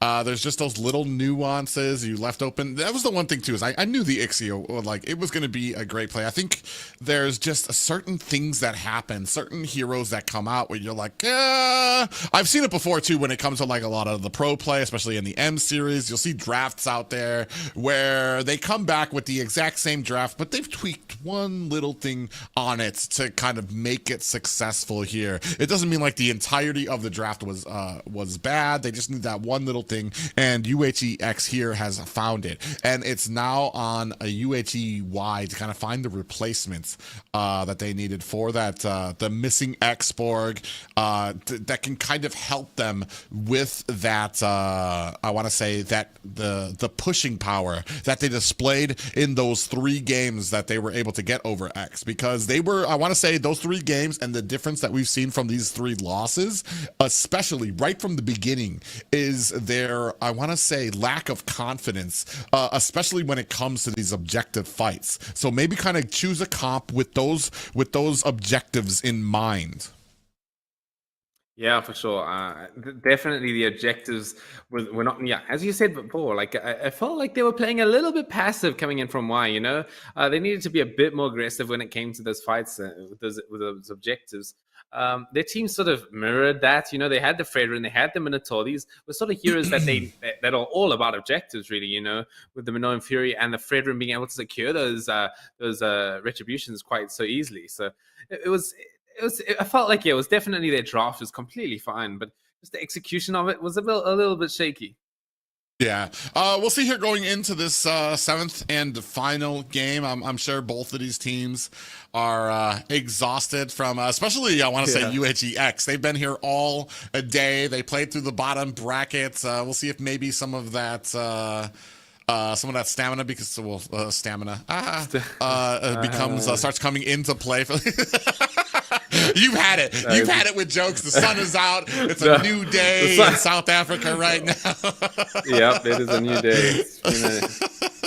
But no, I'm still good to go, man. I still got some caffeine still flowing through. My maths is still not that great though. I'll tell you that. Yeah, that's the first thing to fall is the math here. But no math needed here. 3-3, 6 games apiece. But it looks like we're ready, guys. Let's go ahead and get right into it. I'm very excited to see what this draft has. I wonder. I'm gonna go ahead. I'm gonna use this Nostradamus power I have and go with a Masha and an Angela ban for both of these teams. Oh. That's a good shout. It's maybe gonna come out with those 2 bands right here, but a good point here is that it's gonna be Team Y taking up that first pick, so it's gonna be up to Team X to ban out that Xborg once again if it does happen like that. Yeah. Man, it's gonna be interesting. This is what I've always kind of fretted when it comes to this the switch ups here. Oh. Absolutely crazy. It's shocking. Even is that. That's kind of the issue sometimes when you're on the blue side is you get that one pick, but it gives, especially like I've talked about before, the current meta. There's just a lot of difference makers out there, and you get the first pick, but now you've allowed the enemy to kind of reply with 2 picks of their own, and what we've been seeing is like that. Those can be some very powerful pickups, especially here for the side of X. We're gonna go for the standard bans. I'm assuming we're gonna go for the marksman bands here, the Melissa and the Clint, possibly for both of these teams. They're gonna focus down on the marksman lane, or do we just completely mix it up? Nope. Oh, Screw that, they Matilda. had first pick actually. I mean, Matilda's out. They had first pick, so they had that other opportunity to take it up, but they're gonna decide to just take it away. Altogether. Yeah, which means that we're leaving open, I want to say, some of the marksman options from UHEY. Possibly the Melissa is out there as well right now. And we're going to see, I'm assuming we're going to take out the Xborg here. I mean, it worked before. Why not do it again? I'd be surprised if they didn't ban it again, right? Yeah, especially with how much trouble that they have in here, and it's pretty much just Xborg for the win here. Oh, we're gonna go with the Clint. This is kind of the same as the bans that we saw from the last game, coming out from UHEX here, and we saw, especially when it came to kind of dealing with that. Seth is a menace on that Clint. Early game picks up that endless battle and just was absolutely crushing it in the gold lane, and then when it came to the team fights, just kind of carried it on from there. Yeah, it's definitely worth taking away that Clint from Seth. I feel like it just works too well. Like the comfort just seems to be shining way too much when he picks up that hero. So it's still worth a pick. Still worth a ban. I'm interested to see what the last ban coming in from here is. It's actually going to be the Minotaur. That's an interesting one. Yeah, it's a very interesting, because I feel like wasn't it UHEY who picked the Minotaur last game? Yeah, especially because it kind of when you don't have the Matilda out in the field, the obvious option to have is the Minotaur, because you have the healing and the setting potential, and you don't really have an answer on the opposite side for that with the Flask of the Oasis. I feel like it's almost like opposite here, that UHE is kind of like banning out some of the stronger picks they had in some of the last games. I mean, if you look at their bans, dude, they just got 3 heroes that use Flask of the Oasis, man. That's literally it. They're banning against that item right now. So it's one way to approach it. Anyway, there it is. Was just about to say it's going to be the expert being taken out. Ooh, so then what do we go with the first pick here? I think we've been seeing them focus on the I mean, we saw the last time it was the carry. I assume maybe here we focus on the XP. Maybe we need to get something comfortable, something a little better. Does Canyon have something better than his Lapu? I know he likes that pick, but I mean, CC, Arlot are kind of the main contenders right now when it comes to the meta.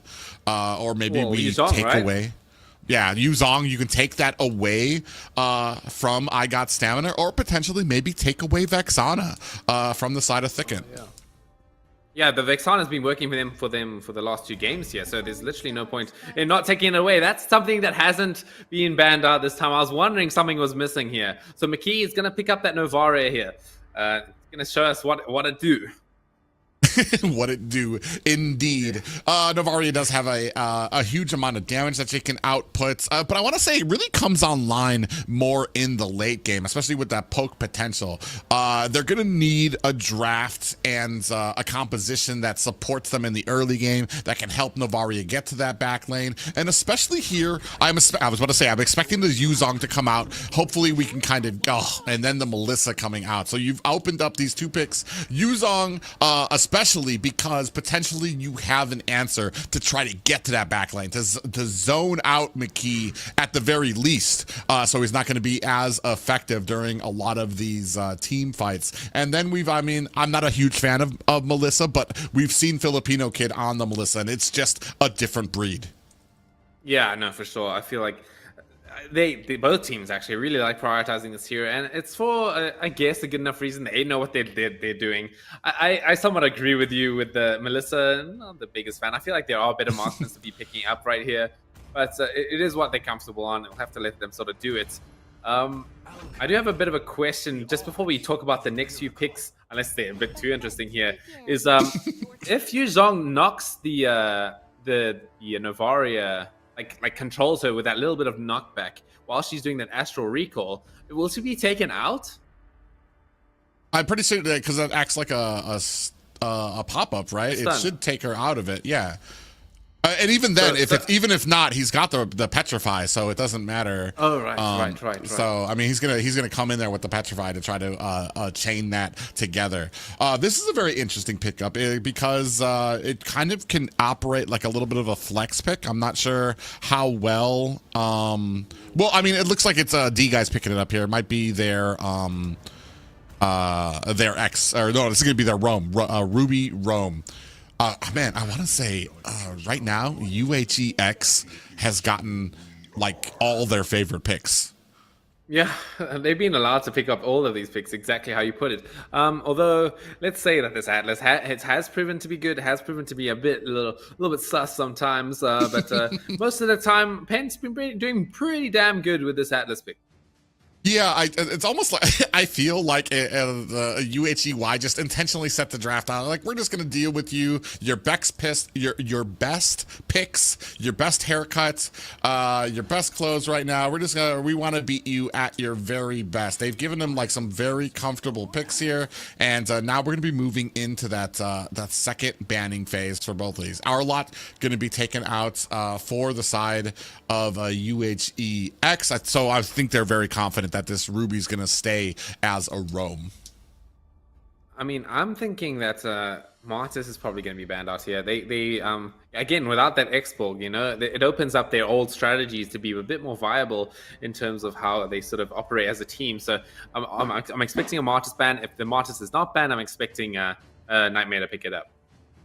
Yeah, that actually is not a bad idea here too, especially because it negates a lot of the CC that D guy would actually be able to potentially have in that the turtle. Ooh, and we're gonna take out the Vexana. So that's a great ban there. I want to say Thicket has been nothing but absurd with it. I want to say especially with what we saw from the second series. The first series that we had when we saw Vexana, a little shaky there, but I mean, man, this last series absolutely showing why Vexana is like one of the prime picks in that mid lane. Ooh, I feel like I know what's gonna about to happen here. I think Thicken's like thinking about that Odette right now. It's not looking too bad along with the Atlas. There's nothing to cancel it just at the moment. So, I think they're thinking about it. Oh, that would actually be very interesting. There are a lot of picks that, like, if I would see them on paper, I'd be like, but here, I mean, you say Odette here, especially with how we saw the performance was during the first game, actually had a very successful time with the Odette. But if we ban that out, where would we go if we are Thicket right here? Here, I wonder, are we looking to ban out the Odette? Do we ban out the Martis here? Yeah, it's one of the two. Yeah. So I feel like both of those bans would be. They probably have to ban one of them, right? I don't feel like McKee. Oh wait, no, he's already picked the Novaria, so there's no chance. Okay, there it is. Yep. So I'm assuming. So either here we pick up the Martis, or I want to say Ari gets the Martis, because I think that's as much comfort. I just don't feel like you want to give him the Martis here. I know you've taken out Odette. I wonder what we've kind of have left. I don't really think I've seen Thickens on a lot else here just recently. I don't know if you could tell me from other games what he might have. Louis. Oh, Louis. I completely forgot that was banned out the last few series as well.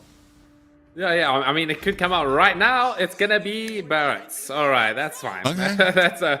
It's a good pick. It works. we just got so hyped up for Louis. I'm a little sad right now. yeah. But we'll see. And then Nightmare is gonna go with the more tankier routes here. I mean, this is good. I mean, it kind of has a little bit more staying power. I want to say a little bit more less fluctuation than a Martis potentially has here as well. But it's going to have a lot of CC to contend with, especially when it comes to the late game, the amount of damage that Novaria can kind of pick off there. We'll see how well it goes into this. Oh. I don't know how I feel about it entirely. Oh my god, we got a game on our hands, guys. We have a game on our hands here with the Tigreal, with the Bashir. These are some spicy picks. We gotta have so much team fighting in this game, dude. We're gonna have Fatal Links, we're gonna have Implosions. It's gonna be the whole package. Oh man, what do you go for your mid lane here too as well? Do you possibly go? Diggy actually is not terrible. They don't have a lot of burst on their team. You do have McKee there. So, I mean, once you get to the mid and late game, Diggy might be a little bit of a problem. But, I mean, yeah, Diggy's not bad here, especially because you're talking about it can absolutely flip this upside down when it comes to an I'm offended, when it comes to, okay. So we're going to go with low, which isn't bad either, but I need to see some purifies. Regardless, we're going to need to see some purifies here from this team because. Yeah, we're definitely going to be seeing some purifiers. That is for sure. Maybe not. Okay, we're going to see in the end. It's going to be the Xavier that was picked up instead of that Louis. I was actually really keen for that Louis. I mean, like sort of acting as a pseudo Matilda when it comes to getting that Barrett around the map, because he is quite of a slow dinosaur in the end. Well, okay, there's that. One purify. One purify. Is the only one who realized. Oh, well, I mean, no purifies on the opposite side as well either. I mean, especially when you have the threat of the Atlas and those fatal links as well. But yeah, I just feel like Lu Yi, I mean, wouldn't have been a bad, maybe not as great on Lu Yi or just not as confident here. I just feel like the ability, especially with the diversion, to be able to get behind enemy lines, get behind some of those towers for some of these ganks would have been really interesting to see here. But ladies and gentlemen, this is it. The final game 7 of UHE Varsity Y versus X here. They have gone all the way, but this will be the game for it all to see who kind of surmounts into that pressure and come out with a victory. It's all up to this game, man. It's all be coming together. Both teams have been studying each other's draft over and over again for 6 times. So now this is what they have against each other. This is their final requiem for how they want to approach this best of 7. Yeah, you can already see, I want to say Nightmare just a little slower than Ari. I mean, we've talked about this Boxia before. He's very fast when it comes to clearing the jungle, very fast at being able to kind of get to a point where he can enter the enemy's jungle, start refusing some of that farm. Hey man, if we're talking about this Boxia, man, Kyrie M5, dude, picked up Babashia at the game 7 as well, so we might be seeing. I think he lost, but listen, this is Hawaii. This is Hawaii here, It is. Yeah. This Basha, I feel like it can work pretty good here. Yeah, I mean, he's gonna have a lot of that anti-heal to possibly stop and maybe thwart a little bit from stamina. Ooh, Filipino kid, actually deciding not to kind of continue with a lot of that damage onto Seth there right now. So we're gonna see how well some of these side lanes pull off. I want to say maybe a little bit more in favor of Filipino kid because this is a comfort pick, and we have a lot of comfort picks here for Varsity X. But man, let me tell you, the draft from Varsity Y, there's just so much CC.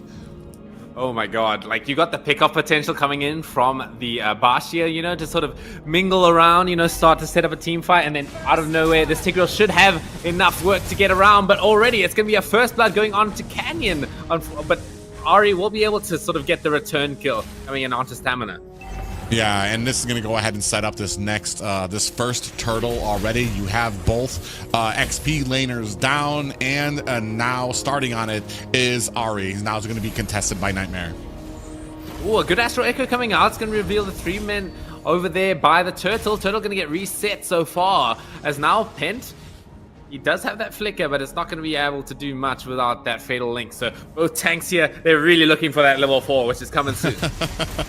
Yeah, Pent doing a good job standing in front, trying to be that wall in front of McKee, so he really can't get any more damage. Nice little combination there to kind of trap out D guy. But yeah, definitely waiting for this level 4 before we kind of go in for this fight. Dude, have you seen a Barats with a Navari ult on him? That hitbox is absolutely massive, dude. It's some crazy stuff whenever you see it happen. So this McKee is going to have to get through that hitbox of Nightmare to actually effectively hit the rest of his team. So it's a bit of a cool interaction between these two heroes.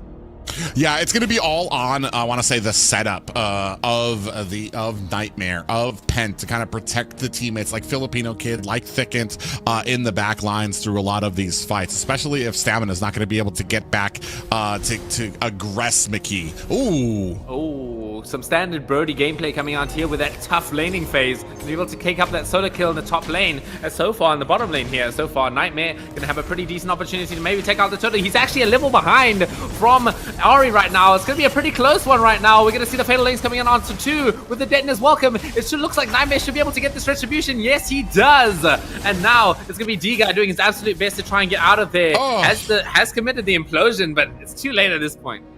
I mean, he got the implosion and he got killed, but he did set up for Ari to make that escape. Unfortunately for the side of Varsity Y, that comes at the cost of also a turtle for Varsity X, able to pick that up and the kill. Oh yeah, for sure. Oh man, I feel like this Basha is actually a pretty good pick in here. I'm like trying to look at it from different angles here. It shuts down from a lot of what Stamina wants to do, right? He likes going in straight away, onto these backlines, and with the Basha there, he's gonna be able to knock down quite a lot of that sustainability when going into this like man fights between 1 versus 5 situations. Yeah, so it's gonna be something that's gonna, like, he's gonna be one of those. He might be able to find the kill because Yuzong can do that very quickly, but it's going to be costing him to the point that you're really gonna be able to need to kind of close the distance if you're Varsity X. Your team's gonna need to really close the distance around Stamina very quickly when he does go in with those Black Dragons, or like you said, Ari's gonna really kind of shut down a lot of that sustainability. It's gonna be Thickent once again. Let's try and get Palm up. I think he has the Enchanted Talisman at this point, so we're gonna start seeing that lobbing action. I mean, from both ends. I mean, McKee's also gonna be lobbing a few orbs of his own. Right now, 31 seconds left on there. You do see the boots being picked up by McKee. Going to add a little bit more to the penetration. Astral Echo is out. Reveals 2 members of Varsity X right now. Filipino Kid having a little trouble in that. Yeah, I mean, against that wall up there. Yeah. I mean, he's focused, all right? He's focused on looking at his items and stuff. Yeah, that's anyway, right. Speaking of items, we do have the Hunter Strike picked up there for I Got Stamina there. War Axe now picked up for Canyon as well. Blade of Hepsisy is out. Black Dragon is out right now. And not able to find any targets though. Oh, but it does zone them out beautifully, allowing Nightmare and his gang to sort of get that turtle without any sort of congestion. A beautiful sort of zoning play coming in from Stamina there. Yeah, and unfortunately, this is kind of shadows of the rest of the games that we saw the losses for Varsity Y. Not very. Oh my God! Out there with that go away from Filipino Kid, replying in kind for that earlier death that he took. I think that interaction right there was that Seth was trying to use his second skill onto the Melissa there, and because he did that, he just lost out on a lot of damage opportunity, allowing for Filipino Kid to just go ham with that Inspire. Oh, he doesn't even have Inspire, he's using Aegis. Thicket able to kind of clear out the mid tower now. Gold starting to get in the side of Varsity X. You see at the top another tower for Varsity X. Ooh, I mean, look at this Basha damage. It's doing quite a lot of work here with the implosion. I don't think that Filipino kid's making it out of that one. A beautiful, nice set between these two tanky boys.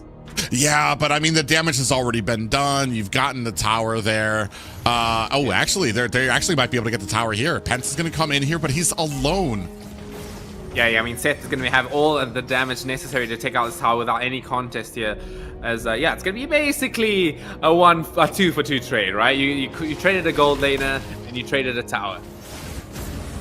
Yeah, now starting to maneuver around the map. Next Lord up in 25 seconds. Both, I want to say here, Stamina doing his thing, being aggressive, cutting lanes here to make sure that he can join his team very quickly. At least become a little bit of a nuisance to Ari. Wait, I mean, he is being a nuisance, that is for sure here. Gonna zone out him once again. Ooh, interesting pickup once again. It's gonna be that Winter Nature early on by Filipino Kid. So he's gonna be able to fight that Brody pretty safely from now until this point.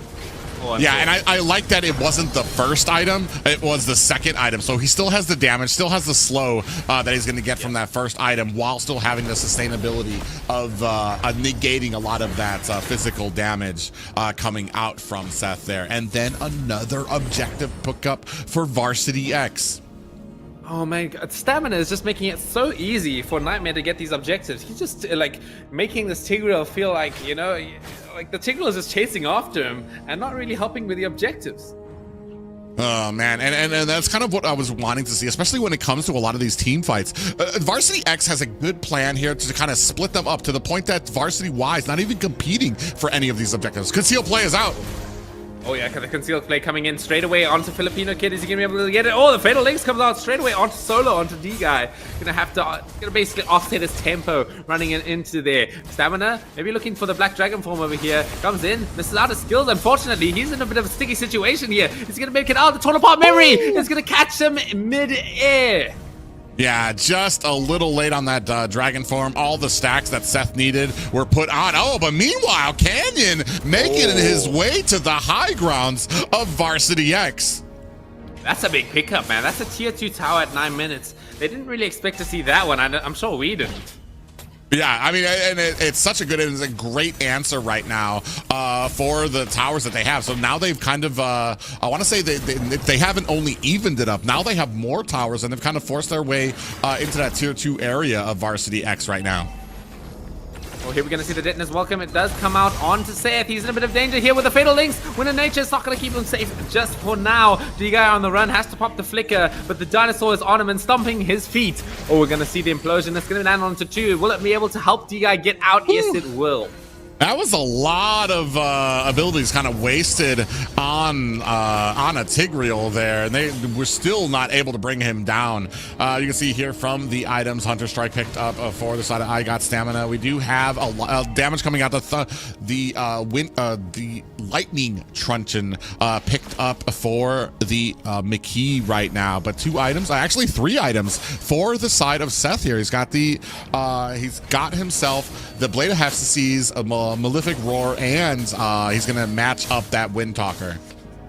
Oh yeah, he definitely needs that Malefic Roar, man. There's 3 dominant ices coming out from the side of Team X, man. That's a lot of physical defense that he needs to cut through.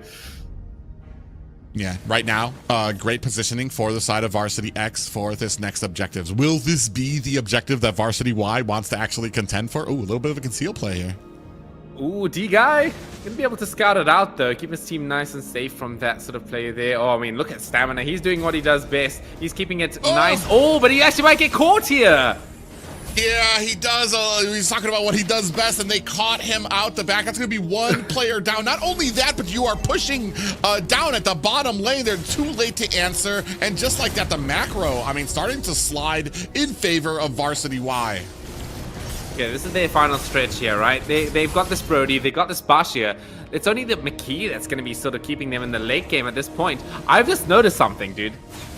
It wasn't McKee that's the savior play. It's not Thickened. I'm like flabbergasted. Yeah. I thought it was McKee playing this day. Oh, look at the implosion. It comes in after 2. It might be able to keep them into this game. Oh, but the Fatal Links, it actually keeps Pent alive for now. He's still alive, trying to get out here. Nightmare uses the Detonator's Welcome right underneath the tower. Oh, but Thicken finally goes down to the Totem Pop Memory. Yeah, Seth finding a great flank. Oh, speaking of Seth, he's done for here as well. Finding himself a little bit of success there, but eventually, I love the angle there, especially from the back of the tower. D-Guy, not long for this world, gets taken out by Stamina. It is now 6-7, and Filipino Kid going ham on that is trying to protect his bottom towers. Oh, man. Okay, Lord pushing it down top lane. I'm going to be doing a decent amount of work there, but it is Stamina sort of dealing with it. I mean, yeah, Stamina, he got caught, but now he's sort of realizing that he needs to give a bit of space before he uses that Black Dragon form. Oh, yeah. I mean, last time we weren't really seeing him harassing too much until his team was ready. A lot of times now we're starting to kind of see him kind of flanking a little early. His team's not in position for it. It's like, what is your hopeful outcome here to be kind of maybe get some harassment off? The rest of your team's not in a position to kind of get you some kills. We do see Brute Force Breastplate being picked up, War Axe and Bloodthirsty Axe picked up by a Canyon, as well as that Oracle now. And starting to come online is Filipino Kid. Does have that golden staff now, but I want to say starting to fall a little bit behind. I want to say only really, well, I mean, they're kind of matched up with the Brody as well. And even gold thus far, just under 1K lead here by the side of Varsity X. That's sort of what I was talking about earlier, is that it's going to be that situation where you have all of these early game heroes with the Bashi and the Brody. You know, that's not going to be able to outcarry a Melissa. You know, when it's a 1v1, a Brody or Melissa, Melissa's probably going to come out on top just because Brody, not the fastest killer. You know, he does big blows, but they're not exactly quick. Yeah, and I mean, Brody kind of makes up for it in the fact that if he can kind of land his mark on multiple people at once, he can quickly kind of get that torn apart memories. He doesn't need as many hits as Melissa needs, but I feel like Melissa does kind of excel a bit. Oh, the Detonator's Welcome. Straight away in. It might be a bit of a bait, you know, if you split the Tigreal into your team, that might be a bit of a dangerous situation. Or we're going to see the Torn Apart Memory coming in, the Fatal Links, it doesn't land onto him, the Flicker comes up from Seth at the right time. You're going to see the Dawning Light doing so much damage. The back lines there going to be take down Seth, and Stamina will finish him up. Here we're going to see, oh, Pent. Oh, no, wait, no, excuse me. I thought someone was underneath Pent there, but it's just 2 Pents, right? Yeah, now we have the Holy Crystal now being picked up for Thicken. He's going to be doing, I mean, we already see those Dawning Lights out there being just lobbed. And here, with the advantage, Varsity X immediately moves on to the Lord. Here it is, man. It's going to be a pretty easy Lord, I'm pretty sure. The Canyon's making it difficult in the front lines, doing so much damage here. Pent and Thicken, they need to get out of there before they die from the big damage coming out. Oh, a mega kill coming in straight from Stamina. Canyon still alive on the front lines here, but he's being zoned from the actual team fight. Filipino Kid will take down Ari. Man, Thicket was really testing his luck in that fight there. He was a sneeze away from death, but still deciding to kind of stay in that fight with Ari. Eventually does just miss one of those astral spheres out there, but man, right now firmly in the grasp of this momentum for Varsity X with a Lord of pulling down mid lane. Oh man, this is a game, man. This is like so close. I feel like this could go either way still. You know, you can't Tigreal out, right? Even in any sort of situation, you know, when they come into the choke point of the blue team, Tigreal can come in with that 5-man implosion and change the game completely. Yeah, now starting to kind of dish out. Oh, look at the damage. Now it's really starting to come online for McKee there on the Novaria. As we start getting later and later, a lot of these fights might start being delegated by some of those rogue abilities and snipes coming from the Novaria. Oh, conceal play coming in from D-Guy. Could be a pretty big one right in the middle lane here. Oh, it's going to be a Purify coming in out from Thicken, though. He's going to finally fall. I was about to say the lone purify from Thicken, but still not able to save him from that. Oh man, I'm so scared that we were going to miss it there. D-Guy came in from the side with a great conceal play there. They only catch one there, not enough to stifle, I want to say, oh my god, the confidence from Varsity X yet. But yeah, look at the damage being done with that, with McKee on that Novaria. Yeah, she's starting to hurt quite a lot right now. You know, probably has that lightning truncheon. You know, just doing basically what Thicken is doing, but with probably a less cooldown. Yeah, a little bit harder to hit though. Yeah, Lightning Truncheon has the glowing wand and the penetration out there. Black Dragon out there a little early. I want to say Stamina knew right from there. He saw the multiple members still getting chunked down by McKee. That's just telling you the state of the damage items that they have right now. Yeah, just ate that Dragon Ball up. All right, I don't know where I'm going with that joke. Okay, we're gonna see Thicken. Okay, we'll be already taking up the blue buff still. Nice and safe here.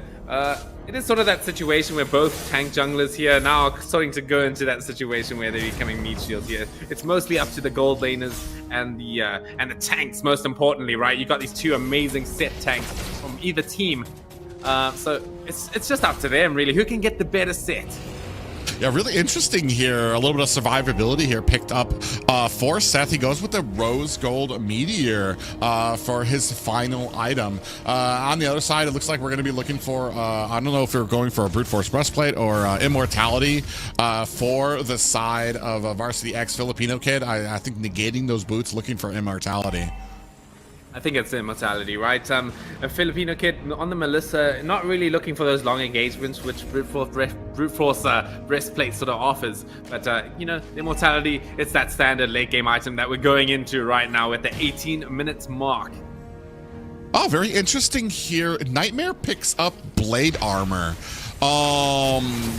I guess it does have I want to say it prevents a little bit of crit, but I want to say the auto attacks, I don't really feel like Seth is really kind of like that auto attacky type of person that's going to be really offset by Blade Armor.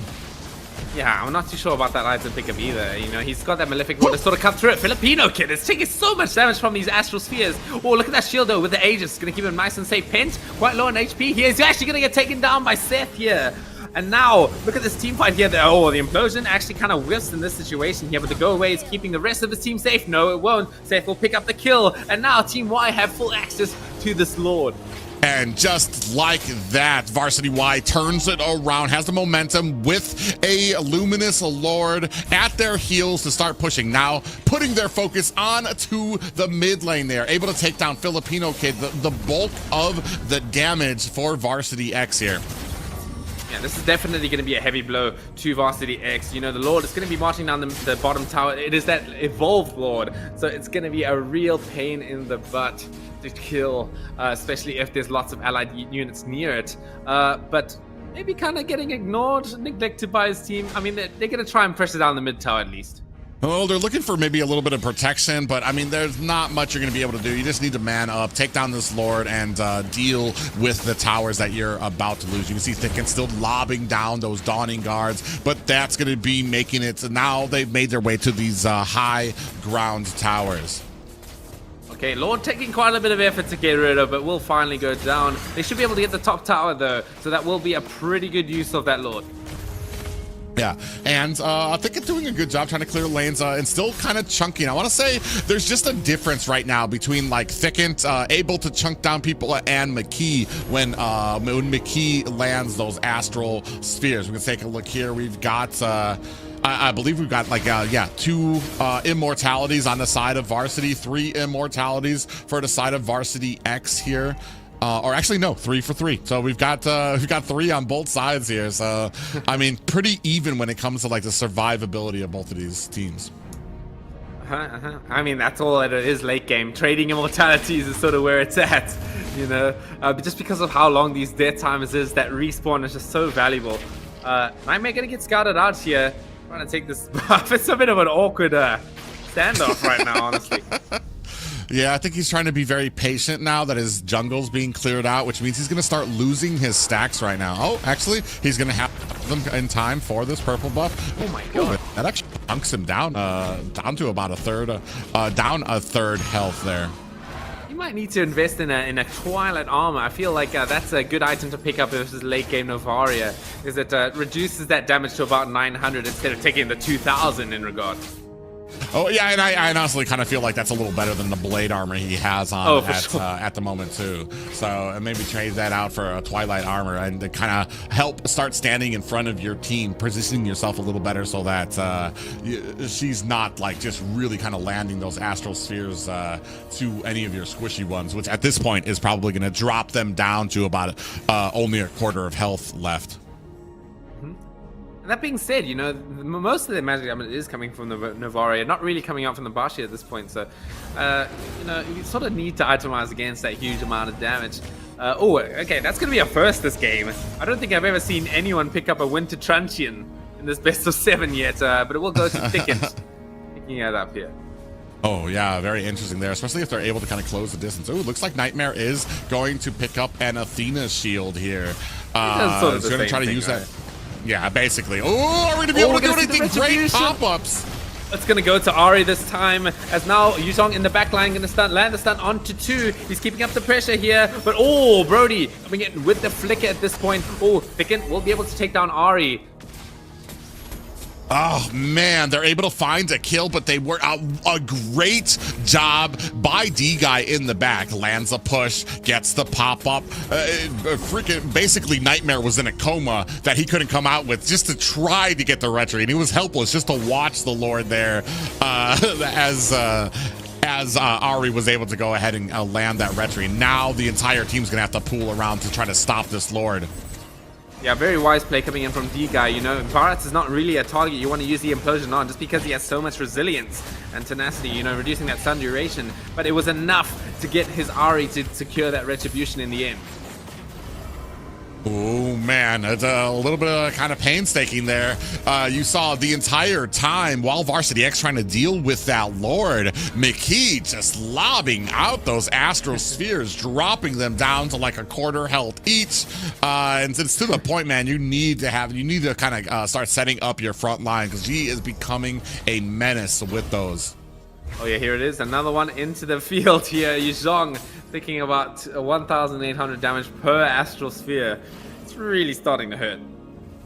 Yeah, it's about a little less than 3K gold lead here at the 24-minute mark. This is still a very even game for both of these teams here. This is going to come down to those objective fights. Unless, I mean, we've kind of seen, I want to say I've seen very little mistakes from both of these teams in the name of like getting caught out lately. So, I mean, we'll see how it kind of adds up here as we start moving into these last few objectives. Still 69 seconds left on this next Lord. Oh, I do see a few Twilight armors being picked up. I think it's on the Melissa, could be on the Barats as well. So that's going to definitely be a big impact when it comes to taking shots from this Novaria. Yeah, we'll see how well it kind of goes in there. Right now, I want to say all these lanes starting to push. We're not really, which is interesting because at this point in the game, I would start freezing the lanes. You really want to kind of, because Varsity X is starting to kind of turtle up. They're very content. It's an even game. They're very content to just deal with the minions as they come. Ooh, Nightmare. Oh yeah, he's going to scout out that bush, but he's going to take a lot of damage from that Brody. Here comes Pent. He's looking for that Fatal Links, but it's not going to come through. A nice amount of dodging coming in from Varsity Y. Yeah, that is one ultimate. Well, I mean, I think it's going to have his ultimate back, but Seth and McKee both don't have their ultimates right now. 14 seconds left on this next Lord. Oh, man, I would say, so now 4 immortalities for both sides up right now. It is one of these games again. We're gonna see. Oh, there it is. The Twilight armor being picked up by Pent. So he's actually gonna be able to securely, you know, tank these astral spheres. Oh, this is gonna come down to: are we gonna see the implosion, or are we gonna see that Fatal Links come out here to kind of set up this fight? I mean, it could also be the I'm offended, you know? I mean, we haven't really seen too much of Canyon in this game other than split splitting. That's sort of what he's doing most of the game. I mean, it's effective, you know? They do have the tower advantage. It seems to be working in his favor. Yeah, I mean, it's all about kind of split pushing here, then trying to get back to the fight immediately. You can see already on the flank, looking for an opportunity. He's going to go straight to that purple buff, but I want to say a little bit passive because I think they know Varsity X just trying to bait out, looking for how far they can go with this Lord before Varsity X is going to kind of try to pull the trigger. Black Dragon is out. Here it comes. Oh, we're looking at the Fatal Links. It's down to one person. I can't even see who that is. I think that's Seth. He has the Wind of Nature, though, to keep him nice and safe. With the help of the Flicker, it's going to be enough to keep him safe. Here we go. Dennis, welcome. It actually cancels out. I don't know how, actually. It's going to be D-Guy going down first, coming in from Nightmare. That's a pretty good pick-off to take right now, because there's not going to be another implosion for a while. Ari wants to keep up the chase, although he has to roll out of there. Oh my god, man, D-Guy's down. That is a long death timer for D-Guy right now. It's a full minute right now. Are we going to go ahead? Now they're going to get filled up. As soon as they come back from the base, I assume they're going to go ahead and try for this Lord. Yeah, I mean, that would be the right decision for sure. Ooh, Navaria tried to get the red buff, almost did get it. But yeah, I feel like exactly what you said. Team X, they need to go right now. There's no threat of implosion, so they just need to all in on the Lord. Yeah, you can see here, I got Stamina going to go ahead and meet Canyon here at the side, who's trying to get the split pushing done for the team. Oh, I mean, he's doing his best. It's an inconclusive fight between these two XP laners. Both cannot even touch their HP pools with the amount of sustainability both of them have. I do want to say, though, I got Stamina does not have immortality. Here comes Seth from the side. Oh yes, Seth might be able to change things up. It's going to be a shutdown coming in from him, and that's going to be Stamina down. I mean, now they're going for the Lord. Yeah, 70 seconds. They didn't even go for the Lord either there, so now it's turned, and Varsity Y is not going to make the same mistake. You can see them already starting on this Lord to go ahead while they have the numbers game in their advantage. Yeah, this is the time to get Lord definitely for Team Y right now. They still have the threat of Fatal Links. That is a feature that they need to be quite careful of, but there is no Black Dragon form, so it should be nice and easy when it comes to taking this one. Oh, this might be it. Are we trying to put on the damage? And this is going to be another Lord. But, man, we saw how hard it was for Varsity X to deal with the last one, especially with the Astral Spheres coming from McKee, just lighting them up. So, I mean, this is going to be a very hard-fought defense for Varsity X. They can do it, man. I do believe so. They're going to have Stamina probably up in time while the Lord arrives, and they still have those Fatal Links, you know. Nightmare actually has not died this game. He's been working his fingers off right now. You know, all of these heroes, they have a good high ground presence, you know, especially Melissa, who's going to be able to dish in the damage if a beautiful set comes through. Yeah, you see Pent does get caught there. Astral Sphere does not do too much damage. Lord crashing into the core now. Okay, here it is. This could be the last part of the game right now. Last part of the series, in fact. Although Lord is getting taken down quite quickly, it's up to Team Y to start taking down these turrets. There's no minions in the middle lane, though, so it's actually quite difficult for that to happen. Ooh, they survived. There's still another wave of these enhanced minions coming down the lanes to see if they can kind of finish off some of these high grounds. Okay, here it is. I mean, there's one minion in there. It just needs to take like one Brody basic attack. There it is. There's no more middle tower. They're going to look for the next one as well. Oh, the Deton's welcome straight in underneath the tower onto Ari. He's got the immortality, though. We're going to see the Xavier doing a lot of damage with those circles of death. I don't know what it's called, but Filipino Kid will pick up D-Guy. Yeah, now they have the numbers in their favor. They've kind of withstood it. They still have one more high ground tower coming. But we just need to see some offense coming from Varsity X. They had some advantage, but they kind of are still very, I want to say very safe. And this, at the 30-minute mark, is not the time to really kind of be hanging back and let the enemy get another Lord. You need to have you need to start making a decision, get that aggression, go with a call, and have the whole team kind of back you up. Yeah, I mean, I would really like to see this a bit earlier coming in from Stamina, you know? Maybe a concealed play with Atlas with his whole team. But yeah, just as you said, you know, this is not the time to be holding back, but that's sort of what they're doing, you know? Maybe at least they're going to be able to equalize lanes just a little bit. Yeah, you can see out there, so right now, just one tower left for the side of Varsity X. Varsity Y right now sitting very comfortably at 4, but we're at the 30-minute mark. This is one team fight away from being able to push in no matter how many towers that you have.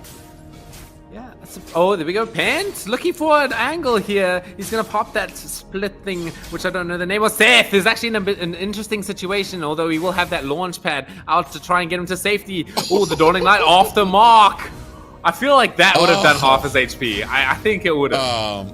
Yeah, I think that might have ended up closing it there. And unfortunate for the side, Pent there. He turns around halfway through as they realize, oh, we just missed Seth there. And then the immortal fight between Canyon and Stamina here. They're at each other's throats once again. Oh, but no victor until someone else pulls up, you know. Okay, but here it is. There's going to be a Lord started up by Team Y. It's getting taken down quite slowly since the Lord is pretty tanky. Here comes Pent looking for the Fatal Links. Does have the Flicker as well to work with. Oh, yeah, he's pretty tanky up there in the front line, too. Both of these teams looking forward. Lord down, past half health. Oh, here it is. Pent comes in with the Flicker, with the Fatal Link. Seth in a bit of a danger here. He's going to have the Immortality. This could be a huge kill for University Y to take down. Seth, is he finally going to get down? Stamina will take him out. Pent with literally no HP will get out as well. But Stamina finally taken out by McKee. It's just trade after trade in these team fights. Nightmare in a bit of danger though. He has Immortality, but I don't think he's making it out of this one. Dawning Light not going to be able to do enough to sort of help him out. Oh, man, right now, that fight, it is 2 down for the side of Varsity X. Huge death timers for them. Oh my but, God. I mean, and they still don't have the Lord, but they are down 2 members. Do you decide to contest this? Are you just going to stay at your base? You need to make a decision, make a play here, because if they get this Lord, there is no way you are going to be able to defend this. Yeah, especially without, you know, Nightmare, who's down for what was 75 seconds. You know, that is a lot of time. And Nightmare actually hasn't died this game, so he's getting a first taste of what it's like to have a respawn timer. So that's going to feel real long. Oh, man, and you can see right now, Thicken doing his best job, lobbing out those dawning lights. Okay, Filipino Kid in a good position here, putting the damage on the Canyon. Oh, Pent's also taking quite a lot of damage, but yeah, as you're saying, Canyon, he's taking a lot of damage from this Melissa. Actually, that's a huge pickup to get right at the moment. Pent looking for the Fatal Links once again. Should be able to sort of activate it right now. Has the Immortality for one last opportunity to try and get it out. Lord is going to smack him right in the face, but he's still alive. He's trying to make it. Dodges the Astral Sphere. Yeah, oh man, Ari was thirsty for that. Oh, Filipino Kid in trouble here. Oh, he needs to make it out. He will make it out nice and safe. Here comes Stamina once again with that Black Dragon form. This Lord is not taking anything from anyone at this point, man. Oh, the Shard Residue will take out the Immortality from D-Guy though. Man, what a hard-fought battle. Both of these teams neither wanting to give up an inch. Varsity X doing the best they can to combat against some of these Lord fights. Canyon still with a 30-second death timer here. Gold is irrelevant. This is the 34-minute mark here. It's just coming down to a combination of these immortalities. Possibly, we do see a Sea Halberd being picked up, but also possibly maybe if they can mix in some of those winter truncheons to kind of help them last a little bit longer here. But right now, the Lord, man, just beaming above both of these teams, taunting them because it's pretty much down. The next person who gets this Lord will most likely be able to push all the way into base. I mean, Lord, he's just getting stronger by the minute, right? Like the more that this game goes, the harder Lord will be to take. So yeah, he's just up and there in his throne right now. Like, yeah, let these kids going at it. I mean, it's a 34-minute Lord. We're looking at Thanos level of power here on this Lord right now. Whoever's going to be able to get him. You can see Filipino Kid and them already starting on it. Okay, this is an attempt coming in, but actually, interestingly enough, oh yeah, look at these minions coming into the base. It's gonna be, Baki, he's looking for it. Actually, it's gonna be Stamina taking out Seth in the bottom lane. Canyon, he's also in a bit of danger here. Thickened as well. Filipino Kid taking out D-Guy. That's gonna be a 3-for-0 trade. Double kill coming in for Filipino Kid. This could be the end of the game. It's just up to them to sort of push it down mid lane with these huge death timers. They're looking for it. 4 members down for Varsity Y. It is on Varsity X to get these minions, but they are fighting for their life at the base right now. Minions cannot even make it out because of how much, especially with the strong minions here, with no towers up, you're dealing with minions with a high power. You can see Nightmare here having a heck of a time dealing with them. And unfortunately, 40 seconds left on these death timers. Do you push it down mid? Do you go for Lord to try to burst it down? Yeah, you get Lord here, dude. These minions have been taking such a long time. The game is not actually over at this point, surprisingly, after a 4-man wipe. It's just going to be a situation where they have the Lord. They're going to have to make the most out of this. Oh, man, and it is just up to McKee right now. I mean, there's not really much you can do. Maybe you lob out a very special sphere out there, but it's not enough. Just like that, Varsity X have a 36-minute Lord that is going to be coming down to base. It will meet a full 5-man of Varsity Y. Thicket, actually. Okay. Oh, my I was about God. to say, Thicket needs to get away. He needs to just go and reset before he dies right before this fight. Okay, they got 1 tower so far. But yeah, this is it. They need to group up. They need to make that conceal play, having the Lord pressure down the bottom lane as well. Talking about things that are hard to kill, dude. These super minions, they are also a huge threat. Oh man, a Nightmare sitting at 3-1, and I just saw him take a heavy sigh of his life on the camera. This is a long, drawn-out game. You couldn't expect anything more from these guys. This is what you want to see at the top, at the tippy top of a tournament here. Especially you take it to the game 7, you take it to the 37 mark. They've actually bursted down that Lord. Oh man, I think it's not going to be able to charge the tower at this point if it takes that much damage coming in from this Brody. That's when you see the Seawell Halberd coming in. The alternate well, not the alternate, but the additional component of it is that it does more damage when you don't have any additional HP items. So I'm really liking this item pickup. You can see it really doing the chunking. Oh man, Lord is man, it's not even gonna make the charge. It's already gonna get bursted down, and unfortunately this means Varsity X is gonna need to make a play once again. It tried, but it just did not make it. Oh, did it actually go through? I mean, the tower's on 50% HP. I'm not even sure. It looked like they kind of killed it before it went in. Pence able to find himself here a it tower. Oh! Seth! He's going to get caught up by the Fatal Links here with the Implosion. This could be the last fight of the game. It depends who wins this. It's going to be the Dawning Light doing a lot of damage here. Black Dragon Form trying to get down D-Guy. He has the Immortality to work with once again. Are they going to be able to finish him off? I don't think they will. He'll be able to reset back to base as the game is still happening, boys.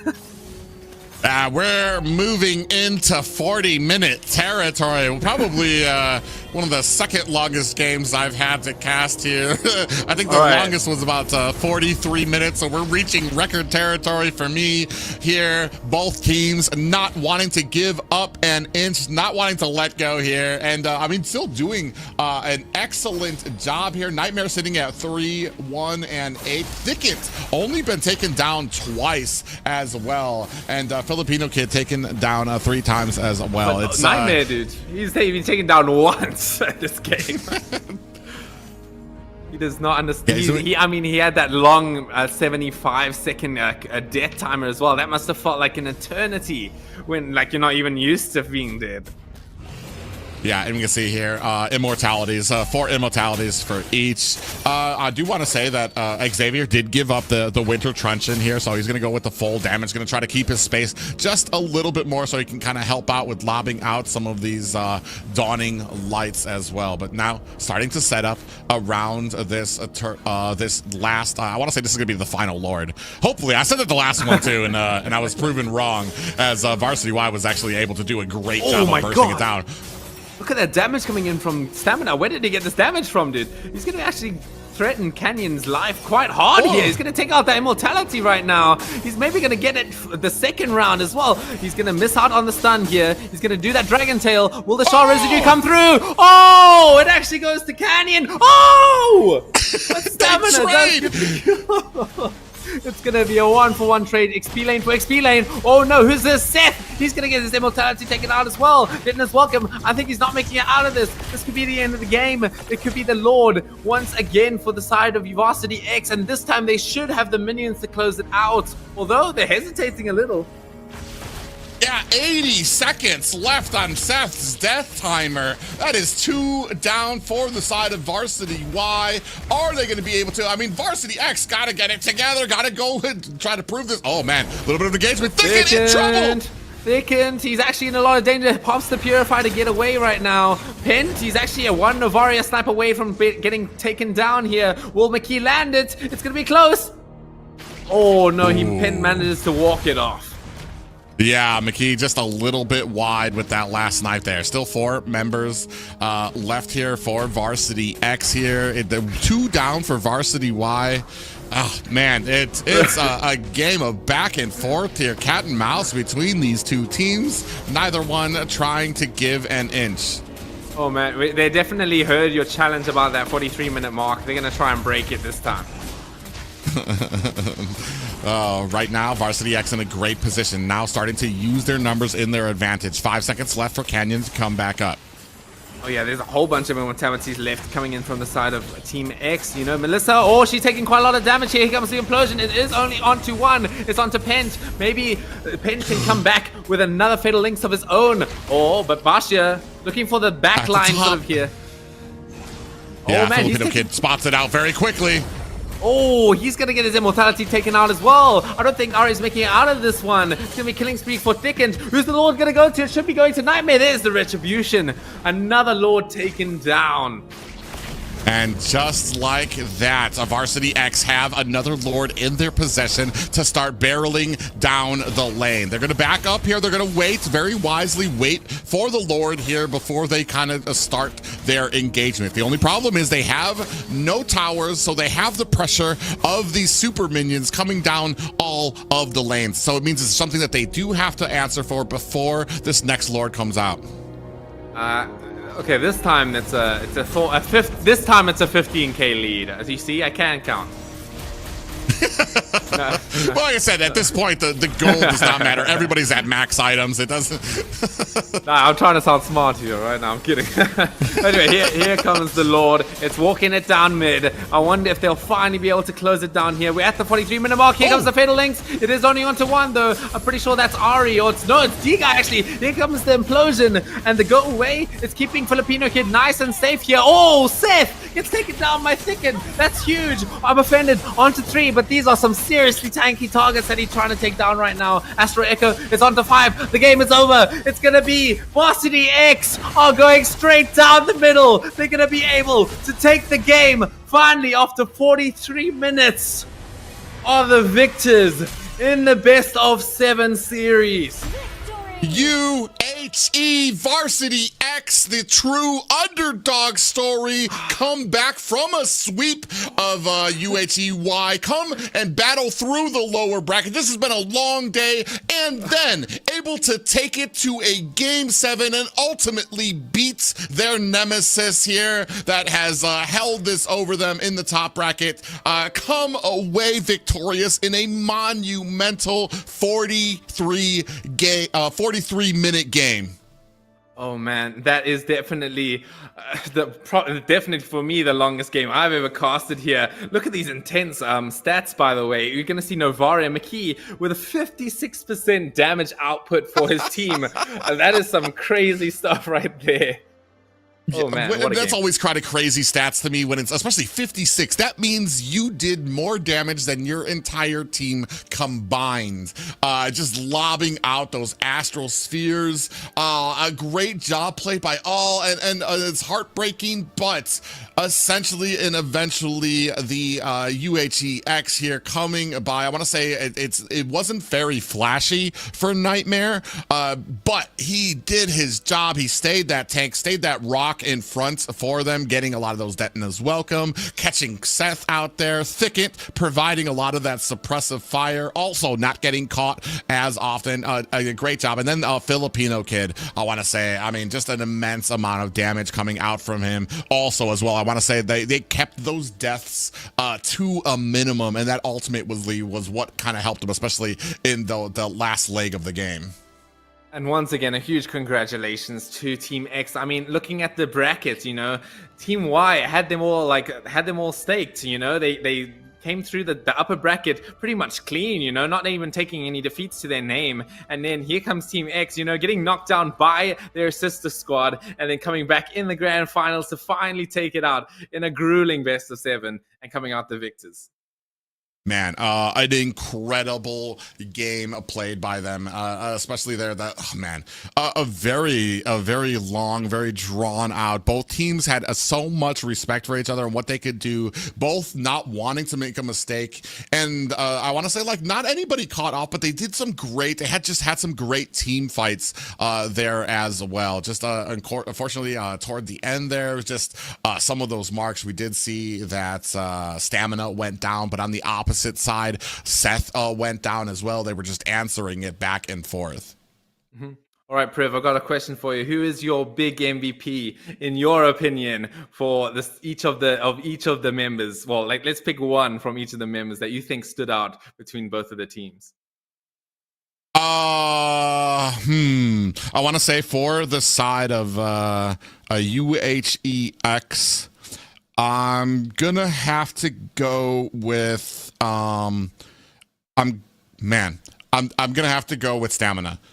Just because he stood out in my mind for more, especially for some of these plays, his aggression, the lethality he proved out with the Xborg, which helped them that they needed to get it banned, and then his proficiency with the Yuzong in a lot of those games too. It wasn't as flashy in that last game because once you got to that late game where they were just went in for the fights, okay, we're not gonna have a fight, I'm going back to lane, let me go back to lane, and it was a lot of back and forth, but he just really kind of stood out. Actually, yeah, it's him and I want to say Filipino kid who I want to say on the marksman. I kind of sometimes lean away from those historical normal carries just because it kind of I have a lot of feeling for XP lanes because I want to say the stats don't always agree with them because that XP lane can be a little boring. It's a one-on-one, and when to do your job correctly, it's not always the flashiest. But even here, I want to say Stamina kind of made it flashy for his team.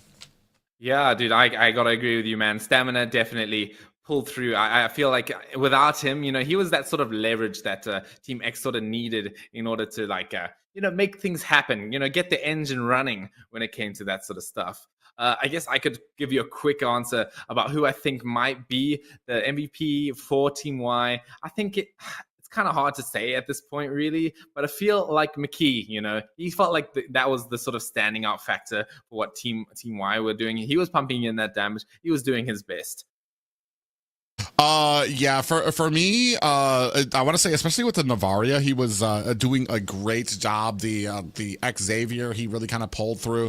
For me, I'm kind of torn because I kind of feel like for their team, Ari had a big effect with a lot of their victories, especially on the Xborg. That last fight, it wasn't a huge benefit for them, but the Boxia had its place out there as well.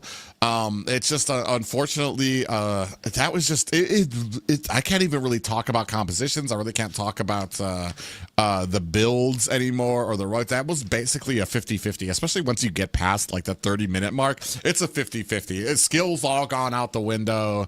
Setups. There wasn't really any glaring mistakes that came out that I'm like, oh yeah, that's what cost them the game.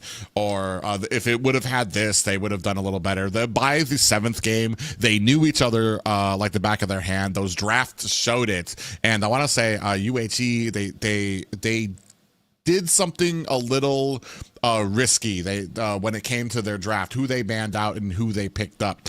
Unfortunately, I want to say it puts UHX on a lot of heroes that they were just super comfortable on, and that really kind of I want to say at the end really helped them hold the line against UHEY. Yeah, I know for sure. Geez, that was definitely one of the tournaments I have casted, man. That was really intense. No, it's been absolutely amazing seeing both of these teams come through. Yeah, I was a big fan. Obviously, the Xborg probably the biggest driving factor in this best of 7 right now. I think both teams sort of realized that's where the money is, and props to UHEX for finally figuring that out, man. That was that was really impressive to watch both the minds come together for both of the teams. We can really see what they're thinking when it comes to what they pick to ban, what they pick to use as well, and it was just really impressive. Yeah, but ladies and gentlemen, for me, it has been an absolute pleasure. It always is. Even last season, it was an absolute pleasure, and you guys just step it up here for Private Dancer. I've absolutely loved it and absolutely had an absolute blast here casting with you, Sep, here, especially these most exciting games. Like I said, it just gets more exciting from here, and I'm just so blessed to have this opportunity. No, coming in from my side, it's just about the same sort of stuff. I'm trying to get trying to get a little bit known up in here. I'm doing my best, and I've been so grateful for Gunn and for Kevin and for Jerome, and thank you to you, Private Dancer, for letting me cast with you on this grand final stage here. It's been an absolute pleasure. Once again, I'm from South Africa here, and hoping that our region can be recognized at some point. Yeah, Hawaii kind of bringing both, I want to say, all these regions and interconnectivity to us from across the Atlantic. But ladies and gentlemen, that's going to be all for us. I am told that we're going to sign off here with an interview here with the winning team.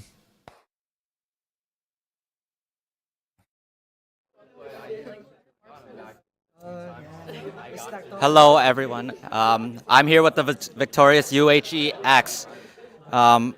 Guys, can you guys pinpoint what was the pivotal moment in winning this thrilling 7-game series? Who wants to talk?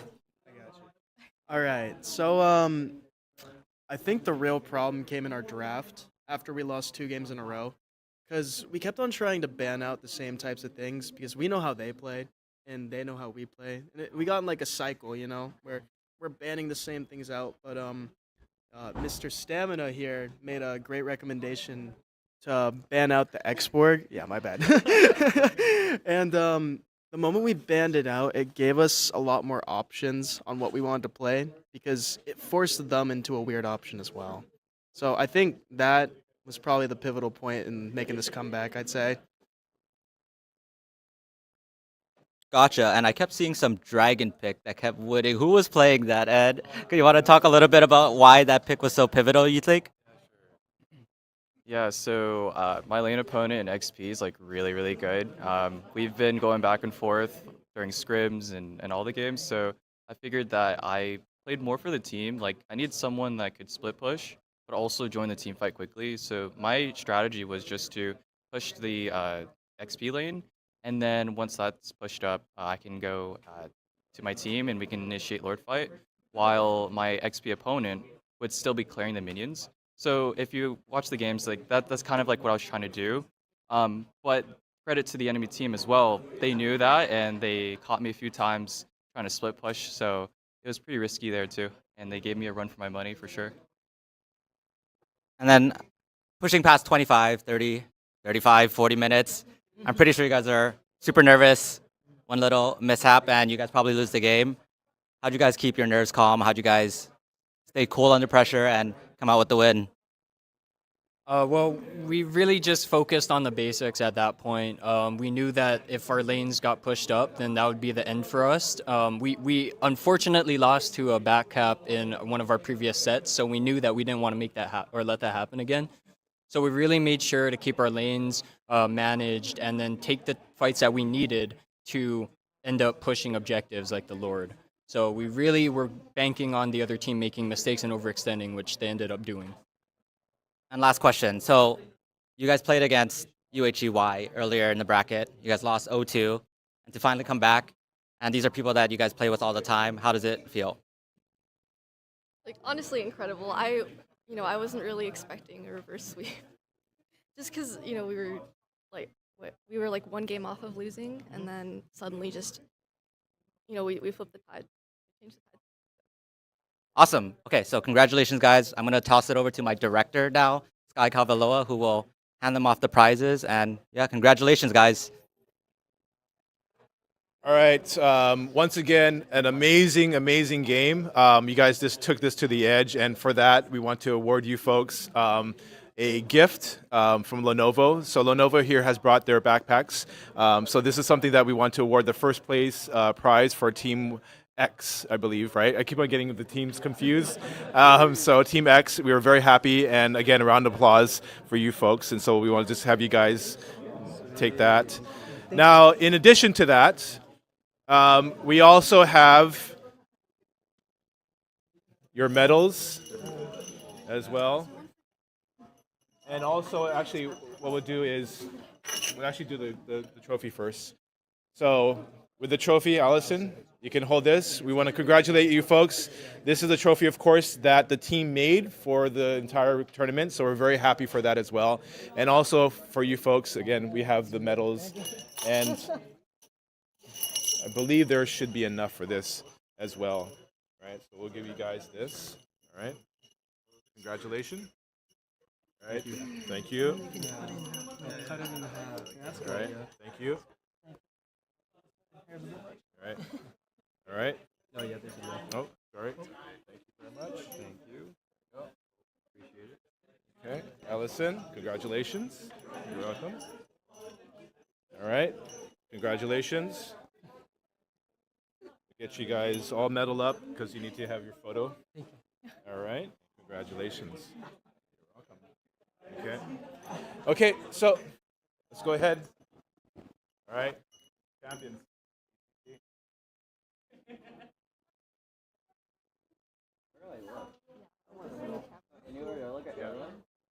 There you go. Okay, very good, guys. Very congratulations. Excellent. All right. As well. With you in there, and then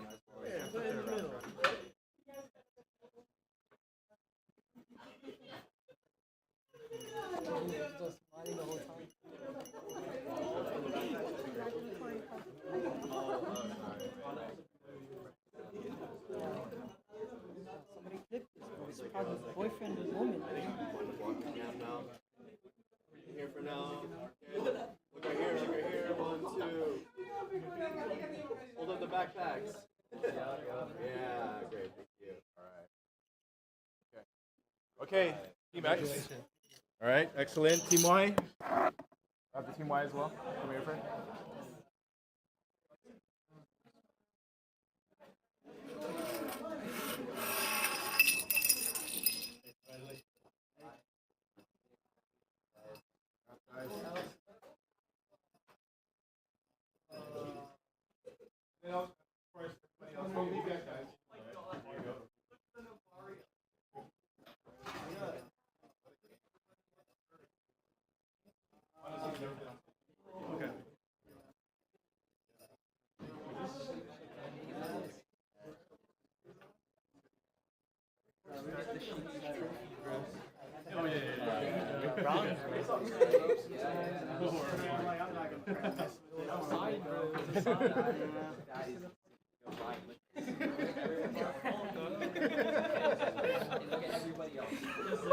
Let me hide in the back.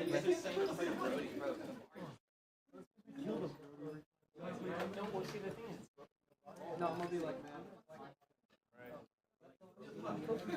Excellent. Thank you, guys. Congrats.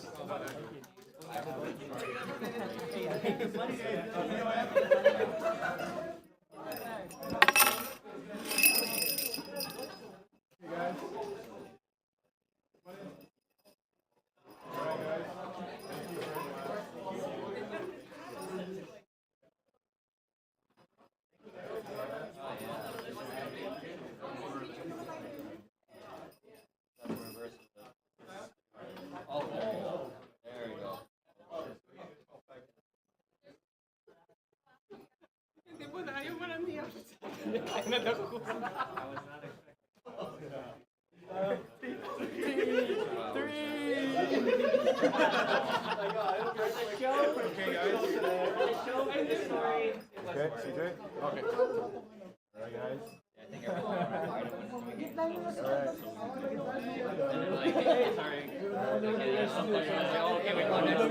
don't want to see a 4-1 either. Yeah, you don't want to see a 4-1 either. Maybe 4-2, 4-2. Excellent. Very good. Thank you so much. Thank you so much.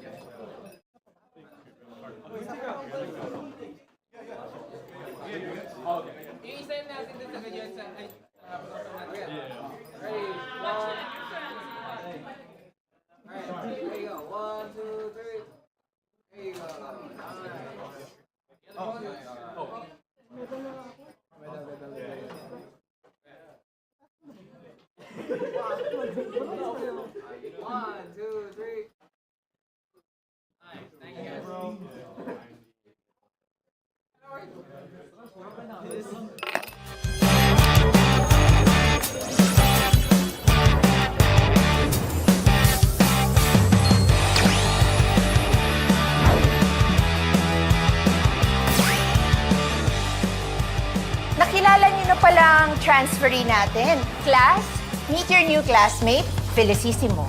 Moy na lang po. Lisa, guide mo muna si Moy ha as you adjust to our school. Thank you, Iha. Okay, everyone, bring out your social studies textbooks. Nag-ML ka? Pero kaka-start ko pa lang eh. Noob pa ako, tsaka newbie rin dito. Sus, school ML. Ako bahala sa'yo. Dali lang to. Road to Mythic agad tayo. Pakinggan mo lang ako.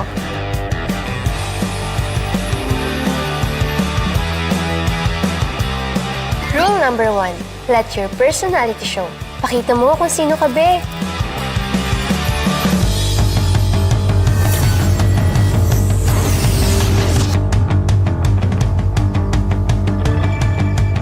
Perfect na perfect. Rule number 2, find a good school-life balance. Study hard, play hard.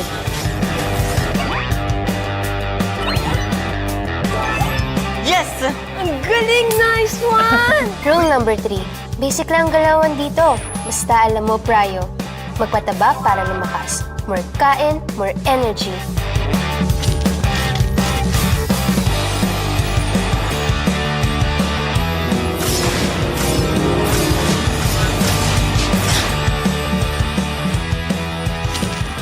Rule number 4, pag may humamon, game on!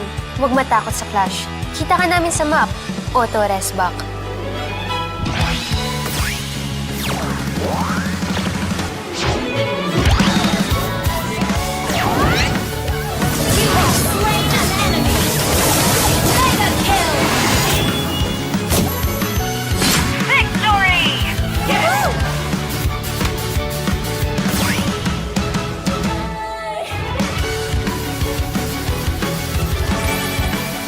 O, diba? Basic. Easy lang mag-rank up. Basta sama-sama. Thanks, Lodi. Ano? Laro? Gym!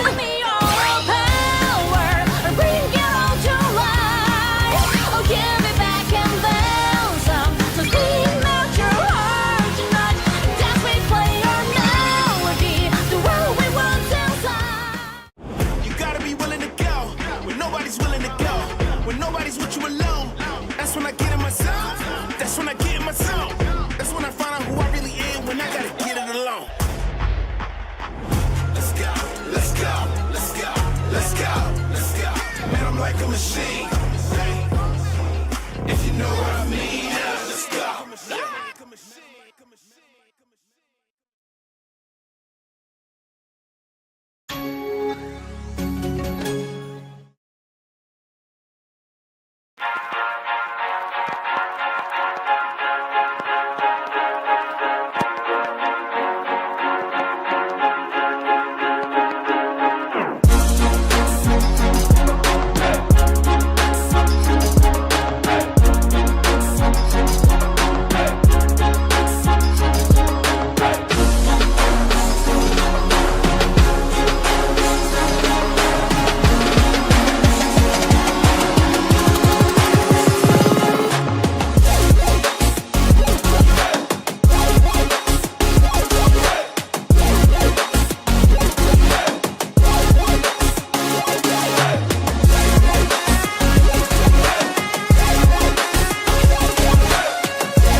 So Sky, can you tell me a little bit about UH Esports? So UH Esports is a nationally recognized program. We play across roughly 12 different teams, 9 different titles. We offer students opportunities in industry, either that being network, paneling, workshops, or internships.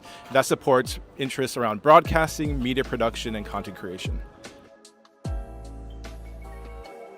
I'm here at the UH Esports Arena. Let's take a look inside. Ali, can you tell me a little bit about the iLab? The UH Esports iLab is a community space where any student or faculty member can come in and use our equipment, such as PCs, consoles, cool little space where students can come and chill out between classes and get to know each other and learn about what esports really is and how they can take that with their professional careers. Here we have Gun Wook, our head of broadcast. Can you tell us a little bit about what you do here? I stream our tournaments and events here at UH Esports, along with giving opportunities to students to learn how to produce, observe, and cast. Hey Kat, what are you doing here? So I'm currently editing a video for Wooey, and I'm a part of the content team, and we kind of take care of all the photo and video editing, as well as graphics and planning all the community events. Hi, my name is Zelda, and I am a Wooey board member and a Valorant player for the team.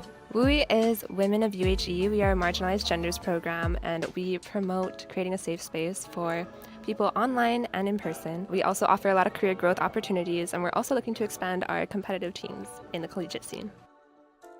So Brian, how do you guys use the iLab? The iLab is a great place to play in so that people can play together as a team, as well as have access to computers that have 240 FPS, as some of our players don't actually have the best setups in the world.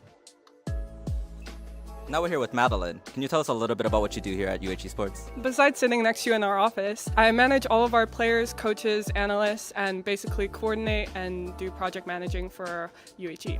The iLab also hosts a bunch of community events, such as tournaments and watch parties. Some of our highlights include having the Overwatch League here, as well as hosting T1 CEO Joe Marsh. But it doesn't end with Manoa. All other campuses in the UH system are also trying to get involved in esports in some way or another.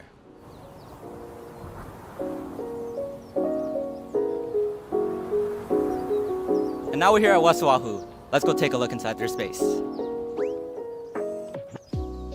Hi, I'm the founder and director of the Academy for Creative Media System at the University of Hawaii. The ACM system supports currently 16 programs at all 10 UH campuses. This is different because this is a brand new building, and we were able to purposely build an esports arena to see around us here at the UH West Oahu campus. We're thrilled to see the growth of the program at most of the campuses now. Esports is such an important part of where gaming has gone, and also it's just a fantastic way to market your campus. It's a fantastic way to increase enrollment. There are scholarships that can be had, and this is really the future.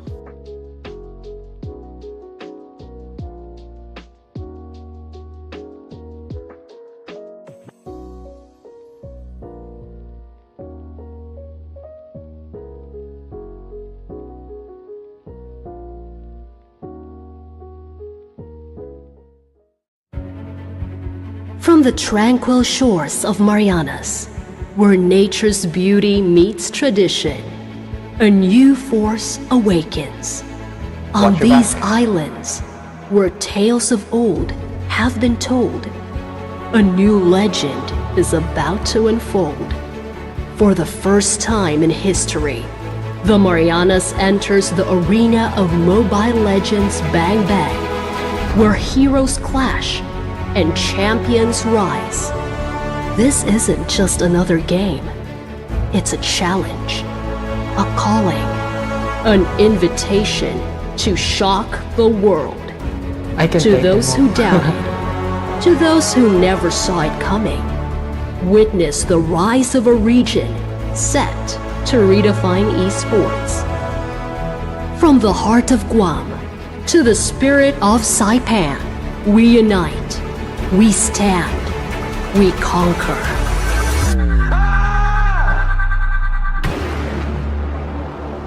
And as this inaugural season dawns, remember our name, the Marianas, where legends are born, where the world's best esports players emerge from the shadows to claim the spotlight.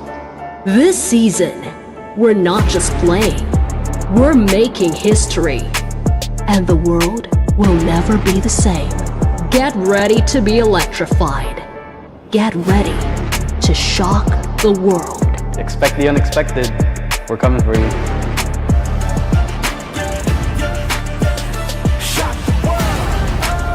I'm confident that I'm the best ranked in the world. This is more than a game.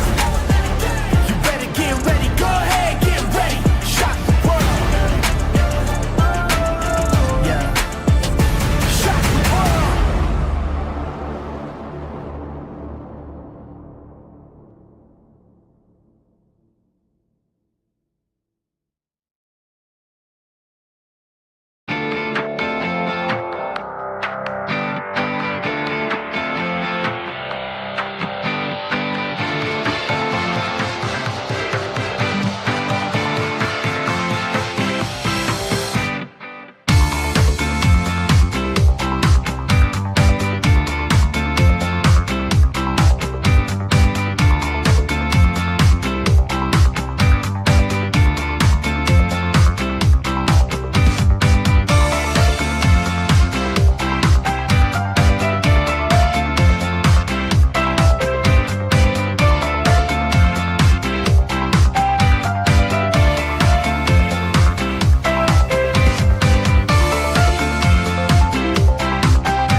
Nakilala niyo na palang transferee natin. Class, meet your new classmate, Felicissimo.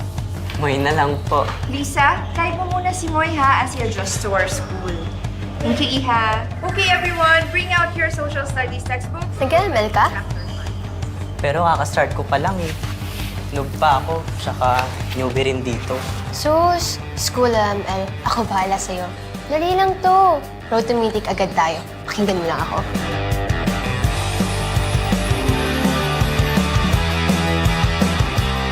Rule number 1, let your personality show. Pakita mo kung sino ka, be.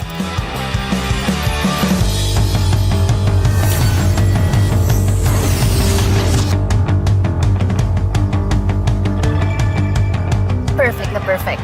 Rule number 2, find a good school-life balance.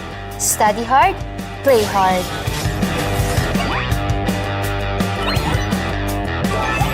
Yes! Ang galing! Nice one! Rule number 3, basic lang galawan dito. Basta alam mo, Prayo. Magpataba para lumakas. More kain, more energy.